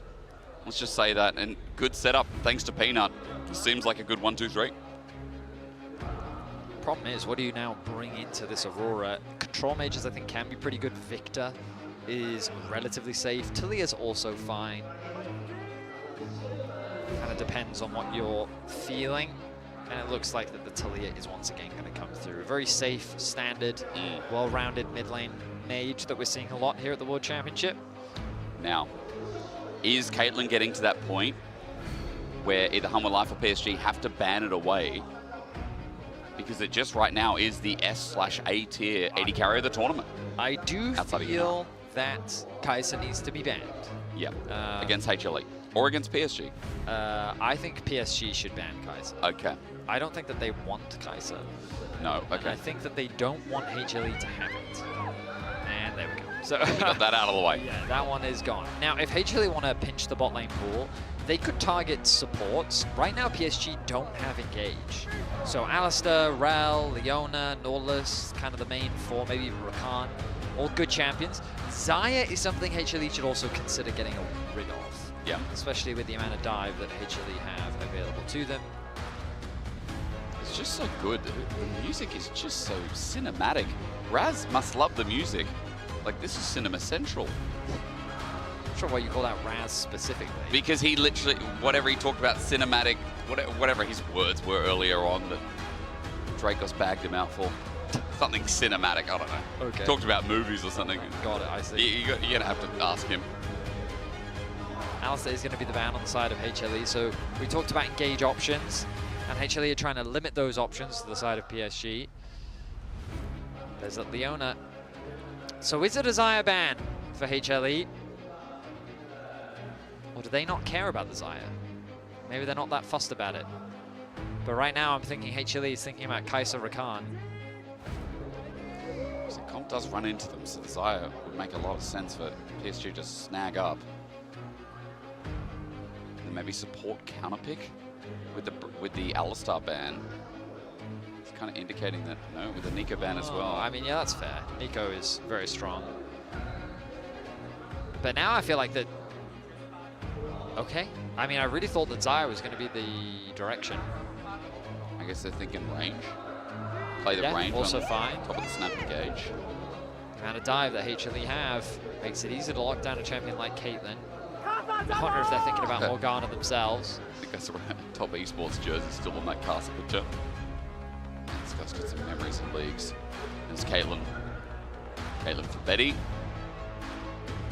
That's locked in. So support counter pick here for PSG. Humble Life have to decide if they are just going to go, well, let's just lose the lane and get something that can deal with... Isn't Kaiser Rakan just it, though? I mean, maybe against Talia, they're a little bit worried, but... Kaiser's banned.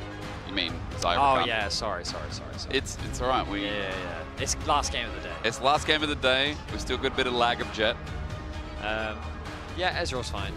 Okay. Viper, I kind of, watching him play yesterday, I'm just kind of like, just give him anything. He's fine. He's all right. Just give him whatever he wants.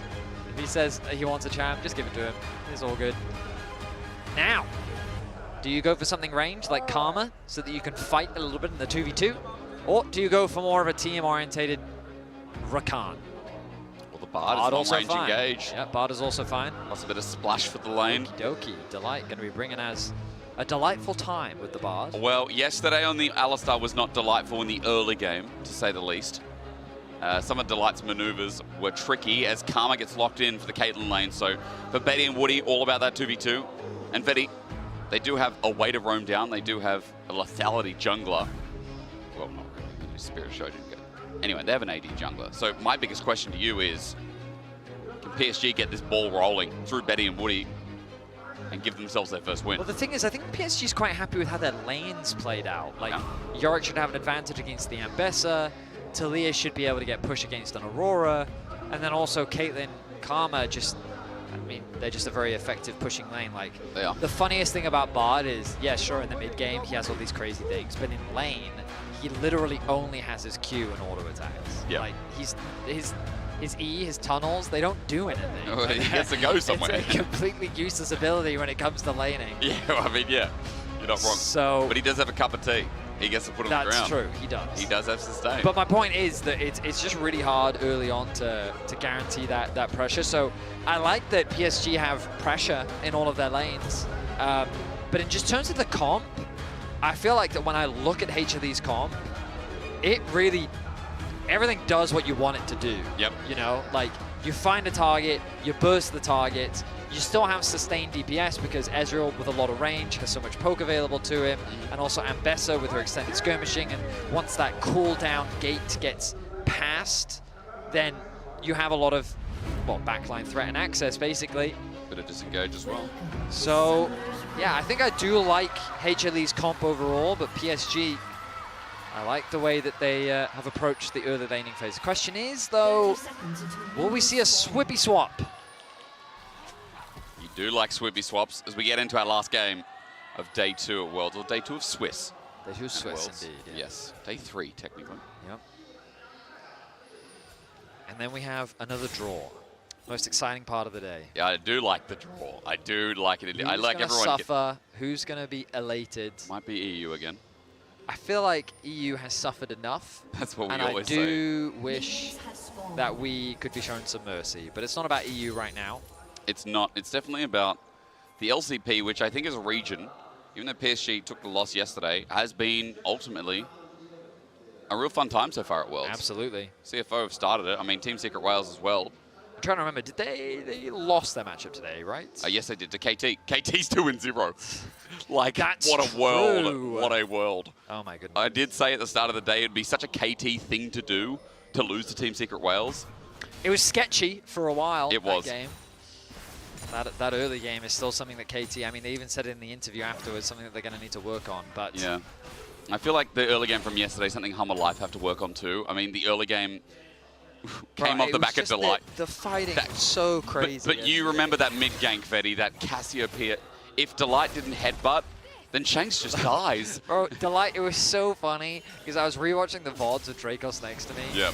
And I was just kind of like making these faces. And he turned to me and he goes, wait, are you going through the motions of thinking that Delight is both the best and worst support in the game? And I was like, yes, that's exactly what I'm going through, because some of his engages that game were crazy. They were really good, So good. And then at the same time, he hex flashed over a wall alone and died. He saved the Casio in mid lane. Which gave 2 kills to AL early.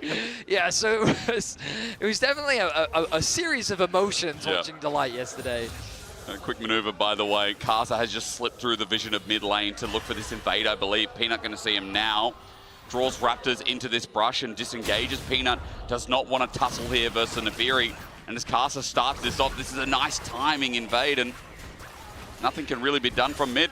And we highlighted how the fact that PSG have 3 pushing lanes gives you a big advantage in the early game, and Karsa is utilizing that. Knowing that he has push, he has the support of his team, he should be able to win out on the 1v1 fight against Peanut. But Peanut leveraging the fog of war, here we go. And now with Delight coming in as well, this is good defense. Unfortunately, Karsa was on a word. Cosmic Binding avoided here as Karsa brings out more dogs. The Smite Steal, no, it's over to Peanut. A Vault Breaker to get out, disengage, and get his own jungle camps back. All right, well, Peanut not going to lose too much off the back of that. He will drop a camp, but it's not the end of the world. Karsa now going to grab this bot. Scuttle Crab needs to move back through his bot side jungle. So while Peanut may be a little bit behind in XP, he's not going to suffer too much. Meanwhile, the rest of the lanes, you can see Maple building up a bit of an edge. Aja coming out on top in the 1 versus 1. Peanut angled. Peanut actually looking for a gank here. The wait for Vault Breaker. I think this is a clean gank. You know that Karsa's clearing out his bot side of the map. The wave is in a fantastic spot. Peanut fishing for information. Just a bit sus on it. He's thinking, hang on a minute, wants to step up to the wave. He is, yeah. He knows that he's on the weak side. Good respect being shown by Aja. Zeus is getting a good trade in as well. And look at where the minion wave is. Aja gets the E. Peanut goes to steal the camp that's on the respawn for Krugs. Aja also low on mana, but look at where the wave is. 1 extra minion, and Zeus is just chilling here. Well, Aja might have to TP back. Stop the back. Steal away coming through from Peanut. Yeah, I mean, so this was the downside of Karsa contesting that red buff. He spent a lot of time on the bot side of the map. Peanut knew that he still had to clear his bot side camps, which means that he had uncontested time on the top side, and Aja had to respect it, allowing for Zeus to get an easy push out on the top side. Aja's going to be forced to stick around. Zeus can get a nice back, and the top Krogs were stolen. So ultimately, a nice position for HLE to be in, even if it doesn't amount in anything too significant for Peanut or Zeus. It does mean that Peanut, though, will be here in time for his respawns with double longsword and a bit of excess damage. Maybe to try and catch back up. Zeus gets pushed up in top. And in the meantime, Karsa nowhere nearby. He's just going to go path towards bot. There are pings going down, maybe try and enhance the bottom lane, but Peanut on his Raptors. The respawn's going to be too late from Karsa. He's obviously coming to invade and go round 2, but Peanut, hang on, yeah, okay, he gets it at 20 HP. That's enough. Vault Breaker with a level advantage. Karsa goes invulnerable, gets the dogs out. Flash from Delight, an ambitious man. With an ambitious plan. Yeah, I think. Well, we go for a lane swap, Betty. Does look like it. Ooh, cancel on the base there from Zeus, thinking that Aja would overstep. Oh, that's going to be a Q interrupt from Viper, isn't it? Yep. Ooh. Maybe not. Oh, he's TPing back to top lane. Okay. I think PSG will consider a dart. Oh, okay. I really thought that trap was going to connect. They might still get Zeus. Zeus ulting onto Woody. Get him out. Well, might not need it. He just hounds step a little bit. Not need it. There's some good poke damage at the very least. Skip, step, jump. Yeah, and he's out to safety. Fun mechanic, but not very nice. People have to verse it. Peanut will secure the top Scuttle Crab. Dragon going to be started by PSG. Karsa falling behind a little bit in terms of XP, but this should be an easy objective secure. With the AD carry on the top lane, I'm shocked that... yeah, I think Zeka's coming in. He's also got Between Worlds, enough mana for it as well at 1100. Peanut looking for the steal. Walks in, doesn't take it. It's Karsa who gets it in the end, and Humble Life committed deep for this as Zeka flashes away, but how far? As Zeus comes in, tries to save the day, but it's already first blood over to PSG. Maple seismic shove is flushed away from by Zeus, but now he's alone, looking for Maple, who gets out of harm's way. PSG got their debate. What just happened? I'm so surprised HLE tried to contest this. Your AD carry is top lane. But they're thinking, hey, you know what? Maple's going back to mid, so we have the numbers to try and contest this. They don't get the smite down. Zeka flashes into the pit. Petty flashes over, and then the ulti actually connects onto Woody in the backline. Zeus is then super deep after losing their mid laner. Peanut is forced out of the fight. Delight offers nothing in this situation on the Bard. Only level 4, so he really can't contribute much. And so PSG start the game off with 2 kills, first Dragon, and an early goal lead. You also look at their champions, and it's no wonder that in a skirmish, they're obviously going to be stronger, despite the numbers being there first and having a Caitlyn. I mean, there's a BF sword now. Betty happy with that, getting first blood, and Casa getting off. And the Fury do a really good start. Seismic Shove is also nice here from Maple as we go to top, and Casa's starting grubs. Pings are coming down from Hummerlight, but that's one at the very least, with PSG maybe having to forfeit the other 2. Maple, okay, stops it there. Stones are good. Seismic Shove misses. Zeus on the runaway, threaded volley. Maple's got enough mana, but Zeus is going to pop the pot and just walk it back. He's worried about how much time left Zeus has until his ultimate, because once he gets it, he knows that Zeus will get a kill. So he's got to kind of respect that. They want to get out of this matchup quickly, though. They need to send Archer back to bot lane. Pings are coming down. You'll notice Woody actually pathing to bot to try and help out. Meanwhile, the shadowing coming through from Casa to offer that assistance to Archer, as the AD carries find themselves in the mid lane. It's important to remember that for HLE, Summer Split wasn't an easy one for them. No. They were actually struggling. It was for pretty much the majority of the regular season. T1 and Gen.G were sitting at the top of the table. It wasn't until playoffs that we really saw kind of the revitalization of HLE. But I will say that so far at Worlds, I think we've been seeing some of the slip-ups that we did see from HLE during their regular season. But you can't afford to underestimate them come the mid-game. So while they are a little bit behind for now, definitely not going to count them out just yet. A good start to this game from PSG. We'll see if they can continue to build upon this lead that they have accrued. Zeka and Maple both find themselves now appropriately matched up as Arja returns to the top side of the map alongside Zeus. Dragon's still 2 minutes away, so farm is just going to be the priority, getting what plates that both teams can. As Casa continues his proactivity on the map. So far in this early game, he's been doing a lot. He has Profane Hydra coming up soon as well. And that Neferi snowballing exactly what you want, especially with the Talia. So maybe we look to see how Maple can start playing around some of these fights like he's already done before, but Maple always on the move, in the fog of war. Zeka trying to attract attention. This was a sneaky little hover from Peanut. I don't believe Maple knows of this. Bit of burst between the two, but the bigger question is, will they have enough damage without Zeka really having any items in the inventory? He's got nothing right now. And fair, he's got boots. Okay, he's got Those boots are made for walking. Good one, That's Betty. just what they'll do. Did you know, Betty, he's a singer. He's an artist, actually, sorry. Singer's like downplaying it, isn't it? You are a nice guy, as well, so is Peanut. I asked, is there enough damage? Hell yeah, there is. Zeka with the kill, and Peanut's patience pays off. It certainly does. Very cleanly executed by the duo. Maybe another coming up, but in top lane, Delight's going to help one out. Arja feeling very comfortable in the matchup, whatever matchup that is. And Delight Cosmic Binding gets him out. Magical Journey as well. Caster now hovering around top, but Dragon's up in 45, so that play going down bot opens up bot turret, and that's double plates here with Zeka contributing. Zay's about to get dove. Caster at full HP. He can use Hound's Pursuit, rather call of the pack. In the area, though, has the ulti. There we go. There's the Hound's Pursuit. Sets up with the Tempered Fate. Delight bought some time. The turret is now invulnerable. Zayas also, okay, well, he needs a bit more help than that. Cosmic Binding. Caster then brings in the call, and Caster flashes in. The fan and knives out again, and Delight takes a Magical Journey. I don't think that Tempered Fate was very good as he flashes away. Archer doing the same up in top as Viper can't land the final blow. Archer gets away with it. And PSG's dive was a success, question mark. That Tempered Fate was not helpful. It was the opposite of helpful. Like, I thought that what they were going to do was throw it onto Zeus, but it came down as Zeus is ulting. I was a bit confused. I think the idea is good, but the coordination isn't there. So again, watch Zeus. He ulties as the tempered bait comes in, so he goes out of it. And now the tower that's supposed to help him is not helping at all. So there's no additional tower shots threatening anyone. Aja then holds the tower aggro for a short period of time.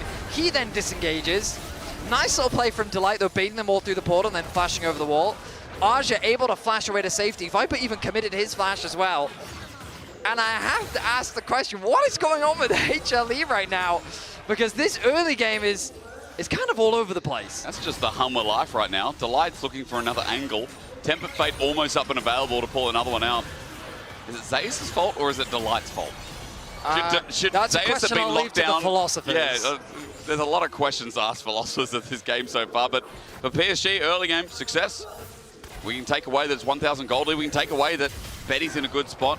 Maple really the only one with a gold disadvantage, and PSG is starting up the second dragon with Peanut on the wing. Okay, Zeus has the TP. Aj is already here. The Maiden going to assist with that. Ulti not going to connect from Viper. Positioning so much better for PSG. 5v5, stolen. Peanut walks in, ready to walk out. He flashes out. What a steal. Hummer Life now on the board and the objective, and that's one way to get back into the game. We saw Peanut steal so many objectives throughout the playoffs, and he continues to replicate that performance here at Worlds, alleviating some of the pressure that PSG is putting down as they secure their first Dragon of the game. Bot tower has become a little bit exposed, though. Blast Cone will allow Zeka to get to this bot wave. But that should be another plate secured. And PSG extend the gold lead. Well, they reclaim about a 1k gold lead. But still sitting with an early game gold lead against HLE. No easy feat. And again, I really want to remind people of expectations coming into this tournament. HLE, Gen G, T1 were kind of the three teams sitting at the top of many power rankings. Karsa just stole that, by the way. Karsa cares not of the power rankings. He does not. For reason, Betty out as well. No flash burnt, that was just Zeus not hitting the mark. Karsa's just going to move away as well. We get a quick replay, and we look at this dragon still that Peanut managed to find.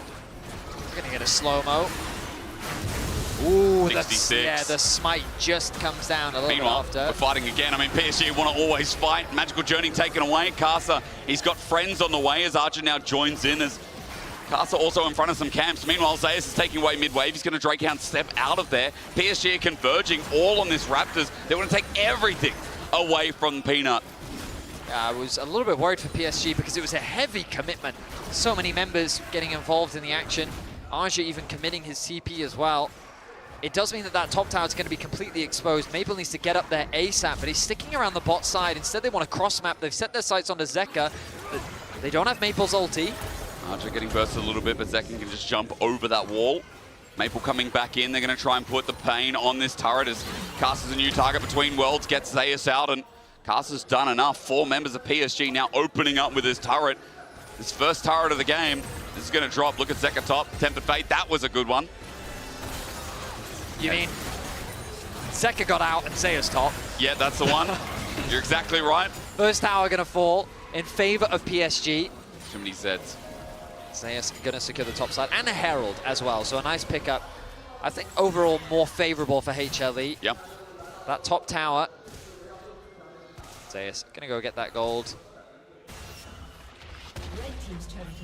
And looks like no one from PSG going to fall for any sneaky traps as the rest of PSG reset back out onto the map. But the gold pretty much finds itself dead even.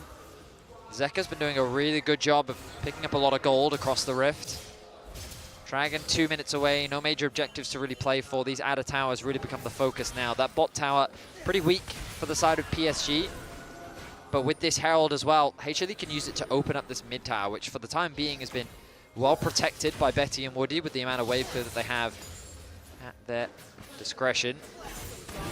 Both AD carries though with a dead even farm, comfortably meeting that 10 CS per minute mark. And Betty especially.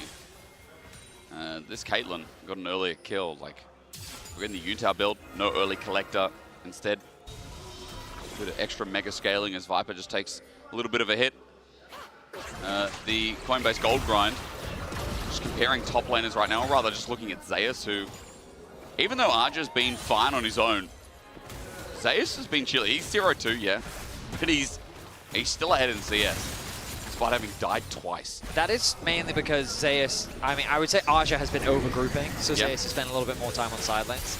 Nice little window that HLE have found to drop the Herald mid. There's that mid turret you're talking about. And it's secure. Nicely done there by HLE. And now they should turn their attention to this bot tower, the last outer tower for them to secure. And this is one of the biggest discrepancies we often see from HLE, from LCK teams compared to many other teams around the world. Just their awareness of macro, their positioning on the map, the way that they punish your positioning very effectively. But they have a clear game plan now. You can already see the vision being set up. That's 3 control wards on the bot side of the map. Just getting ready to transition their pressure towards this bot tower. They've already moved Zeka towards mid lane. They're going to put Zeus back to top. Dragon spawns in 15 seconds. Oh, actually, no, they're going to keep him bot. Thought he might want to base ahead of the dragon spawning soon. He has that TP available, as we were mentioning. Waiting to see if Betty could get this wave and get rapid fire, but he's run out of time. 5 seconds now.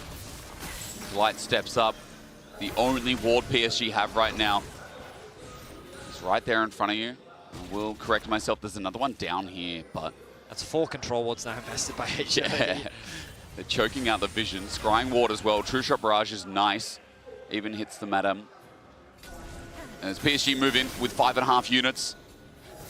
And their control ward now placed down. Viper's going to one-shot it. And Chemtech. Look at that mid-wave. It's so awkward for PSG. Maple has to go and catch it, but he has to go the really long way around. So HLE with a very good position on this dragon. PSG's only option is really to play through the bottom lane. Scuttle Crab going to be picked up as well. Maple, this is a good opportunity for him to push out that mid-wave. Has the ultimate, but now he's at risk of a collapse, and HLE see that as well. But he just backs off to and fro. And with the seal of that Scuttle as well, it's given PSG a little bit of time. Dragon started off, but the patience going to wear thin. Very awkward for PSG. Now Maple is just so far away. He does have TP. Maybe they're going to draw in Zeus. Actually, the back stopped in time. Teleport going to be burned first, and as you said, Maple's now going to join in. He has his ult. How will he use it, though? He's trying to get in a position to cut off HLE from approaching. But Peanut has kind of dragged it back into the pit. Here we go. Carson can always jump in, has flash available at 4K now. The Weaver's Wall, fantastic, but not enough damage yet. PSG don't commit to the play, and Carson wants to jump, and he's like, okay, wait, too late. The ulti sent from Peanut onto the enemy jungle before he can react. Carson flashes away. The call of the pack not available, and down drops Carson. Humble Life play the patient game, and it pays off again. Yeah, patient is a great word for it, Hysterics, because PSG, they were just kind of being ran around the map. Maple was constantly in an awkward position. The ultimate looked really good, but PSG was really hesitant to approach, and it comes back to this very limited engage that their composition does have. We talked about while PSG have a ton of pressure in the early game, HLE's comp just kind of works together better, and we saw it how that works in that fight.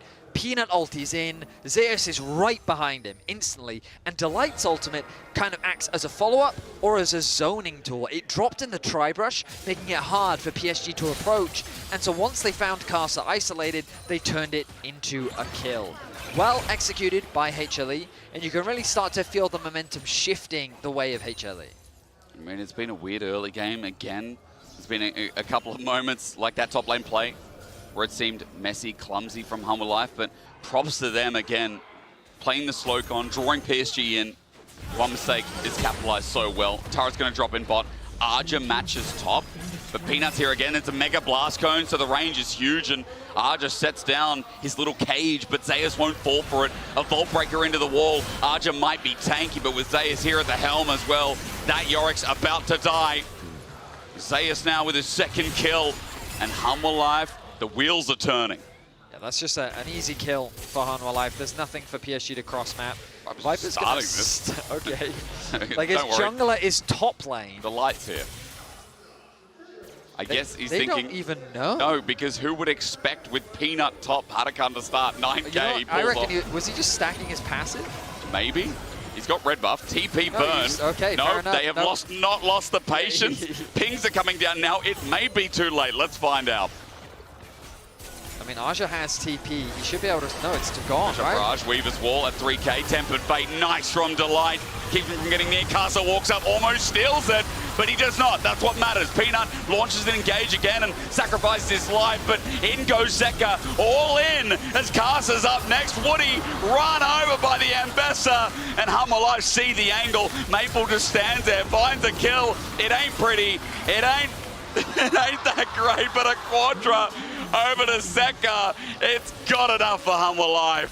PSG just getting ran around the map right now as Casa does what he can to get in range. A beautiful ult from Delight, locks down 2.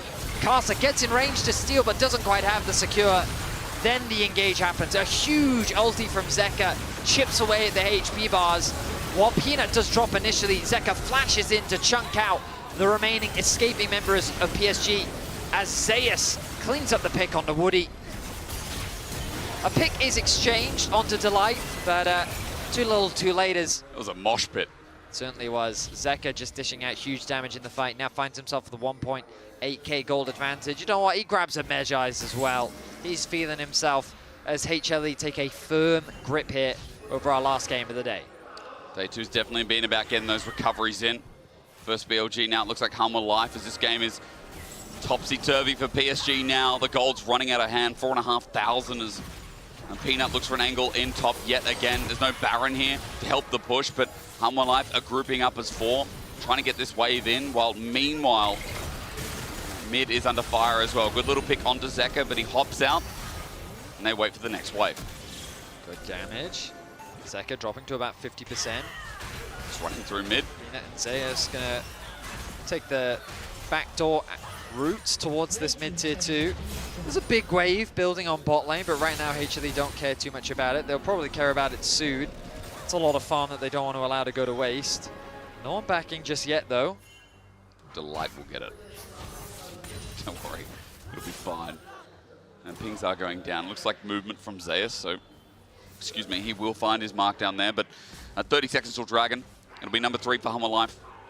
Baron also coming up in 45, so if we get a fight around this Dragon, Hummerlife will be able, if they win it, to move to Baron and start putting the closing touches on this game, but it ain't over yet. PSG, quite a bit of burst, Fetty, and I mean, there is that still snap engage from Maple and from Castle to launch in as well. There's grand damage here out of the Neferi in the jungle.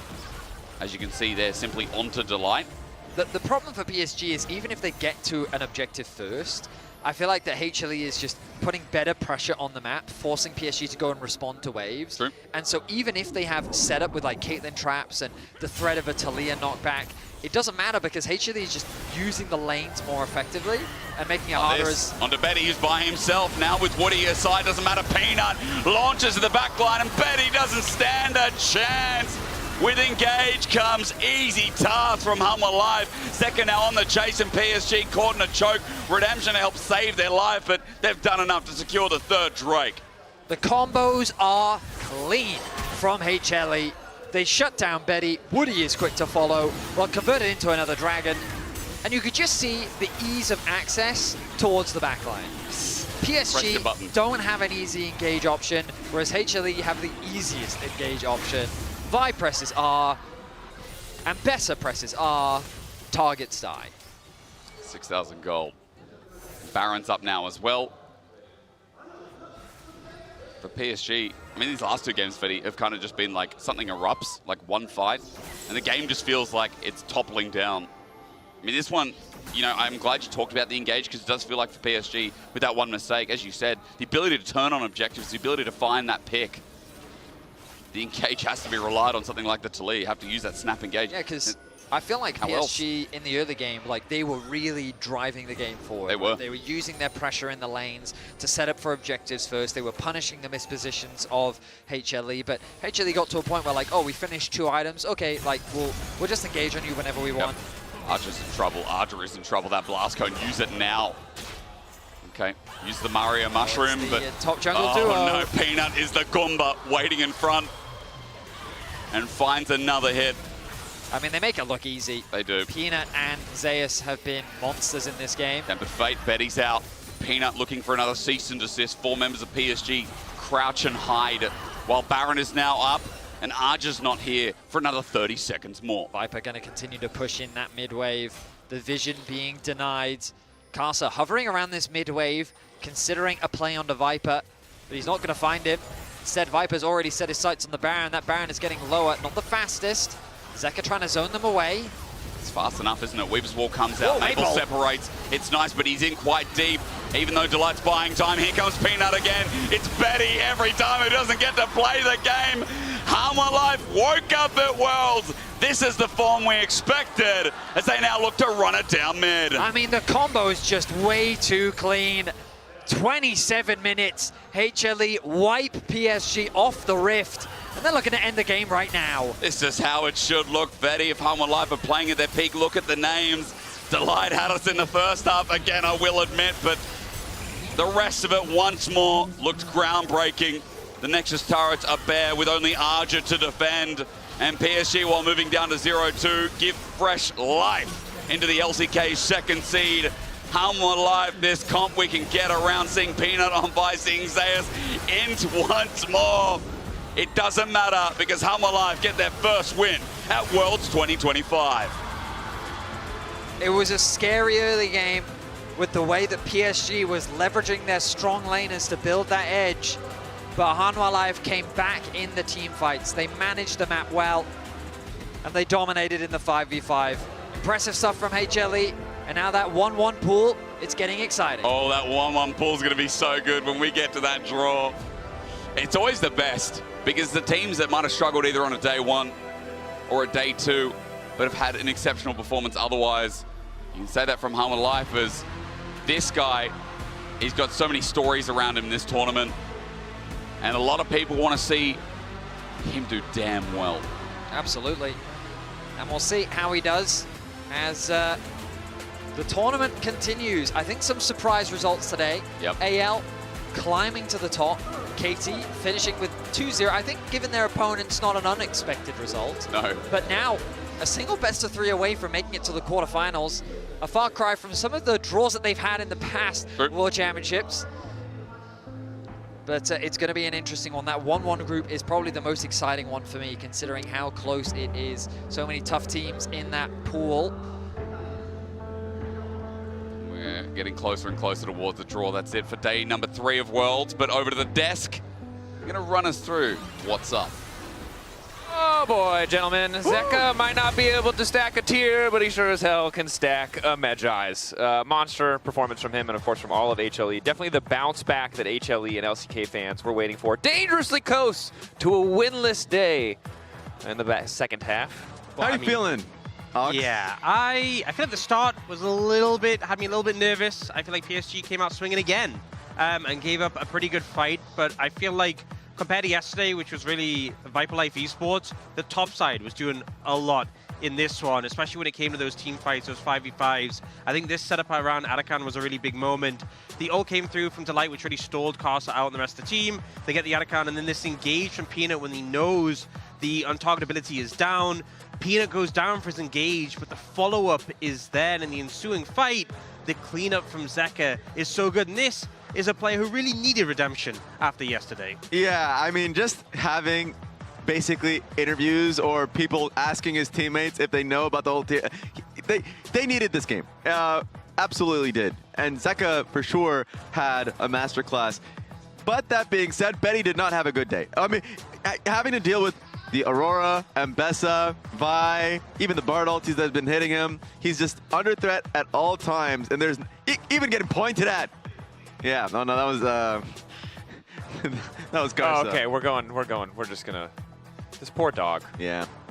That was the fight I actually didn't even know when he used his W. I for sure thought he still had it in them, but with Vile team him. Credit to HLE, they wanted to pet that dog. They did. Yeah. They pet that dog. And I feel like the thing is with this matchup, Optin and Fury picked it in the vibe because of that untargetability. They played around it so well, specifically focusing on Akarsa when it was unavailable and punishing him in a lot of situations. So really well played from them, big bounce back. It feels pretty bad for PSG because they've had a really tough schedule and they've put a good try, and it makes you kind of wonder if it really needs your schedule. Could we have seen them with a win at this point? Yeah, and even like coming into this event, Karsa, of course, like playing around the idea of like, oh yes, like obviously he made that content piece about beating up like Ming and JJ for the ball. Like, it's tough to come into this tournament and already go 0-2 because you're facing what was perceived going into the event as the two best teams, right? So you have to give them credit for fighting and having like good early games and showcasing that. Now, yes, they're a pretty tough team to beat and also showing a lot of pride for the LCP. LCP is coming out of this looking great after the last couple days. Yeah, LCP definitely contender in that 0-2 bracket, the Dream Crush bracket, everything from that point on. Obviously the best of 3, so more room to potentially innovate and draft, show us more of what they've been cooking up today. Obviously not their day. I think totally reasonable, though, when we look back in the context. A lot of other teams doing pretty well. The thing I'm most curious about as we move forward, for HLE especially, is Delight. This man, again, the best and worst Alisher performance I've seen this year. An enigma. Yesterday, the Bard, great and terrible. Yeah. I don't know where to put him. I don't know how to feel. Honestly, I feel like over the course of the year, he's had some hit-and-miss performances. I trust him when it comes to his engages, when it comes to team fights. He's often pretty reliable, but I do feel like the performances we've seen so far have been more of that worse end. That we did get some of these in the regular season in the LCK. I'm not going to deny it. But I know when it comes to those clutch moments, he is a player I generally trust, and I just hope he rides that horse a little bit. Because we know on picks like Alistair, Rakan, Rel, he's normally so rock solid. And just like, when you watch this team, it feels like a ticking time bomb. When this team is going to click this year and be a consistent force, like you already saw in some of those team fights, there were fights where Zeus looked insane on the Mbessa. And you could say the same for Zeka, but obviously the last day. So it's like, we just need to see them working together consistently. Yeah. So tomorrow could be that day. Again, highlighting again, we saw some of the post-game highlights, but especially the Zeka Quadra, the bounce back overall. Big day for Zeka, big turn back.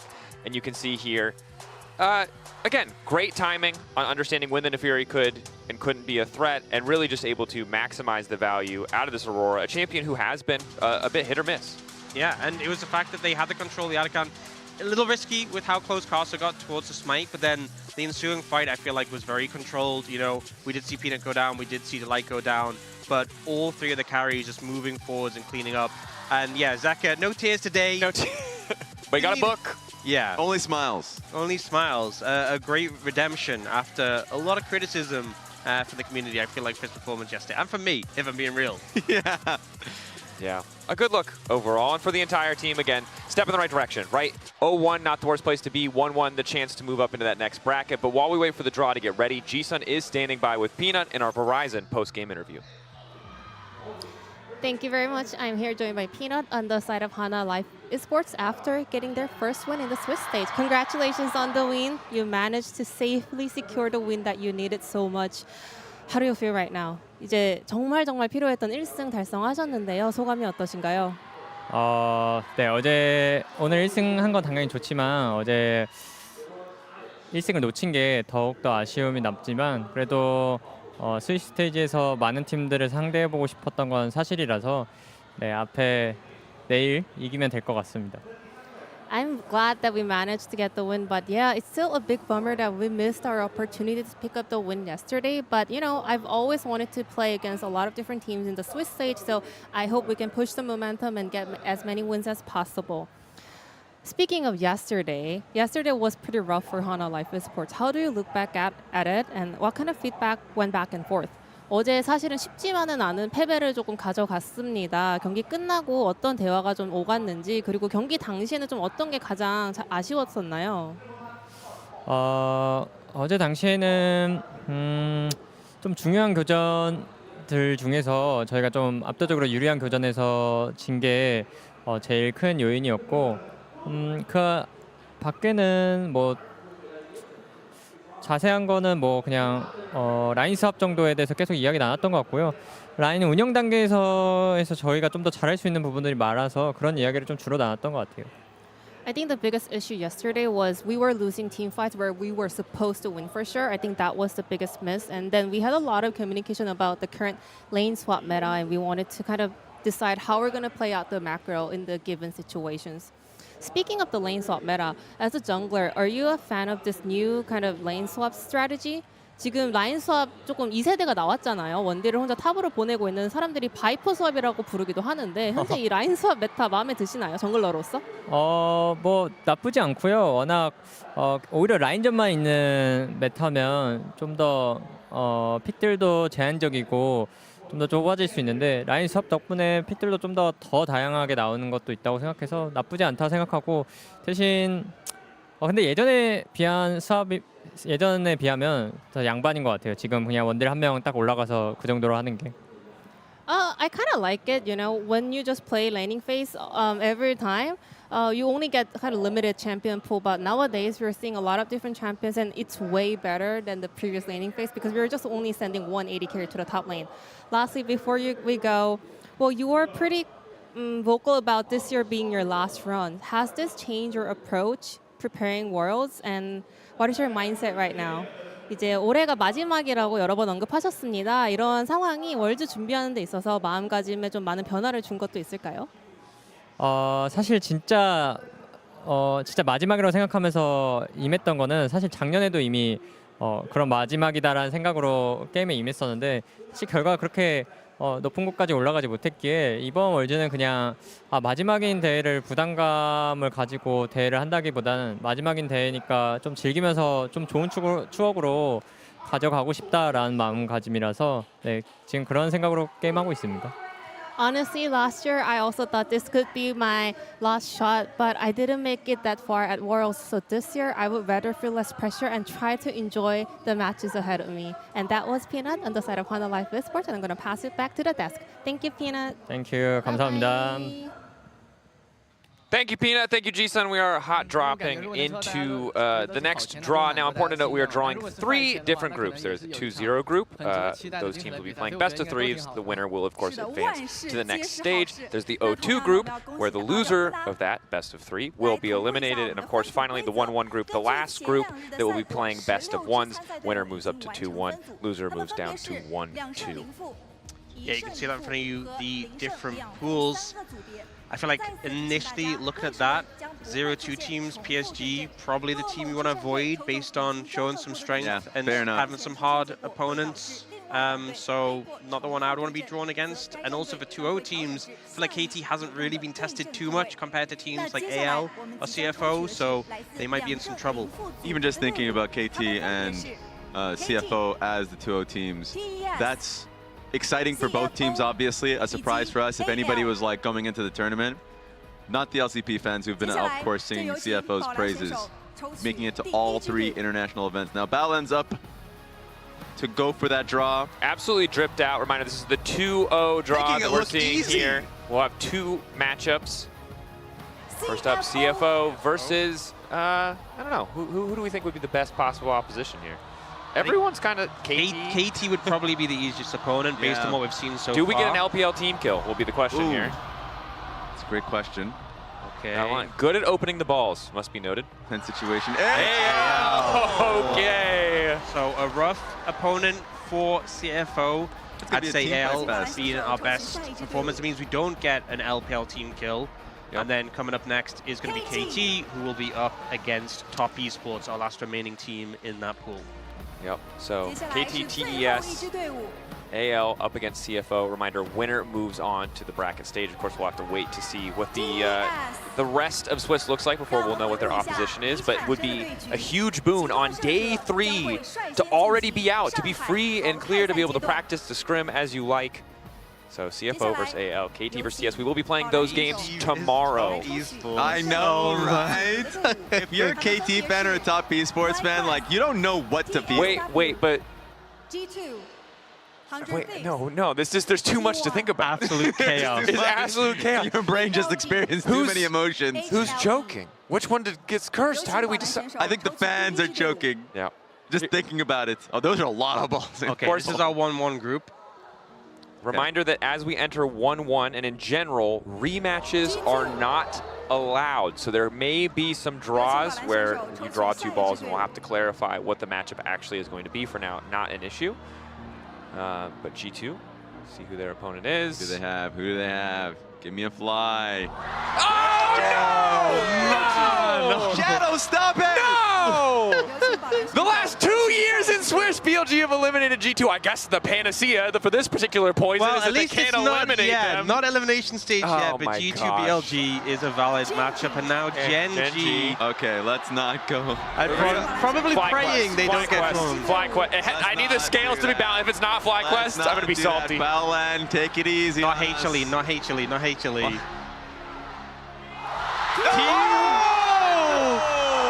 Oh man, a classic. A matchup we've seen a good amount before. Maybe once or twice. And again, the real winners as we get deeper into this draw are absolutely FlyQuest. Okay. You know, it would be a great draw here. Yep. FlyQuest. I mean, 100 Thieves too. I'll take anything at this point. Okay, so we will see who we have here. And it's going to be FlyQuest. Okay. A tough opponent. Okay. I take him seriously. I mean, I Team Secret Whale's a contender, very strong individually, mechanically, but of the potential opposing teams, that's the best draw they could have got. Left to have Other than 100 Thieves. Thieves, and they will be up against Hanwha Life Esports as the last team left remaining. So FlyQuest getting what we would generally say is a bit of an Asia matchup compared to 100 Thieves, who seem to be just on a tough road. What is going on with 100 Thieves draws at this point? I mean, they beat BLG, strongest challenges, toughest soldiers, something. Yeah. All right, G2 versus BLG, Gen.G versus T1, Team Secret Whales versus FlyQuest, 100 Thieves versus HLE. And again, in terms of scheduling, tomorrow is the winner's day. That is the upper part of the bracket we've already drawn. The day after are the last remaining best of ones, and then the final day will be the 0-2 teams. So the teams getting eliminated have the most amount of time, or potentially getting eliminated have the most amount of time to prepare. I still can't think. The fact that between Gen.G and T1, whoever loses, they have to play those best of threes to stay alive within Swiss. But let's go into the pool threes. EKS. Okay, Vivocade Stars. Let's see who they're facing. I vote PSG consecutive LEC team kills. Let's do it. This would be the knockout as well if it is, so we'll see. I don't want that. Please don't make it that. And it is PSG! I was joking! Why did you say it? This is on you, Dracos. You said it. You willed it into existence. To the ether. Now it's Fnatic up against MKOI, and the loser is out. So we will definitely be getting an LEC team eliminated. And if you're upset about that, yeah, you know who to blame. Yeah, I'm sure his DMs are open.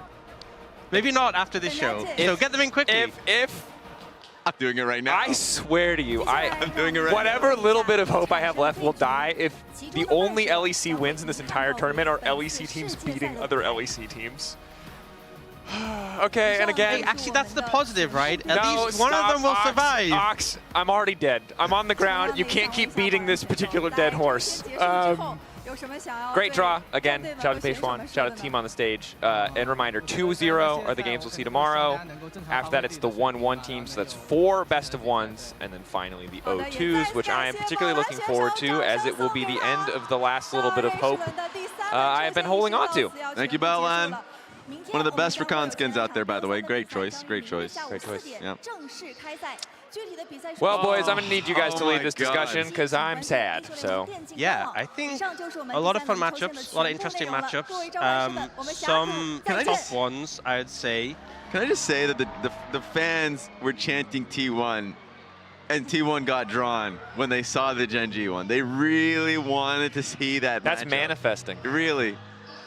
I said we're going to get a team kill, and we immediately got a team kill. I didn't appreciate the power that Beijing has, bro. I unintentionally manifested. I'm so sorry. You know, Beijing magic. You have to as well think about the consequences, because that Gen.G versus T1 means one of those teams is going down to 1-2. So if you're a 0-2 team and you win, and then you move upwards, and it's a Gen.G or T1 waiting for you, that's not a... Yeah, it's not good. Not a good feeling. No, it's not. Again, the match order will be on LoLEsports.com. Schedule not fully out. It will be both of these best of threes tomorrow, but we'll find out a little bit later which one will be played first. Top of the table, we're talking about what is coming in a few days' time, right? Which is a bit the higher stakes, the heavier, both the 1-1 and the 0-2. The 2-0 is kind of a privileged position to be in, but it is also the one closest to being in front of us. What are your guys' thoughts? I think tough task for CFO. Yeah, I think based on what we've seen so far, I think CFO really showed up today, but I'd say AL has, by most optics, been the best performing team so far in Swiss. But I still think it's winnable, right? It's definitely favored towards AL, but I think CFO showed a lot of strength. And I'd say in the top esports, KT, top esports have definitely looked stronger. So if KT won, that'd be an upset, but who really knows what's going to happen in that matchup? The most unpredictable matchup in the history of Worlds, probably KT versus TES. Yeah, actually. Yeah, not sure what to expect from that one. Especially with the trajectory from KT and the fashion in which they won those games too. And TES, you just never have faith. But like, you're gonna have to decide one or the other. One or the other, you're gonna have to make a prediction, and no one's gonna. Yeah, so we'll see. We'll see. At some point, you're gonna have to say whether you believe in KT or you believe in TES. Is a prediction for TES a prediction for KT, or a prediction prediction for KT? Like, that's a good point. Is it opposite day for that prediction? What do you think? I will say I have been predicting against KT this whole time because it's been working wonderfully. It has been working really well. So. But these are both of your teams. Yeah, I'm a little bit torn now, so we'll see what happens. I'm looking forward to your prediction. One of them is making it out. That's big. I feel that's crazy. Based on, I think top esports, obviously, it's been a while since that time that they didn't make out of groups, which obviously was a heavy blow for the team. They have struggled at knockouts, and obviously at First Stand, at MSI, but I think looking in much better form right now. So if they can maintain that, I think they should be strong favorites in this matchup. And again, I feel like, as you said, a privileged position at 2-0, you have a lot of chances. Yeah. You don't want it to come down to chances. Yeah. You feel so good just to secure it now. But I feel like the teams can go in with a lot of confidence, and particularly the manner in which teams like AL made it there, I feel like you should feel on top of the world right now. Room to experiment, room to kind of adapt the draft on the fly. Finally, we get to see some Fearless. Technically, it's all been Fearless, but best of one doesn't matter. Best of three, we get to finally see. I love best of one Fearless. Best of one Fearless, yes, really important. Yes, of course. But of course, best of three, we start to get to see a little bit more of best of five, which is really the core, the heart of Fearless. Best of three is just the taster. But ultimately, that's going to do it for us here today. We're going to be back tomorrow at 10 a.m. CEST, 1 a.m. Pacific for day 3 of the Sys stage with best of threes to determine the first 2 teams to advance to the knockout stage. So get some rest and then get back here, because let me tell you, CFO AL, that's going to be cool. But KT versus TS, I don't know if it'll be good, but I guarantee the memes will be great. Yes, sir. See you then.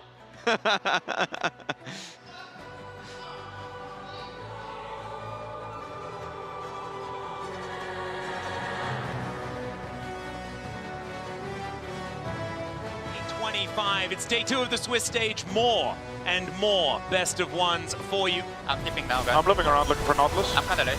Okay. Looking for a backline here. Really big combo. Nautilus is my victim. He's already dead, okay? Nautilus will die. I will come out and I'm really strong. No flash. Kai'Sa is dead. Finally. I'm really tanky. I'm really. FlyQuest back to business as usual. Back in form, looking at 1-1 now in Swiss. On look now. Kaiwing gets over the wall. Flash from Hongkyu gets the double root. And there's Kaiwing for the follow-up engage. The cow unleashed. Pop Blossom does nothing. Driver misses, but Faker is there when he lands. Down goes the Snake, or just about. They finish the kill. It's Doggo who gets more money in the bag. Doran now isolated, has to go back in. But the supreme display of unholy talent. Junja on Kiana is just exceptional. I see one delicious looking oyster at Worlds 25.